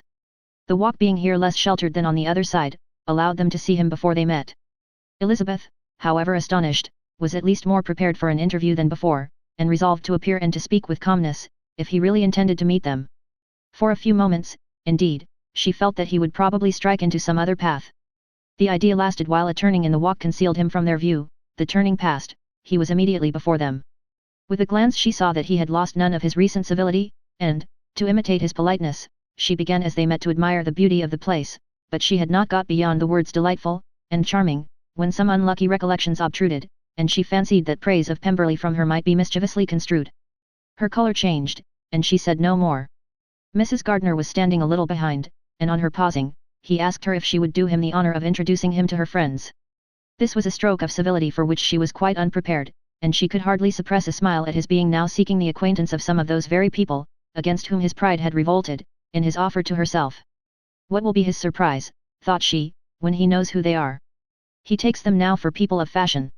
The introduction, however, was immediately made, and as she named their relationship to herself, she stole a sly look at him, to see how he bore it, and was not without the expectation of his decamping as fast as he could from such disgraceful companions.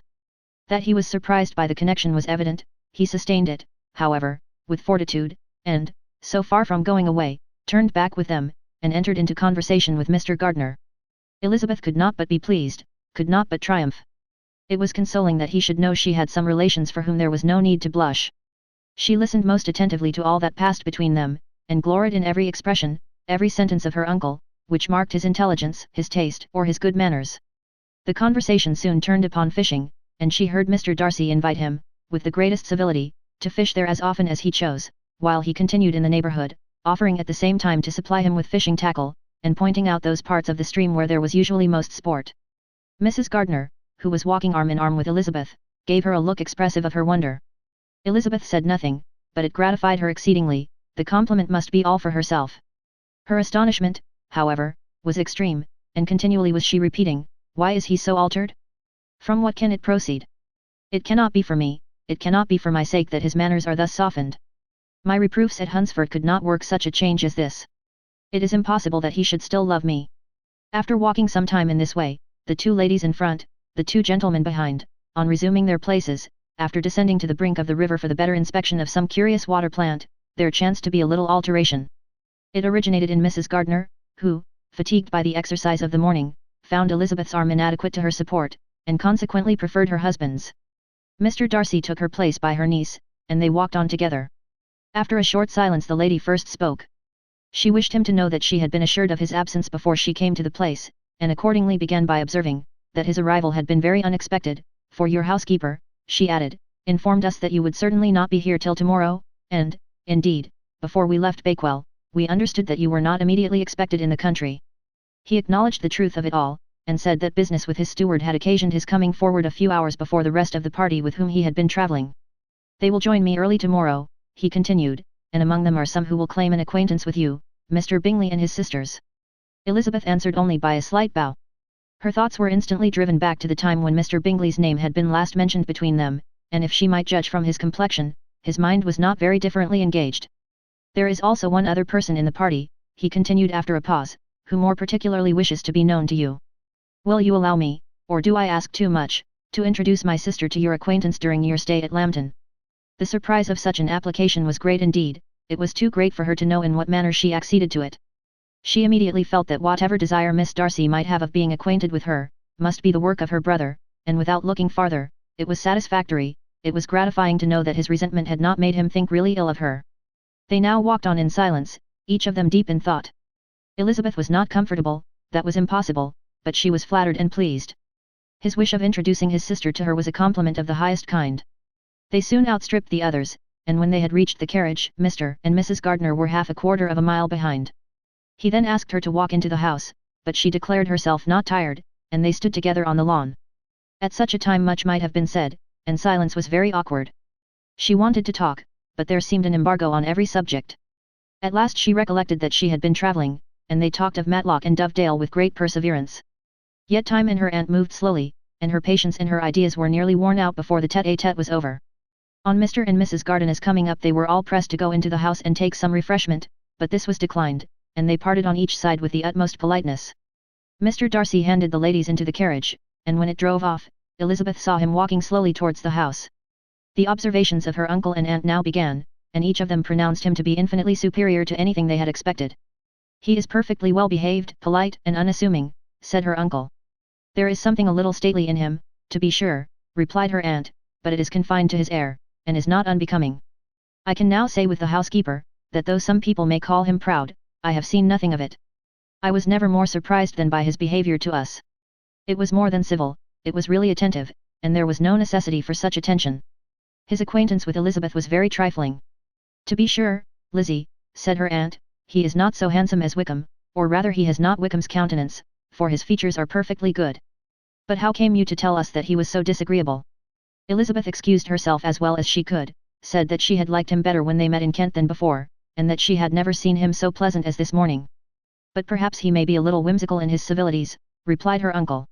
Your great men often are, and therefore I shall not take him at his word about fishing, as he might change his mind another day, and warn me off his grounds. Elizabeth felt that they had entirely mistaken his character, but said nothing. From what we have seen of him, continued Mrs. Gardiner, I really should not have thought that he could have behaved in so cruel a way by anybody as he has done by poor Wickham. He has not an ill-natured look. On the contrary, there is something pleasing about his mouth when he speaks. And there is something of dignity in his countenance, that would not give one an unfavourable idea of his heart.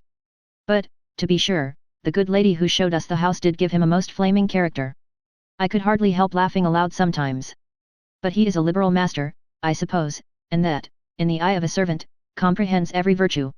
Elizabeth here felt herself called on to say something in vindication of his behaviour to Wickham, and, therefore, gave them to understand, in as guarded a manner as she could, that by what she had heard from his relations in Kent, his actions were capable of a very different construction, and that his character was by no means so faulty, nor Wickham so amiable, as they had been considered in Hertfordshire.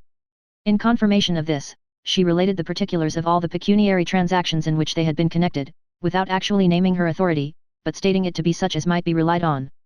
Mrs. Gardiner was surprised and concerned, but as they were now approaching the scene of her former pleasures, every idea gave way to the charm of recollection, and she was too much engaged in pointing out to her husband all the interesting spots in its environs, to think of anything else.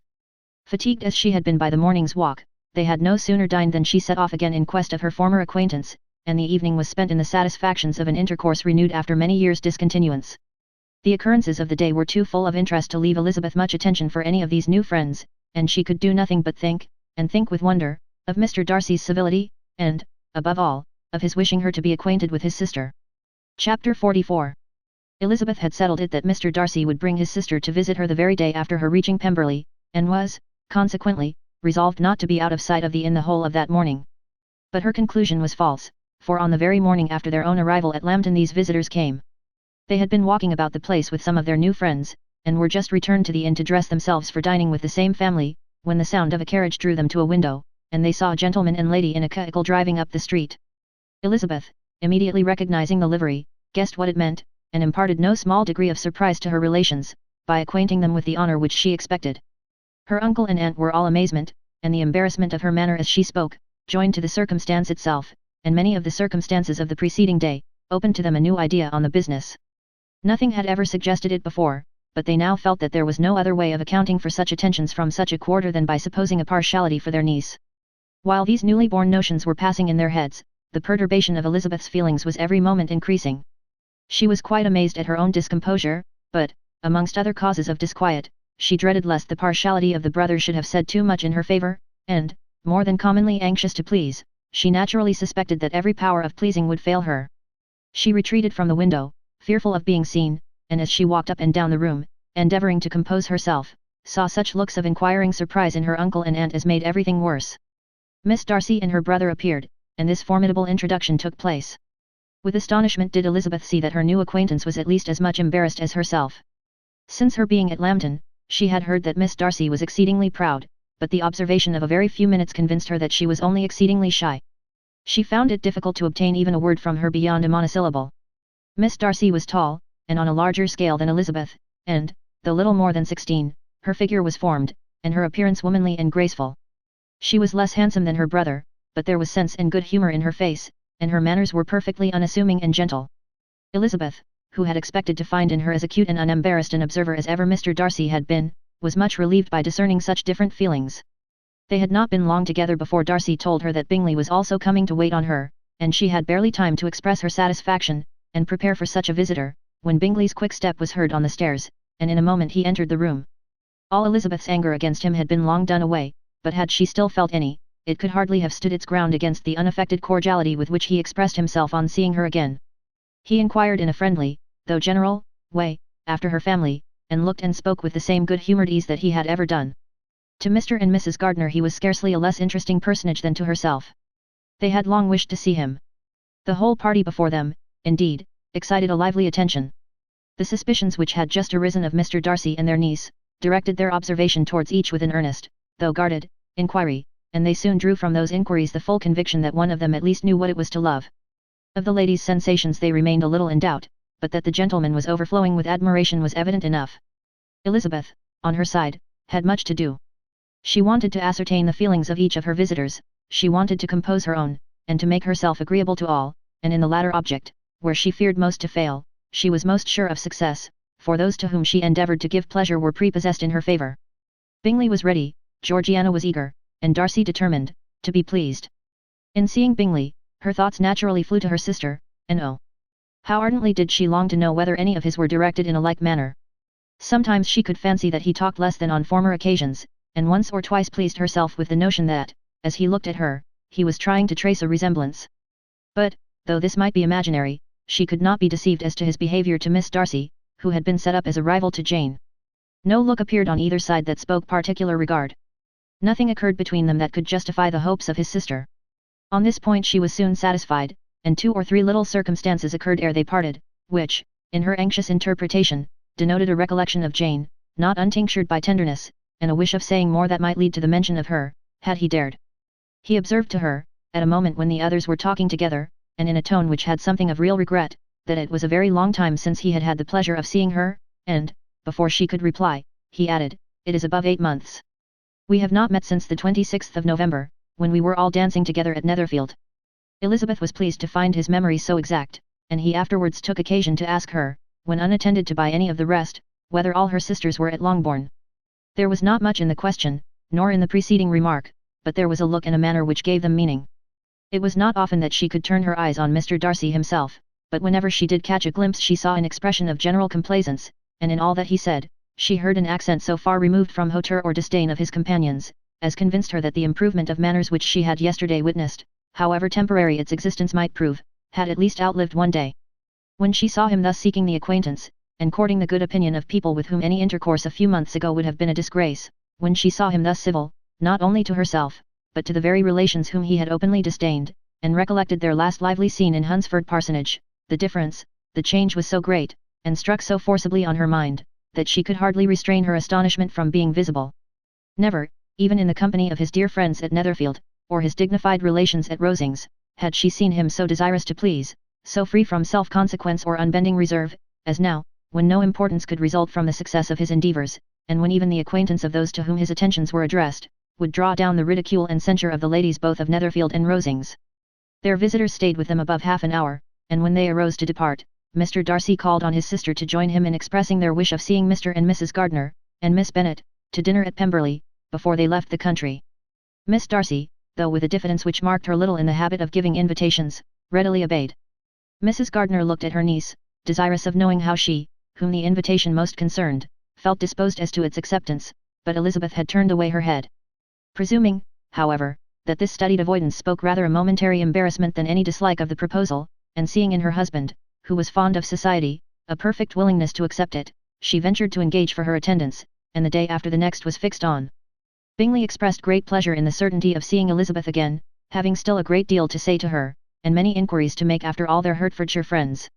Elizabeth, construing all this into a wish of hearing her speak of her sister, was pleased, and on this account, as well as some others, found herself, when their visitors left them, capable of considering the last half hour with some satisfaction, though while it was passing the enjoyment of it had been little. Eager to be alone, and fearful of inquiries or hints from her uncle and aunt, she stayed with them only long enough to hear their favourable opinion of Bingley, and then hurried away to dress. But she had no reason to fear Mr. and Mrs. Gardiner's curiosity, it was not their wish to force her communication. It was evident that she was much better acquainted with Mr. Darcy than they had before any idea of, it was evident that he was very much in love with her. They saw much to interest, but nothing to justify inquiry. Of Mr. Darcy it was now a matter of anxiety to think well, and, as far as their acquaintance reached, there was no fault to find. They could not be untouched by his politeness, and had they drawn his character from their own feelings and his servant's report, without any reference to any other account, the circle in Hertfordshire to which he was known would not have recognised it for Mr. Darcy. There was now an interest, however, in believing the housekeeper, and they soon became sensible that the authority of a servant, who had known him since he was 4 years old, and whose own manners indicated respectability, was not to be hastily rejected. Neither had anything occurred in the intelligence of their Lambton friends that could materially lessen its weight. They had nothing to accuse him of but pride he probably had, and if not, it would certainly be imputed by the inhabitants of a small market town where the family did not visit. It was acknowledged, however, that he was a liberal man, and did much good among the poor. With respect to Wickham, the travellers soon found that he was not held there in much estimation, for though the chief of his concerns with the son of his patron were imperfectly understood, it was yet a well-known fact that, on his quitting Derbyshire, he had left many debts behind him, which Mr. Darcy afterwards discharged. As for Elizabeth, her thoughts were at Pemberley this evening more than the last, and the evening, though as it passed it seemed long, was not long enough to determine her feelings towards one in that mansion, and she lay awake 2 whole hours, endeavoring to make them out. She certainly did not hate him. No, hatred had vanished long ago, and she had almost as long been ashamed of ever feeling a dislike against him, that could be so called. The respect created by the conviction of his valuable qualities, though at first unwillingly admitted, had for some time ceased to be repugnant to her feelings, and it was now heightened into somewhat of a friendlier nature by the testimony so highly in his favour, and bringing forward his disposition in so amiable a light, which yesterday had produced. But above all, above respect and esteem, there was a motive within her of goodwill which could not be overlooked. It was gratitude, not merely for having once loved her, but for loving her still well enough to forgive all the petulance and acrimony of her manner in rejecting him, and all the unjust accusations accompanying her rejection. He who, she had been persuaded, would avoid her as his greatest enemy, seemed, on this accidental meeting, most eager to preserve the acquaintance, and without any indelicate display of regard, or any peculiarity of manner, where their 2 selves only were concerned, was soliciting the good opinion of her friends, and bent on making her known to his sister. Such a change in a man of so much pride excited not only astonishment but gratitude, for to love, ardent love, it must be attributed, and, as such, its impression on her was of a sort to be encouraged, as by no means unpleasing, though it could not be exactly defined. She respected, she esteemed, she was grateful to him, she felt a real interest in his welfare, and she only wanted to know how far she wished that welfare to depend upon herself, and how far it would be for the happiness of both that she should employ the power, which her fancy told her she still possessed, of bringing on the renewal of his addresses. It had been settled in the evening, between the aunt and niece, that such a striking civility as Miss Darcy's, in coming to them on the very day of her arrival at Pemberley, for she had reached it only to a late breakfast, ought to be imitated, though it could not be equalled, by some exertion of politeness on their side, and, consequently, that it would be highly expedient to wait on her at Pemberley the following morning. They were, therefore, to go. Elizabeth was pleased, though when she asked herself the reason, she had very little to say in reply. Mr. Gardiner left them soon after breakfast. The fishing scheme had been renewed the day before, and a positive engagement made of his meeting some of the gentlemen at Pemberley by noon. Chapter 45. Convinced as Elizabeth now was that Miss Bingley's dislike of her had originated in jealousy, she could not help feeling how very unwelcome her appearance at Pemberley must be to her, and was curious to know with how much civility on that lady's side the acquaintance would now be renewed. On reaching the house, they were shown through the hall into the saloon, whose northern aspect rendered it delightful for summer. Its windows, opening to the ground, admitted a most refreshing view of the high woody hills behind the house, and of the beautiful oaks and Spanish chestnuts which were scattered over the intermediate lawn. In this room they were received by Miss Darcy, who was sitting there with Mrs. Hurst and Miss Bingley, and the lady with whom she lived in London. Georgiana's reception of them was very civil, but attended with all that embarrassment which, though proceeding from shyness and the fear of doing wrong, would easily give to those who felt themselves inferior the belief of her being proud and reserved. Mrs. Gardiner and her niece, however, did her justice, and pitied her. By Mrs. Hurst and Miss Bingley they were noticed only by a courtesy, and on their being seated, a pause, awkward as such pauses must always be, succeeded for a few moments. It was first broken by Mrs. Annesley, a genteel, agreeable-looking woman, whose endeavour to introduce some kind of discourse proved her to be more truly well-bred than either of the others, and between her and Mrs. Gardiner, with occasional help from Elizabeth, the conversation was carried on. Miss Darcy looked as if she wished for courage enough to join in it, and sometimes did venture a short sentence, when there was least danger of its being heard. Elizabeth soon saw that she was herself closely watched by Miss Bingley, and that she could not speak a word, especially to Miss Darcy, without calling her attention. This observation would not have prevented her from trying to talk to the latter, had they not been seated at an inconvenient distance, but she was not sorry to be spared the necessity of saying much, her own thoughts were employing her. She expected every moment that some of the gentlemen would enter the room, she wished, she feared, that the master of the house might be amongst them, and whether she wished or feared it most, she could scarcely determine. After sitting in this manner a quarter of an hour, without hearing Miss Bingley's voice, Elizabeth was roused by receiving from her a cold inquiry after the health of her family. She answered with equal indifference and brevity, and the other said no more. The next variation which their visit afforded was produced by the entrance of servants with cold meat, cake, and a variety of all the finest fruits in season, but this did not take place till after many a significant look and smile from Mrs. Annesley to Miss Darcy had been given, to remind her of her post.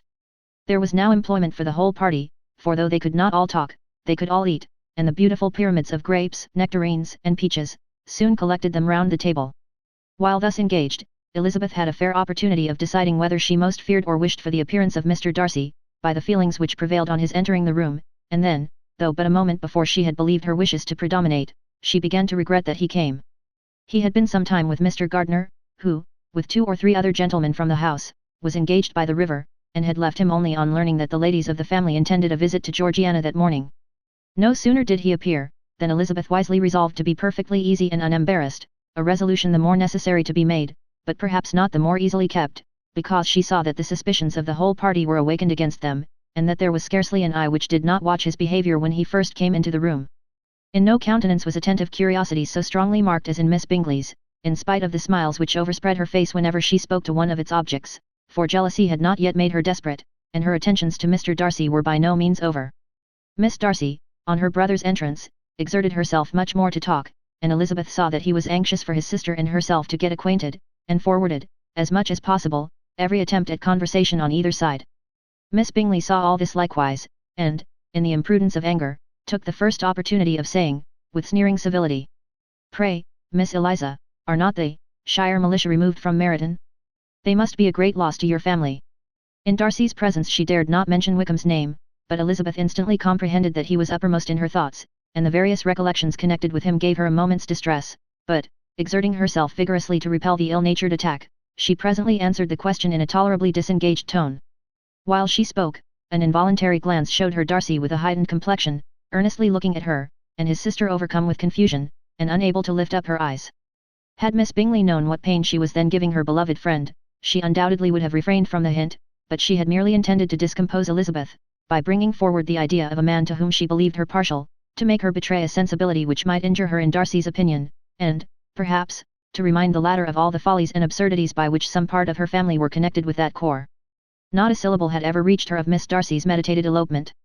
To no creature had it been revealed, where secrecy was possible, except to Elizabeth, and from all Bingley's connections her brother was particularly anxious to conceal it, from that very wish which Elizabeth had long ago attributed to him, of their becoming hereafter her own.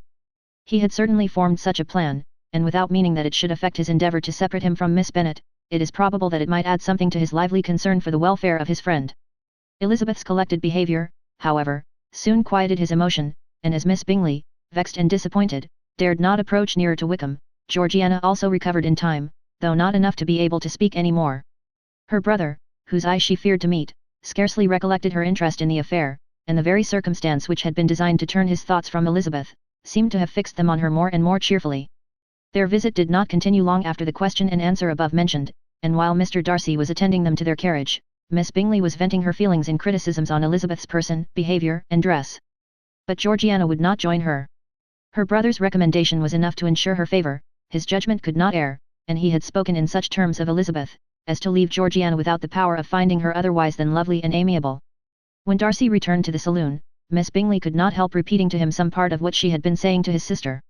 "How very ill Eliza Bennet looks this morning, Mr. Darcy," she cried. "I never in my life saw anyone so much altered as she is since the winter. She is grown so brown and coarse. Louisa and I were agreeing that we should not have known her again." However little Mr. Darcy might have liked such an address, he contented himself with coolly replying, that he perceived no other alteration than her being rather tanned, no miraculous consequence of travelling in the summer. "For my own part," she rejoined, "I must confess that I never could see any beauty in her. Her face is too thin, her complexion has no brilliancy, and her features are not at all handsome. Her nose wants character, there is nothing marked in its lines. Her teeth are tolerable, but not out of the common way, and as for her eyes, which have sometimes been called so fine, I never could perceive anything extraordinary in them. They have a sharp, shrewish look, which I do not like at all, and in her air altogether, there is a self-sufficiency without fashion, which is intolerable." Persuaded as Miss Bingley was that Darcy admired Elizabeth, this was not the best method of recommending herself, but angry people are not always wise, and in seeing him at last look somewhat nettled, she had all the success she expected. He was resolutely silent, however, and, from a determination of making him speak, she continued. "I remember, when we first knew her in Hertfordshire, how amazed we all were to find that she was a reputed beauty, and I particularly recollect your saying one night, after they had been dining at Netherfield, she a beauty. I should as soon call her mother a wit. But afterwards she seemed to improve on you, and I believe you thought her rather pretty at one time." "Yes," replied Darcy, who could contain himself no longer, "but that was only when I first knew her, for it is many months since I have considered her as one of the handsomest women of my acquaintance." He then went away, and Miss Bingley was left to all the satisfaction of having forced him to say what gave no one any pain but herself. Mrs. Gardiner and Elizabeth talked of all that had occurred during their visit, as they returned, except what had particularly interested them both. The looks and behaviour of everybody they had seen were discussed, except of the person who had mostly engaged their attention. They talked of his sister, his friends, his house, his fruit, of everything but himself, yet Elizabeth was longing to know what Mrs. Gardiner thought of him, and Mrs. Gardiner would have been highly gratified by her niece's beginning the subject. Chapter 46. Elizabeth had been a good deal disappointed in not finding a letter from Jane on their first arrival at Lambton, and this disappointment had been renewed on each of the mornings that had now been spent there, but on the third her repining was over, and her sister justified, by the receipt of 2 letters from her at once, on one of which was marked that it had been missent elsewhere. Elizabeth was not surprised at it, as Jane had written the direction remarkably ill. They had just been preparing to walk as the letters came in, and her uncle and aunt, leaving her to enjoy them in quiet, set off by themselves. The one missent must be first attended to. It had been written 5 days ago. The beginning contained an account of all their little parties and engagements, with such news as the country afforded, but the latter half, which was dated a day later, and written in evident agitation, gave more important intelligence. It was to this effect. Since writing the above, dearest Lizzie, something has occurred of a most unexpected and serious nature, but I am afraid of alarming you. Be assured that we are all well. What I have to say relates to poor Lydia. An express came at 12 last night, just as we were all gone to bed, from Colonel Forster, to inform us that she was gone off to Scotland with one of his officers, to own the truth, with Wickham. Imagine our surprise. To Kitty, however, it does not seem so wholly unexpected. I am very, very sorry. So imprudent a match on both sides. But I am willing to hope the best, and that his character has been misunderstood. Thoughtless and indiscreet I can easily believe him, but this step, and let us rejoice over it, marks nothing bad at heart. His choice is disinterested at least, for he must know my father can give her nothing. Our poor mother is sadly grieved. My father bears it better. How thankful am I, that we never let them know what has been said against him. We must forget it ourselves. They were off Saturday night about 12, as is conjectured, but were not missed till yesterday morning at 8. The express was sent off directly. My dear Lizzie, they must have passed within 10 miles of us. Colonel Forster gives us reason to expect him here soon. Lydia left a few lines for his wife, informing her of their intention. I must conclude, for I cannot be long from my poor mother. I am afraid you will not be able to make it out, but I hardly know what I have written. Without allowing herself time for consideration, and scarcely knowing what she felt, Elizabeth, on finishing this letter, instantly seized the other, and opening it with the utmost impatience, read as follows. It had been written a day later than the conclusion of the first. By this time, my dearest sister, you have received my hurried letter. I wish this may be more intelligible, but though not confined for time, my head is so bewildered that I cannot answer for being coherent. Dearest Lizzie, I hardly know what I would write, but I have bad news for you, and it cannot be delayed. Imprudent as a marriage between Mr. Wickham and our poor Lydia would be, we are now anxious to be assured it has taken place, for there is but too much reason to fear they are not gone to Scotland. Colonel Forster came yesterday, having left Brighton the day before, not many hours after the express. Though Lydia's short letter to Mrs. F. gave them to understand that they were going to Gretna Green, something was dropped by Denny expressing his belief that W. never intended to go there, or to marry Lydia at all, which was repeated to Colonel F., who, instantly taking the alarm, set off from B., intending to trace their route. He did trace them easily to Clapham, but no farther, for on entering that place, they removed into a hackney coach, and dismissed the chaise that brought them from Epsom. All that is known after this is, that they were seen to continue the London road. I know not what to think. After making every possible inquiry on that side London, Colonel F. came on into Hertfordshire, anxiously renewing them at all the turnpikes, and at the inns in Barnet and Hatfield, but without any success. No such people had been seen to pass through. With the kindest concern he came on to Longbourn, and broke his apprehensions to us in a manner most creditable to his heart. I am sincerely grieved for him and Mrs. F., but no one can throw any blame on them. Our distress, my dear Lizzie, is very great. My father and mother believe the worst, but I cannot think so ill of him. Many circumstances might make it more eligible for them to be married privately in town than to pursue their first plan, and even if he could form such a design against a young woman of Lydia's connections, which is not likely, can I suppose her so lost to everything? Impossible. I grieve to find, however, that Colonel F. is not disposed to depend upon their marriage. He shook his head when I expressed my hopes, and said he feared W. was not a man to be trusted. My poor mother is really ill, and keeps her room. Could she exert herself, it would be better, but this is not to be expected, and as to my father, I never in my life saw him so affected.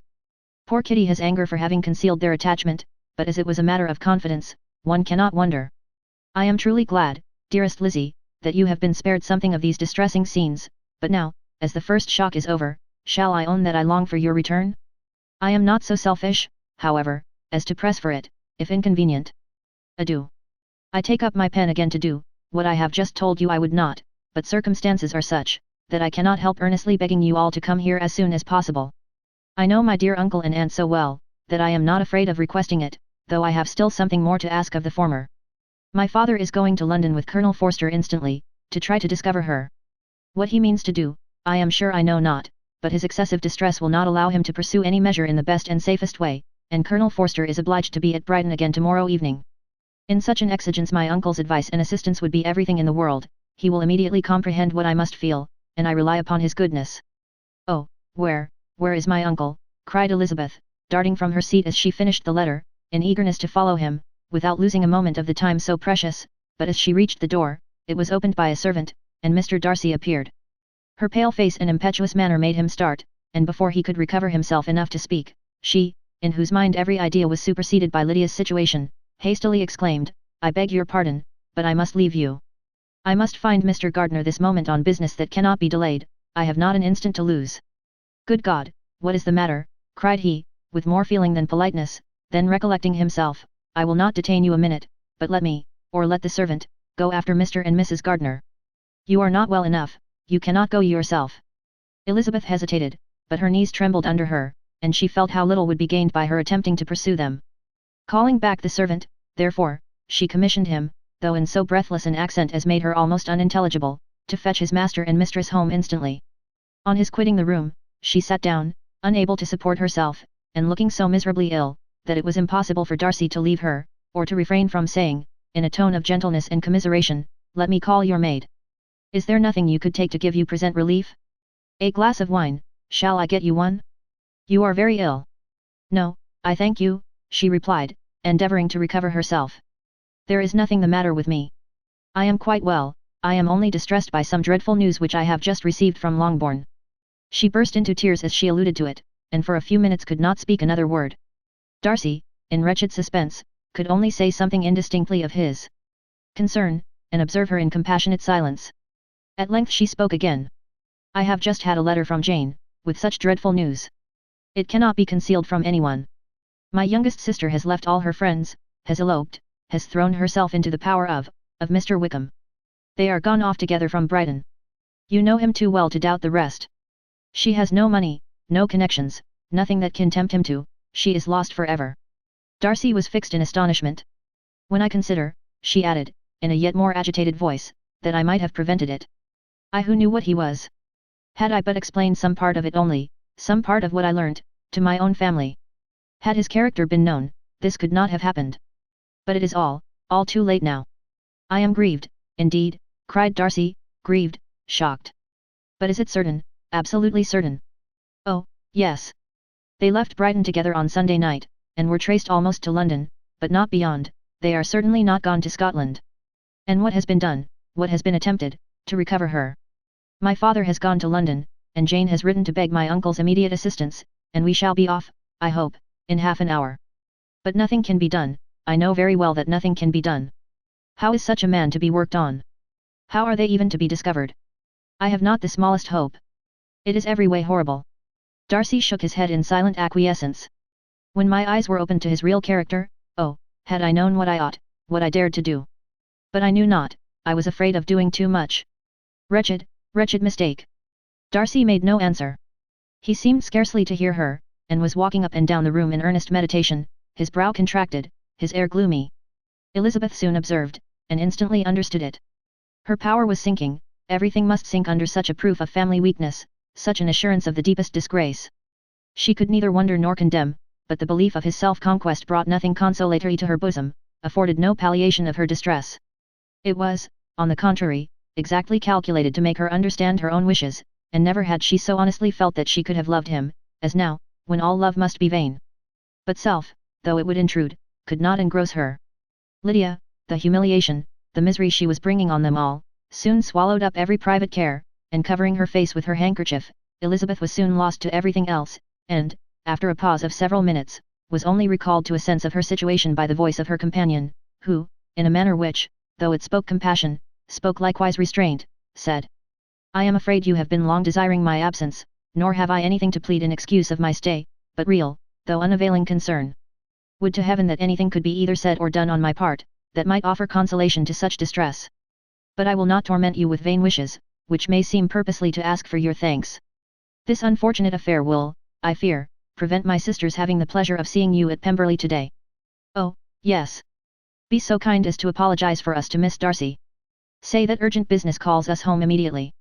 Conceal the unhappy truth as long as it is possible. I know it cannot be long.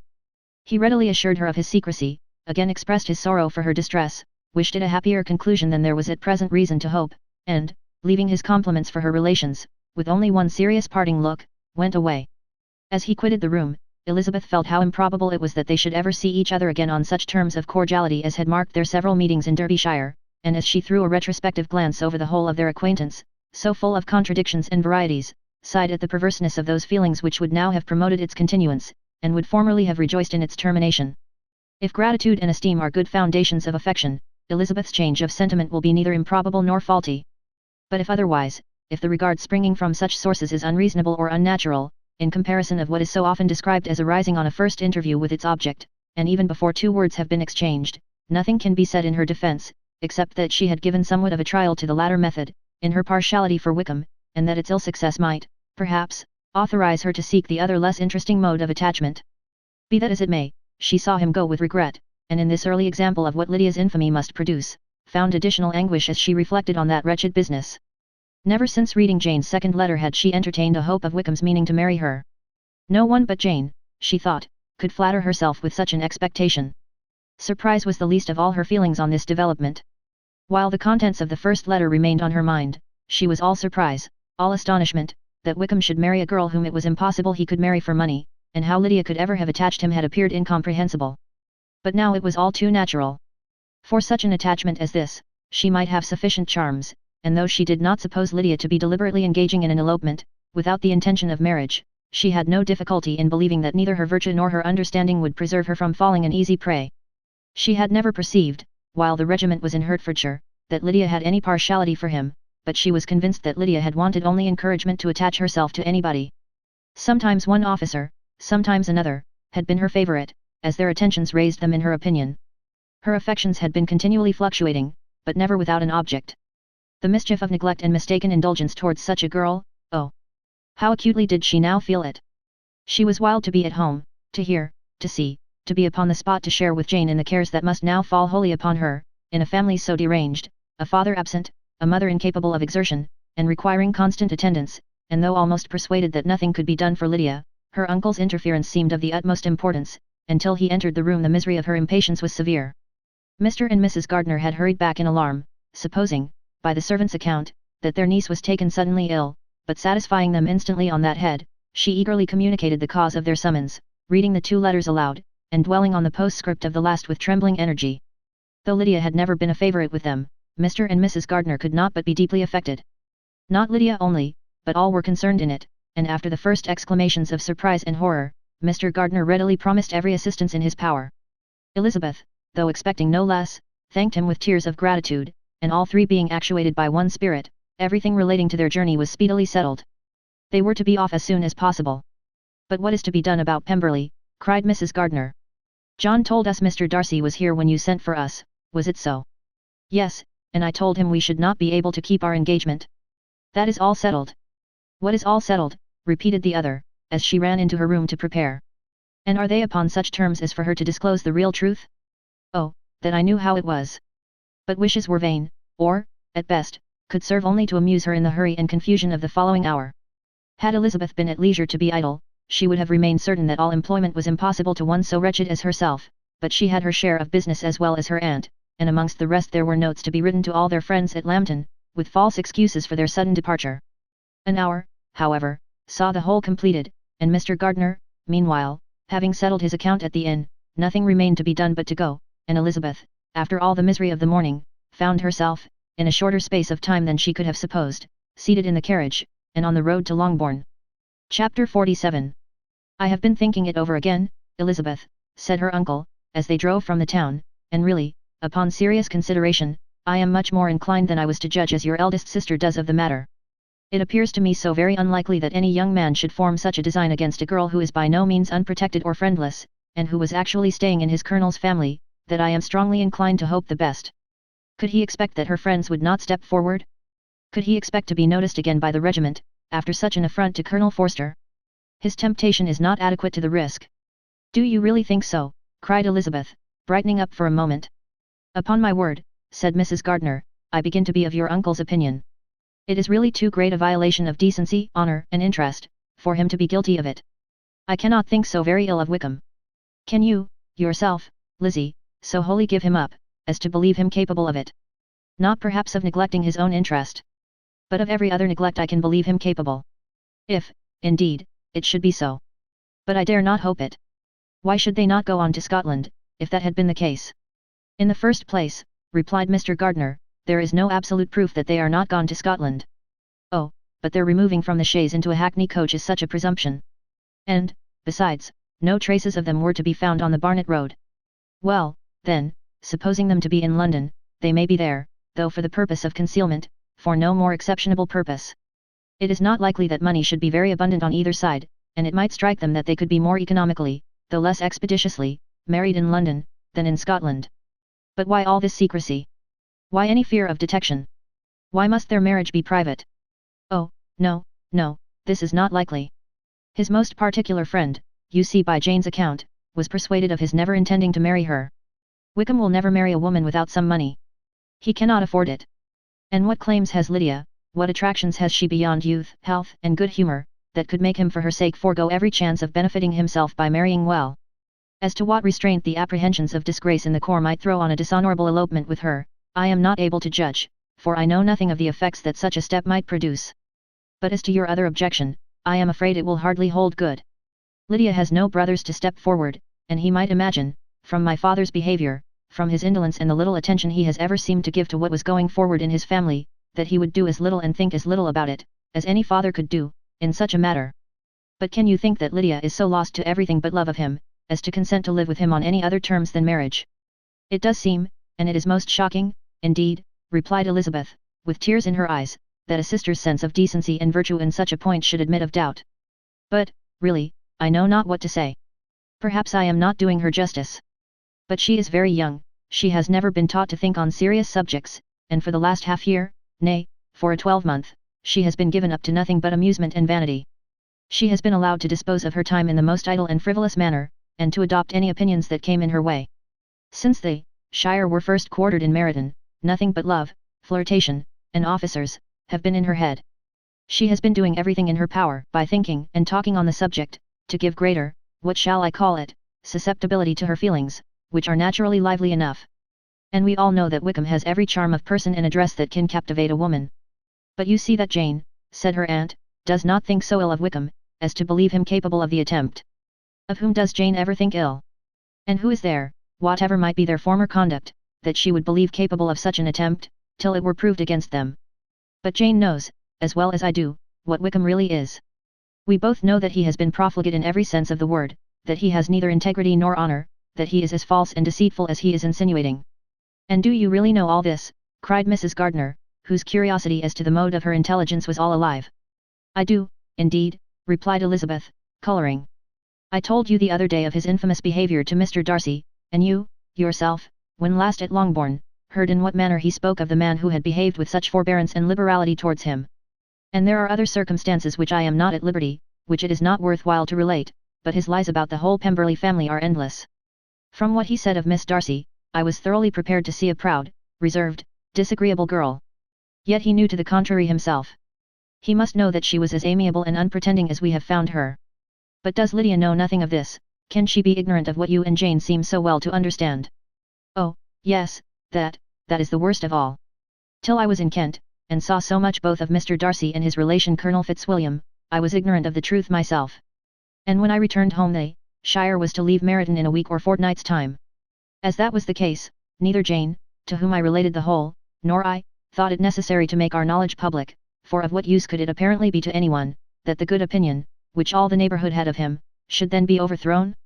And even when it was settled that Lydia should go with Mrs. Forster, the necessity of opening her eyes to his character never occurred to me. That she could be in any danger from the deception never entered my head. That such a consequence as this should ensue, you may easily believe was far enough from my thoughts. When they all removed to Brighton, therefore, you had no reason, I suppose, to believe them fond of each other. Not the slightest. I can remember no symptom of affection on either side, and had anything of the kind been perceptible, you must be aware that ours is not a family on which it could be thrown away. When first he entered the corps, she was ready enough to admire him, but so we all were. Every girl in or near Meryton was out of her senses about him for the first 2 months, but he never distinguished her by any particular attention, and, consequently, after a moderate period of extravagant and wild admiration, her fancy for him gave way, and others of the regiment, who treated her with more distinction, again became her favourites. It may be easily believed, that however little of novelty could be added to their fears, hopes, and conjectures, on this interesting subject by its repeated discussion, no other could detain them from it long, during the whole of the journey. From Elizabeth's thoughts it was never absent. Fixed there by the keenest of all anguish, self-reproach, she could find no interval of ease or forgetfulness. They travelled as expeditiously as possible, and sleeping one night on the road, reached Longbourn by dinner-time the next day. It was a comfort to Elizabeth to consider that Jane could not have been wearied by long expectations.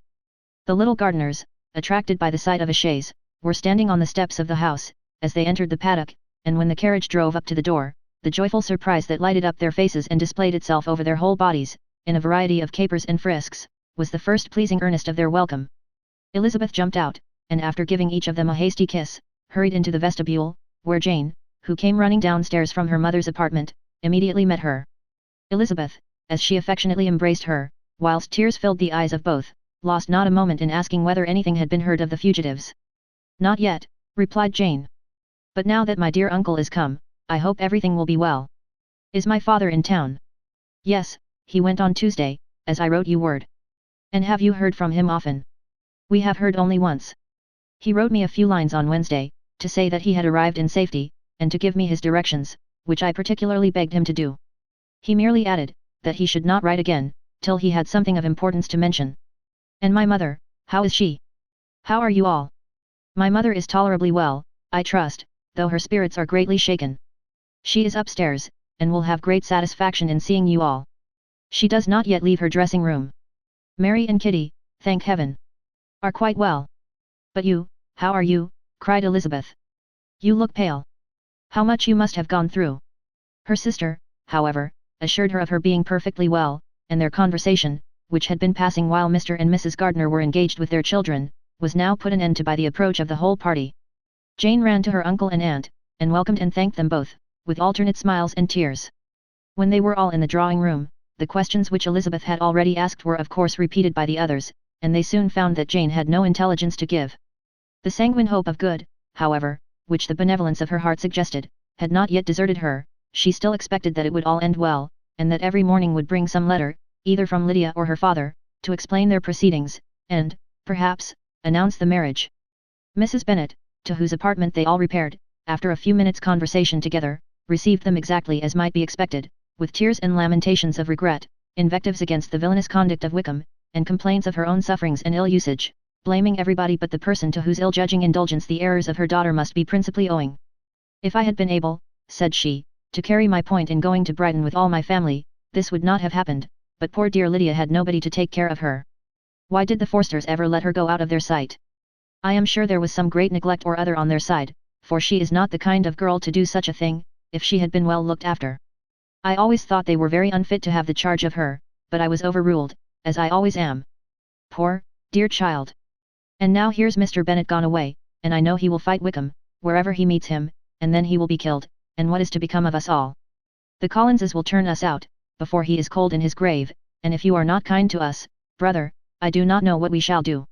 They all exclaimed against such terrific ideas, and Mr. Gardiner, after general assurances of his affection for her and all her family, told her that he meant to be in London the very next day, and would assist Mr. Bennet in every endeavour for recovering Lydia. "Do not give way to useless alarm," added he, "though it is right to be prepared for the worst, there is no occasion to look on it as certain. It is not quite a week since they left Brighton.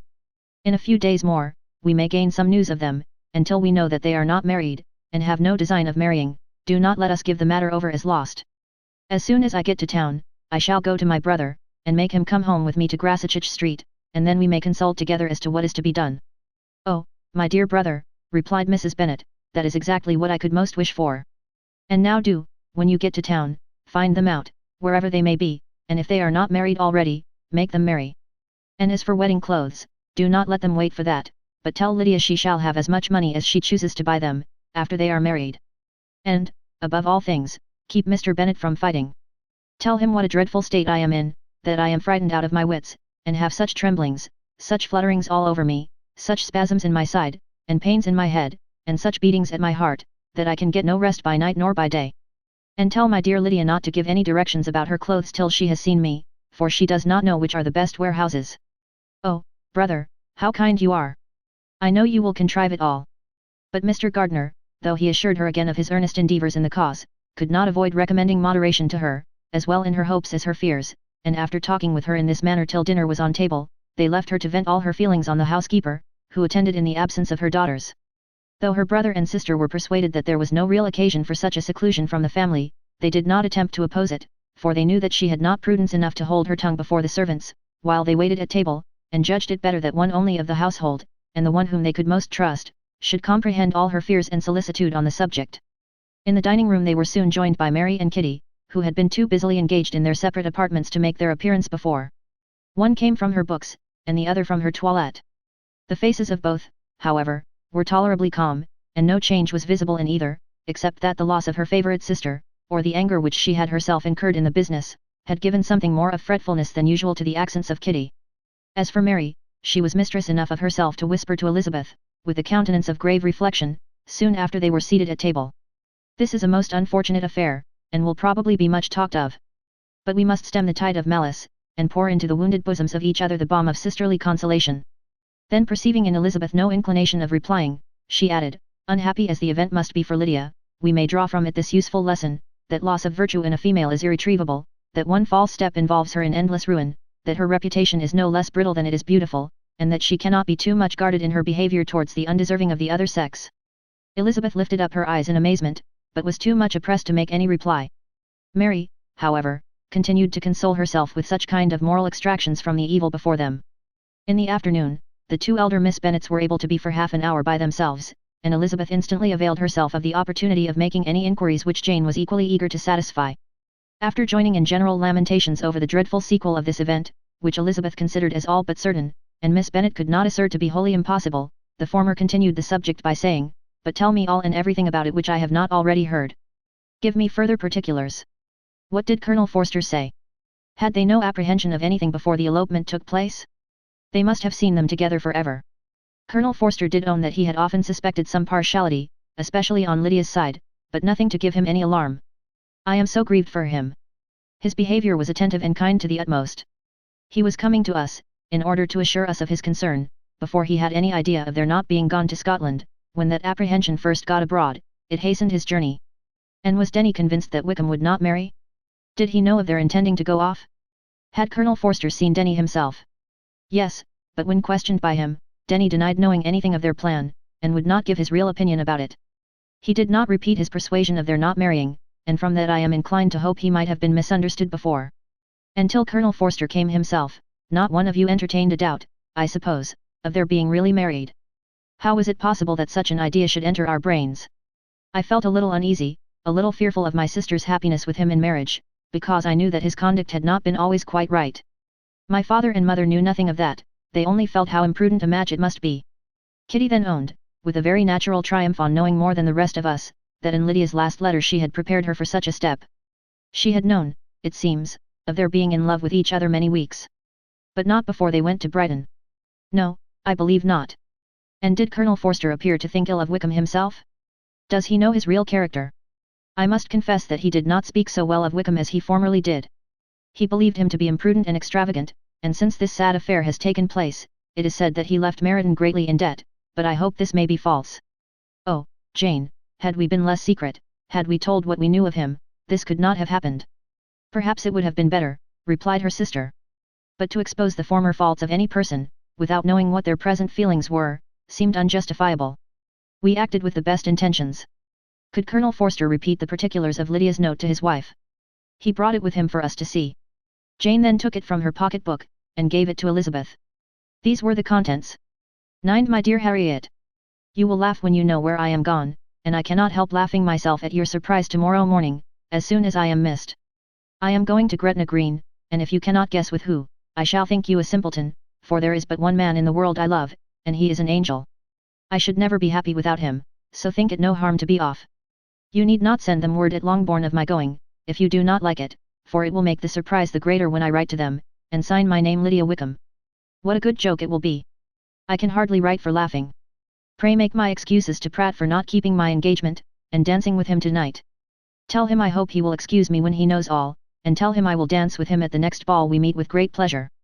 I shall send for my clothes when I get to Longbourn, but I wish you would tell Sally to mend a great slit in my worked muslin gown before they are packed up. Goodbye. Give my love to Colonel Forster. I hope you will drink to our good journey. Your affectionate friend, Lydia Bennet. Oh, thoughtless Lydia, cried Elizabeth when she had finished it. What a letter is this, to be written at such a moment?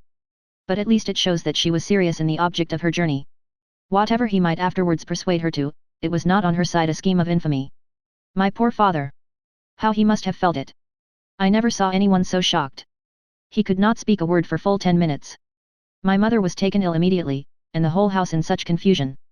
Oh, Jane, cried Elizabeth, was there a servant belonging to it who did not know the whole story before the end of the day? I do not know, I hope there was. But to be guarded at such a time is very difficult. My mother was in hysterics, and though I endeavoured to give her every assistance in my power, I am afraid I did not do so much as I might have done. But the horror of what might possibly happen almost took from me my faculties. Your attendance upon her has been too much for you. You do not look well. Oh, that I had been with you! You have had every care and anxiety upon yourself alone. Mary and Kitty have been very kind, and would have shared in every fatigue, I am sure, but I did not think it right for either of them. Kitty is slight and delicate, and Mary studies so much that her hours of repose should not be broken in on. My Aunt Phillips came to Longbourn on Tuesday, after my father went away, and was so good as to stay till Thursday with me. She was of great use and comfort to us all, and Lady Lucas has been very kind. She walked here on Wednesday morning to condole with us, and offered her services, or any of her daughters, if they could be of use to us. She had better have stayed at home, cried Elizabeth. Perhaps she meant well, but, under such a misfortune as this, one cannot see too little of one's neighbours. Assistance is impossible, condolence, insufferable. Let them triumph over us at a distance, and be satisfied. She then proceeded to inquire into the measures which her father had intended to pursue, while in town, for the recovery of his daughter.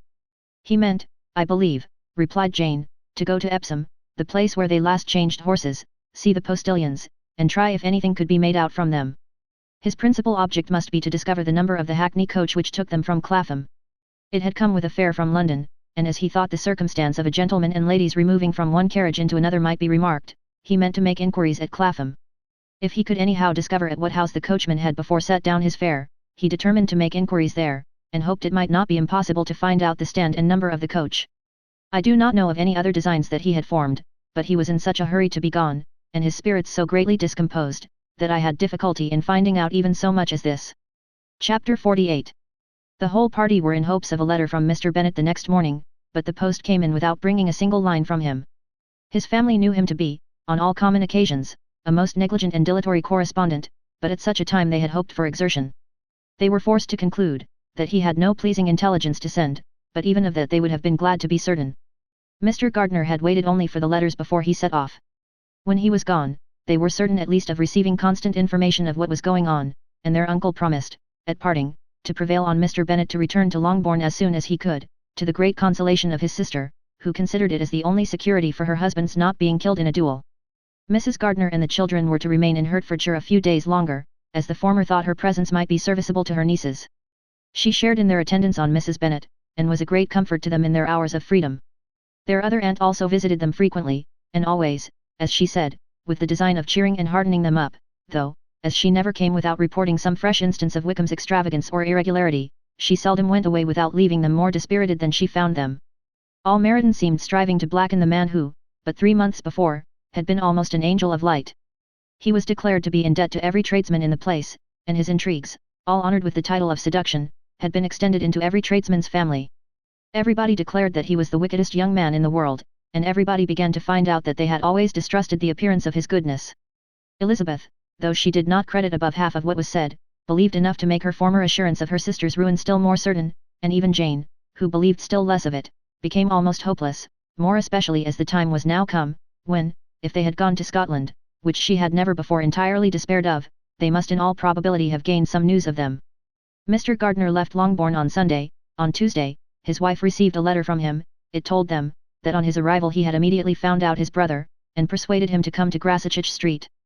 That Mr. Bennet had been to Epsom and Clapham, before his arrival, but without gaining any satisfactory information, and that he was now determined to inquire at all the principal hotels in town, as Mr. Bennet thought it possible they might have gone to one of them, on their first coming to London, before they procured lodgings.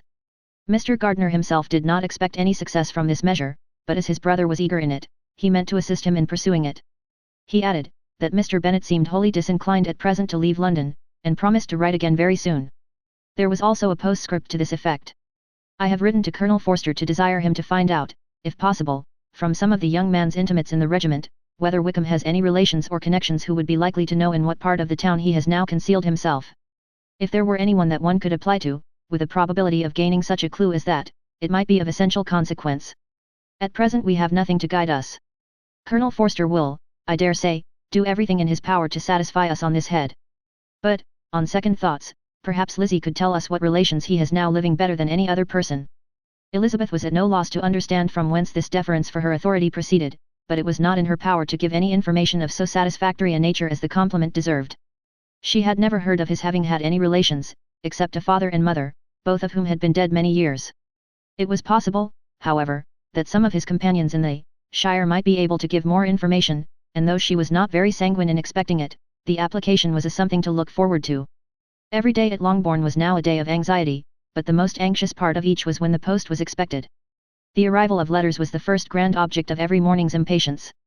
Through letters, whatever of good or bad was to be told would be communicated, and every succeeding day was expected to bring some news of importance. But before they heard again from Mr. Gardiner, a letter arrived for their father, from a different quarter, from Mr. Collins, which, as Jane had received directions to open all that came for him in his absence, she accordingly read, and Elizabeth, who knew what curiosities his letters always were, looked over her, and read it likewise. It was as follows. My dear Sir, I feel myself called upon, by our relationship, and my situation in life, to condole with you on the grievous affliction you are now suffering under, of which we were yesterday informed by a letter from Hertfordshire. Be assured, my dear Sir, that Mrs. Collins and myself sincerely sympathize with you, and all your respectable family, in your present distress, which must be of the bitterest kind, because proceeding from a cause which no time can remove.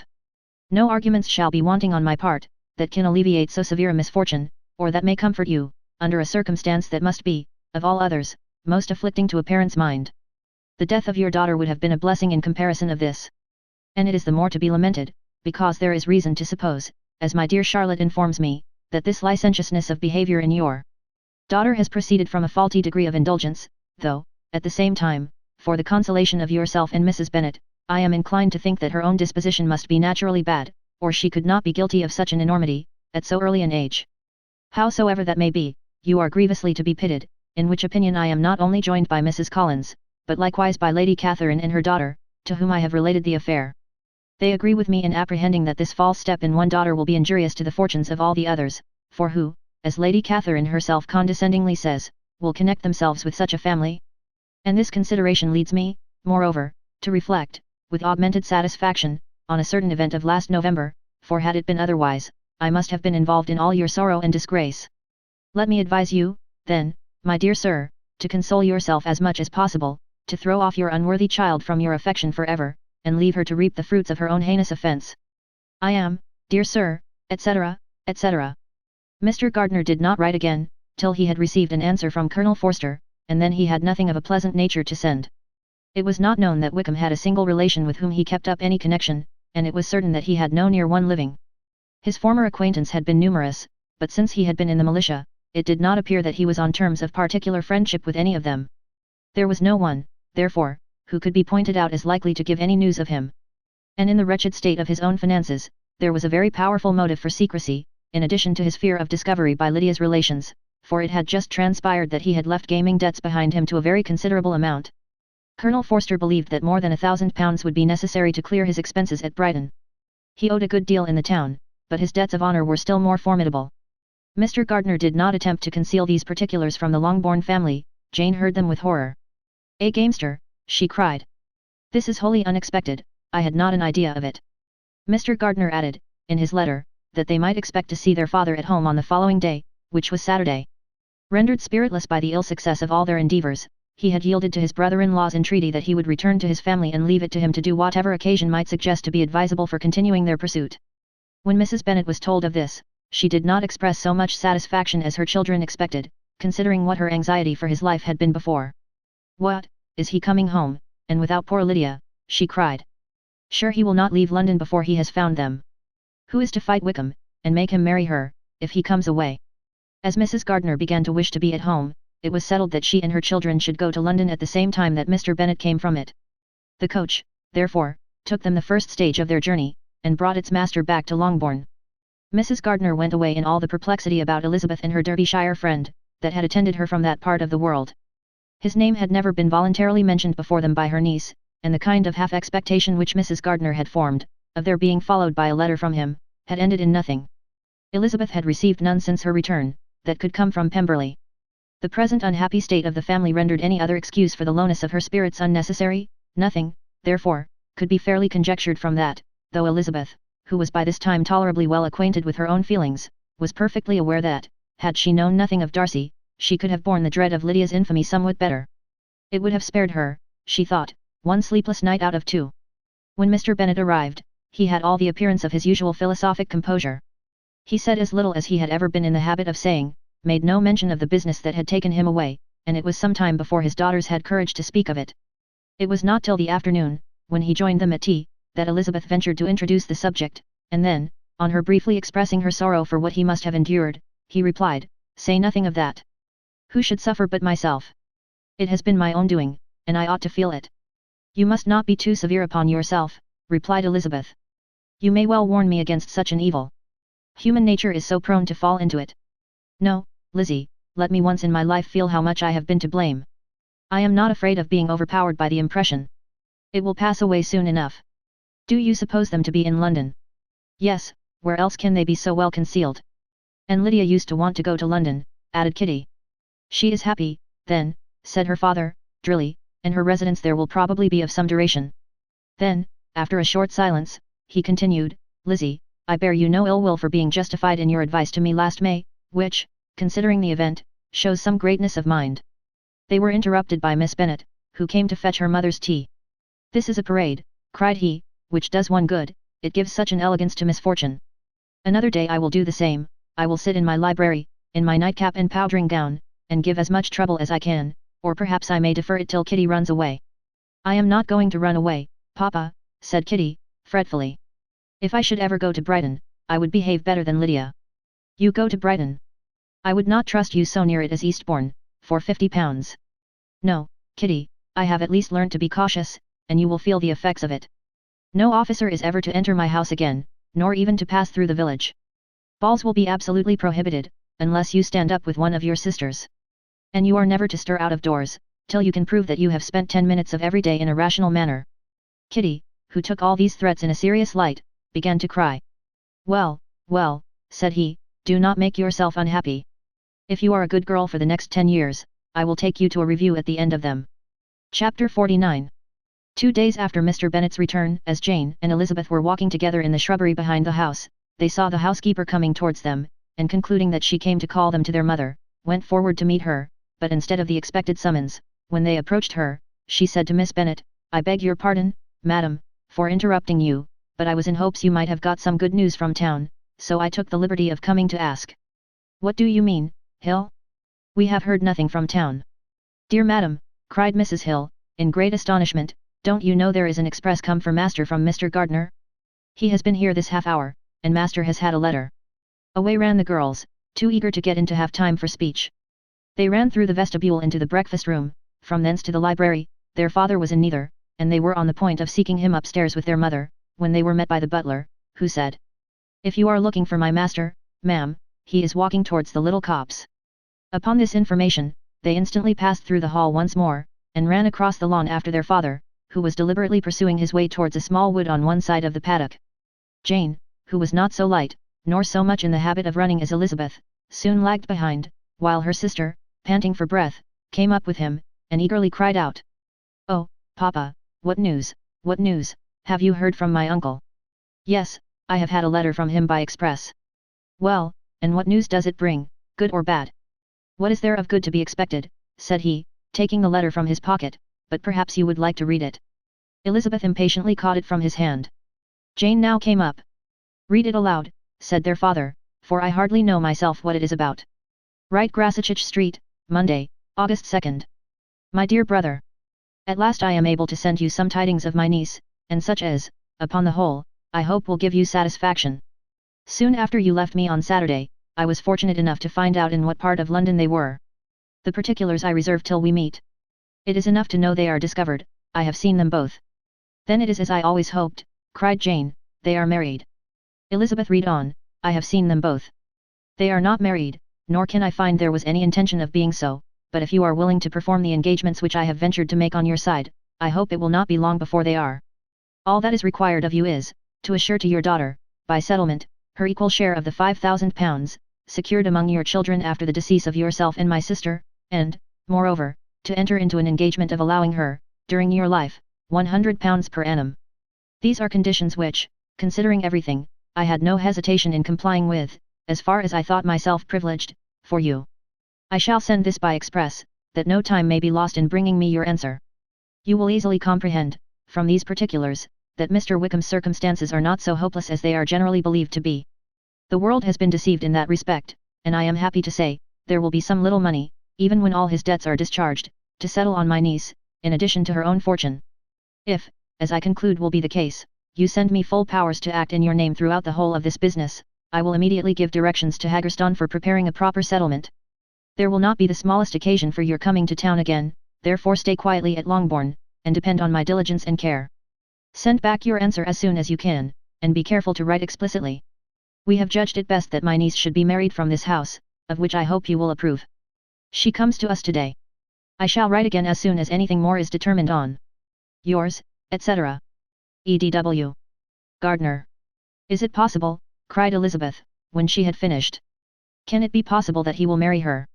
Wickham is not so undeserving, then, as we have thought him, said her sister. My dear father, I congratulate you. And have you answered the letter, said Elizabeth. No, but it must be done soon. Most earnestly did she then entreat him to lose no more time before he wrote. Oh, my dear father, she cried, come back and write immediately. Consider how important every moment is in such a case. Let me write for you, said Jane, if you dislike the trouble yourself. I dislike it very much, he replied, but it must be done. And so saying, he turned back with them, and walked towards the house. And, may I ask, said Elizabeth, but the terms, I suppose, must be complied with. Complied with? I am only ashamed of his asking so little. And they must marry. Yet he is such a man. Yes, yes, they must marry. There is nothing else to be done. But there are two things that I want very much to know, one is, how much money your uncle has laid down to bring it about, and the other, how I am ever to pay him. Money, my uncle, cried Jane, what do you mean, sir? I mean that no man in his proper senses would marry Lydia on so slight a temptation as 100 a year during my life, and 50 after I am gone. That is very true, said Elizabeth, though it had not occurred to me before. His debts to be discharged, and something still to remain. Oh, it must be my uncle's doings. Generous, good man, I am afraid he has distressed himself. A small sum could not do all this. No, said her father. Wickham's a fool if he takes her with a farthing less than £10,000, I should be sorry to think so ill of him, in the very beginning of our relationship. £10,000. Heaven forbid. How is half such a sum to be repaid? Mr. Bennet made no answer, and each of them, deep in thought, continued silent till they reached the house. Their father then went to the library to write, and the girls walked into the breakfast room. And they are really to be married, cried Elizabeth, as soon as they were by themselves. How strange this is, and for this we are to be thankful. That they should marry, small as is their chance of happiness, and wretched as is his character, we are forced to rejoice. Oh, Lydia! I comfort myself with thinking, replied Jane, that he certainly would not marry Lydia, if he had not a real regard for her. Though our kind uncle has done something towards clearing him, I cannot believe that £10,000, or anything like it, has been advanced. He has children of his own, and may have more. How could he spare half £10,000? If we are ever able to learn what Wickham's debts have been, said Elizabeth, and how much is settled on his side on our sister, we shall exactly know what Mr. Gardner has done for them, because Wickham has not sixpence of his own. The kindness of my uncle and aunt can never be requited. Their taking her home, and affording her their personal protection and countenance, is such a sacrifice to her advantage as years of gratitude cannot enough acknowledge. By this time she is actually with them. If such goodness does not make her miserable now, she will never deserve to be happy. What a meeting for her, when she first sees my aunt. We must endeavour to forget all that has passed on either side, said Jane. I hope and trust they will yet be happy. His consenting to marry her is a proof, I will believe, that he is come to a right way of thinking. Their mutual affection will steady them, and I flatter myself they will settle so quietly, and live in so rational a manner, as may in time make their past imprudence forgotten. Their conduct has been such, replied Elizabeth, as neither you, nor I, nor anybody, can ever forget. It is useless to talk of it. It now occurred to the girls that their mother was in all likelihood perfectly ignorant of what had happened. They went to the library, therefore, and asked their father whether he would not wish them to make it known to her. He was writing, and, without raising his head, coolly replied. Just as you please. May we take my uncle's letter to read to her? Take whatever you like, and get away. Elizabeth took the letter from his writing table, and they went upstairs together. Mary and Kitty were both with Mrs. Bennet. One communication would, therefore, do for all. After a slight preparation for good news, the letter was read aloud. Mrs. Bennet could hardly contain herself. As soon as Jane had read Mr. Gardiner's hope of Lydia's being soon married, her joy burst forth, and every following sentence added to its exuberance. She was now in an irritation as violent from delight as she had ever been fidgety from alarm and vexation. To know that her daughter would be married was enough. She was disturbed by no fear for her felicity, nor humbled by any remembrance of her misconduct. My dear, dear Lydia, she cried, this is delightful indeed. She will be married. I shall see her again. She will be married at 16. My good, kind brother. I knew how it would be, I knew he would manage everything. How I long to see her. And to see dear Wickham too. But the clothes, the wedding clothes. I will write to my sister Gardiner about them directly. Lizzie, my dear, run down to your father, and ask him how much he will give her.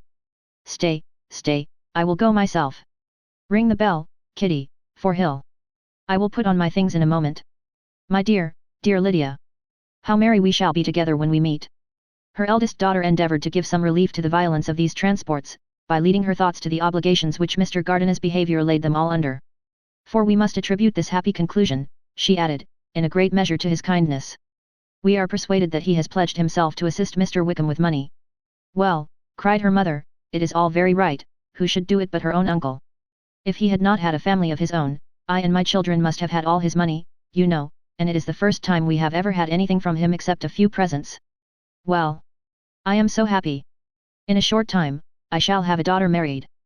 Mrs. Wickham. How well it sounds. And she was only 16 last June. My dear Jane, I am in such a flutter, that I am sure I can't write, so I will dictate, and you write for me. We will settle with your father about the money afterwards, but the things should be ordered immediately. She was then proceeding to all the particulars of calico, muslin, and cambric, and would shortly have dictated some very plentiful orders, had not Jane, though with some difficulty, persuaded her to wait till her father was at leisure to be consulted. One day's delay, she observed, would be of small importance, and her mother was too happy to be quite so obstinate as usual. Other schemes, too, came into her head. I will go to Meryton, said she, as soon as I am dressed, and tell the good news to my sister Phillips. And as I come back, I can call on Lady Lucas and Mrs. Long. Kitty, run down and order the carriage. An airing would do me a great deal of good, I am sure. Girls, can I do anything for you in Meryton? Oh! Here comes Hill. My dear Hill, have you heard the good news? Miss Lydia is going to be married, and you shall all have a bowl of punch to make merry at her wedding. Mrs. Hill began instantly to express her joy. Elizabeth received her congratulations amongst the rest, and then, sick of this folly, took refuge in her own room, that she might think with freedom. Poor Lydia's situation must, at best, be bad enough, but that it was no worse, she had need to be thankful. She felt it so, and though, in looking forward, neither rational happiness, nor worldly prosperity could be justly expected for her sister, in looking back to what they had feared, only 2 hours ago, she felt all the advantages of what they had gained. Chapter 50. Mr. Bennet had very often wished, before this period of his life, that, instead of spending his whole income, he had laid by an annual sum, for the better provision of his children, and of his wife, if she survived him. He now wished it more than ever. Had he done his duty in that respect, Lydia need not have been indebted to her uncle for whatever of honour or credit could now be purchased for her. The satisfaction of prevailing on one of the most worthless young men in Great Britain to be her husband might then have rested in its proper place. He was seriously concerned that a cause of so little advantage to anyone should be forwarded at the sole expense of his brother-in-law, and he was determined, if possible, to find out the extent of his assistance, and to discharge the obligation as soon as he could. When first Mr. Bennet had married, economy was held to be perfectly useless, for, of course, they were to have a son. This son was to join in cutting off the entail, as soon as he should be of age, and the widow and younger children would by that means be provided for. 5 daughters successively entered the world, but yet the son was to come, and Mrs. Bennet, for many years after Lydia's birth, had been certain that he would. This event had at last been despaired of, but it was then too late to be saving. Mrs. Bennet had no turn for economy, and her husband's love of independence had alone prevented their exceeding their income. £5,000 was settled by marriage articles on Mrs. Bennet and the children. But in what proportions it should be divided amongst the latter depended on the will of the parents. This was one point, with regard to Lydia at least, which was now to be settled, and Mr. Bennet could have no hesitation in acceding to the proposal before him. In terms of grateful acknowledgment for the kindness of his brother, though expressed most concisely, he then delivered on paper his perfect approbation of all that was done, and his willingness to fulfill the engagements that had been made for him. He had never before supposed that, could Wickham be prevailed on to marry his daughter, it would be done with so little inconvenience to himself as by the present arrangement. He would scarcely be £10 a year the loser, by the 100 that was to be paid them, for, what with her board and pocket allowance, and the continual presents in money which passed to her through her mother's hands, Lydia's expenses had been very little within that sum. That it would be done with such trifling exertion on his side, too, was another very welcome surprise, for his chief wish at present was to have as little trouble in the business as possible. When the first transports of rage which had produced his activity in seeking her were over, he naturally returned to all his former indolence. His letter was soon dispatched, for though dilatory in undertaking business, he was quick in its execution. He begged to know further particulars of what he was indebted to his brother, but was too angry with Lydia to send any message to her. The good news quickly spread through the house, and with proportionate speed through the neighbourhood. It was borne in the latter with decent philosophy. To be sure, it would have been more for the advantage of conversation, had Miss Lydia Bennet come upon the town, or, as the happiest alternative, been secluded from the world in some distant farmhouse. But there was much to be talked of, in marrying her, and the good-natured wishes for her well-doing, which had proceeded before from all the spiteful old ladies in Meryton, lost but little of their spirit in this change of circumstances, because with such a husband her misery was considered certain. It was a fortnight since Mrs. Bennet had been downstairs, but on this happy day she again took her seat at the head of her table, and in spirits oppressively high. No sentiment of shame gave a damp to her triumph. The marriage of a daughter, which had been the first object of her wishes since Jane was 16, was now on the point of accomplishment, and her thoughts and her words ran wholly on those attendants of elegant nuptials, fine muslins, new carriages, and servants. She was busily searching through the neighbourhood for a proper situation for her daughter, and, without knowing or considering what their income might be, rejected many as deficient in size and importance. Hay Park might do, said she, if the Gouldings would quit it, or the great house at Stoke, if the drawing-room were larger, but Ashworth is too far off. I could not bear to have her 10 miles from me, and as for Purvis Lodge, the attics are dreadful. Her husband allowed her to talk on without interruption while the servants remained. But when they had withdrawn, he said to her, Mrs. Bennet, before you take any, or all of these houses, for your son and daughter, let us come to a right understanding. Into one house in this neighbourhood they shall never have admittance. I will not encourage the imprudence of either, by receiving them at Longbourn. A long dispute followed this declaration, but Mr. Bennet was firm. It soon led to another, and Mrs. Bennet found, with amazement and horror, that her husband would not advance a guinea to buy clothes for his daughter. He protested that she should receive from him no mark of affection whatever on the occasion. Mrs. Bennet could hardly comprehend it. That his anger could be carried to such a point of inconceivable resentment as to refuse his daughter a privilege, without which her marriage would scarcely seem valid, exceeded all that she could believe possible. She was more alive to the disgrace, which her want of new clothes must reflect on her daughter's nuptials, than to any sense of shame at her eloping and living with Wickham a fortnight before they took place. Elizabeth was now most heartily sorry that she had, from the distress of the moment, been led to make Mr. Darcy acquainted with their fears for her sister, for since her marriage would so shortly give the proper termination to the elopement, they might hope to conceal its unfavourable beginning from all those who were not immediately on the spot. She had no fear of its spreading farther, through his means. There were few people on whose secrecy she would have more confidently depended, but at the same time there was no one whose knowledge of a sister's frailty would have mortified her so much. Not, however, from any fear of disadvantage from it individually to herself, for at any rate there seemed a gulf impassable between them. Had Lydia's marriage been concluded on the most honourable terms, it was not to be supposed that Mr. Darcy would connect himself with a family, where to every other objection would now be added an alliance and relationship of the nearest kind with the man whom he so justly scorned. From such a connection she could not wonder that he should shrink. The wish of procuring her regard, which she had assured herself of his feeling in Derbyshire, could not in rational expectation survive such a blow as this. She was humbled, she was grieved, she repented, though she hardly knew of what. She became jealous of his esteem, when she could no longer hope to be benefited by it. She wanted to hear of him, when there seemed the least chance of gaining intelligence. She was convinced that she could have been happy with him, when it was no longer likely they should meet. What a triumph for him, as she often thought, could he know that the proposals which she had proudly spurned only 4 months ago would now have been gladly and gratefully received. He was as generous, she doubted not, as the most generous of his sex. But while he was mortal, there must be a triumph. She began now to comprehend that he was exactly the man who, in disposition and talents, would most suit her. His understanding and temper, though unlike her own, would have answered all her wishes. It was an union that must have been to the advantage of both. By her ease and liveliness, his mind might have been softened, his manners improved, and from his judgment, information, and knowledge of the world, she must have received benefit of greater importance. But no such happy marriage could now teach the admiring multitude what connubial felicity really was. An union of a different tendency, and precluding the possibility of the other, was soon to be formed in their family.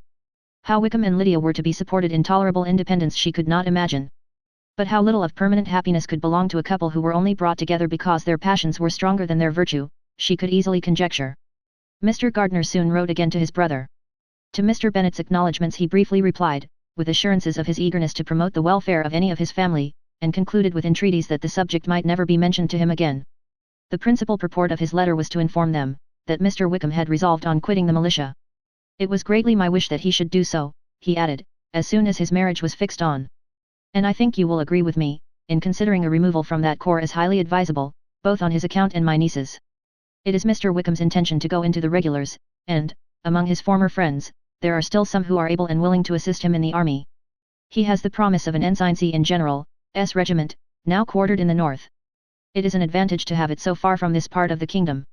He promises fairly, and I hope among different people, where they may each have a character to preserve, they will both be more prudent.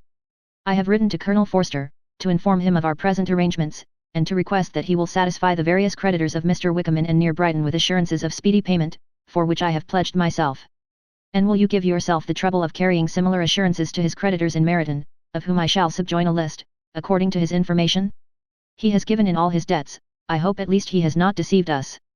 Haggerstone has our directions, and all will be completed in a week. They will then join his regiment, unless they are first invited to Longbourn, and I understand from Mrs. Gardiner that my niece is very desirous of seeing you all before she leaves the south. She is well, and begs to be dutifully remembered to you and her mother, yours, etc. E. Gardiner. Mr. Bennet and his daughters saw all the advantages of Wickham's removal from the shire, as clearly as Mr. Gardiner could do. But Mrs. Bennet was not so well pleased with it. Lydia's being settled in the north, just when she had expected most pleasure and pride in her company, for she had by no means given up her plan of their residing in Hertfordshire, was a severe disappointment, and, besides, it was such a pity that Lydia should be taken from a regiment where she was acquainted with everybody, and had so many favourites. She is so fond of Mrs. Forster, said she, it will be quite shocking to send her away. And there are several of the young men, too, that she likes very much.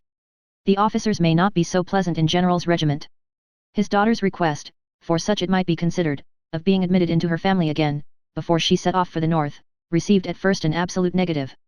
But Jane and Elizabeth, who agreed in wishing, for the sake of their sister's feelings and consequence, that she should be noticed on her marriage by her parents, urged him so earnestly, yet so rationally and so mildly, to receive her and her husband at Longbourn, as soon as they were married, that he was prevailed on to think as they thought, and act as they wished. And their mother had the satisfaction of knowing, that she should be able to show her married daughter in the neighbourhood, before she was banished to the north. When Mr. Bennet wrote again to his brother, therefore, he sent his permission for them to come, and it was settled, that, as soon as the ceremony was over, they should proceed to Longbourn. Elizabeth was surprised, however, that Wickham should consent to such a scheme, and, had she consulted only her own inclination, any meeting with him would have been the last object of her wishes. Chapter 51. Their sister's wedding day arrived, and Jane and Elizabeth felt for her probably more than she felt for herself. The carriage was sent to meet them at, and they were to return in it by dinner time. Their arrival was dreaded by the elder Miss Bennets, and Jane more especially, who gave Lydia the feelings which would have attended herself, had she been the culprit, and was wretched in the thought of what her sister must endure. They came. The family were assembled in the breakfast room to receive them. Smiles decked the face of Mrs. Bennet, as the carriage drove up to the door. Her husband looked impenetrably grave, her daughters, alarmed, anxious, uneasy. Lydia's voice was heard in the vestibule, the door was thrown open, and she ran into the room. Her mother stepped forwards, embraced her, and welcomed her with rapture, gave her hand with an affectionate smile to Wickham, who followed his lady, and wished them both joy, with an alacrity which showed no doubt of their happiness. Their reception from Mr. Bennet, to whom they then turned, was not quite so cordial.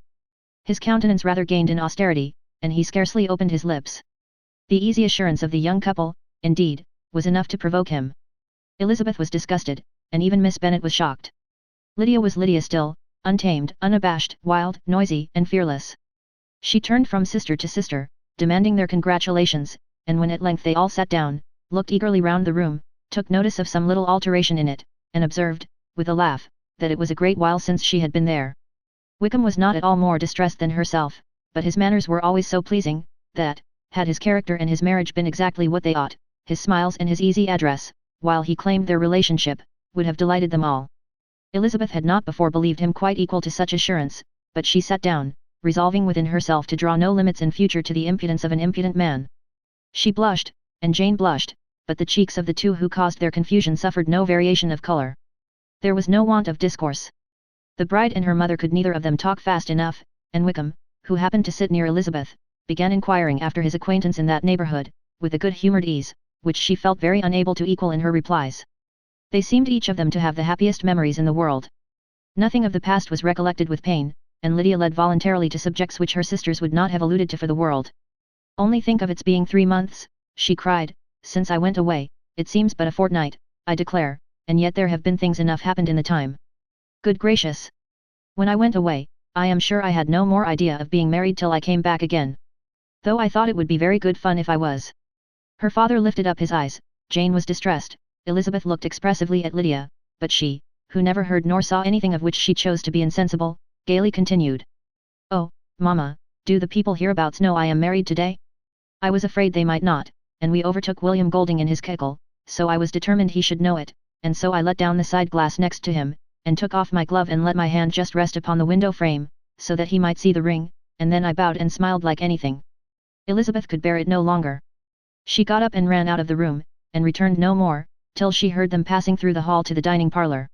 She then joined them soon enough to see Lydia, with anxious parade, walk up to her mother's right hand, and hear her say to her eldest sister, "Ah, Jane, I take your place now, and you must go lower, because I am a married woman." It was not to be supposed that time would give Lydia that embarrassment from which she had been so wholly free at first. Her ease and good spirits increased.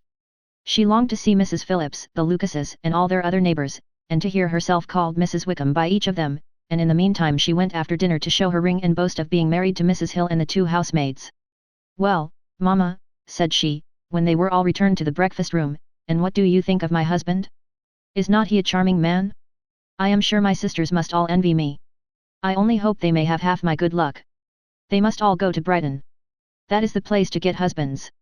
What a pity it is, mamma, we did not all go." "Very true, and if I had my will we should. But, my dear Lydia, I don't at all like your going such a way off." "Must it be so?" "Oh, Lord, yes, there is nothing in that. I shall like it of all things. You and Papa, and my sisters, must come down and see us.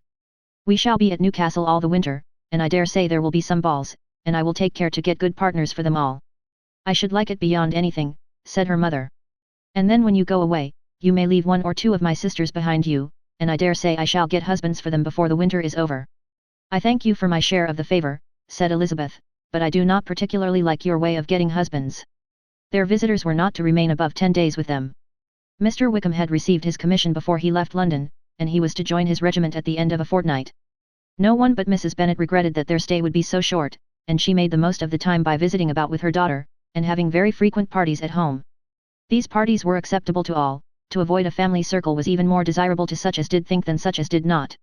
Wickham's affection for Lydia was just what Elizabeth had expected to find it, not equal to Lydia's for him. She had scarcely needed her present observation to be satisfied, from the reason of things, that their elopement had been brought on by the strength of her love rather than by his, and she would have wondered why, without violently caring for her, he chose to elope with her at all, had she not felt certain that his flight was rendered necessary by distress of circumstances, and if that were the case, he was not the young man to resist an opportunity of having a companion. Lydia was exceedingly fond of him. He was her dear Wickham on every occasion, no one was to be put in competition with him. He did everything best in the world, and she was sure he would kill more birds on the 1st of September than anybody else in the country.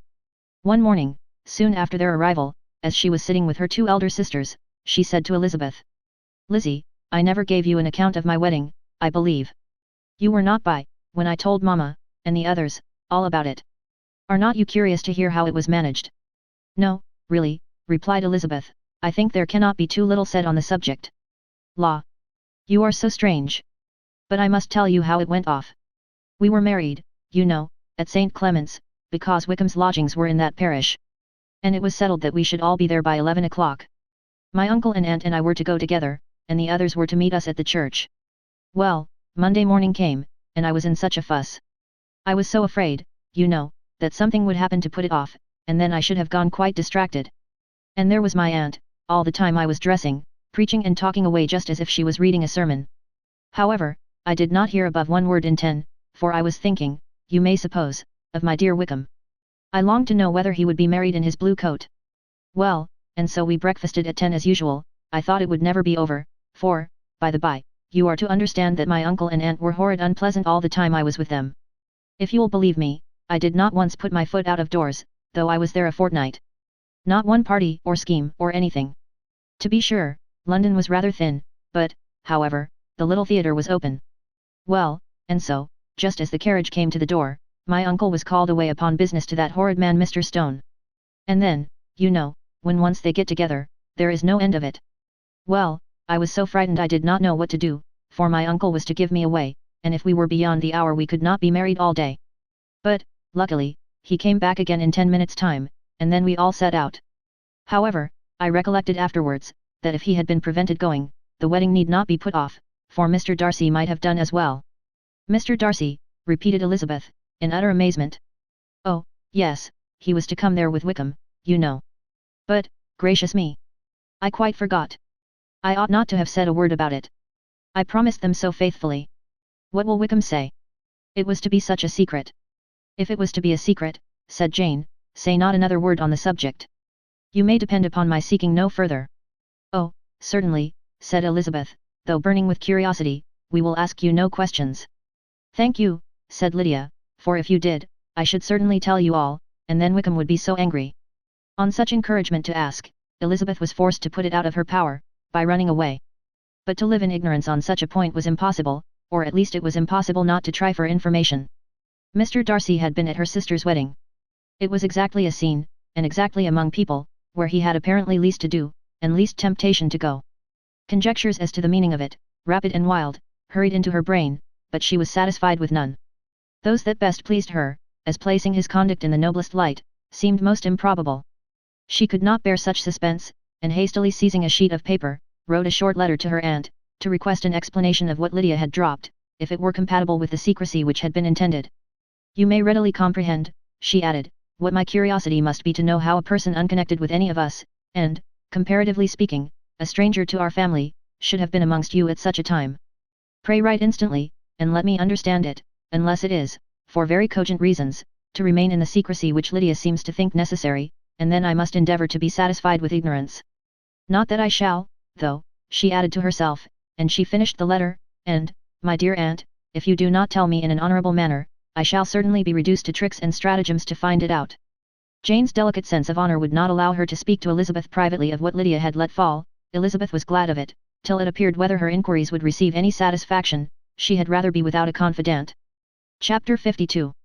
Elizabeth had the satisfaction of receiving an answer to her letter as soon as she possibly could.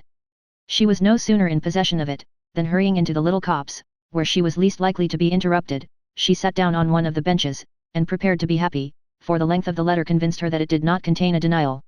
Right Grasachich Street, September 6. My dear niece. I have just received your letter, and shall devote this whole morning to answering it, as I foresee that a little writing will not comprise what I have to tell you. I must confess myself surprised by your application, I did not expect it from you. Don't think me angry, however, for I only mean to let you know, that I had not imagined such inquiries to be necessary on your side. If you do not choose to understand me, forgive my impertinence. Your uncle is as much surprised as I am, and nothing but the belief of your being a party concerned would have allowed him to act as he has done. But if you are really innocent and ignorant, I must be more explicit. On the very day of my coming home from Longbourn, your uncle had a most unexpected visitor. Mr. Darcy called, and was shut up with him several hours. It was all over before I arrived, so my curiosity was not so dreadfully racked as yours seems to have been. He came to tell Mr. Gardiner that he had found out where your sister and Mr. Wickham were, and that he had seen and talked with them both, Wickham repeatedly, Lydia once from what I can collect. He left Derbyshire only one day after ourselves, and came to town with the resolution of hunting for them. The motive professed was his conviction of its being owing to himself that Wickham's worthlessness had not been so well known as to make it impossible for any young woman of character to love or confide in him. He generously imputed the whole to his mistaken pride, and confessed that he had before thought it beneath him to lay his private actions open to the world. His character was to speak for itself. He called it, therefore, his duty to step forward, and endeavour to remedy an evil which had been brought on by himself. If he had another motive, I am sure it would never disgrace him. He had been some days in town before he was able to discover them, but he had something to direct his search, which was more than we had, and the consciousness of this was another reason for his resolving to follow us. There is a lady, it seems, a Mrs. Young, who was some time ago governess to Miss Darcy, and was dismissed from her charge on some cause of disapprobation, though he did not say what. She then took a large house in Edward Street, and has since maintained herself by letting lodgings. This Mrs. Young was, he knew, intimately acquainted with Wickham, and he went to her for intelligence of him, as soon as he got to town. But it was 2 or 3 days before he could get from her what he wanted. She would not betray her trust, I suppose, without bribery and corruption, for she really did know where her friend was to be found. Wickham, indeed, had gone to her on their first arrival in London, and had she been able to receive them into her house, they would have taken up their abode with her. At length, however, our kind friend procured the wished-for direction. They were in Street. He saw Wickham, and afterwards insisted on seeing Lydia. His first object with her, he acknowledged, had been to persuade her to quit her present disgraceful situation, and return to her friends as soon as they could be prevailed on to receive her, offering his assistance as far as it would go. But he found Lydia absolutely resolved on remaining where she was. She cared for none of her friends, she wanted no help of his, she would not hear of leaving Wickham. She was sure they should be married some time or other, and it did not much signify when.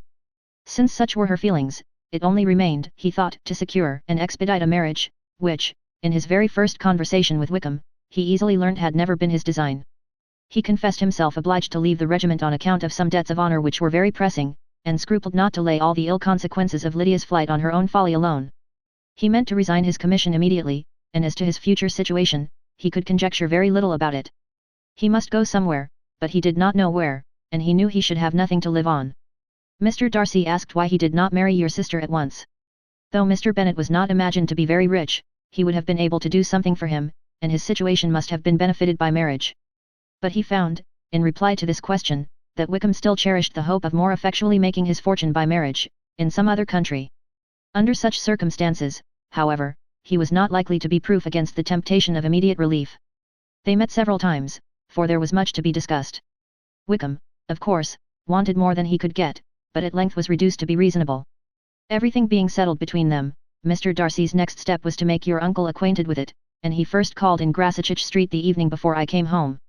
But Mr. Gardiner could not be seen, and Mr. Darcy found, on further inquiry, that your father was still with him, but would quit town the next morning.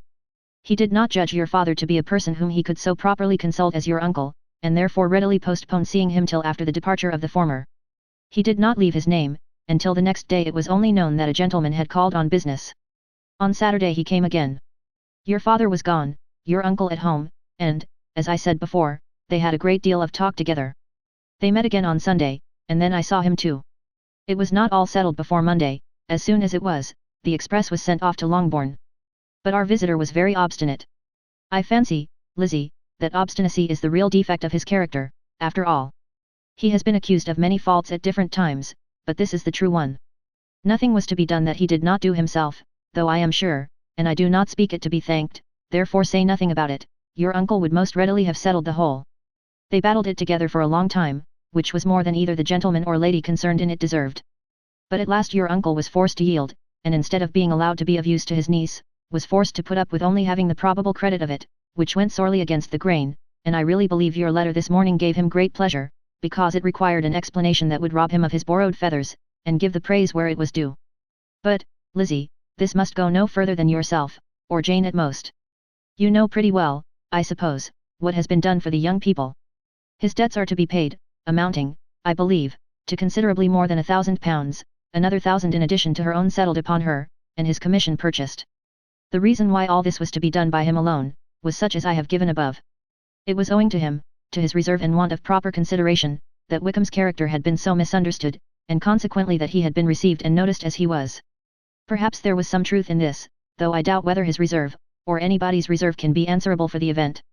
But in spite of all this fine talking, my dear Lizzie, you may rest perfectly assured that your uncle would never have yielded, if we had not given him credit for another interest in the affair. When all this was resolved on, he returned again to his friends, who were still staying at Pemberley, but it was agreed that he should be in London once more when the wedding took place, and all money matters were then to receive the last finish. I believe I have now told you everything. It is a relation which you tell me is to give you great surprise, I hope at least it will not afford you any displeasure. Lydia came to us, and Wickham had constant admission to the house.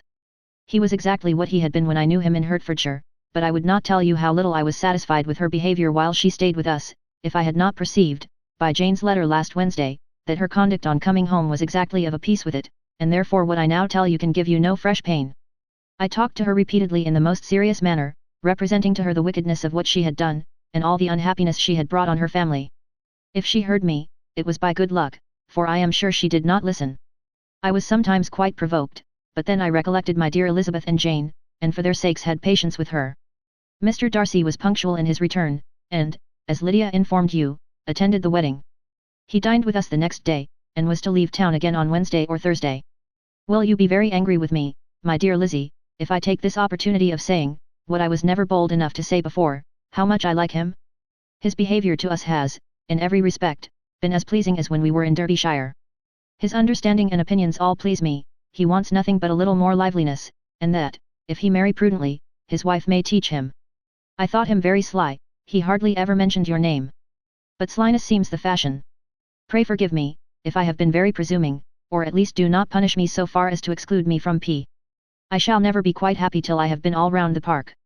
A low phaeton with a nice little pair of ponies would be the very thing. But I must write no more. The children have been wanting me this half hour. Yours, very sincerely, M. Gardner. The contents of this letter threw Elizabeth into a flutter of spirits, in which it was difficult to determine whether pleasure or pain bore the greatest share. The vague and unsettled suspicions which uncertainty had produced, of what Mr. Darcy might have been doing to forward her sister's match, which she had feared to encourage, as an exertion of goodness too great to be probable, and at the same time dreaded to be just, from the pain of obligation, were proved beyond their greatest extent to be true. He had followed them purposely to town, he had taken on himself all the trouble and mortification attendant on such a research, in which supplication had been necessary to a woman whom he must abominate and despise, and where he was reduced to meet, frequently meet, reason with, persuade, and finally bribe the man whom he always most wished to avoid, and whose very name it was punishment to him to pronounce. He had done all this for a girl whom he could neither regard nor esteem. Her heart did whisper that he had done it for her. But it was a hope shortly checked by other considerations, and she soon felt that even her vanity was insufficient, when required to depend on his affection for her, for a woman who had already refused him, as able to overcome a sentiment so natural as abhorrence against relationship with Wickham. Brother-in-law of Wickham. Every kind of pride must revolt from the connection. He had, to be sure, done much. She was ashamed to think how much. But he had given a reason for his interference, which asked no extraordinary stretch of belief.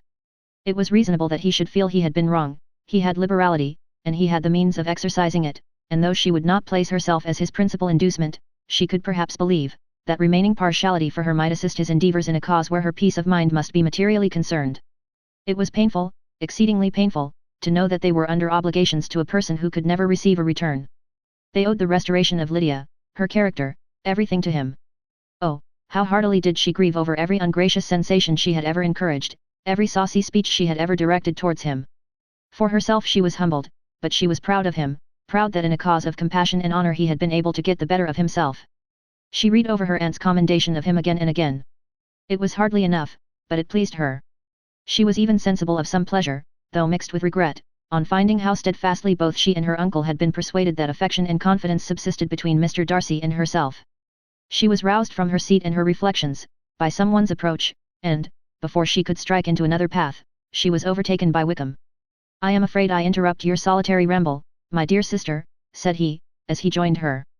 "You certainly do," she replied with a smile, "but it does not follow that the interruption must be unwelcome.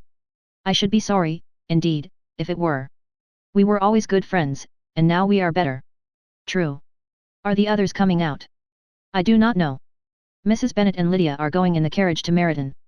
And so, my dear sister, I find, from our uncle and aunt, that you have actually seen Pemberley."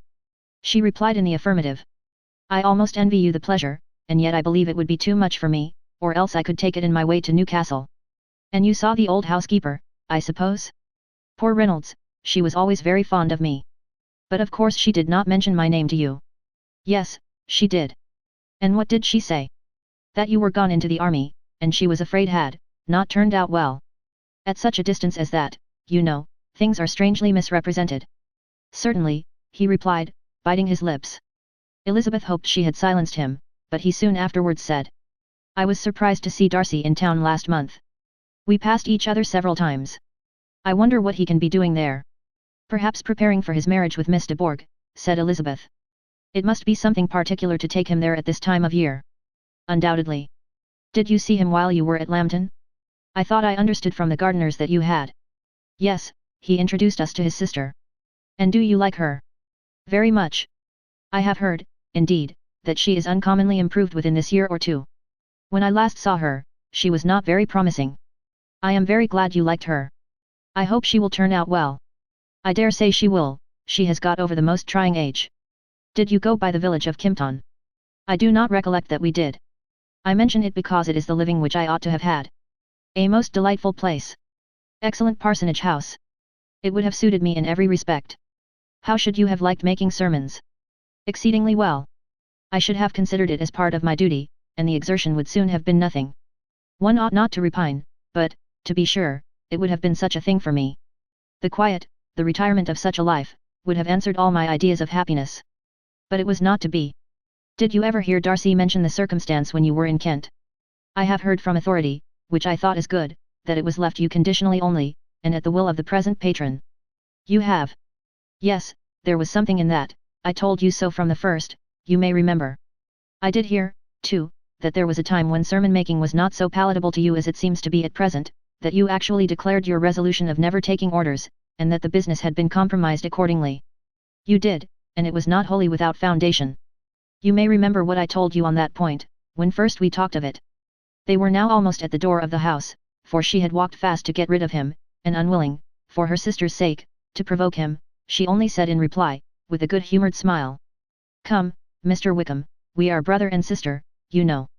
Do not let us quarrel about the past. In future, I hope we shall be always of one mind. She held out her hand, he kissed it with affectionate gallantry, though he hardly knew how to look, and they entered the house. Chapter 53. Mr. Wickham was so perfectly satisfied with this conversation, that he never again distressed himself, or provoked his dear sister Elizabeth, by introducing the subject of it, and she was pleased to find that she had said enough to keep him quiet. The day of his and Lydia's departure soon came, and Mrs. Bennet was forced to submit to a separation, which, as her husband by no means entered into her scheme of their all going to Newcastle, was likely to continue at least a 12-month. Oh, my dear Lydia, she cried, when shall we meet again? Oh, Lord! I don't know. Not these 2 or 3 years, perhaps. Write to me very often, my dear. As often as I can. But you know married women have never much time for writing. My sisters may write to me. They will have nothing else to do. Mr. Wickham's adieus were much more affectionate than his wife's. He smiled, looked handsome, and said many pretty things. He is as fine a fellow, said Mr. Bennet, as soon as they were out of the house, as ever I saw. He simpers, and smirks, and makes love to us all. I am prodigiously proud of him. I defy even Sir William Lucas himself to produce a more valuable son-in-law. The loss of her daughter made Mrs. Bennet very dull for several days. I often think, said she, that there is nothing so bad as parting with one's friends. One seems so forlorn without them. This is the consequence, you see, madam, of marrying a daughter, said Elizabeth. It must make you better satisfied that your other 4 are single. It is no such thing. Lydia does not leave me because she is married, but only because her husband's regiment happens to be so far off. If that had been nearer, she would not have gone so soon. But the spiritless condition which this event threw her into was shortly relieved, and her mind opened again to the agitation of hope, by an article of news which then began to be in circulation. The housekeeper at Netherfield had received orders to prepare for the arrival of her master, who was coming down in a day or 2, to shoot there for several weeks. Mrs. Bennet was quite in the fidgets. She looked at Jane, and smiled, and shook her head, by turns. Well, well, and so Mr. Bingley is coming down, sister, for Mrs. Phillips first brought her the news. Well, so much the better. Not that I care about it, though. He is nothing to us, you know, and I am sure I never want to see him again. But, however, he is very welcome to come to Netherfield, if he likes it. And who knows what may happen. But that is nothing to us. You know, sister, we agreed long ago never to mention a word about it. And so, it is quite certain he is coming. You may depend on it, replied the other, for Mrs. Nichols was in Meryton last night, I saw her passing by, and went out myself on purpose to know the truth of it, and she told me that it was certainly true. He comes down on Thursday, at the latest, very likely on Wednesday. She was going to the butcher's, she told me, on purpose to order in some meat on Wednesday, and she has got 3 couple of ducks just fit to be killed. Miss Bennet had not been able to hear of his coming without changing colour. It was many months since she had mentioned his name to Elizabeth, but now, as soon as they were alone together, she said, "I saw you look at me today, Lizzie, when my aunt told us of the present report, and I know I appeared distressed, but don't imagine it was from any silly cause. I was only confused for the moment, because I felt that I should be looked at. I do assure you that the news does not affect me either with pleasure or pain. I am glad of one thing, that he comes alone, because we shall see the less of him. Not that I am afraid of myself, but I dread other people's remarks." Elizabeth did not know what to make of it. Had she not seen him in Derbyshire, she might have supposed him capable of coming there with no other view than what was acknowledged, but she still thought him partial to Jane, and she wavered as to the greater probability of his coming there with his friend's permission, or being bold enough to come without it. Yet it is hard, she sometimes thought, that this poor man cannot come to a house, which he has legally hired, without raising all this speculation. "I will leave him to himself." In spite of what her sister declared, and really believed to be her feelings, in the expectation of his arrival, Elizabeth could easily perceive that her spirits were affected by it. They were more disturbed, more unequal, than she had often seen them. The subject which had been so warmly canvassed between their parents, about a 12-month ago, was now brought forward again. "As soon as ever Mr. Bingley comes, my dear," said Mrs. Bennet, "you will wait on him, of course." "No, no. You forced me into visiting him last year, and promised, if I went to see him, he should marry one of my daughters. But it ended in nothing, and I will not be sent on a fool's errand again." His wife represented to him how absolutely necessary such an attention would be from all the neighbouring gentlemen, on his returning to Netherfield. "'Tis an etiquette I despise," said he. "If he wants our society, let him seek it. He knows where we live. I will not spend my hours in running after my neighbours every time they go away and come back again. Well, all I know is, that it will be abominably rude if you do not wait on him. But, however, that shan't prevent my asking him to dine here, I am determined. We must have Mrs. Long and the Gouldings soon. That will make 13 with ourselves, so there will be just room at table for him." Consoled by this resolution, she was the better able to bear her husband's incivility, though it was very mortifying to know that her neighbours might all see Mr. Bingley, in consequence of it, before they did. As the day of his arrival drew near, "I begin to be sorry that he comes at all," said Jane to her sister. "It would be nothing, I could see him with perfect indifference, but I can hardly bear to hear it thus perpetually talked of. My mother means well, but she does not know, no one can know, how much I suffer from what she says. Happy shall I be when his stay at Netherfield is over." "I wish I could say anything to comfort you," replied Elizabeth, "but it is wholly out of my power. You must feel it, and the usual satisfaction of preaching patience to a sufferer is denied me, because you have always so much." Mr. Bingley arrived. Mrs. Bennet, through the assistance of servants, contrived to have the earliest tidings of it, that the period of anxiety and fretfulness on her side be as long as it could. She counted the days that must intervene before their invitation could be sent, hopeless of seeing him before. But on the 3rd morning after his arrival in Hertfordshire, she saw him from her dressing-room window enter the paddock, and ride towards the house. Her daughters were eagerly called to partake of her joy. Jane resolutely kept her place at the table, but Elizabeth, to satisfy her mother, went to the window. She looked, she saw Mr. Darcy with him, and sat down again by her sister. "There is a gentleman with him, mamma," said Kitty. "Who can it be?" "Some acquaintance or other, my dear, I suppose. I am sure I do not know." "La," replied Kitty, "it looks just like that man that used to be with him before. Mr. What's his name, that tall, proud man. Good gracious!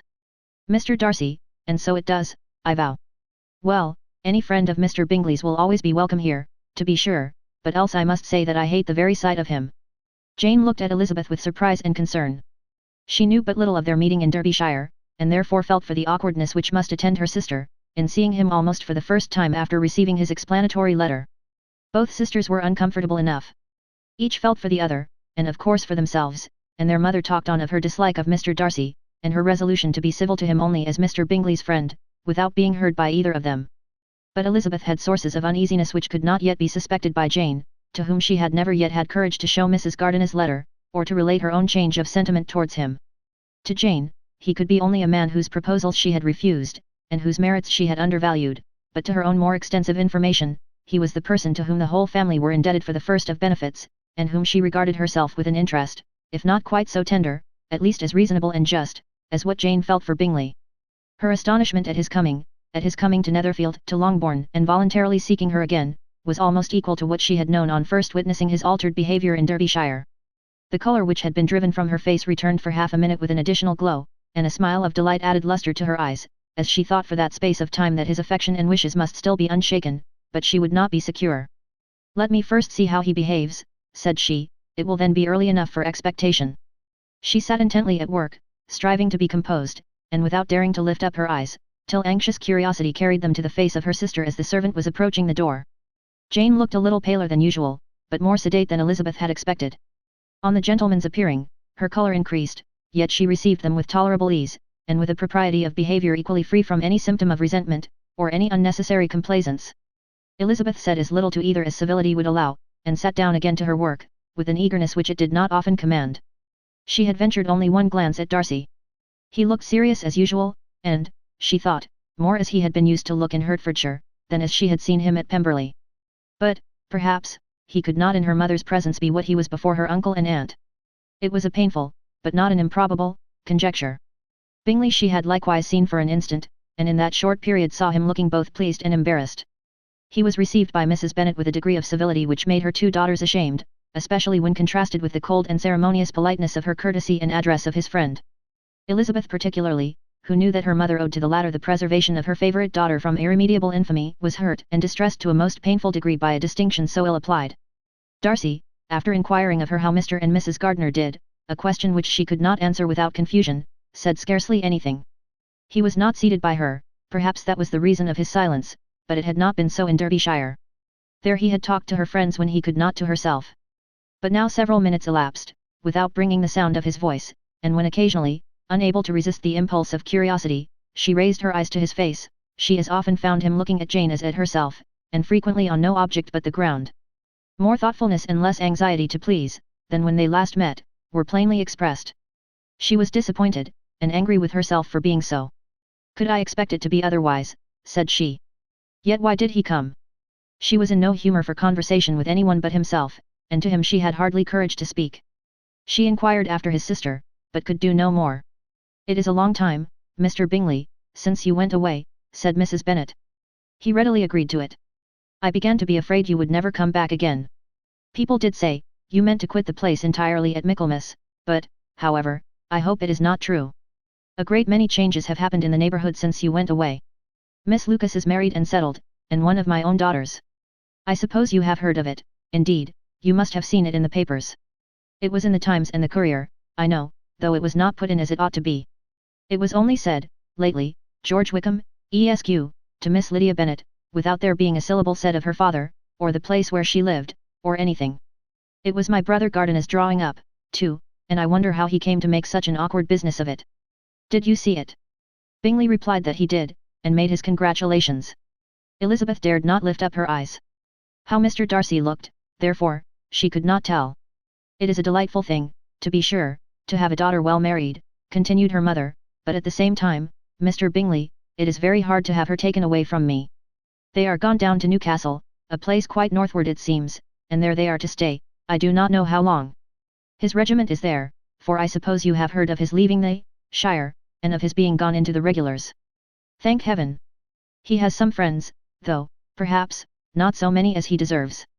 Elizabeth, who knew this to be levelled at Mr. Darcy, was in such misery of shame that she could hardly keep her seat. It drew from her, however, the exertion of speaking, which nothing else had so effectually done before, and she asked Bingley whether he meant to make any stay in the country at present. "A few weeks, he believed." "When you have killed all your own birds, Mr. Bingley," said her mother, "I beg you will come here and shoot as many as you please on Mr. Bennet's manor. I am sure he will be vastly happy to oblige you, and will save all the best of the coveys for you." Elizabeth's misery increased at such unnecessary, such officious attention. Were the same fair prospect to arise at present, as had flattered them a year ago, everything, she was persuaded, would be hastening to the same vexatious conclusion. At that instant she felt, that years of happiness could not make Jane or herself amends for moments of such painful confusion. "The first wish of my heart," said she to herself, "is never more to be in company with either of them. Their society can afford no pleasure that will atone for such wretchedness as this.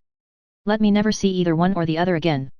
Yet the misery, for which years of happiness were to offer no compensation, received soon afterwards material relief, from observing how much the beauty of her sister rekindled the admiration of her former lover. When first he came in, he had spoken to her but little, but every 5 minutes seemed to be giving her more of his attention. He found her as handsome as she had been last year, as good-natured, and as unaffected, though not quite so chatty. Jane was anxious that no difference should be perceived in her at all, and was really persuaded that she talked as much as ever, but her mind was so busily engaged, that she did not always know when she was silent. When the gentleman rose to go away, Mrs. Bennet was mindful of her intended civility, and they were invited and engaged to dine at Longbourn in a few days' time. "You are quite a visit in my debt, Mr. Bingley," she added, "for when you went to town last winter, you promised to take a family dinner with us as soon as you returned. I have not forgot, you see, and I assure you I was very much disappointed that you did not come back and keep your engagement." Bingley looked a little silly at this reflection, and said something of his concern at having been prevented by business. They then went away. Mrs. Bennet had been strongly inclined to ask them to stay and dine there that day, but, though she always kept a very good table, she did not think anything less than 2 courses could be good enough for a man on whom she had such anxious designs, or satisfy the appetite and pride of one who had 10,000 a year. Chapter 54. As soon as they were gone, Elizabeth walked out to recover her spirits, or, in other words, to dwell without interruption on those subjects which must deaden them more. Mr. Darcy's behaviour astonished and vexed her. "Why, if he came only to be silent, grave, and indifferent," said she, "did he come at all? She could settle it in no way that gave her pleasure. He could be still amiable, still pleasing to my uncle and aunt, when he was in town, and why not to me? If he fears me, why come hither? If he no longer cares for me, why silent? Teasing man! I will think no more about him." Her resolution was for a short time involuntarily kept by the approach of her sister, who joined her with a cheerful look which showed her better satisfied with their visitors than Elizabeth. "Now," said she, "that this first meeting is over, I feel perfectly easy. I know my own strength, and I shall never be embarrassed again by his coming. I am glad he dines here on Tuesday. It will then be publicly seen, that on both sides we meet only as common and indifferent acquaintance." "Yes, very indifferent, indeed," said Elizabeth, laughingly. "Oh, Jane, take care. My dear Lizzie, you cannot think me so weak as to be in danger now. I think you are in very great danger of making him as much in love with you as ever." They did not see the gentleman again till Tuesday, and Mrs. Bennet, in the meanwhile, was giving way to all the happy schemes which the good humour and common politeness of Bingley, in half an hour's visit, had revived. On Tuesday there was a large party assembled at Longbourn, and the two who were most anxiously expected, to the credit of their punctuality as sportsmen, were in very good time. When they repaired to the dining room, Elizabeth eagerly watched to see whether Bingley would take the place which, in all their former parties, had belonged to him, by her sister. Her prudent mother, occupied by the same ideas, forbore to invite him to sit by herself. On entering the room, he seemed to hesitate, but Jane happened to look round, and happened to smile. It was decided. He placed himself by her. Elizabeth, with a triumphant sensation, looked towards his friend. He bore it with noble indifference, and she would have imagined that Bingley had received his sanction to be happy, had she not seen his eyes likewise turned towards Mr. Darcy, with an expression of half-laughing alarm. His behaviour to her sister was such during dinner time as showed an admiration of her, which, though more guarded than formerly, persuaded Elizabeth, that, if left wholly to himself, Jane's happiness, and his own, would be speedily secured. Though she dared not depend upon the consequence, she yet received pleasure from observing his behaviour. It gave her all the animation that her spirits could boast, for she was in no cheerful humour. Mr. Darcy was almost as far from her as the table could divide them. He was on one side of her mother. She knew how little such a situation would give pleasure to either, or make either appear to advantage. She was not near enough to hear any of their discourse, but she could see how seldom they spoke to each other, and how formal and cold was their manner whenever they did. Her mother's ungraciousness made the sense of what they owed him more painful to Elizabeth's mind, and she would, at times, have given anything to be privileged to tell him, that his kindness was neither unknown nor unfelt by the whole of the family. She was in hopes that the evening would afford some opportunity of bringing them together, that the whole of the visit would not pass away without enabling them to enter into something more of conversation, than the mere ceremonious salutation attending his entrance. Anxious and uneasy, the period which passed in the drawing-room before the gentleman came, was wearisome and dull to a degree that almost made her uncivil. She looked forward to their entrance as the point on which all her chance of pleasure for the evening must depend. "If he does not come to me, then," said she, "I shall give him up for ever." The gentleman came, and she thought he looked as if he would have answered her hopes, but, alas! The ladies had crowded round the table, where Miss Bennet was making tea, and Elizabeth pouring out the coffee, in so close a confederacy, that there was not a single vacancy near her which would admit of a chair. And on the gentleman's approaching, one of the girls moved closer to her than ever, and said, in a whisper, "The men shan't come and part us, I am determined. We want none of them, do we? Darcy had walked away to another part of the room.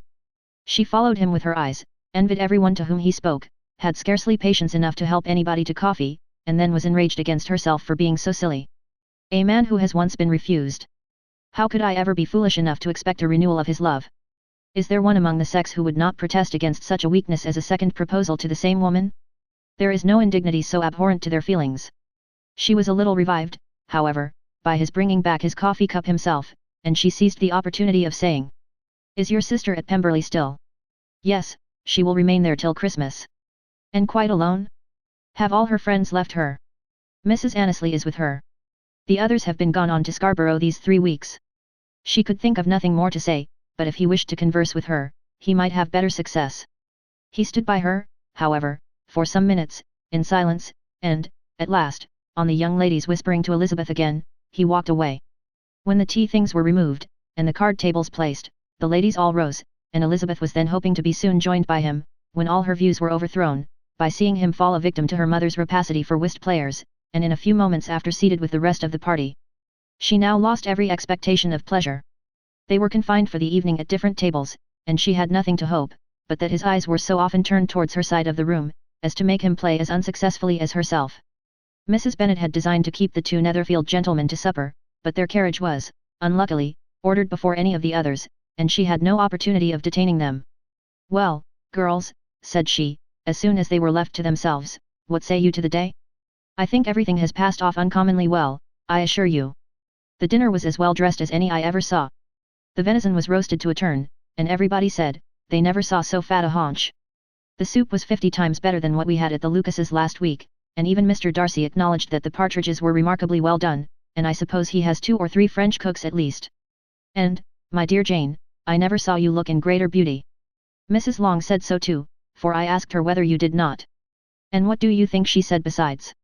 Ah! Mrs. Bennet, we shall have her at Netherfield at last. She did, indeed.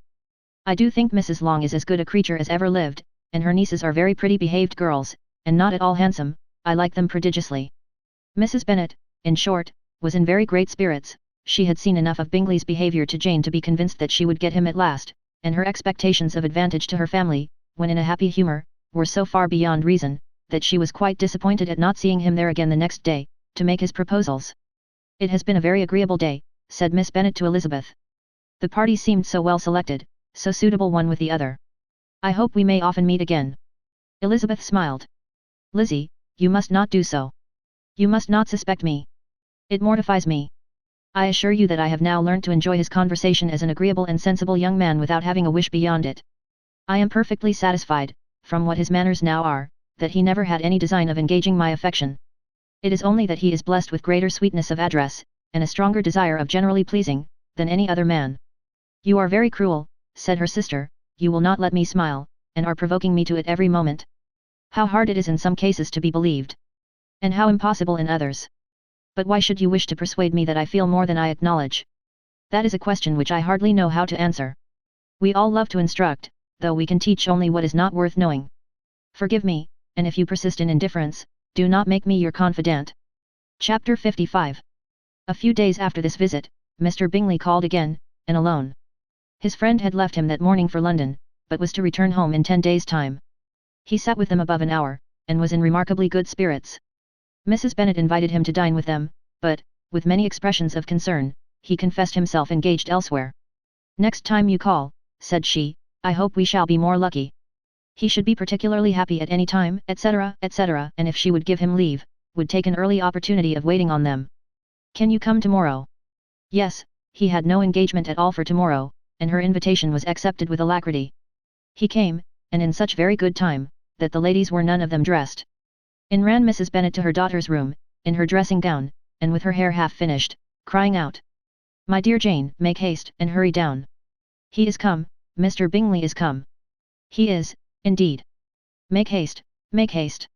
Here, Sarah, come to Miss Bennet this moment, and help her on with her gown. Never mind Miss Lizzie's hair. We will be down as soon as we can," said Jane, "but I dare say Kitty is forwarder than either of us, for she went upstairs half an hour ago." "Oh, hang Kitty, what has she to do with it? Come, be quick, be quick. Where is your sash, my dear?"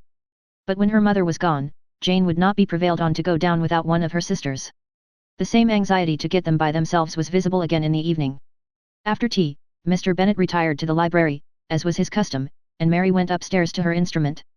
2 obstacles of the 5 being thus removed, Mrs. Bennet sat looking and winking at Elizabeth and Catherine for a considerable time, without making any impression on them. Elizabeth would not observe her, and when at last Kitty did, she very innocently said, "What is the matter, Mamma? What do you keep winking at me for? What am I to do?" "Nothing, child, nothing. I did not wink at you." She then sat still 5 minutes longer, but unable to waste such a precious occasion, she suddenly got up, and saying to Kitty, "Come here, my love, I want to speak to you," took her out of the room. Jane instantly gave a look at Elizabeth which spoke her distress at such premeditation, and her entreaty that she would not give in to it. In a few minutes, Mrs. Bennet half opened the door and called out, "Lizzie, my dear, I want to speak with you." Elizabeth was forced to go.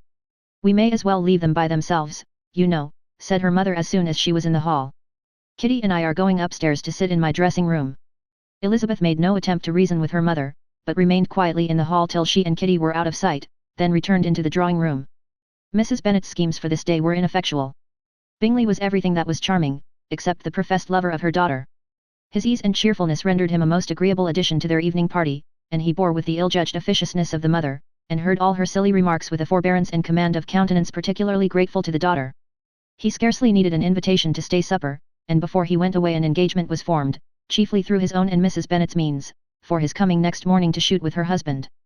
After this day, Jane said no more of her indifference. Not a word passed between the sisters concerning Bingley, but Elizabeth went to bed in the happy belief that all must speedily be concluded, unless Mr. Darcy returned within the stated time. Seriously, however, she felt tolerably persuaded that all this must have taken place with that gentleman's concurrence. Bingley was punctual to his appointment, and he and Mr. Bennet spent the morning together, as had been agreed on. The latter was much more agreeable than his companion expected. There was nothing of presumption or folly in Bingley that could provoke his ridicule, or disgust him into silence, and he was more communicative, and less eccentric, than the other had ever seen him. Bingley of course returned with him to dinner, and in the evening Mrs. Bennet's invention was again at work to get everybody away from him and her daughter. Elizabeth, who had a letter to write, went into the breakfast room for that purpose soon after tea, for as the others were all going to sit down to cards, she could not be wanted to counteract her mother's schemes. But on her returning to the drawing room, when her letter was finished, she saw, to her infinite surprise, there was reason to fear that her mother had been too ingenious for her. On opening the door, she perceived her sister and Bingley standing together over the hearth, as if engaged in earnest conversation, and had this led to no suspicion, the faces of both, as they hastily turned round and moved away from each other, would have told it all. Their situation was awkward enough, but hers she thought was still worse.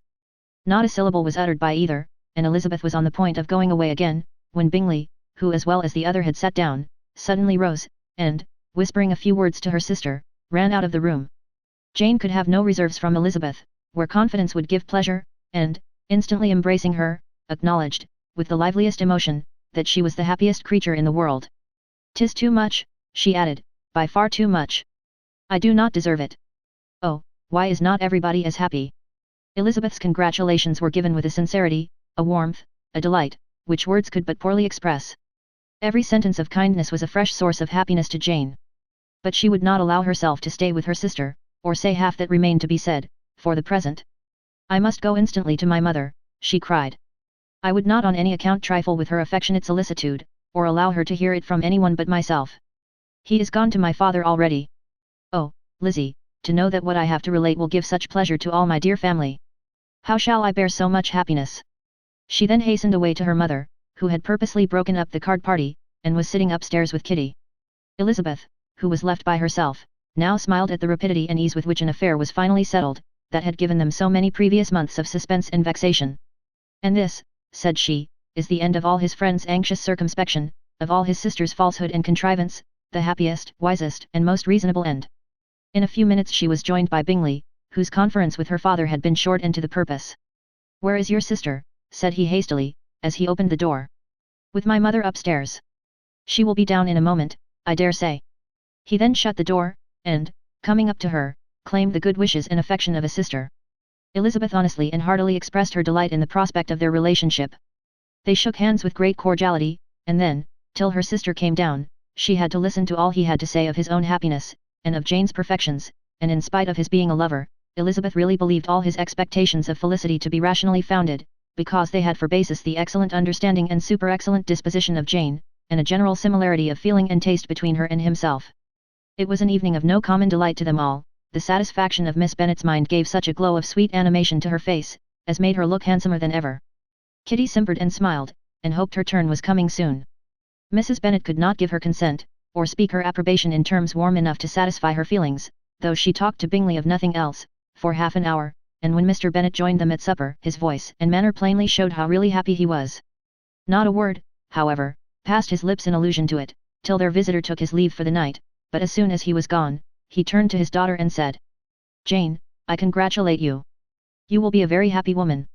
Jane went to him instantly, kissed him, and thanked him for his goodness. "You are a good girl," he replied, "and I have great pleasure in thinking you will be so happily settled.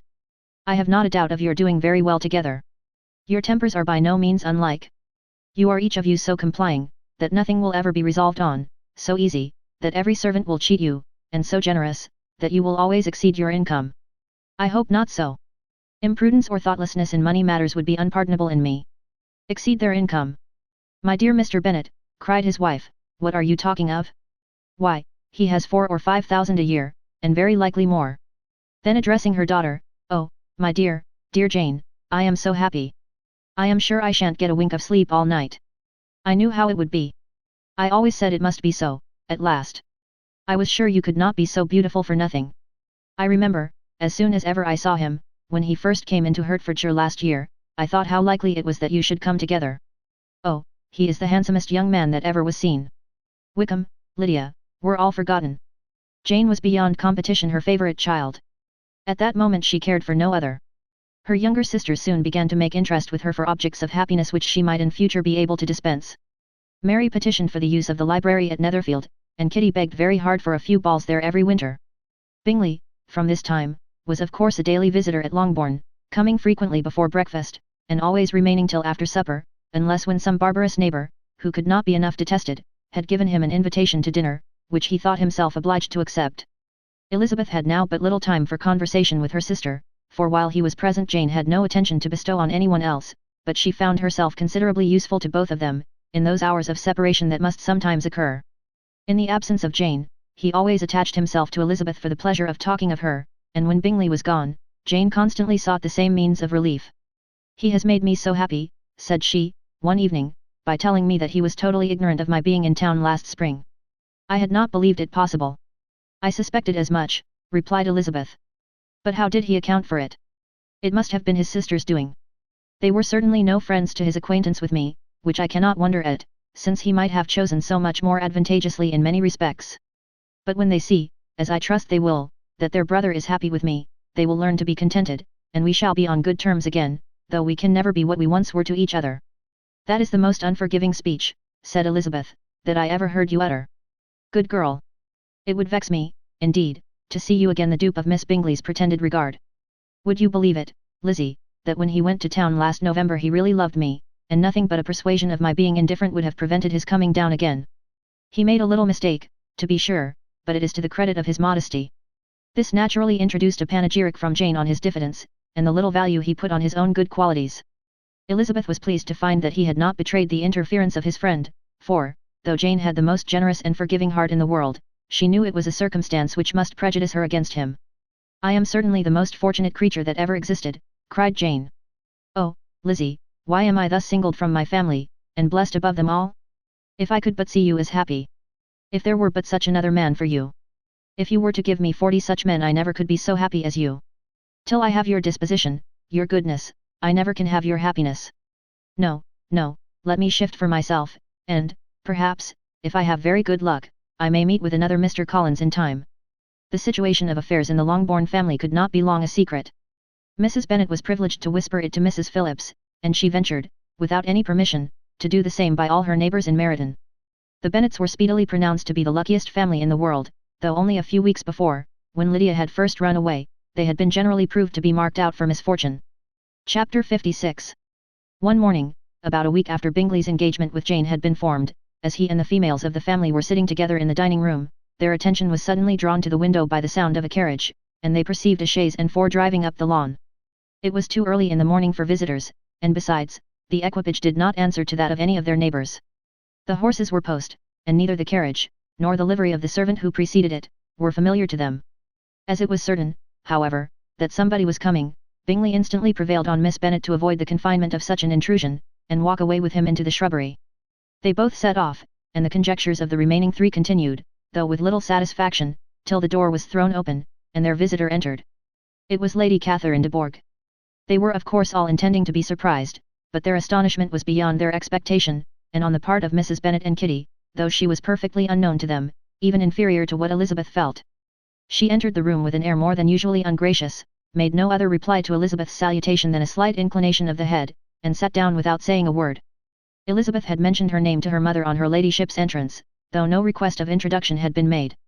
Mrs. Bennet, all amazement, though flattered by having a guest of such high importance, received her with the utmost politeness. After sitting for a moment in silence, she said, very stiffly, to Elizabeth, "I hope you are well, Miss Bennet. That lady, I suppose, is your mother?" Elizabeth replied very concisely that she was. "And that, I suppose, is one of your sisters?" "Yes, madam," said Mrs. Bennet, delighted to speak to a Lady Catherine. "She is my youngest girl but one. My youngest of all is lately married, and my eldest is somewhere about the ground, walking with a young man, who, I believe, will soon become a part of the family." "You have a very small park here," returned Lady Catherine, after a short silence. "It is nothing in comparison of Rosings, my lady, I dare say, but, I assure you, it is much larger than Sir William Lucas's. This must be a most inconvenient sitting room for the evening in summer, the windows are full west." Mrs. Bennet assured her that they never sat there after dinner, and then added, "May I take the liberty of asking your ladyship whether you left Mr. and Mrs. Collins well?" "Yes, very well. I saw them the night before last." Elizabeth now expected that she would produce a letter for her from Charlotte, as it seemed the only probable motive for her calling. But no letter appeared, and she was completely puzzled.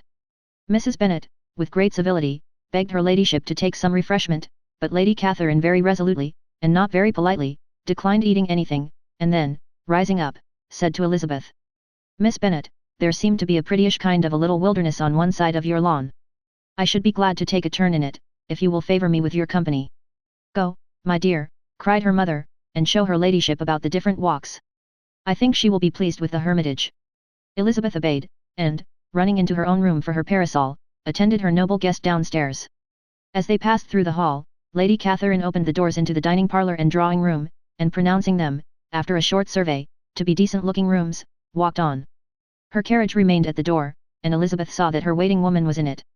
They proceeded in silence along the gravel walk that led to the copse. Elizabeth was determined to make no effort for conversation with a woman who was now more than usually insolent and disagreeable. "How could I ever think her like her nephew?" said she, as she looked in her face. As soon as they entered the copse, Lady Catherine began in the following manner. "You can be at no loss, Miss Bennet, to understand the reason of my journey hither. Your own heart, your own conscience, must tell you why I come." Elizabeth looked with unaffected astonishment. "Indeed, you are mistaken, madam, I have not been at all able to account for the honour of seeing you here." "Miss Bennet," replied her ladyship, in an angry tone, "you ought to know that I am not to be trifled with. But however insincere you may choose to be, you shall not find me so. My character has ever been celebrated for its sincerity and frankness, and in a cause of such moment as this, I shall certainly not depart from it. A report of a most alarming nature reached me 2 days ago. I was told, that not only your sister was on the point of being most advantageously married, but that you, that Miss Elizabeth Bennet would, in all likelihood, be soon afterwards united to my nephew, my own nephew, Mr. Darcy. Though I know it must be a scandalous falsehood, though I would not injure him so much as to suppose the truth of it possible, I instantly resolved on setting off for this place, that I might make my sentiments known to you." "If you believed it impossible to be true," said Elizabeth, colouring with astonishment and disdain, "I wonder you took the trouble of coming so far. What could your ladyship propose by it? At once to insist upon having such a report universally contradicted." "Your coming to Longbourn, to see me and my family," said Elizabeth coolly, "will be rather a confirmation of it, if, indeed, such a report is in existence." "If, do you then pretend to be ignorant of it? Has it not been industriously circulated by yourselves? Do you not know that such a report is spread abroad?" "I never heard that it was." "And can you likewise declare, that there is no foundation for it?" "I do not pretend to possess equal frankness with your ladyship. You may ask questions which I shall not choose to answer. This is not to be borne. Miss Bennet, I insist on being satisfied. Has my nephew, made you an offer of marriage. Your ladyship has declared it to be impossible. It ought to be so, it must be so, while he retains the use of his reason. But your arts and allurements may, in a moment of infatuation, have made him forget what he owes to himself and to all his family. You may have drawn him in.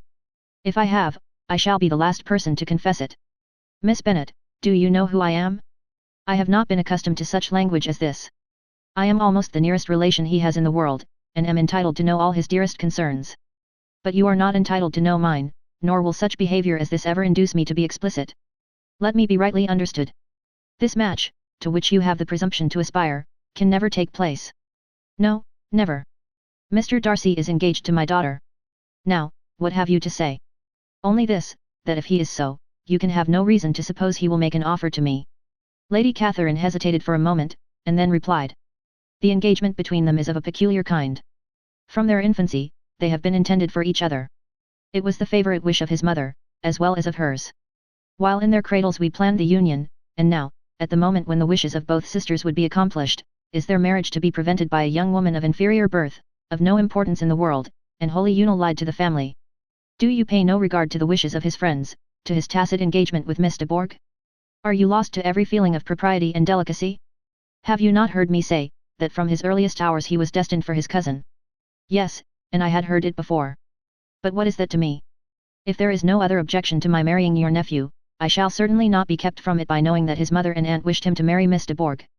You both did as much as you could in planning the marriage. Its completion depended on others. If Mr. Darcy is neither by honour nor inclination confined to his cousin, why is not he to make another choice? And if I am that choice, why may not I accept him? Because honour, decorum, prudence, nay, interest, forbid it. Yes, Miss Bennet, interest, for do not expect to be noticed by his family or friends, if you wilfully act against the inclinations of all. You will be censured, slighted, and despised, by everyone connected with him. Your alliance will be a disgrace, your name will never even be mentioned by any of us. These are heavy misfortunes, replied Elizabeth. But the wife of Mr. Darcy must have such extraordinary sources of happiness necessarily attached to her situation, that she could, upon the whole, have no cause to repine. Obstinate, headstrong girl! I am ashamed of you.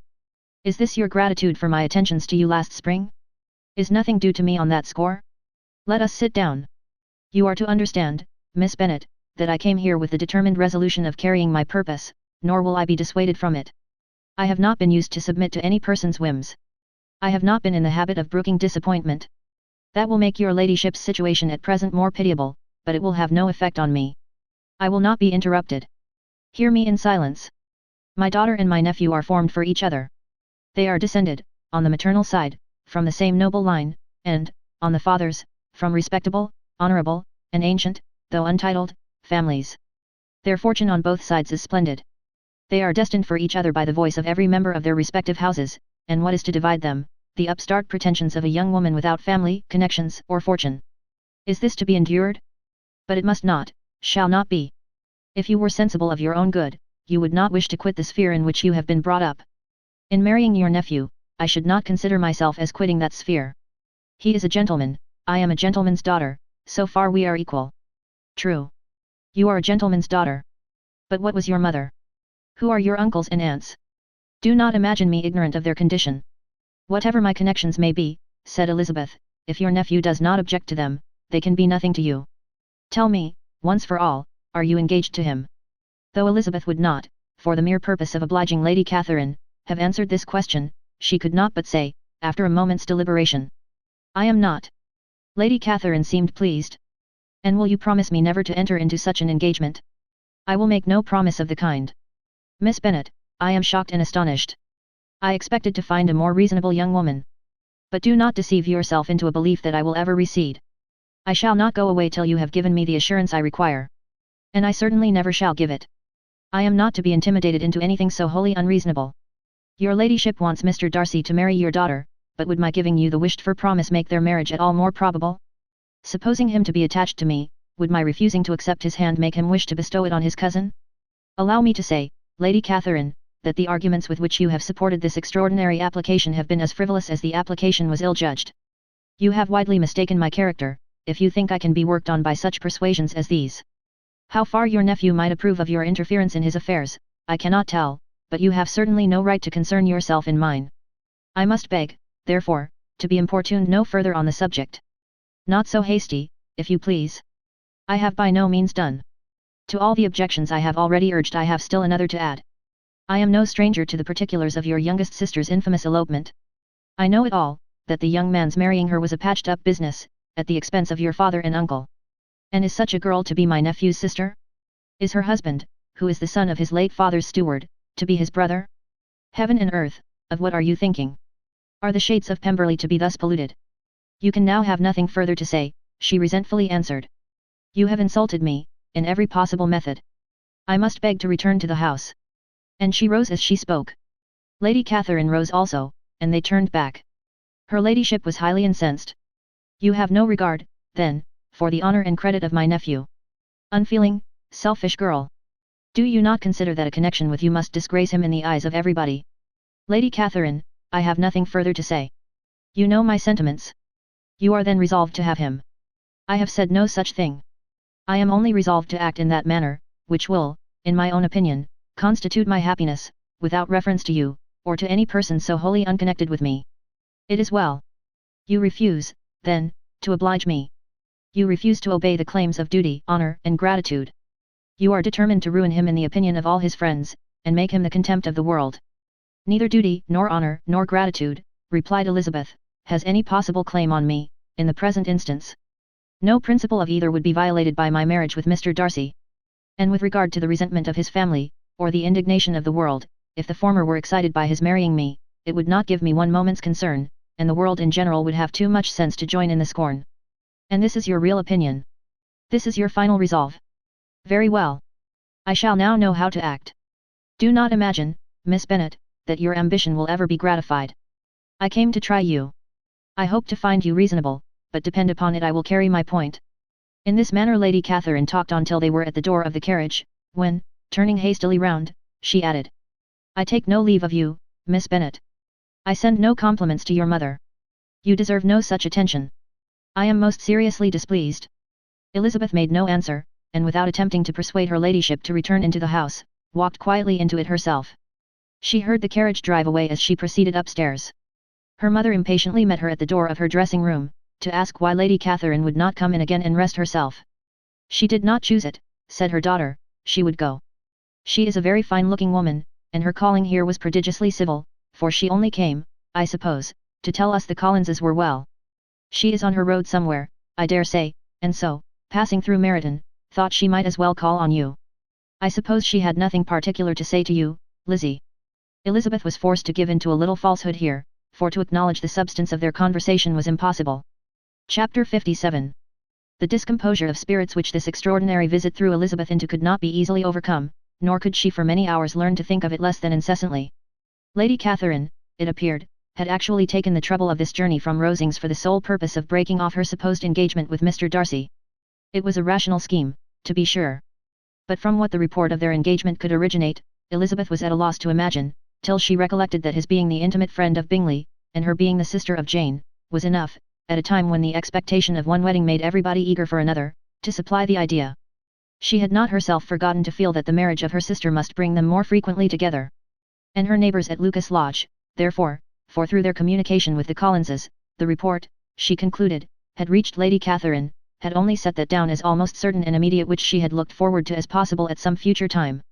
In revolving Lady Catherine's expressions, however, she could not help feeling some uneasiness as to the possible consequence of her persisting in this interference.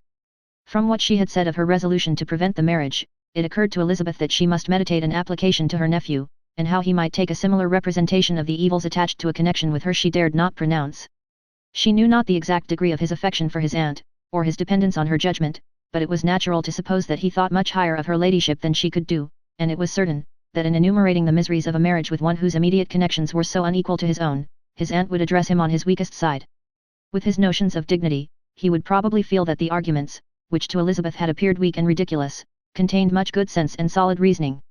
If he had been wavering before, as to what he should do, which had often seemed likely, the advice and entreaty of so near a relation might settle every doubt, and determine him at once to be as happy as dignity unblemished could make him. In that case he would return no more. Lady Catherine might see him in her way through town, and his engagement to Bingley of coming again to Netherfield must give way. If, therefore, an excuse for not keeping his promise should come to his friend within a few days, she added, I shall know how to understand it. I shall then give over every expectation, every wish of his constancy. If he is satisfied with only regretting me, when he might have obtained my affections in hand, I shall soon cease to regret him at all. The surprise of the rest of the family, on hearing who their visitor had been, was very great, but they obligingly satisfied it with the same kind of supposition which had appeased Mrs. Bennet's curiosity, and Elizabeth was spared from much teasing on the subject. The next morning, as she was going downstairs, she was met by her father, who came out of his library with a letter in his hand. Lizzie, said he, I was going to look for you, come into my room. She followed him thither, and her curiosity to know what he had to tell her was heightened by the supposition of its being in some manner connected with the letter he held. It suddenly struck her that it might be from Lady Catherine, and she anticipated with dismay all the consequent explanations. She followed her father to the fireplace, and they both sat down. He then said, I have received a letter this morning that has astonished me exceedingly. As it principally concerns yourself, you ought to know its contents. I did not know before that I had 2 daughters on the brink of matrimony. Let me congratulate you on a very important conquest. The colour now rushed into Elizabeth's cheeks in the instantaneous conviction of its being a letter from the nephew, instead of the aunt, and she was undetermined whether most to be pleased that he explained himself at all, or offended that his letter was not rather addressed to herself, when her father continued.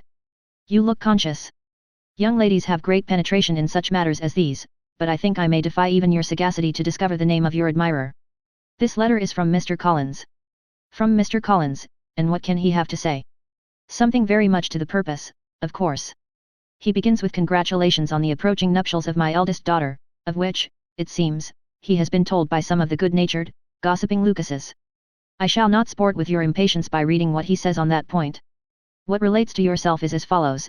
Having thus offered you the sincere congratulations of Mrs. Collins and myself on this happy event, let me now add a short hint on the subject of another, of which we have been advertised by the same authority. Your daughter Elizabeth, it is presumed, will not long bear the name of Bennet, after her eldest sister has resigned it, and the chosen partner of her fate may be reasonably looked up to as one of the most illustrious personages in this land. Can you possibly guess, Lizzie, who is meant by this? This young gentleman is blessed, in a peculiar way, with everything the heart of mortal can most desire, splendid property, noble kindred, and extensive patronage. Yet, in spite of all these temptations, let me warn my cousin Elizabeth, and yourself, of what evils you may incur by a precipitate closure with this gentleman's proposals, which, of course, you will be inclined to take immediate advantage of. Have you any idea, Lizzie, who this gentleman is? But now it comes out. My motive for cautioning you is as follows. We have reason to imagine that his aunt, Lady Catherine de Bourgh, does not look on the match with a friendly eye. Mr. Darcy, you see, is the man. Now, Lizzie, I think I have surprised you. Could he, or the Lucases, have pitched on any man, within the circle of our acquaintance, whose name would have given the lie more effectually to what they related? Mr. Darcy, who never looks at any woman but to see a blemish, and who probably never looked at you in his life. It is admirable. Elizabeth tried to join in her father's pleasantry, but could only force one most reluctant smile. Never had his wit been directed in a manner so little agreeable to her. Are you not diverted? Oh, yes. Pray read on. After mentioning the likelihood of this marriage to her ladyship last night, she immediately, with her usual condescension, expressed what she felt on the occasion, when it became apparent, that, on the score of some family objections on the part of my cousin, she would never give her consent to what she termed so disgraceful a match. I thought it my duty to give the speediest intelligence of this to my cousin, that she and her noble admirer may be aware of what they are about, and not run hastily into a marriage which has not been properly sanctioned. Mr. Collins, moreover, adds, I am truly rejoiced that my cousin Lydia's sad business has been so well hushed up, and am only concerned that their living together before the marriage took place should be so generally known. I must not, however, neglect the duties of my station, or refrain from declaring my amazement, at hearing that you received the young couple into your house as soon as they were married. It was an encouragement of vice, and had I been the rector of Longbourn, I should very strenuously have opposed it. You ought certainly to forgive them as a Christian, but never to admit them in your sight, or allow their names to be mentioned in your hearing. That is his notion of Christian forgiveness. The rest of his letter is only about his dear Charlotte's situation, and his expectation of a young olive branch. But, Lizzie, you look as if you did not enjoy it. You are not going to be missish, I hope, and pretend to be affronted at an idle report. For what do we live, but to make sport for our neighbours, and laugh at them in our turn? Oh, cried Elizabeth, I am exceedingly diverted. But it is so strange. Yes, that is what makes it amusing. Had they fixed on any other man it would have been nothing, but his perfect indifference and your pointed dislike make it so delightfully absurd. Much as I abominate writing, I would not give up Mr. Collins's correspondence for any consideration. Nay, when I read a letter of his, I cannot help giving him the preference even over Wickham, much as I value the impudence and hypocrisy of my son-in-law. And pray, Lizzie, what said Lady Catherine about this report? Did she call to refuse her consent? To this question his daughter replied only with a laugh, and as it had been asked without the least suspicion, she was not distressed by his repeating it. Elizabeth had never been more at a loss to make her feelings appear what they were not. It was necessary to laugh when she would rather have cried. Her father had most cruelly mortified her by what he said of Mr. Darcy's indifference, and she could do nothing but wonder at such a want of penetration, or fear that, perhaps, instead of his seeing too little, she might have fancied too much. Chapter 58. Instead of receiving any such letter of excuse from his friend, as Elizabeth half expected Mr. Bingley to do, he was able to bring Darcy with him to Longbourn before many days had passed after Lady Catherine's visit.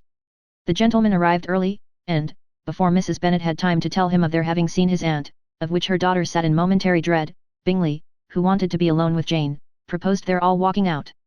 It was agreed to. Mrs. Bennet was not in the habit of walking, Mary could never spare time, but the remaining 5 set off together. Bingley and Jane, however, soon allowed the others to outstrip them. They lagged behind, while Elizabeth, Kitty, and Darcy were to entertain each other. Very little was said by either. Kitty was too much afraid of him to talk, Elizabeth was secretly forming a desperate resolution, and, perhaps, he might be doing the same. They walked towards the Lucases, because Kitty wished to call upon Maria, and as Elizabeth saw no occasion for making it a general concern, when Kitty left them she went boldly on with him alone. Now was the moment for her resolution to be executed, and while her courage was high, she immediately said, "Mr. Darcy, I am a very selfish creature, and for the sake of giving relief to my own feelings care not how much I may be wounding yours. I can no longer help thanking you for your unexampled kindness to my poor sister.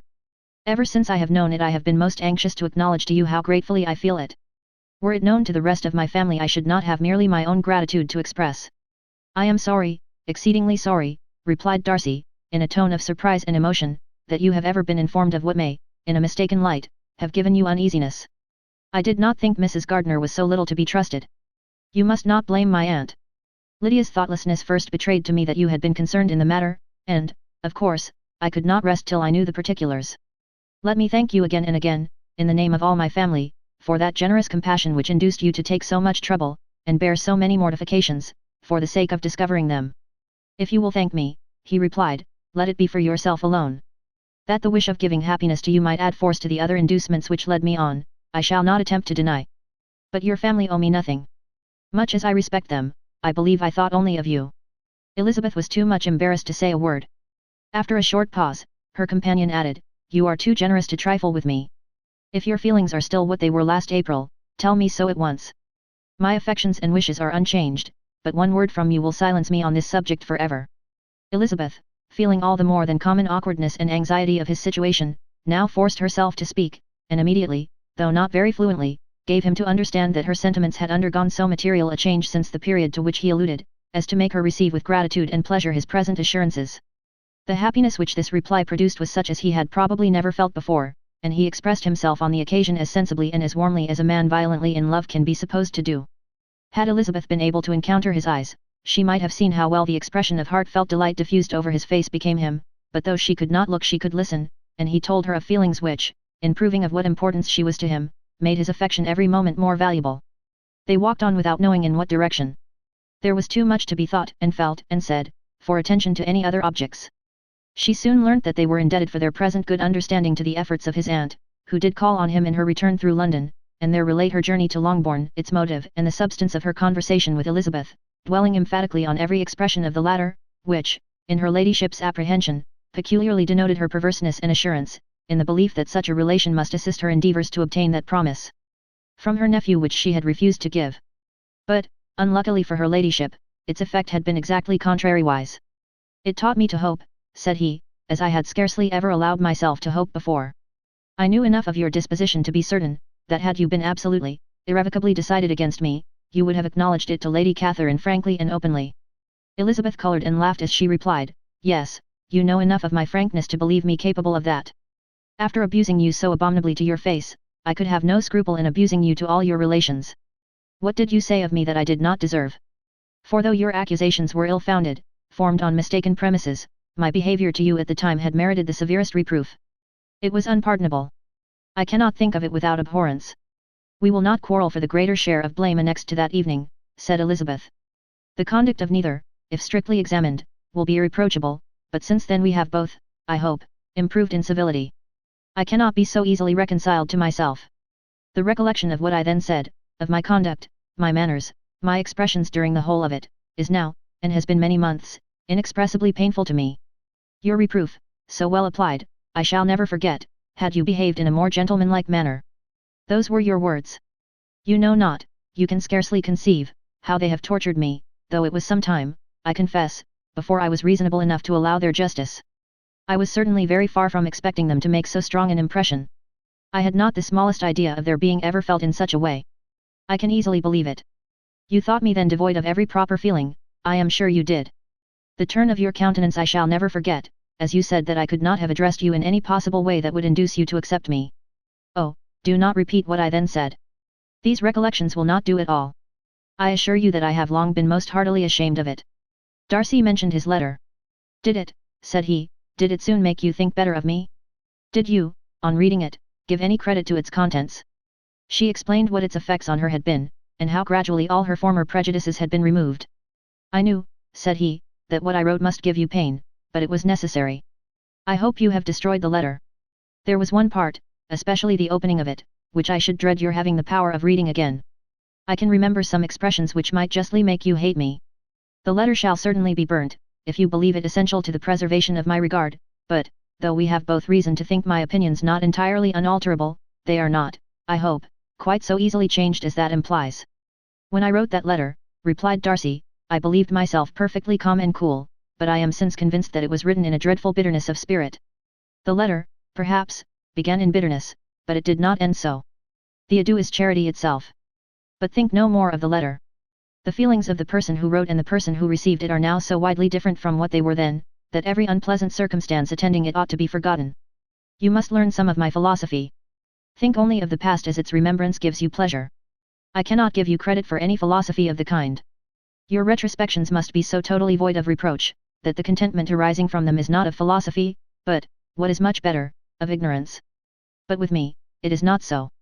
Painful recollections will intrude, which ought not to be repelled. I have been a selfish being all my life, in practice, though not in principle. As a child I was taught what was right, but I was not taught to correct my temper. I was given good principles, but left to follow them in pride and conceit. Unfortunately an only son, for many years an only child, I was spoiled by my parents, who, though good themselves, my father particularly, all that was benevolent and amiable, allowed, encouraged, almost taught me to be selfish and overbearing, to care for none beyond my own family circle, to think meanly of all the rest of the world, to wish at least to think meanly of their sense and worth compared with my own. Such I was, from 8 to 28, and such I might still have been but for you, dearest, loveliest Elizabeth. What do I not owe you? You taught me a lesson, hard indeed at first, but most advantageous. By you, I was properly humbled. I came to you without a doubt of my reception. You showed me how insufficient were all my pretensions to please a woman worthy of being pleased. Had you then persuaded yourself that I should? Indeed I had. What will you think of my vanity? I believed you to be wishing, expecting my addresses. My manners must have been in fault, but not intentionally, I assure you. I never meant to deceive you, but my spirits might often lead me wrong. How you must have hated me after that evening. Hate you. I was angry, perhaps, at first, but my anger soon began to take a proper direction. I am almost afraid of asking what you thought of me when we met at Pemberley. You blamed me for coming. No, indeed, I felt nothing but surprise. Your surprise could not be greater than mine in being noticed by you. My conscience told me that I deserved no extraordinary politeness, and I confess that I did not expect to receive more than my due. My object then, replied Darcy, was to show you, by every civility in my power, that I was not so mean as to resent the past, and I hoped to obtain your forgiveness, to lessen your ill opinion, by letting you see that your reproofs had been attended to. How soon any other wishes introduced themselves, I can hardly tell, but I believe in about half an hour after I had seen you. He then told her of Georgiana's delight in her acquaintance, and of her disappointment at its sudden interruption, which naturally leading to the cause of that interruption, she soon learnt that his resolution of following her from Derbyshire in quest of her sister had been formed before he quitted the inn, and that his gravity and thoughtfulness there had arisen from no other struggles than what such a purpose must comprehend. She expressed her gratitude again, but it was too painful a subject to each to be dwelt on farther. After walking several miles in a leisurely manner, and too busy to know anything about it, they found at last, on examining their watches, that it was time to be at home. What could have become of Mr. Bingley and Jane, was a wonder which introduced the discussion of their affairs. Darcy was delighted with their engagement, his friend had given him the earliest information of it. "I must ask whether you were surprised," said Elizabeth. "Not at all. When I went away, I felt that it would soon happen. That is to say, you had given your permission. I guessed as much." And though he exclaimed at the term, she found that it had been pretty much the case. "On the evening before my going to London," said he, "I made a confession to him, which I believe I ought to have made long ago. I told him of all that had occurred to make my former interference in his affairs absurd and impertinent. His surprise was great. He had never had the slightest suspicion. I told him, moreover, that I believed myself mistaken in supposing, as I had done, that your sister was indifferent to him, and as I could easily perceive that his attachment to her was unabated, I felt no doubt of their happiness together." Elizabeth could not help smiling at his easy manner of directing his friend. "Did you speak from your own observation," said she, "when you told him that my sister loved him, or merely from my information last spring?" "From the former. I had narrowly observed her, during the 2 visits which I had lately made her here, and I was convinced of her affection." "And your assurance of it, I suppose, carried immediate conviction to him?" "It did. Bingley is most unaffectedly modest. His diffidence had prevented his depending on his own judgment in so anxious a case, but his reliance on mine made everything easy. I was obliged to confess one thing, which for a time, and not unjustly, offended him. I could not allow myself to conceal that your sister had been in town 3 months last winter, that I had known it, and purposely kept it from him. He was angry. But his anger, I am persuaded, lasted no longer than he remained in any doubt of your sister's sentiments. He has heartily forgiven me now." Elizabeth longed to observe that Mr. Bingley had been a most delightful friend, so easily guided that his worth was invaluable, but she checked herself. She remembered that he had yet to learn to be laughed at, and it was rather too early to begin. In anticipating the happiness of Bingley, which of course was to be inferior only to his own, he continued the conversation till they reached the house. In the hall they parted. Chapter 59. "My dear Lizzie, where can you have been walking to?" was a question which Elizabeth received from Jane as soon as she entered the room, and from all the others when they sat down to table. She had only to say in reply, that they had wandered about till she was beyond her own knowledge. She coloured as she spoke, but neither that, nor anything else, awakened a suspicion of the truth. The evening passed quietly, unmarked by anything extraordinary. The acknowledged lovers talked and laughed, the unacknowledged were silent. Darcy was not of a disposition in which happiness overflows in mirth, and Elizabeth, agitated and confused, rather knew that she was happy than felt herself to be so, for, besides the immediate embarrassment, there were other evils before her. She anticipated what would be felt in the family when her situation became known, she was aware that no one liked him but Jane, and even feared that with the others it was a dislike which not all his fortune and consequence might do away. At night she opened her heart to Jane. Though suspicion was very far from Miss Bennet's general habits, she was absolutely incredulous here. "You are joking, Lizzie. This cannot be. Engaged to Mr. Darcy? No, no, you shall not deceive me, I know it to be impossible. This is a wretched beginning, indeed. My sole dependence was on you, and I am sure nobody else will believe me, if you do not. Yet, indeed, I am in earnest. I speak nothing but the truth. He still loves me, and we are engaged." Jane looked at her doubtingly. "Oh, Lizzie, it cannot be. I know how much you dislike him. You know nothing of the matter. That is all to be forgot. Perhaps I did not always love him so well as I do now, but in such cases as these a good memory is unpardonable. This is the last time I shall ever remember it myself." Miss Bennet still looked all amazement. Elizabeth again, and more seriously, assured her of its truth. "Good heaven, can it be really so? Yet now I must believe you," cried Jane. "My dear, dear Lizzie, I do congratulate you, but are you certain, forgive the question, are you quite certain that you can be happy with him?" "There can be no doubt of that. It is settled between us already that we are to be the happiest couple in the world. But are you pleased, Jane? Shall you like to have such a brother?" "Very, very much. Nothing could give either Bingley or myself more delight. But we considered it, we talked of it as impossible." "And do you really love him quite well enough?" "Oh, Lizzie! Do anything rather than marry without affection. Are you quite sure that you feel what you ought to do?" "Oh, yes. You will only think I feel more than I ought to do when I tell you all." "What do you mean?" "Why, I must confess that I love him better than I do Bingley. I am afraid you will be angry." "My dearest sister, now be serious. I want to talk very seriously. Let me know everything that I am to know without delay. Will you tell me how long you have loved him?" "It has been coming on so gradually, that I hardly know when it began," but I believe I must date it from my first seeing his beautiful grounds at Pemberley. Another entreaty that she would be serious, however, produced the desired effect, and she soon satisfied Jane by her solemn assurances of attachment. When convinced on that article, Miss Bennet had nothing further to wish. "Now I am quite happy," said she, "for you will be as happy as myself. I always had a value for him. Were it for nothing but his love of you, I must always have esteemed him, but now, as Bingley's friend and your husband, there can be only Bingley and yourself more dear to me. But, Lizzie, you have been very sly, very reserved with me. How little did you tell me of what passed at Pemberley and Lambton? I owe all that I know of it to another, not to you." Elizabeth told her the motives of her secrecy. She had been unwilling to mention Bingley, and the unsettled state of her own feelings had made her equally avoid the name of his friend, but now she would no longer conceal from her his share in Lydia's marriage. All was acknowledged, and half the night spent in conversation. "Good gracious," cried Mrs. Bennet, as she stood at a window the next morning, "if that disagreeable Mr. Darcy is not coming here again with our dear Bingley! What can he mean by being so tiresome as to be always coming here? I had no notion but he would go a-shooting, or something or other, and not disturb us with his company. What shall we do with him? Lizzie, you must walk out with him again, that he may not be in Bingley's way." Elizabeth could hardly help laughing at so convenient a proposal, yet was really vexed that her mother should be always giving him such an epithet. As soon as they entered, Bingley looked at her so expressively, and shook hands with such warmth, as left no doubt of his good information, and he soon afterwards said aloud, "Mrs. Bennet, have you no more lanes hereabouts in which Lizzie may lose her way again today?" "I advise Mr. Darcy and Lizzie and Kitty," said Mrs. Bennet, "to walk to Oakham Mount this morning.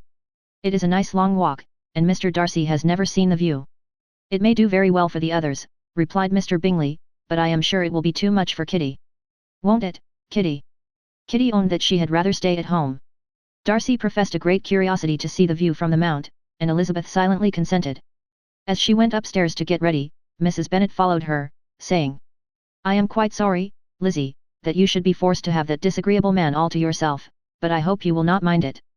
It is all for Jane's sake, you know, and there is no occasion for talking to him except just now and then, so do not put yourself to inconvenience." During their walk, it was resolved that Mr. Bennet's consent should be asked in the course of the evening. Elizabeth reserved to herself the application for her mother's. She could not determine how her mother would take it, sometimes doubting whether all his wealth and grandeur would be enough to overcome her abhorrence of the man, but whether she were violently set against the match, or violently delighted with it, it was certain that her manner would be equally ill adapted to do credit to her sense, and she could no more bear that Mr. Darcy should hear the first raptures of her joy, than the first vehemence of her disapprobation. In the evening, soon after Mr. Bennet withdrew to the library, she saw Mr. Darcy rise also and follow him, and her agitation on seeing it was extreme. She did not fear her father's opposition, but he was going to be made unhappy, and that it should be through her means, that she, his favourite child, should be distressing him by her choice, should be filling him with fears and regrets in disposing of her, was a wretched reflection, and she sat in misery till Mr. Darcy appeared again, when, looking at him, she was a little relieved by his smile. In a few minutes he approached the table where she was sitting with Kitty, and, while pretending to admire her work, said in a whisper, "Go to your father, he wants you in the library." She was gone directly. Her father was walking about the room, looking grave and anxious. "Lizzie," said he, "what are you doing? Are you out of your senses to be accepting this man? Have not you always hated him?" How earnestly did she then wish that her former opinions had been more reasonable, her expressions more moderate. It would have spared her from explanations and professions which it was exceedingly awkward to give, but they were now necessary, and she assured him, with some confusion, of her attachment to Mr. Darcy. "Or, in other words, you are determined to have him. He is rich, to be sure, and you may have more fine clothes and fine carriages than Jane. But will they make you happy?" "Have you any other objection," said Elizabeth, "than your belief of my indifference?" "None at all. We all know him to be a proud, unpleasant sort of man, but this would be nothing if you really liked him." I do like him," she replied, with tears in her eyes. "I love him. Indeed he has no improper pride. He is perfectly amiable. You do not know what he really is, then pray do not pain me by speaking of him in such terms." "Lizzie," said her father, "I have given him my consent. He is the kind of man, indeed, to whom I should never dare refuse anything, which he condescended to ask. I now give it to you, if you are resolved on having him. But let me advise you to think better of it. I know your disposition, Lizzie. I know that you could be neither happy nor respectable, unless you truly esteemed your husband, unless you looked up to him as a superior. Your lively talents would place you in the greatest danger in an unequal marriage. You could scarcely escape discredit and misery. My child, let me not have the grief of seeing you unable to respect your partner in life. You know not what you are about. Elizabeth, still more affected, was earnest and solemn in her reply, and, at length, by repeated assurances that Mr. Darcy was really the object of her choice, by explaining the gradual change which her estimation of him had undergone, relating her absolute certainty that his affection was not the work of a day, but had stood the test of many months' suspense, and enumerating with energy all his good qualities, she did conquer her father's incredulity, and reconcile him to the match. Well, my dear, said he, when she ceased speaking, I have no more to say. If this be the case, he deserves you. I could not have parted with you, my Lizzie, to anyone less worthy. To complete the favourable impression, she then told him what Mr. Darcy had voluntarily done for Lydia. He heard her with astonishment. This is an evening of wonders, indeed. And so, Darcy did everything, made up the match, gave the money, paid the fellow's debts, and got him his commission. So much the better. It will save me a world of trouble and economy. Had it been your uncle's doing, I must and would have paid him, but these violent young lovers carry everything their own way. I shall offer to pay him tomorrow, he will rant and storm about his love for you, and there will be an end of the matter. He then recollected her embarrassment a few days before on his reading Mr. Collins's letter, and after laughing at her some time, allowed her at last to go, saying, as she quitted the room, if any young men come for Mary or Kitty, send them in, for I am quite at leisure. Elizabeth's mind was now relieved from a very heavy weight, and, after half an hour's quiet reflection in her own room, she was able to join the others with tolerable composure. Everything was too recent for gaiety, but the evening passed tranquilly away, there was no longer anything material to be dreaded, and the comfort of ease and familiarity would come in time. When her mother went up to her dressing room at night, she followed her, and made the important communication. Its effect was most extraordinary, for, on first hearing it, Mrs. Bennet sat quite still, and unable to utter a syllable. Nor was it under many minutes, that she could comprehend what she heard, though not in general backward to credit what was for the advantage of her family, or that came in the shape of a lover to any of them. She began at length to recover, to fidget about in her chair, get up, sit down again, wonder, and bless herself. Good gracious! Lord bless me! Only think! Dear me! Mr. Darcy! Who would have thought it? And is it really true? Oh, my sweetest Lizzie! How rich and how great you will be! What pin money, what jewels, what carriages you will have! Jane's is nothing to it, nothing at all. I am so pleased, so happy. Such a charming man. So handsome. So tall. Oh, my dear Lizzie. Pray apologize for my having disliked him so much before. I hope he will overlook it. Dear, dear Lizzie. A house in town. Everything that is charming. 3 daughters married. 10,000 a year. Oh, Lord! What will become of me? I shall go distracted. This was enough to prove that her approbation need not be doubted, and Elizabeth, rejoicing that such an effusion was heard only by herself, soon went away. But before she had been 3 minutes in her own room, her mother followed her. My dearest child, she cried, I can think of nothing else. 10,000 a year, and very likely more. 'Tis as good as a lord. And a special license, you must and shall be married by a special license. But, my dearest love, tell me what dish Mr. Darcy is particularly fond of, that I may have it tomorrow. This was a sad omen of what her mother's behaviour to the gentleman himself might be, and Elizabeth found that, though in the certain possession of his warmest affection, and secure of her relations' consent, there was still something to be wished for. But the morrow passed off much better than she expected, for Mrs. Bennet luckily stood in such awe of her intended son-in-law, that she ventured not to speak to him, unless it was in her power to offer him any attention, or mark her deference for his opinion. Elizabeth had the satisfaction of seeing her father taking pains to get acquainted with him, and Mr. Bennet soon assured her that he was rising every hour in his esteem. I admire all my 3 sons-in-law highly, said he. Wickham, perhaps, is my favourite, but I think I shall like your husband quite as well as Jane's. Chapter 60. Elizabeth's spirits soon rising to playfulness again, she wanted Mr. Darcy to account for his having ever fallen in love with her. How could you begin, said she. I can comprehend your going on charmingly, when you had once made a beginning, but what could set you off in the first place? I cannot fix on the hour, or the spot, or the look, or the words, which laid the foundation. It is too long ago. I was in the middle before I knew that I had begun.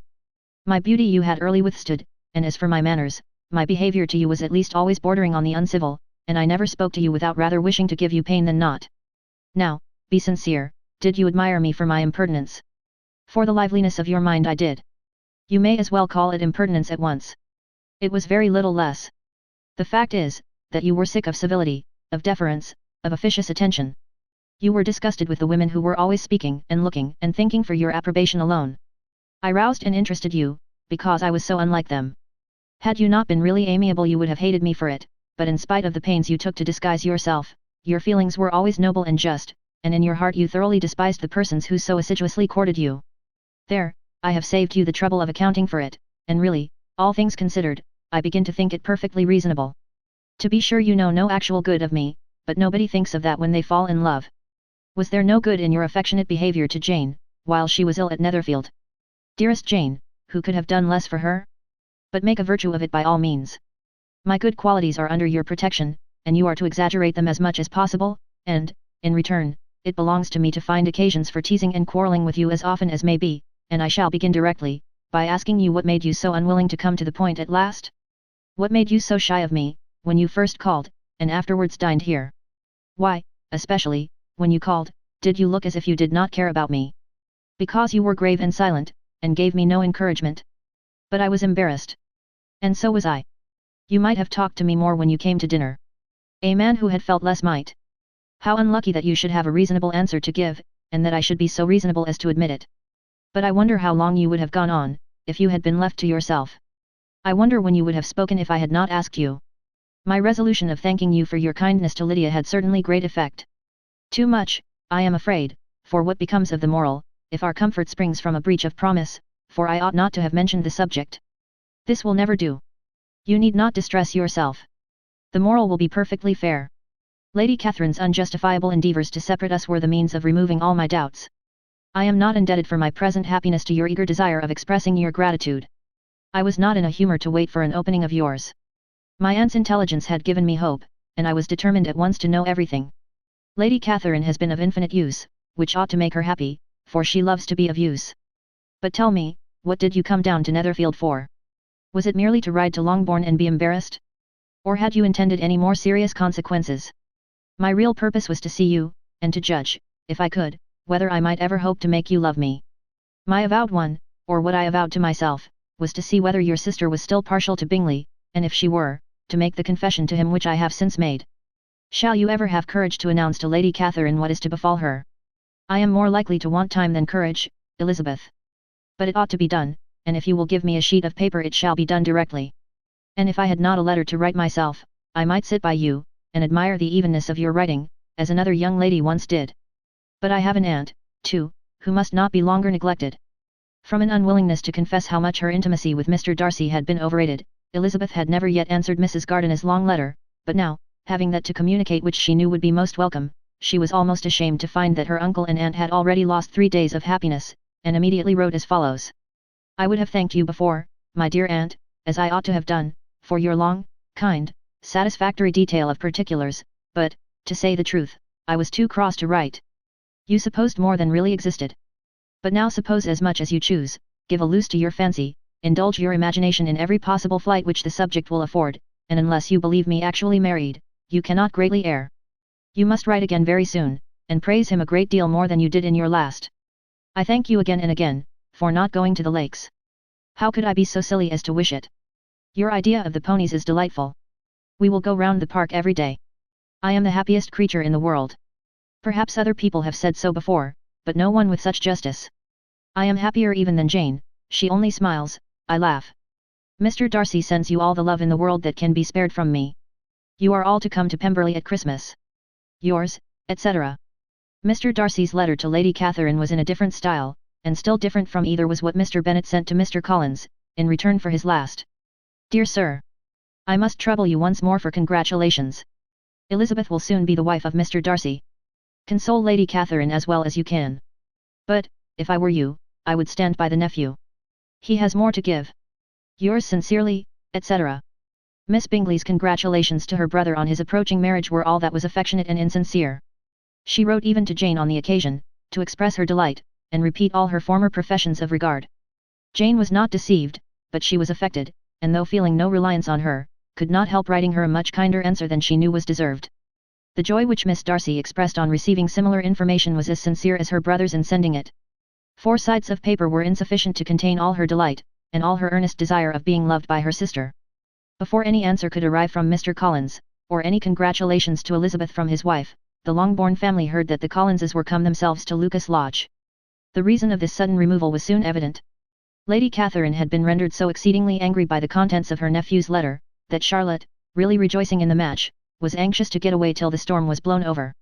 At such a moment, the arrival of her friend was a sincere pleasure to Elizabeth, though in the course of their meetings she must sometimes think the pleasure dearly bought, when she saw Mr. Darcy exposed to all the parading and obsequious civility of her husband. He bore it, however, with admirable calmness.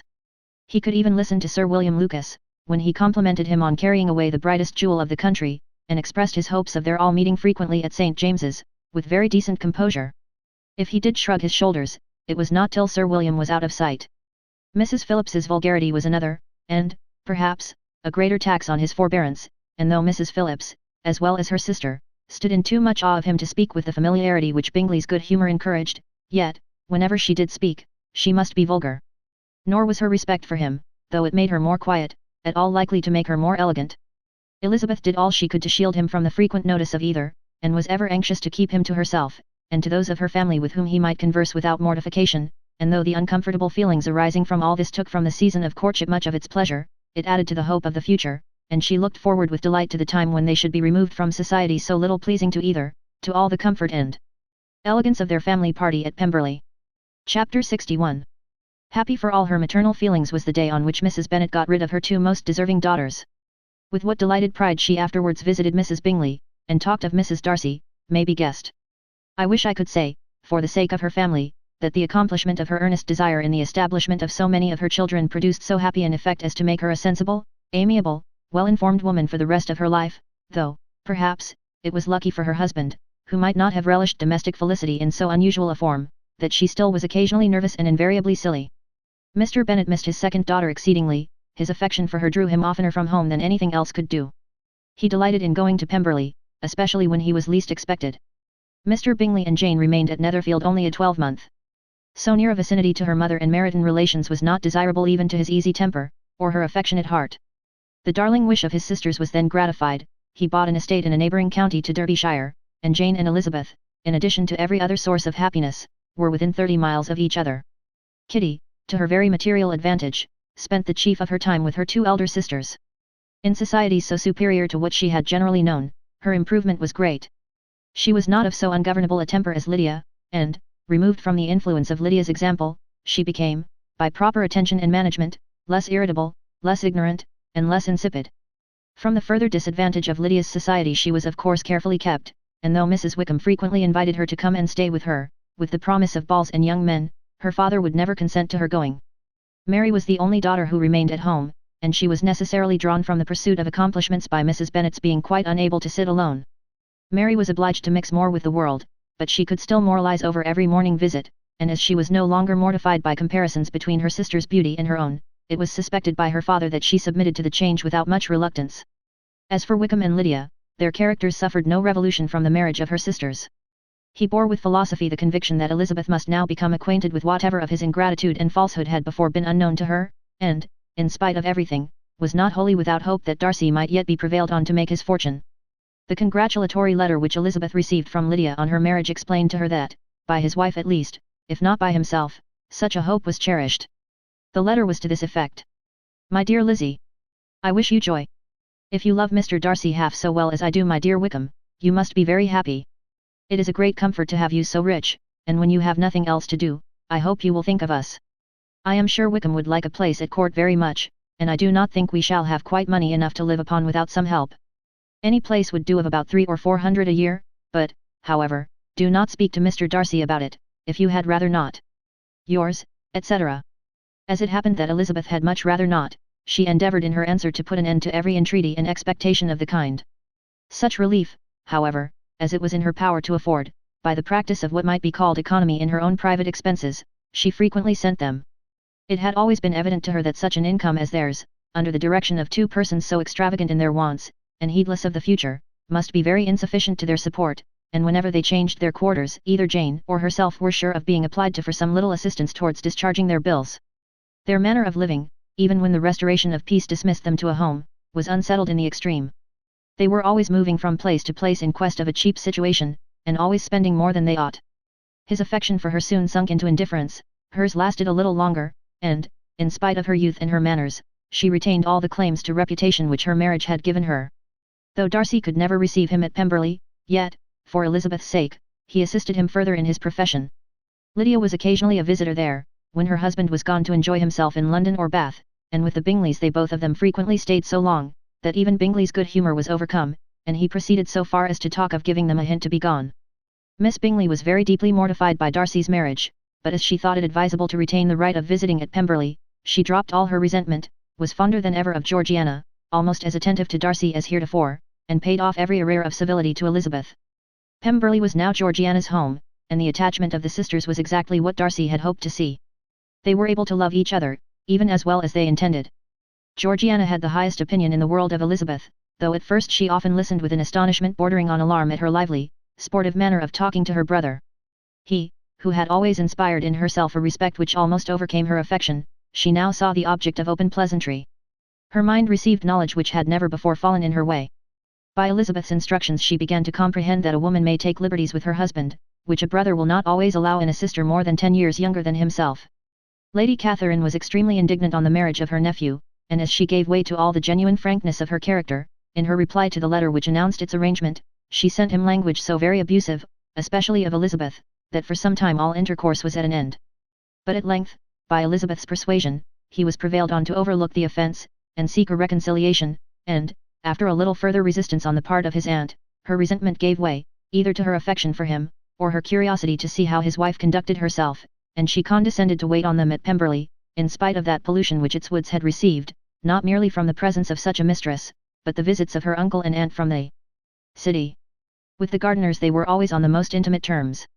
Darcy, as well as Elizabeth, really loved them, and they were both ever sensible of the warmest gratitude towards the persons who, by bringing her into Derbyshire, had been the means of uniting them. They and